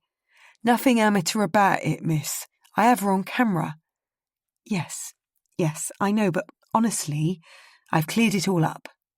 "What did she take?" "It was personal, so I'd rather not say." This was a back-to-front truth. I really don't want to lie again. "Susie," said Fergus, "come and sit by my side. Shane, please leave now." Fergus patted the other seat next to him. "Darling, are you okay here?" "Yes." Zoe came down the dining room, with her head held high, and I was pleased to see she didn't look in the least bit ruffled. Here's hoping it's something else Fergus wants to talk to us about. "Look at me," said Zoe. "Pregnant hormones running through my body. It's put my character quite out of kilter. I reckon Jane Atkinson's at the other end of the spectrum, going through the menopause, battling with hormones too." Fergus stared at me as if for some ridiculous reason he thought I was going to open my mouth and confirm that his wife had hit the nail on the head. "Susie," he said. "Yes?" "Is there more to Jane's behaviour than you've told us?" "Don't worry," reassured Zoe. "There was good reason why you didn't come to me before with things you knew, but—" "What's this?" interrupted Fergus. "It's nothing, Angel, just a little blip. Jane had wanted to leave early. Zoe obviously does keep things from her husband." "Right, I see. Susie, you must tell us if there's something else going on." Grrr. I felt so cross. Jane had well and truly dropped me in it. No matter how I go about this, I'll be blamed for holding something back. I wanted to burst into tears right here, right now. "Susie," said Fergus, "what is it?" His patience was running out. "I think it's best if you talk to Jane about it." "So there is something going on?" Well, I really did not want to tell another lie, so taking a deep breath, I settled for, "I'm in a very difficult position and I don't really want to say." "Please, continue." "I know too much about something someone else has done. What that person has done is, I feel, wrong, but I also think it would be wrong of me to tell you behind their back." "It is Jane we're talking about here, isn't it?" "Yes," said Zoe, longing for a conclusion. "Has she hurt you, Susie?" "No, not at all. I'm in a compromising position, but it's entirely my fault." Fergus raised his voice. "What have you done?" "Nothing." "It doesn't sound that way." Zoe grasped Fergus's hand and rested it on the table under hers. Bravely, I looked them straight in the eye. "I promise you can trust me. I've tried my very best to make this week a success, and I'm so thrilled you asked me here to tutor. These little episodes with Jane are entirely down to something she's up to behind your back." "You must tell us," said Fergus. "Wait a second, Angel," said Zoe. "Are you absolutely certain you're right, Susie?" She stared at me. I don't want you to say something you'll later regret. Zoe's body stiffened. If you can confirm one thing, I can be certain, I said, longing to rid myself of the whole Jane necklace episode. Of course, Zoe nodded. I looked at Fergus. According to Jane, her parents were friends of yours, and they used to come and stay here with her when she was very young. Nonsense, I'd remember. You probably weren't born, said Zoe, nudging her husband in the ribs. If there's something a trained accountant's good at, it's numbers. Their eyes were fixed on me. If you have a visitor's book from your parents' early days, we can look back and see if Jane's family came to stay. But we don't know her maiden name, said Fergus, up to the speed with tracing connections. His mother must have trained him well. But we do know she was young, so if we looked up, say, 40 to 50 years ago and find the name Jane appearing with a mother and father, I'll bet that's her. Fergus rushed out of the room and was back in a matter of seconds with 2 leather-bound books. I wonder where he keeps them stashed. Well done, Angel, said Zoe, as he laid them on the table and opened the first one. Page after page, he whizzed through the signatures. He must recognise most of the writing. Nothing in that one? Fergus opened up the book below. There, I exclaimed. My finger hovered over a name. Jane, read out Zoe. Adorable squiggly writing. I missed her by a decade, said Fergus. His eyes were darting back and forth. Good God, her parents were Kelton. Kelton? I said. Kelton, repeated Fergus, as if he was trying to believe it. Kelton. Who are they, Angel? I vaguely remember a connection with Rupert. Fergus was speechless, so I explained. Rupert managed the sale of the Kelton's land. His colleague, the contents of the house. Your father-in-law bought some things.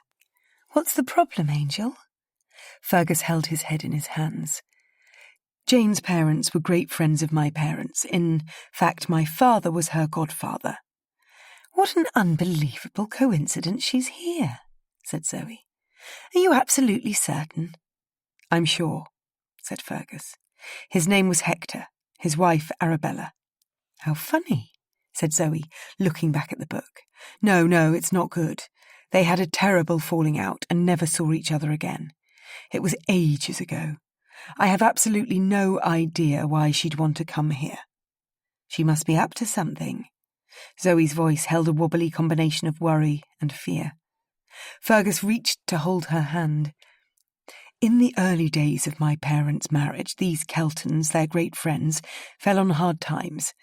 They had to sell their estate, and my father bought some of the contents. Actually, rather a lot of the contents. But how come they fell out? I assume Jane's father didn't like the idea of his friend, my father, buying his things. Carpet-bagging the estate, they call it. I can understand. It would be difficult if you and me, darling, had to sell Auchenlagan and Archie and Hilda bought a proportion of the contents. I don't think we'd be able to go and stay with them ever again. This Archie and Hilda, I remembered they'd written the only letter of support for Fergus's wind farm application. They are good, biased friends. No, of course not, said Zoe, stroking the back of her husband's hand. They're pretty much our best friends. They'd never do that to us. One would hope not. Fergus leant back in his chair. But my father did it to Jane's father, and even worse, he paid very little for what he got. Did he realise at the time? Unfortunately, I'm sure he knew, but Pa couldn't resist a bargain. I doubt there was anything left for Jane in her father's will. That's awful, said Zoe, as if inheritance were all that mattered. It's hard to imagine being quite so cruel to a friend. It's hard to imagine many things my father did in his lifetime. Fergus squeezed Zoe's hand, as if reminding himself of a pact to lead a better life. Susie, he said, aristocratic families with histories like this can be hard to understand. But I want you to know, Zoe and I are trying our very best to create a home at Auchenlagentosh where our children can retain their innocence for as long as possible and grow up good people. I smiled. He went on, "Do you know what? I'm not sure I really want to know what Jane was up to." "But Angel," said Zoe, "that's awfully forgiving of you." He huffed, as if he'd heard this before. Zoe's subtle way of calling him weak. "Jane's father was treated badly by mine. Digging up Pa's past is a can of worms. He was a selfish man, and I never fully understood him. I don't want to cause any more problems. We have enough on our plate managing Ewan's jealousy. Please, darling, can we agree on this?" "Agree what? Jane has been up to something behind your back. You deserve to know the truth." My heart was beating fast. If they want to know more, it's time they spoke to Jane. I've said enough. I don't want to go behind her back. Fergus stroked his wife's hair. Her shoulders relaxed, and she gave him a sympathetic smile. It was evident from her silence she understood her position in it all. Zoe's married into this family. She has no right to captain her husband on issues from his past. Fergus turned back and forth between us. "If Susie can reassure us no one has been hurt, she hasn't had something stolen, and there will be no repercussions for you and me, I think it's best, Susie, if you keep the details to yourself. Jane deserves an apology from our family, and if you think she has redeemed this, then so much the better." I nodded. "No one has been or will be hurt, and I'm pretty sure once Jane's left you'll never hear from her again." Zoe was nodding too. Fergus stood up. "I'd like the three of us to leave this room and never mention this again."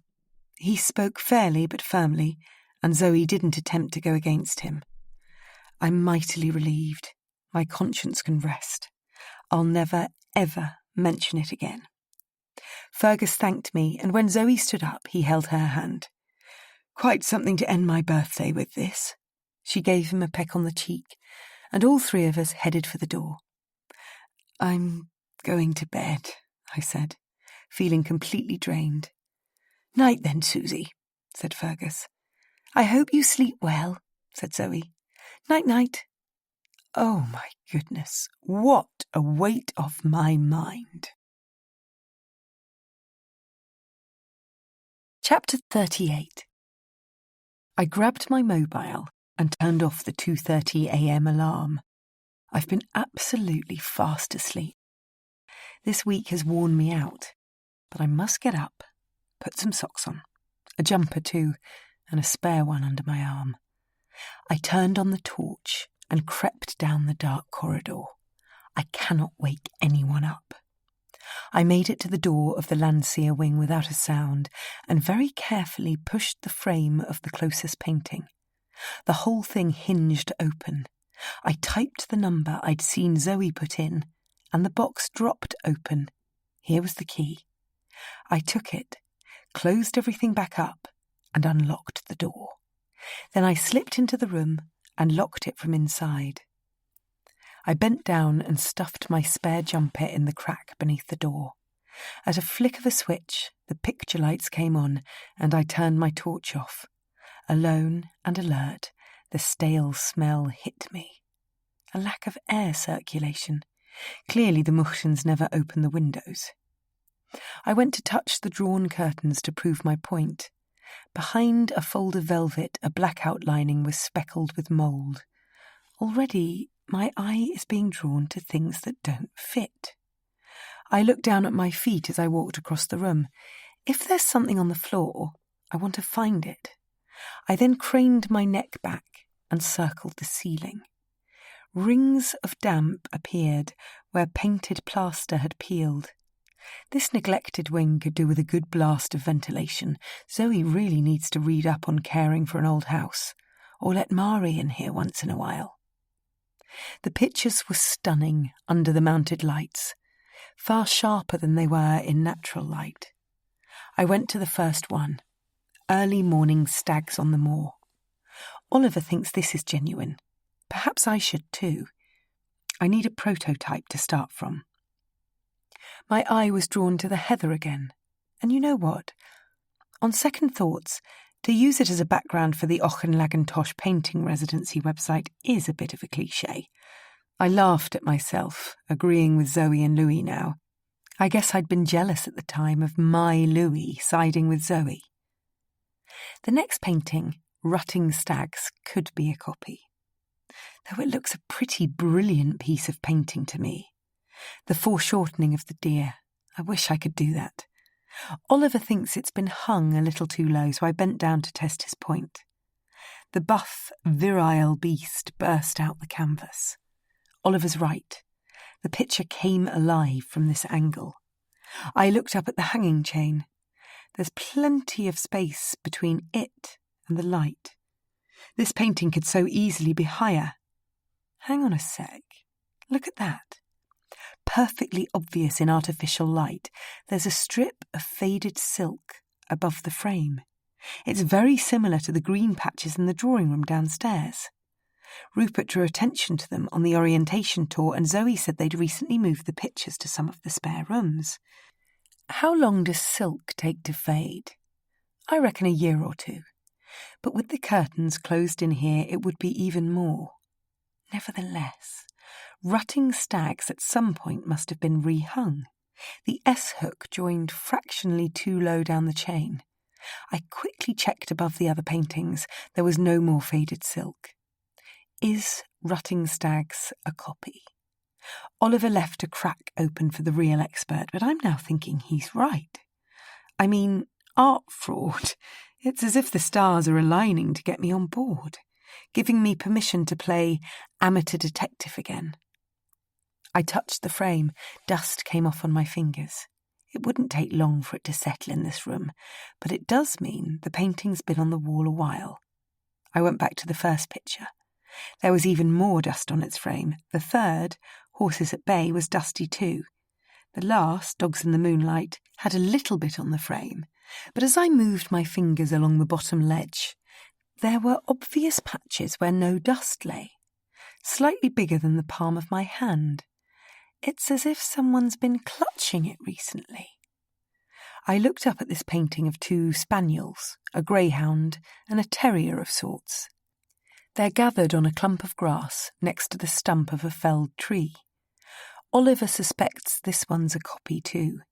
He'd banged on about the brushstrokes. But if I want to prove it, I have to find some firm evidence tonight. I leant my body up against the wall and pulled the picture out a little. It swung ever so gently on the chains. I didn't want to pull it away too much, so I shone my torch behind it to see. There weren't any cobwebs, but this doesn't exactly tell me much. If Oliver were here, I wonder if he'd notice something unusual about the stretchers. Me, I have no clue. The wood is pine to avoid warping. It's what I use. I released the picture carefully, back against the wall, and stood in front of it, scanning the brushstrokes. I'm still struggling to work out exactly what it is I'm looking for. But if this picture is a copy, I must have something in my armoury to winkle out the truth. Well, modesty aside, I do have a keen eye and a bit of a knack for thinking laterally. The dog's fur is perfectly depicted, each hair an individual stroke so delicately painted. If only my drawings could be as subtle as this. My eyes moved onto the stump of the tree. I counted the rings. This oak was some age. Landseer has picked out every wrinkle in the bark. His attention to detail is phenomenal. I can even see where he's painted a knot. The cracks are interwoven in a natural pattern. I've learnt a lot about trees this week. Giles is an authority and Fergus an enthusiast. Maybe I should think of planting some at home. I don't have an enormous garden, but space for a maple at least, or an outdoor Christmas tree, that would be nice. I've always found woods difficult to paint. I guess Landseer can teach me a thing or two. I stared at the colours. He'd used far more sienna yellow than I ever do. I must remember that. The knot on the stump is even lighter. I bet it's mixed with zinc white. But how did he get the balance with the cracks so right? What colour are those cracks? Hang on a minute. This is very odd. 2 letters are forming. I can see an E and an H within the pattern. Very subtle, but I can definitely see them. E, H. Are they initials? Landseer's? No, he'd be E-L-H. Edwin Landseer Harris. Or E-L at least. E-H. E-H. E-H. My lips wobbled as I mouthed the words Ewan. Ewan. Ewan Hewson. I rushed along the wall to rutting stags. My whole body was trembly and overexcited. Are there initials hidden in this painting too? My eyes darted all over the canvas. A subtle E-H must be in here somewhere. I crouched down. I bet you they're hidden on the chief stag. Ewan leaving his mark on the supreme being. Its front hoof was poised on a rock, and the misty bands of keratin covering were carefully depicted, stretching across the cloven foot. There it is. I can see it now. An E and an H in the strokes. The crossbars of the letters in black, the stems in off-white, each one slotted within the layers of the coffin bone hoof. Ewan Hewson, you've done it again. I've got you now. Caught in the act. Suddenly my breathing quickened. I could feel my heart beating in my chest. The fear of being caught grasped me. How would I begin to explain what I'm up to? I must get out. I scooted across the floor in my socks, turned off the lights, and picked up my jumper. Then, in the glow of my mobile, I unlocked the door and with a shaking hand locked it from the other side. I popped the key back in the safe place, and desperately trying to get to grips with my breathing, I very quickly tiptoed to my room. Creak went the door as I shut it behind me. But it doesn't matter. I'm now safely back where I belong. Chapter 39. Rupert marched into breakfast, brimming with news. "Major breakthrough by the Tories," he said. "They've halted the spread of wind farms. Passed a bill last night putting a bar on onshore wind farm subsidies." Minty had told me her father was in the House of Lords this week trying to pass a bill before Easter. I wonder if it has anything to do with this.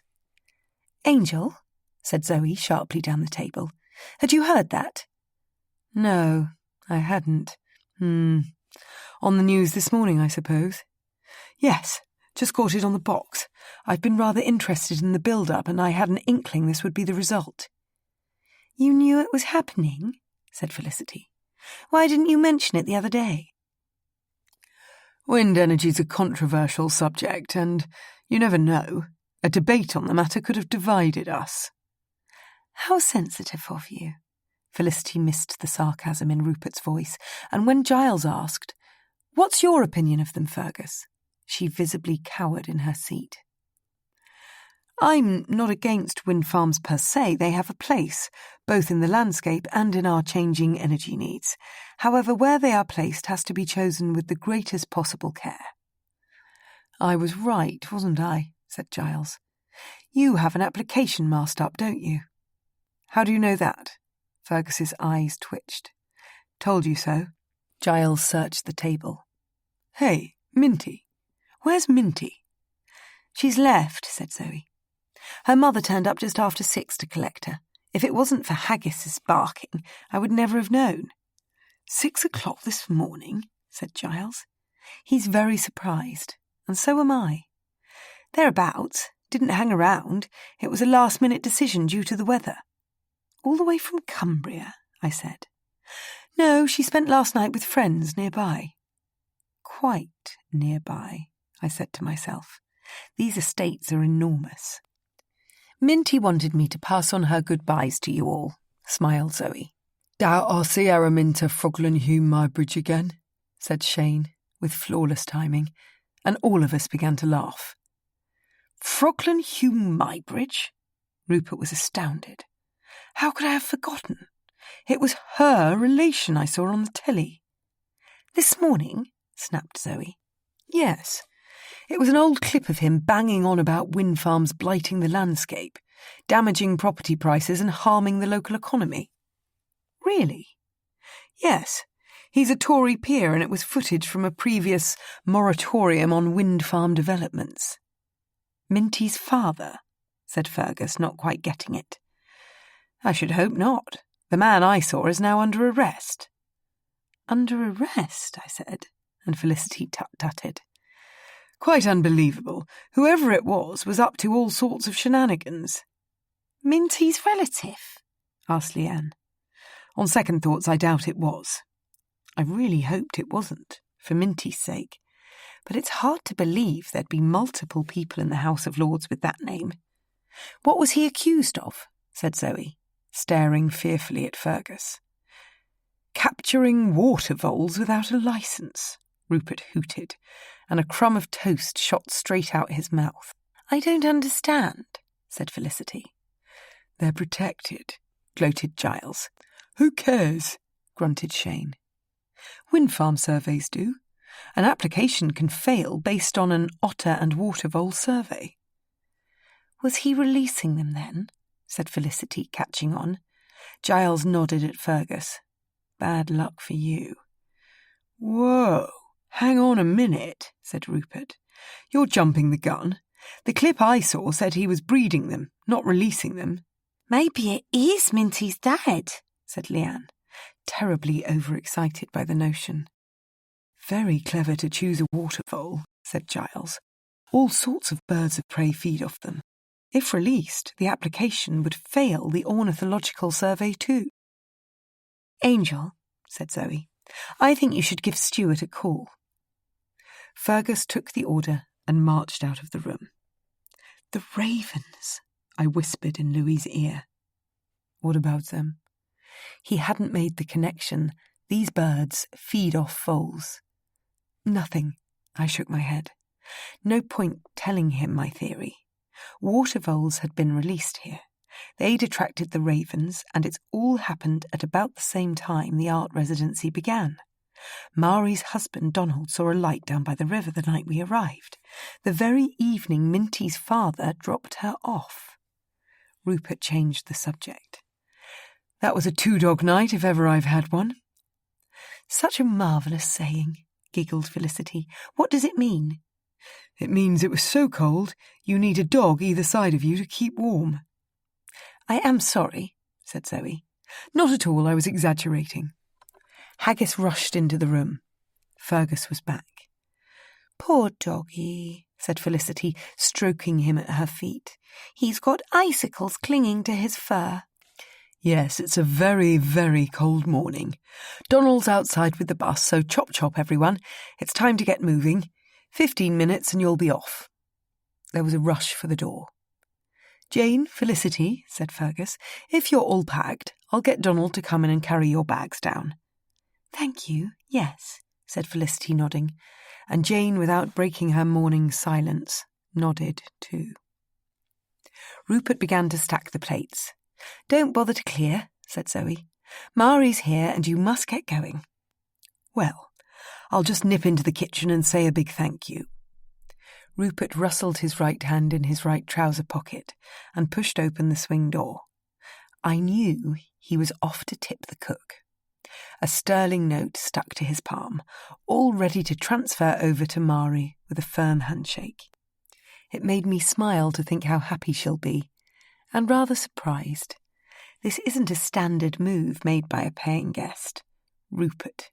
Dear Rupert's become over-familiar to a fault. I was last out of the dining room and raced upstairs, snatching some time to Google the news clip before the goodbyes. Chapter 40. For some time now, the controversy of onshore wind farms has been a political issue, with the Tories claiming many wind farms are blighting the landscape, said the short, clean-shaven man on my mobile screen. A bill has passed to end subsidies to onshore wind farms from the 1st of October this year. A year earlier, than set out in the previous coalition party agreement. On he went, this spokesman from the Department of Energy and Climate Change, his hands clasped over his belt buckle. The change in timetable will not mean the government can't meet its target for renewable energy. There are enough decisions in the pipeline to ensure targets are met. Oozing confidence on this matter, he added one final statement. There will be a grace period for projects that already have planning permission. The Energy Secretary then joined him to discuss the implications of the announcement, how it would affect investors, as well as an agreement to press ahead with the intensification of offshore wind farms. The deal will look to seize on opportunities presented by the UK's 7,000 miles of coastline. Tagged on at the end was what I'd been waiting for, the short clip of Lord Froglen Hume Mybridge, a tall lanky man with a big nose, grumbling away. He had a cleft chin, an inherited trait, the very same as Minty. He must be a relation.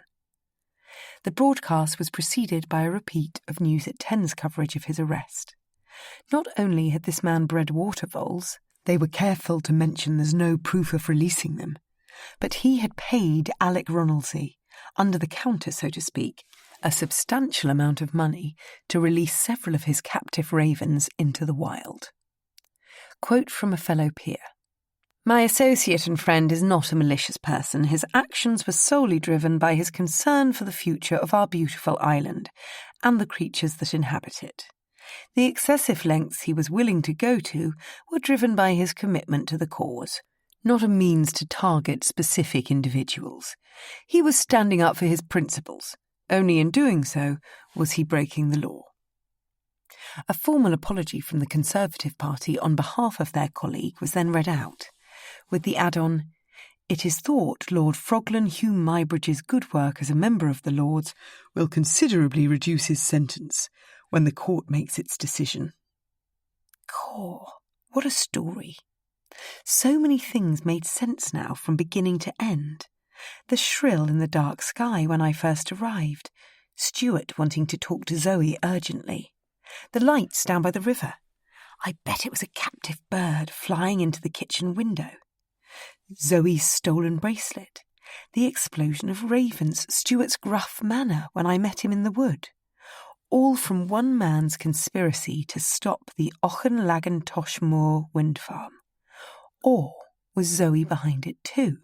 Had she teamed up with Ewan, the artist with a sensitivity for beautiful views, to terminate Fergus's application? The art residency would be the perfect opportunity to accept a Tory peer's daughter on the course and grant him access. Zoe even sent Stuart away that day. "You sent me to pick up a roll of tweed for the mill." "Susie," I heard Zoe shout along the corridor. "Grab a coat and we'll go and wave goodbye." Whoops, I'd lost track of the time. Almost everyone was in the hall, and one after the other they were showering Zoe with appreciative thank yous. And now I was here, they moved on to me. Leanne and Shane offered up a hug. "Thank you so much, Susie." I smiled. I was sad to see them go. Giles and Felicity both shook my hand. Then Rupert, having kissed Zoe on both cheeks, planted 2 on mine. I reached to open the front door. Louis was on the other side. "There you both are," he said, and welcomed Zoe's kiss. I took a few steps back at the sight, but soon gloated when he gave me 4. Credit to the French. "Give me a text when you get to London," he whispered, as he stuffed a note in my hand. I smiled. All 3 of us stepped outside, and no sooner was Louis down the steps than I thought, hang on a minute, you arrogant so-and-so, surely you should be contacting me. Zoe and I stood side by side. "Have you all said goodbye to Fergus?" she called out. Louis turned his head. "Yes, he was here a moment ago." Then Zoe, suddenly remembering one other person, yelped, "Where's Jane?" Felicity stuck her head out the bus. "She's already in here." "Wish her goodbye," said Zoe. "From me too," I added. The sooner Jane was gone, the better, and good luck to her trying to sell those diamonds on the open market. Fergus and Haggis appeared from inside and joined Zoe and me, all ready to wave goodbye. He squeezed his wife's shoulder. The engine of the minibus started, and all three of us threw our arms up in the air. No sooner had it left the yard than I dashed upstairs to get my stuff. I returned the heater to the broom cupboard and picked up my suitcase, as well as the Edith Wharton novel. I must remember to put that back. I said a fond goodbye to Mari, and then found Zoe and Fergus in the library, slumped on the sofa, with Haggis between them. "We were just enjoying a bit of time to ourselves," said Fergus, getting up. "It is nice to think we'll be back to our usual routine soon." "I bet it is." Zoe got up too, and Haggis stretched his legs out, making the most of the extra space. "Thank you very much for inviting me here. I could not have enjoyed it more, and you organised and ran it all perfectly." Fergus beamed, and Zoe said, "It was nice you and Louis got on so well." I blushed. "Isn't he lovely?" "We both thought so too."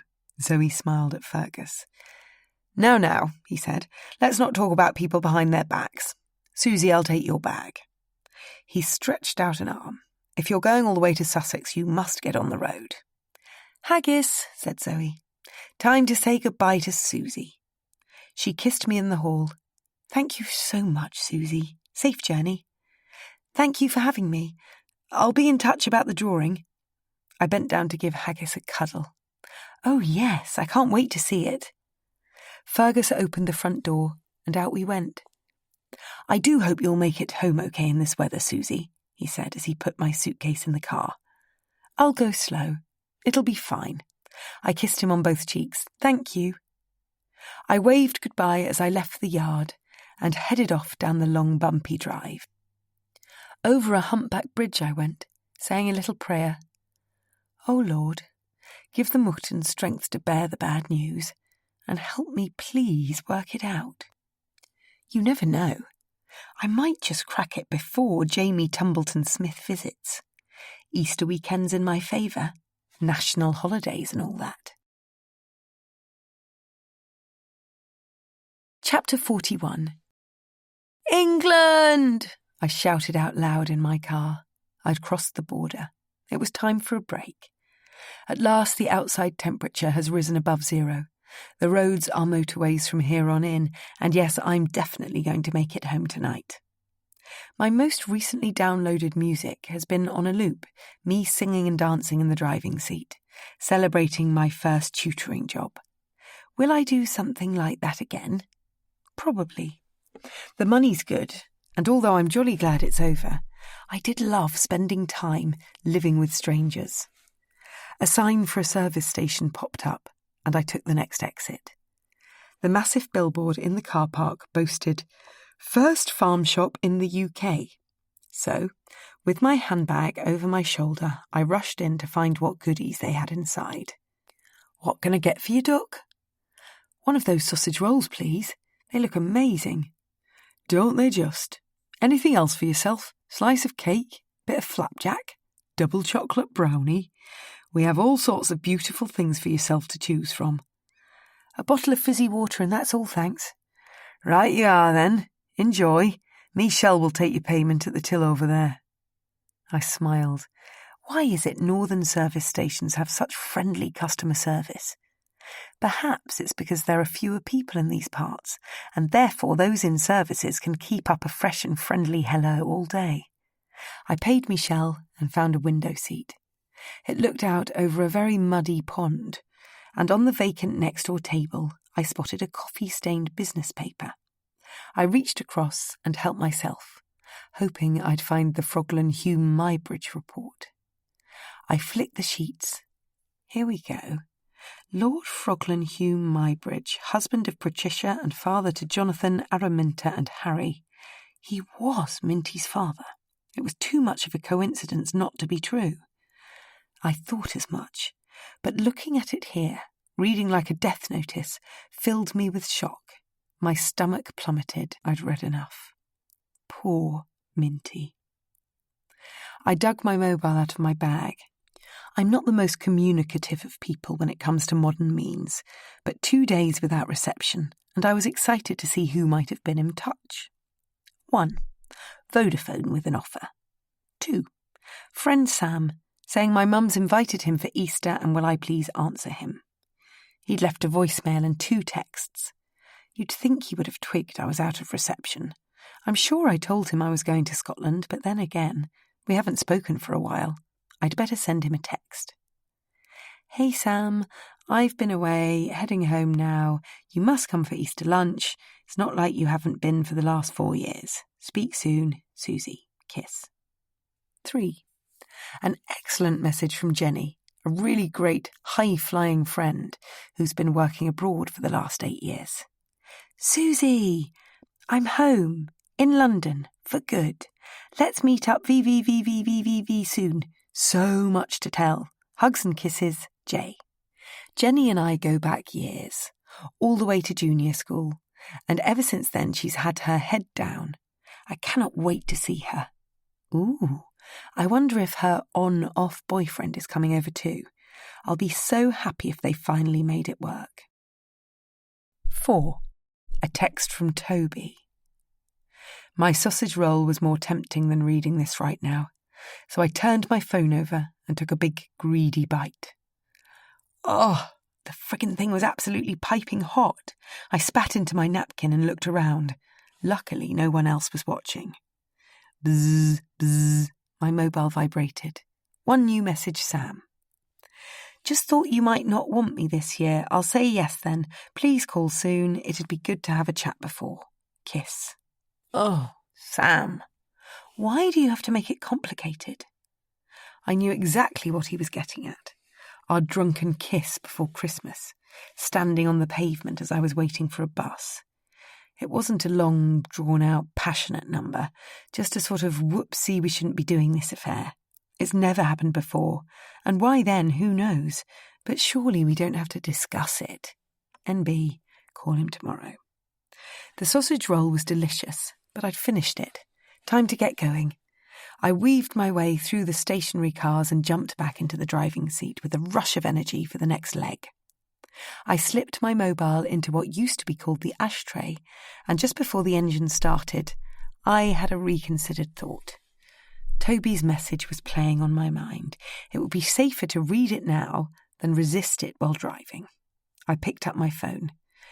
My fingers trembled as I unlocked the screen.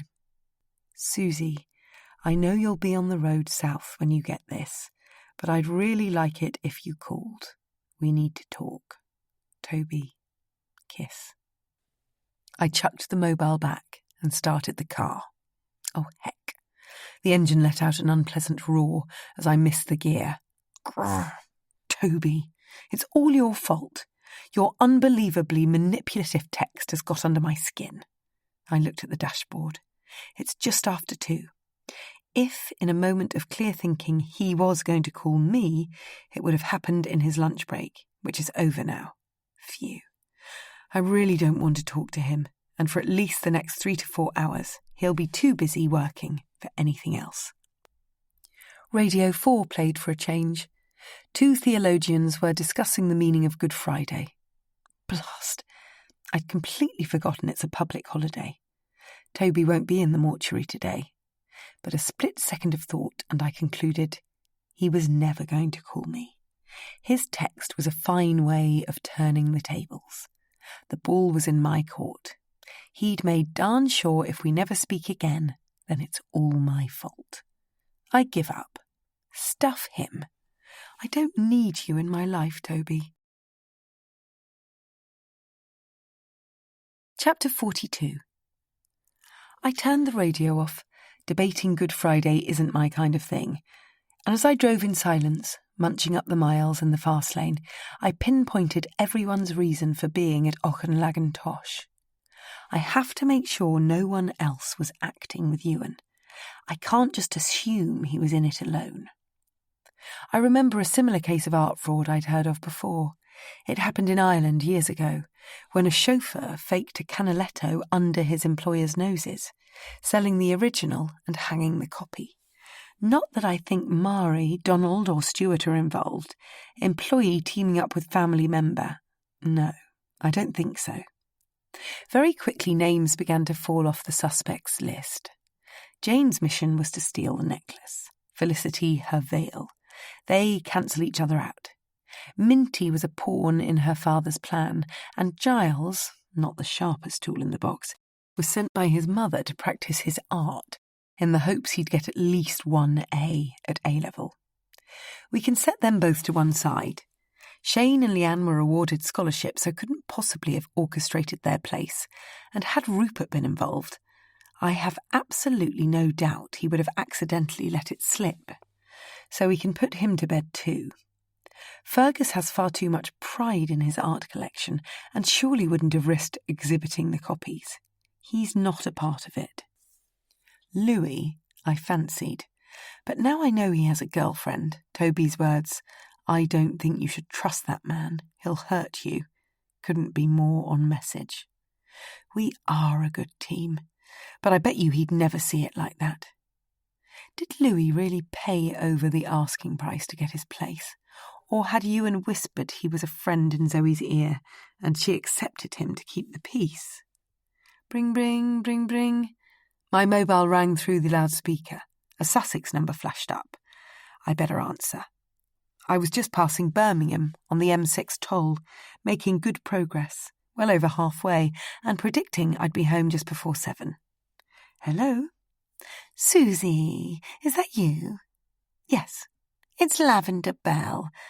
Lavender, hello. How nice to hear from you. Lavender is a friend, well, an absent friend really, of my mother's, going back to when they were teenagers, that period in life when one has a large group of unidentifiable muckers. Mum's often talked of her, but hasn't seen her for many years. The reason being my parents got married very late for their generation, and by then their contemporaries had drifted away. They were out of step. Almost all of their friends had entered into the complacent stage of marriage, done with popping out children and no longer keen on spending time with those in nappies. When I was born, Mum had plenty of eccentric spinsters around to keep her vaguely sane, but I do feel a bit sorry for her looking back. Anyway, shortly after I'd made the move to Sussex, 3 years ago now, Mum told me Lavender lived there too. Something to do with her marrying a banker, and bankers apparently, according to Mum, like to settle in Sussex. Property's expensive.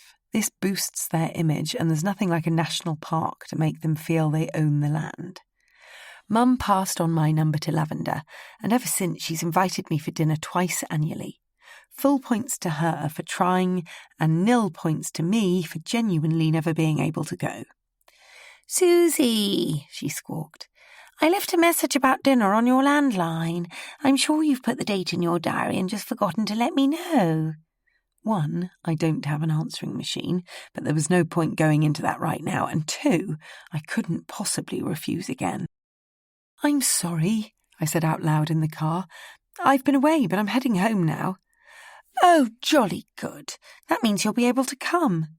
"When is it?" "Tonight." "Tonight?" I yelped, but it fell on deaf ears. Literally, many of Mum's age group are by now. "Yes, come for 7:45, no need to wear anything dressy." "I might not," she cut me short. "I know you might not know anyone, but don't worry about that. They're very nice. There is someone I think you'll get on particularly well with. A much younger friend of mine, Georgina Foss. I'm sure you've come across her. She is, or at least she's about to be on TV. Now, you know where I am, don't you?" "Yes." "Other side of Lewis from you, a Tudor cottage in Berwick." "Got it, thank you, bye." I cancelled the call. I don't have a clue who Georgina Foss is. I've never owned a TV, and I often wonder when those who do have the time to sit down and watch it. Either George, as Lavender had so affectionately called her, is my age, or she has something to do with the art world. Mum's friend has me hook, line and sinker, with only moments at home for a quick change. I'll then be back in my car and off to dinner. Unpacking will have to wait until tomorrow, and as for a night off, that luxury has gone out of the window. having promised Mum and Dad I'll be with them on Saturday and already predicting they'll guilt-trip me into staying longer. Susie, I feel you just squeeze your father and me in when you can. It's not like you ever spend more than 2 nights with us. It would be good if you could stay till Wednesday. Give us all the time to rebuild our relationship as a family. There wasn't going to be a moment to reflect. I must use the rest of this journey wisely. I have 2.5 hours from here on in. I have to stick with art fraud while it's fresh in my mind. Chapter 43. Collins' English Dictionary. Puzzle. Solve or understand something by thinking hard. Think hard I did, as Banbury, Bicester, High Wycombe and Crawley passed. For Ewan, who knew that a medical procedure, the caesarean, could have such a profound effect on the inheritance of an ancient title? Copying and selling a few pictures would be a great way of taking revenge on his brother and getting his fair share, as he liked to put it, money being the main objective. Ewan's a painter, but realistically, could he pull off the job without an accomplice? For one, swapping over the paintings alone seems pretty impossible. How do you hang a picture on 2 chains without someone to hold the other half? And as for the painting, did he copy it from life? Set up his easel in the locked wing when Fergus and Zoe were away? No, far too much of a palaver getting all the equipment in. Much more likely via photographs. He'd said himself, if I learned to take good pictures of paintings, I could then work from them back home. Understand the technical details. Then he'd admitted, despite doing a course, I'm not very good at photography. Aha. I've seen Louis's work. He has talent, and if he was working together with you and his friend, there would be no better combination for art fraud. A skilled photographer and an accomplished artist. Let's say they hit it off on a photography course 7 years ago. Ewan's father then dies, and Fergus inherits. Ewan thinks, how can I make a lot of money for myself? He comes up with a plan and gets in touch with his mate Louis. They strike a deal to become partners in crime. Louis told me he's been to Auchenlagentosh twice before. I reckon the first time was to photograph rotting stags, so Ewan could set to, painting a copy. The second visit was planned for when Ewan's equivalent, Landseer, was finished, done and dry. Together they carried out a swap with the original, at the same time giving Louis an opportunity to photograph another, Dogs in the Moonlight. With only one elderly woman, the Dowager Countess of Muchten, in the house, I assume it was a pretty easy thing to do. The first original was sold, the transaction worked smoothly, and Ewan got a taste for it all. But I think Zoe caught him out with his second copy, the day she referred to, stumbling into his studio. And although I hate to think Zoe's involved, going behind her husband's back, it is beginning to look likely to me. Everything from seeing her in the corridor on Monday night to not wanting the paintings to go on loan. I reckon she blackmailed Ewan to cut her in on the deal. We all know accountants are brilliant at hiding illegitimate cash on their tax return, and Fergus had proudly told us his wife had taken the estate's accounts in hand. She wasn't ever planning to tell her husband. Next step in the plan. Ewan's completed Dogs in the Moonlight. He needs a suitable moment for his photographer friend to return. The art residency was ideal. Now's our chance to swap the paintings and collar another. I can hear Ewan saying it. You can stay in the main house with a bunch of strangers. No one will suspect a thing. Zoe then sneaks Louis onto the course, and their operation is underway. I've been suspicious of Zoe's friendship with Louis all along, and she boasted of getting on well with Ewan. All 3 of them, I'm now sure, are in this together. I have to get my theory absolutely straight. So, going back to the start of the week, I've decided the real reason Louis came late to the very first life drawing session on Monday is because he'd been down the back drive at Ewan's cottage, helping him carry a copy of Landseer's Dogs in the Moonlight. from the studio to the van. Now I think about it, when Louis asked Rupert to park the minibus away from the house on Monday afternoon on our way back from the river, he could have been making space for Ewan's van later. It had to be right up close to the steps, so as in the night, once the house party had gone to bed, when I saw a light on in the locked wing, this pair, supervised by Zoe, could swap an original for a copy.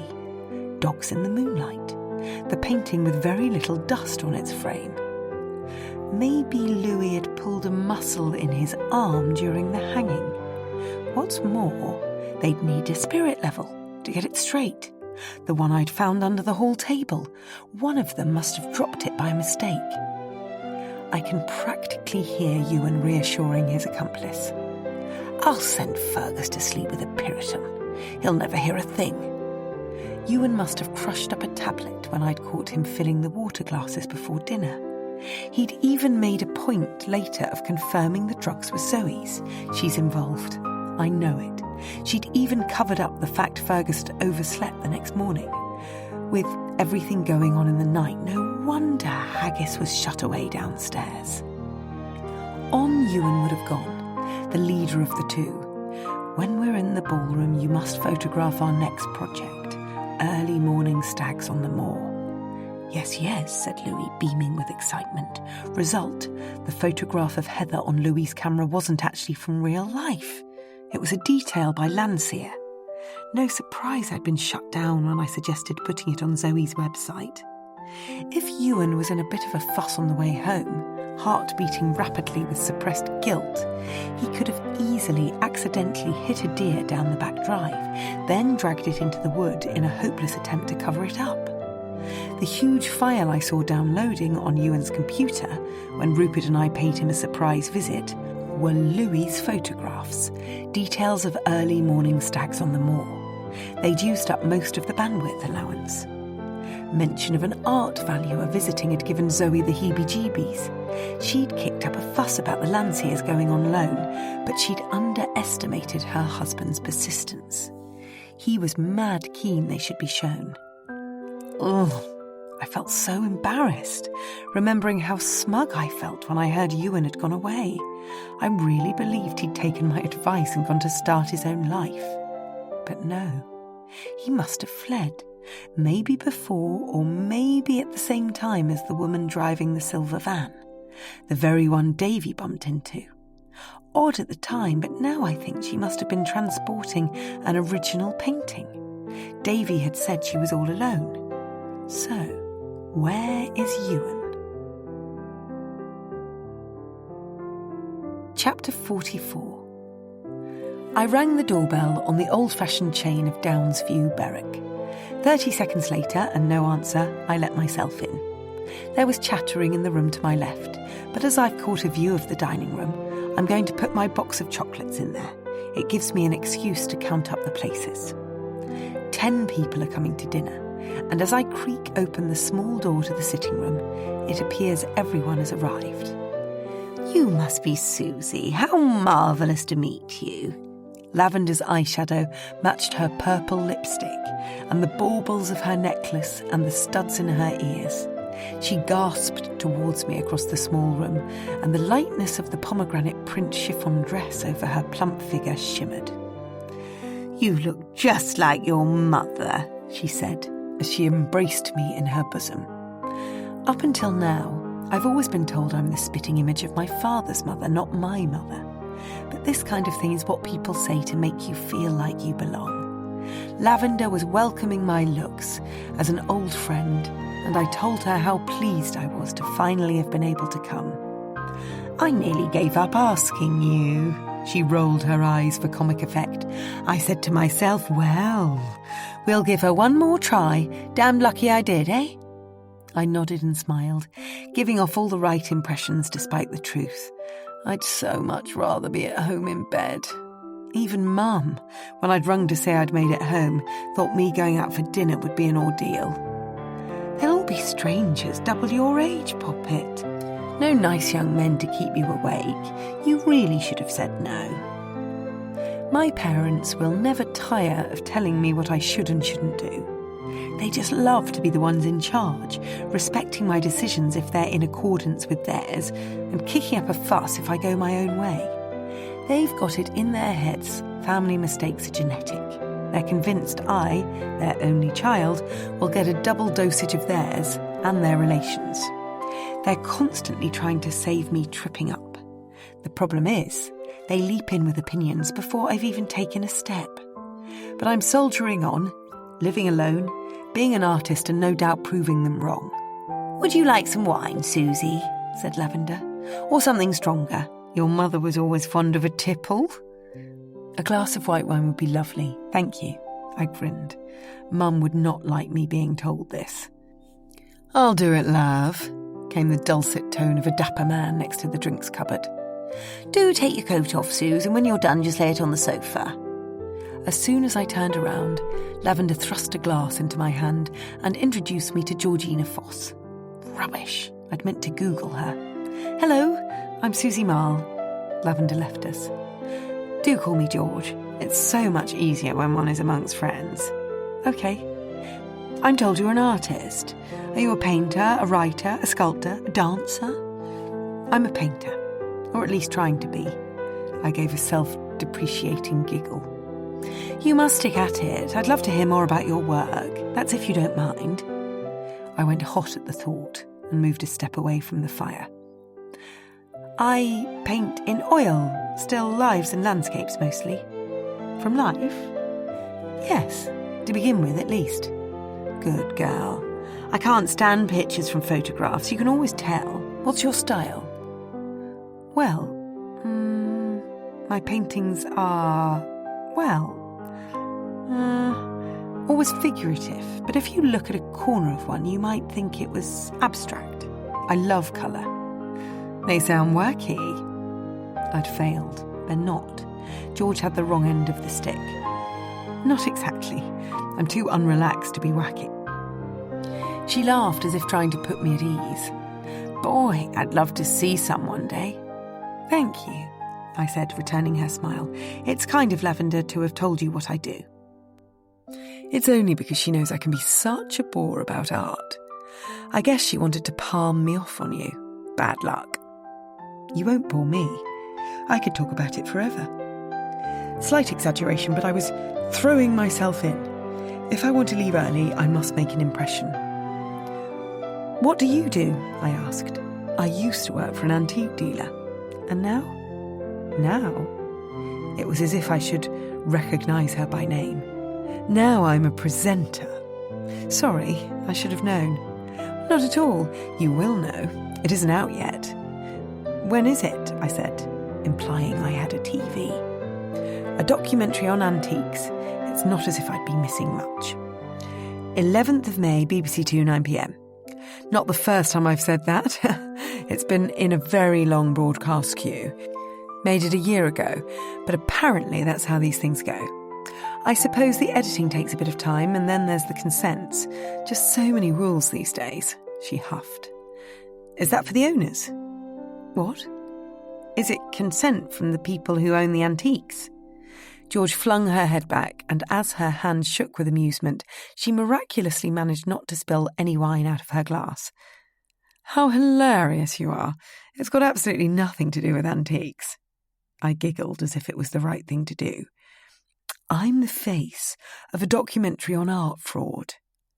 "Wow." I was startled. I couldn't bring myself to say any more. "Had me down as an antiques roadshow goer, did you?" "No, not at all." My cheeks were burning. "Don't worry," she said. "Why don't you tell me what you've been up to today?" "Come on, you two," came Lavender's order. "Break it up a bit." She nestled her ample behind between us and offered up a plate of cold cheese vol au vent. "You mustn't keep talking to each other," she shunted George's shoulder. "Have you met James Crow?" "Hello," he said. James Crow was very tidy, his accent hard to distinguish, and the distance between his legs suggested he'd spent today playing golf. But before I could decide on any more, a sharp, "Hello, I'm Jessica Jones," came into my left ear. This short, thin woman in a stiff linen sack was clearly well practised in working a room. "You're the only person I haven't met yet," she beamed. "Susie Marle," I smiled, thinking it unnecessary to shake hands. Nevertheless, hers sprung out, and as our palms clasped, she said, "Marle, that's unusual. Is it your married name or your maiden name?" "Maiden name." "Ah, so you're a professional like me. How nice." I looked a little confused, and she explained. "When I met my husband, I'd already established my career, so I couldn't possibly have taken his name. Rather a bold move in my day." "What do you do?" I asked, assuming she must be a high flyer. "I'm a part-time literary translator, French and Portuguese. And you?" "I'm a painter." "You mean an artist?" Amusingly, I think Jessica is trying to confirm I'm not a painter-decorator without having to ask. "Yes, an artist who paints." "And how do you know Lavender? She's so good at mixing the ages." "Tonight is the first time I've met her, but she knew my mother when they were young." "What a lovely connection." I gave a light smile and asked the same question back. "Philip, my husband over there." She pointed at a man whose podgy hand rose as his fingers gave a little flutter towards us. "Is her daughter's godfather." "So you're good friends?" "Yes, I suppose I could have put it like that." "But you'd rather give him a role?" This popped out my mouth completely unintentionally. Oh, crumbs. My thoughts are turning themselves into words, a sure sign I'm far too tired for this. I compensated with a huge smile, confirming for her I completely agreed with how she'd put it. "Dinner," announced Lavender, and I dived out the sitting room into the kitchen. "Suze, be a star and put one of these on each plate, please." I looked down at 10 sandy potatoes glued to a baking tray, and when I stretched for the oven gloves, I was told, "Don't worry with those. Everything's been out of the oven a little while." For dinner, we were having gammon steaks, baked potatoes, and skin on the top white sauce. The full plates were being fed through a hatch by which Philip stood, helpfully laying them round the table. Names had been scrawled on pieces of notepaper, and, once seen, people began to sit down. "Oh no, Suze," said Lavender. "I forgot this. Do be a saint and take it round." She handed me a packet of pre-chopped parsley, curly, and motioned for me to take a saucer off the Welsh dresser. I followed her instruction and left the kitchen. Little pinches of 2 fingers and a thumb sprinkled it on top of the thick white sauce. "Here you go," said Philip, swapping the herb in my hand for a full plate in his. "That's us all done." I sat next to the dapper drink server and the stump of the table. That's the end of the table with no one there. If it was my supper party, I'd have had uneven sides and a person at each end, saving those like me from one-sided company and a high possibility of the conversation going dead. But come to think of it, there's something wonderfully relaxed about Lavender's lack of pre-planning, or chaotic planning if you look at it like this. Doorbell, no answer. Laid table, cold food. Name places, uneven numbers. I'm all of a sudden rather amused by how this evening's going to pan out. A far cry from the Auchenlagan-Tosh timetable. Opposite me was Paul, an unprepossessing man with no hair and enormous nostrils. I'd introduced myself briefly before dinner and was, to be quite honest, keen to avoid him. He had a whiff of "I haven't washed for a while" about him, but now, sitting opposite, I thought I must be polite. I tried to catch his attention as he looked up and down the table, but our eyes failed to meet. He clearly didn't rate me much either. I watched as he punched his breastbone and drew a groggy lump up his throat. Poor Jessica beside him. Here's hoping the bearded man on her right has better manners. "Hello," said my neighbour, who wanted to shake hands. "I'm the son-in-law, Stephen." "Hello, I'm Susie. Is Lavender's daughter here?" I was surprised. Why hadn't we been introduced? Stephen laughed. A composed laugh, but a laugh nonetheless, and I realised what a ridiculous mistake I'd made. "I'm sorry. I laughed too. It's only Jessica mentioned a daughter. I haven't ever met Lavender before. Jessica looked up. It's okay. Stephen nudged my knee. That's Chris, there. Chris, the man with the beard, raised his monobrow and nodded a hello. He's not feeling well, whispered Stephen. Poor guy. It's his mother's food. I think you'll agree. I haven't tried it yet. I smiled, and he watched as I attempted to cut up my gammon steak. All I can say is I'm extremely glad it was in a thick white sauce. So thick it didn't even wobble, let alone splatter. And as I literally sawed the piece of meat in half, I felt myself brewing uncontrollable giggles.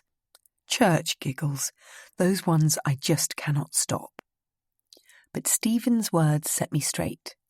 Be careful, he said, as I wiped a tear from my eye. You can tease Lavender about a lot of things, but never her food. I swallowed hard and pulled myself together. It turns out both Stephen and I shared a love of cooking, and we passed the time sharing tips. When everyone had eventually managed to finish their plates, we both got up and cleared the table. Chris joined us in the kitchen. Hi, Susie. It's nice to meet you. Mum's been longing to get you over. She's so kind. Thank goodness I've finally been able to come. Have you lived down here long? Nearly 3 years. What about you? We're in London, but often visit, don't we? He turned to Stephen. Yes, Lavender adores company. When we're not around, she's on her own. On her own? Chris joked. He looked pale. Mum's got more friends than the 3 of us put together. How are you feeling? Stephen asked him. Pretty dreadful. You must go back to bed then. Come, I'll look after you. Chris turned to me. I am sorry to do this. I was just about to say, don't worry, it's okay, when Lavender entered the kitchen. You youngsters chatting away in here, she tut-tutted. Isn't it nice to meet Suze? Looks just like her mother when I first knew her. But hang on, you're much older. What fresh looks you have. She stroked my face. If I were you, I'd keep a hold of them. Mum? Yes, love? I feel so ill. I'm going to have to go to bed. Stephen put his arm around his husband's shoulders. Poor Pops. Thank you for trying to stay up. Off you go then, night-night. They both left the room, and Lavender sighed. Chris's father and I weren't a good example, nor was his stepfather.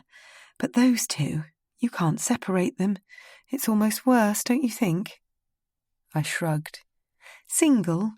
Are you? Yup. Clever girl. Best way to be. She opened the fridge. I've been on my own 46 years. Here. She handed me a tray of chocolate pots. Help me take the lids off these. Did you make them? Me? She frowned. I'd been trying to flatter her. No one makes dessert these days, do they? I thought best to go with the flow and replied, I doubt it. The lids were all off, and as Lavender turned to the fridge for cream, she said, Would you be kind and carry the tray? I get terribly unsteady with drink in me. Of course. Pots and Co., announced Jessica, seeing the tray. She'd obviously had this pudding before. Lavender came through with a large jug of cream. Then, noticing me out on a limb, she bellowed, George, move up a place so you're next to Suze. Chris is ill. He and Stephen have gone to bed. I'm so pleased, said George, as she shuffled towards me, swapping over her glass and reaching for the bottle. Now you can tell me all about what you were up to today. Her eyes were wide open, full of anticipation.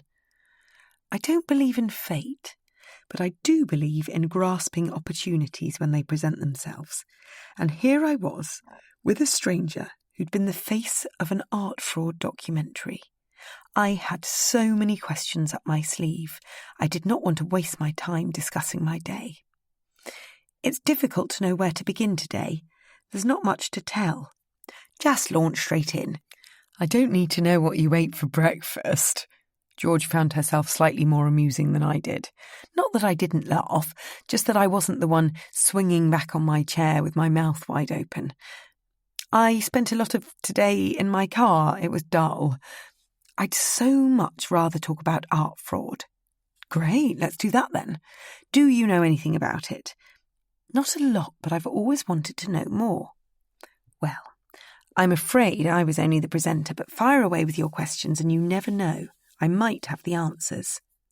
This is great. George's indifference to where my interest came from allowed me the freedom to ask whatever I wanted. And so I began. I've often wondered how easy it would be to copy a 19th century masterpiece and sell the original without anyone ever knowing. It's not something generally kept secret. Many people have copies made of paintings before they sell them. You can go and see the process in pretty much any auction house. I can set up a visit for you if you want. That's so kind of you, but no, it's okay. I really meant if a painting is copied by someone, not the owner, and that person replaces the original with the copy and sells the original, is it an easy thing to keep quiet? Are you planning something? George was alarmed at my surprise. Don't worry, she said. I'm only joking. In truth, it's not an easy thing to keep quiet, but it does happen. And the less well-known the artist, the more chance of getting away with it. Just you wait for my documentary. You're going to love it. I bet I will.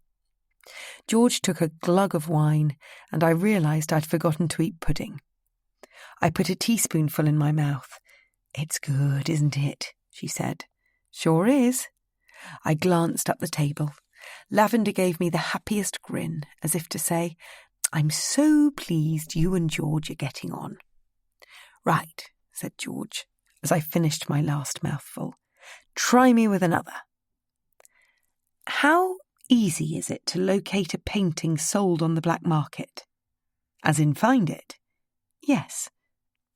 Practically impossible, I'd say. Oh. What about tracing how and where it left the country? If it's a painting you're thinking of, they're mostly transported by container ship. Less likely to get damaged than on an aeroplane.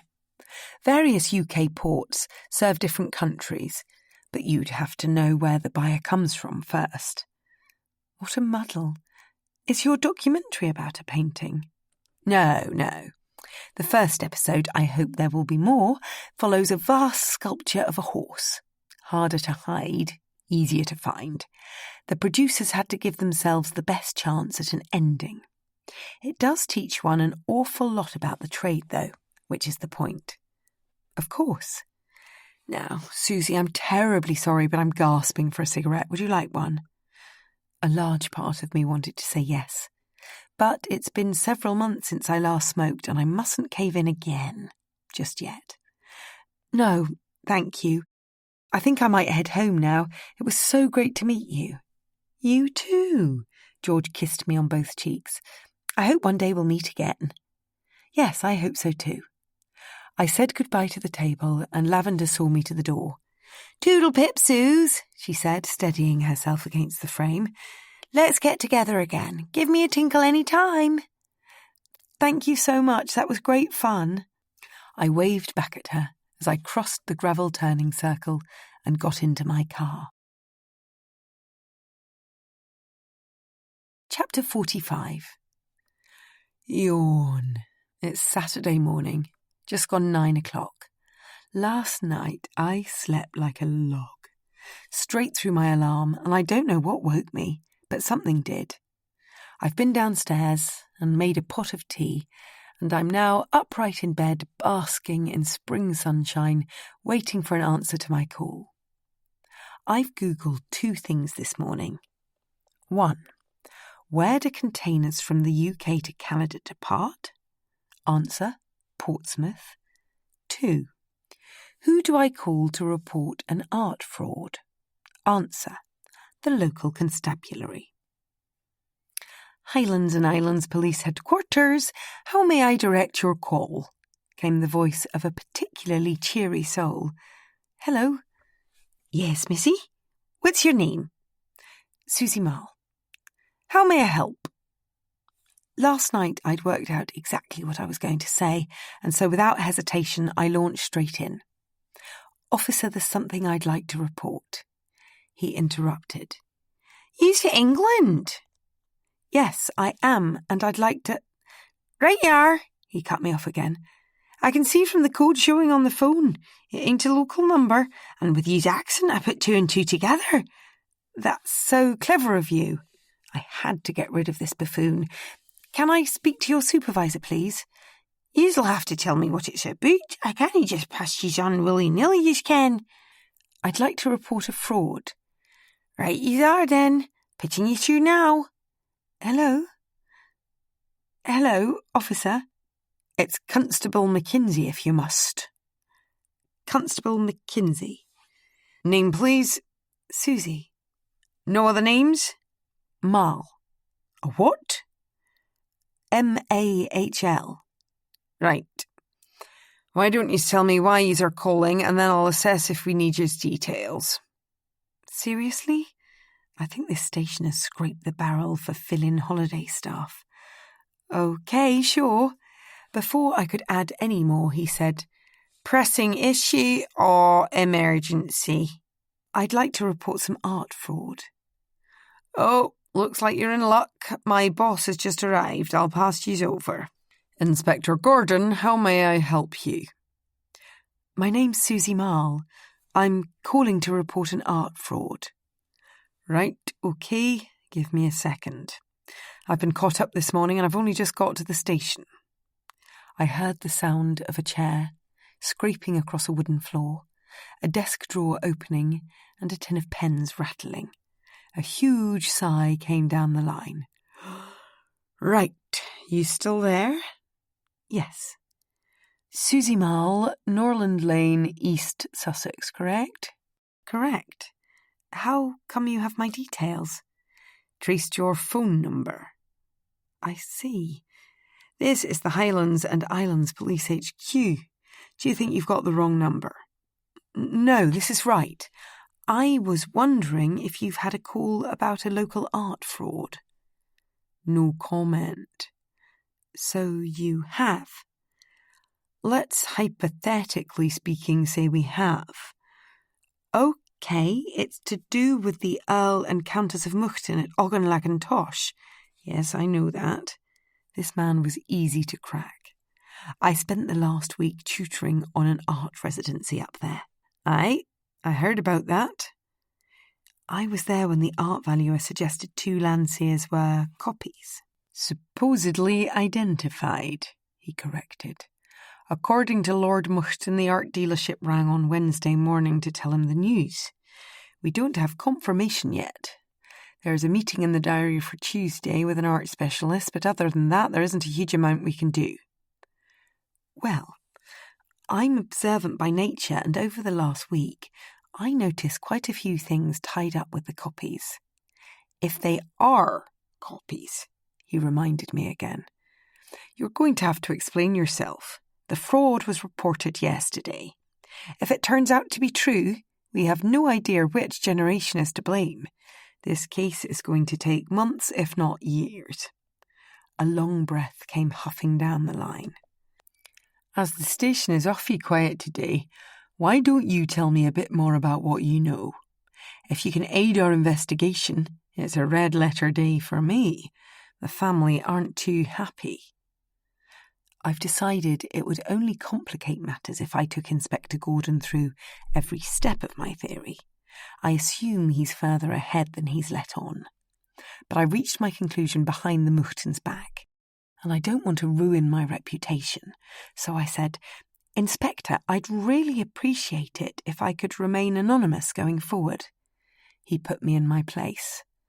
I'm not planning on mentioning your name to anyone. You tell me what you know. I'll keep it in the back of my mind, and if it helps, and if not, so be it. You won't be getting a medal. Great.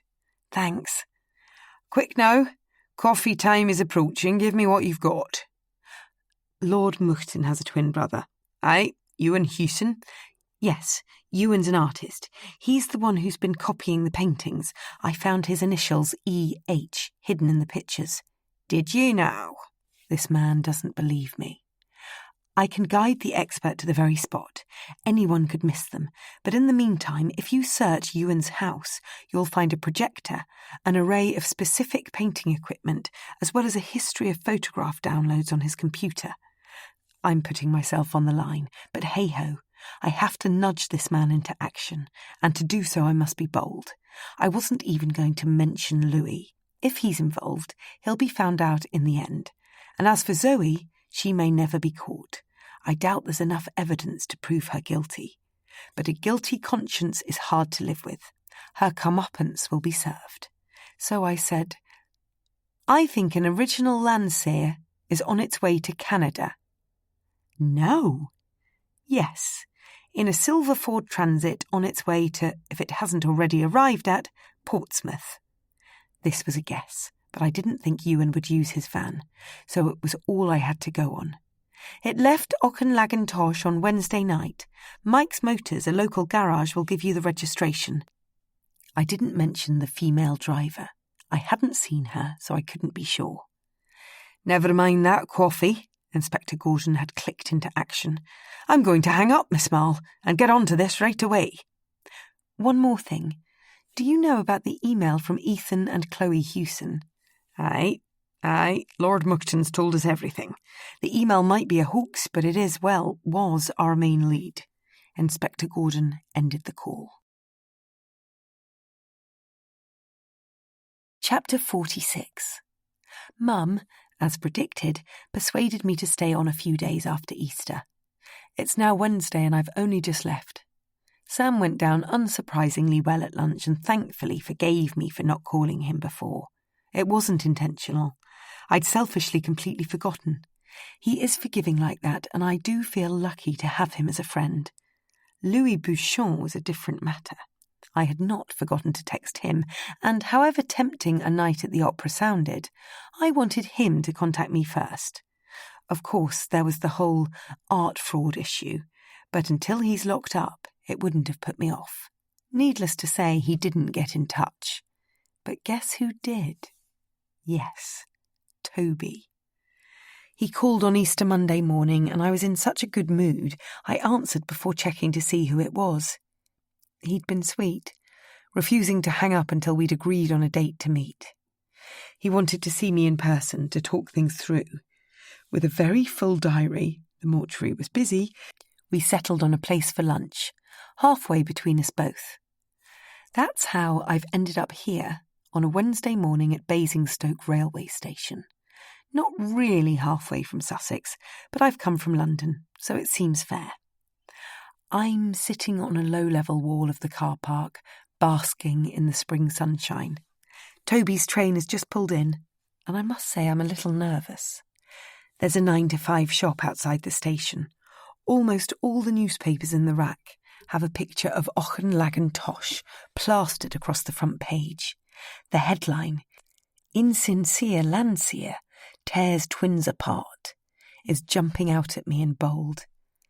Susie! Toby shouted as soon as he saw me. He looked thin and tired.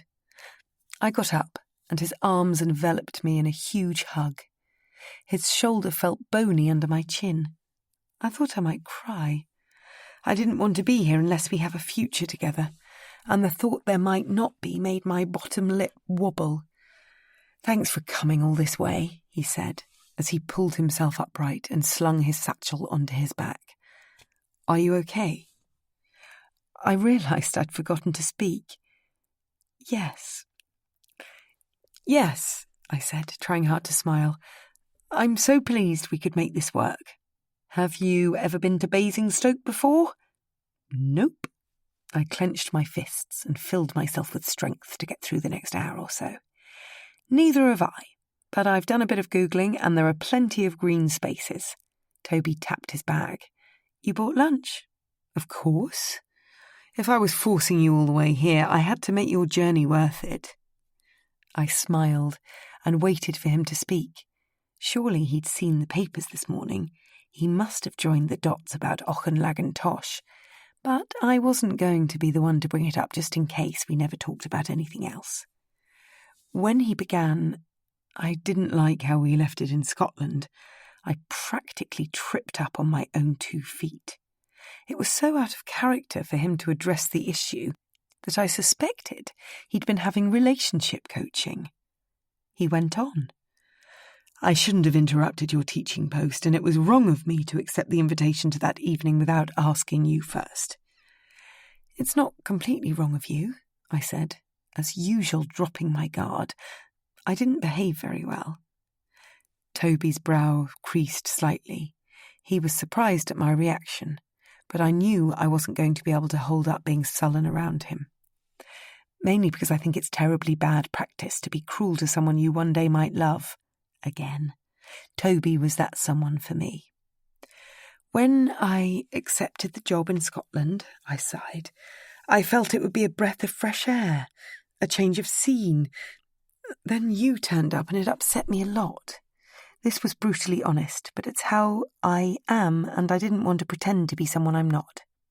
Toby took hold of my hand. Please, will you give me a second chance? Friends, I said, getting in there first. I didn't want to hear the word come out of his mouth. Yes, he replied, and I looked away. My heart has just broken for a second time. He pressed the button on the traffic lights and let go of my hand. Susie, he said without any feeling, you know me better than almost all my friends. Surely that's something we can build on? I forgot to speak again. Can't we? Yes, of course. Good, he smiled. Hey, how do you think a blind person knows when to cross the road? I shrugged. Give me your hand. He held it palm facing upwards under the black box. Can you feel a solid button? Yes. Keep touching it, and when the red man turns green, it'll vibrate. He was right. That's so great. Isn't it just? We crossed the road, and I left my disappointment on the other side. I'm determined not to let my hopes spoil our time together. Who knows when we'll see each other again? As soon as we reached the other side, Toby pulled me down a gap between 2 buildings. Oh, yes, I think he's going to kiss me. I've got it all wrong, yes, please do. But when he said, I researched the parks on Google Earth, it's much quicker this way, I realised it was a little shortcut, and I plodded on, squeezing between barbed wire and into a wood. I wanted to see you today so I could apologise, he volunteered, but I also just wanted to hang out and have fun like we used to do. He gave me a huge smile, and I couldn't help smiling back. He looked so happy, a little boy in a grown-up's body. We came out of the wood onto an expanse of grass with little bunches of yellow primroses and groups of people. If we head for that corner, Toby pointed into the distance, there should be a bandstand, and I thought we could eat in it. Great, I sounded reasonably enthusiastic. We walked as a pair, neither of us talking. The calm atmosphere between us was enough to assure me things were going to get better from here on. I no longer felt the need to drag up the past. How he could have left me alone and upset, disregarded my sensitivities and cut off all communication. Today was Toby's day. He'd struck up the plan, taken it into his hands, and although he hadn't spoken the word sorry, he had conveyed it in what he'd said. I looked across at him and beamed. His blue eyes sparkled back as he ran his hand through his thick, curly hair. It's so good to be out of the office, he said, taking in a great big breath of fresh air. Working as a mortuary clerk is dead dull sometimes. Yeah, I bet it's lifeless. He laughed a lot. This made me happy. Toby was willing to let me in. Okay, he said, and stopped. The bandstand lay about 10 feet away, but there was obviously something pressing on his mind. I've been dying to say this, but I wanted to clear things up between us first. What? I could hardly contain my excitement. Isn't it amazing what's going on with the Muchtons? This was a massive letdown. I honestly thought he was going to tell me he loved me. An unrealistic thought, I know, but my emotions are all over the place, and the most unlikely scenarios suddenly seem likely to happen at any moment. I have been looking forward to discussing the whodunit fraud drama with him later. Not now. It's a pretty great story, don't you think? I can't believe the brother got away with it. He didn't get away with it, that's the point. I began to walk away. Oi! Oi, oi! Toby pulled at my shoulder and turned me around. What's up? You can't just change the atmosphere like that. His voice was now soft, kind, willing me to share whatever it was. No matter what I said, I owed him a reply. You bringing up the Auchinleck mystery reminded me of us falling out in Norfolk over the death of that American girl, Hayley. Toby blew his lips apart with a puff of air. Susie, don't be so silly. Norfolk's in the past, and anyway, what's Norfolk got to do with this? His eyes strained as he fixed me with an anxious glare. I didn't flicker. I wanted him to get there by himself. He stared, and eventually, forgetting he had a satchel over one shoulder, he threw his arms up in the air. Lunch rattled around, but he didn't seem to care. You were involved, weren't you? I didn't help you and paint them, no. He cuffed me round the head. You know what I mean. But we're not a team anymore. Please, he begged. Don't be like that. I'm sure we can be a team again. Just this time we weren't, but it doesn't mean I don't want to hear. I stopped myself from reminding him that last time we weren't exactly a team either. He'd given up believing in me halfway through the case. I definitely didn't want to bring up that argument again. How about I tell you over lunch? I teased. I'm hungry. Fine, have it your way, he grinned and jumped up onto the bandstand. I turned around to look at the view. I need to clear my thoughts. This morning I woke up in my childhood bed at number 64 Cleaver Square. My week at Auchinleck had paled. Easter Day was good fun. Mass, then lunch. Sam joined us for both. The next day my parents had taken it upon themselves to tell me a few family truths. Now you know you had a twin who died at birth, Poppet. Well, your father and I feel there are some other blips we should share with you. None of these blips, as she so harmlessly put it, did I want to know, but they told me regardless. Consequently, yesterday equals deadly. I spent it sitting out the after effects of what I now knew. But this morning, now that's a whole different matter. It's as if I've been granted a golden day. At 9:30 a.m. I left Cleaver Square on foot to Waterloo Station. I had my overnight bag with me. After Basingstoke I planned to go home. I took a slight right turn onto Bayliss Road and got caught in an almighty rush of people as I passed Lambeth Tube Station. Rather than fight my way through, with time on my side, I stood back for it to pass. I turned to a newspaper stand. The headline, Insincere Landseer Tears Twins Apart, caught my eye. I grabbed a copy, and here's what it said. The Daily News, Wednesday the 1st of April. Art fraud at Auchinleck, the inside story. The Honourable Ewan Hewson, 40, is by all accounts something of a gentleman rogue, although one with a true talent for painting. The police are investigating an alleged fraud to do with copied Landseer paintings at Auchinleck, the Highland estate inherited by the Earl of Moughton, Mr. Hewson's elder twin brother. Mr. Hewson, who lives on the estate, has been questioned under caution on art forgery offences. His initials were masterfully identified within the paintings, thanks to the acute eye of an unnamed source, although formal charges are yet to be made.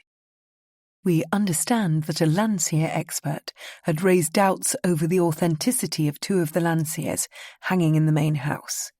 He refused to be drawn on the exact value of the original paintings, other than to say that each would be worth at least a substantial six-figure sum. A source close to the family told the Daily News exclusively, "To fake an artist's work, you need to love him. It looks like Ewan didn't love Landseer enough. His brother Fergus, the most honest man I have ever met, must be spitting feathers to have the family name besmirched in this way.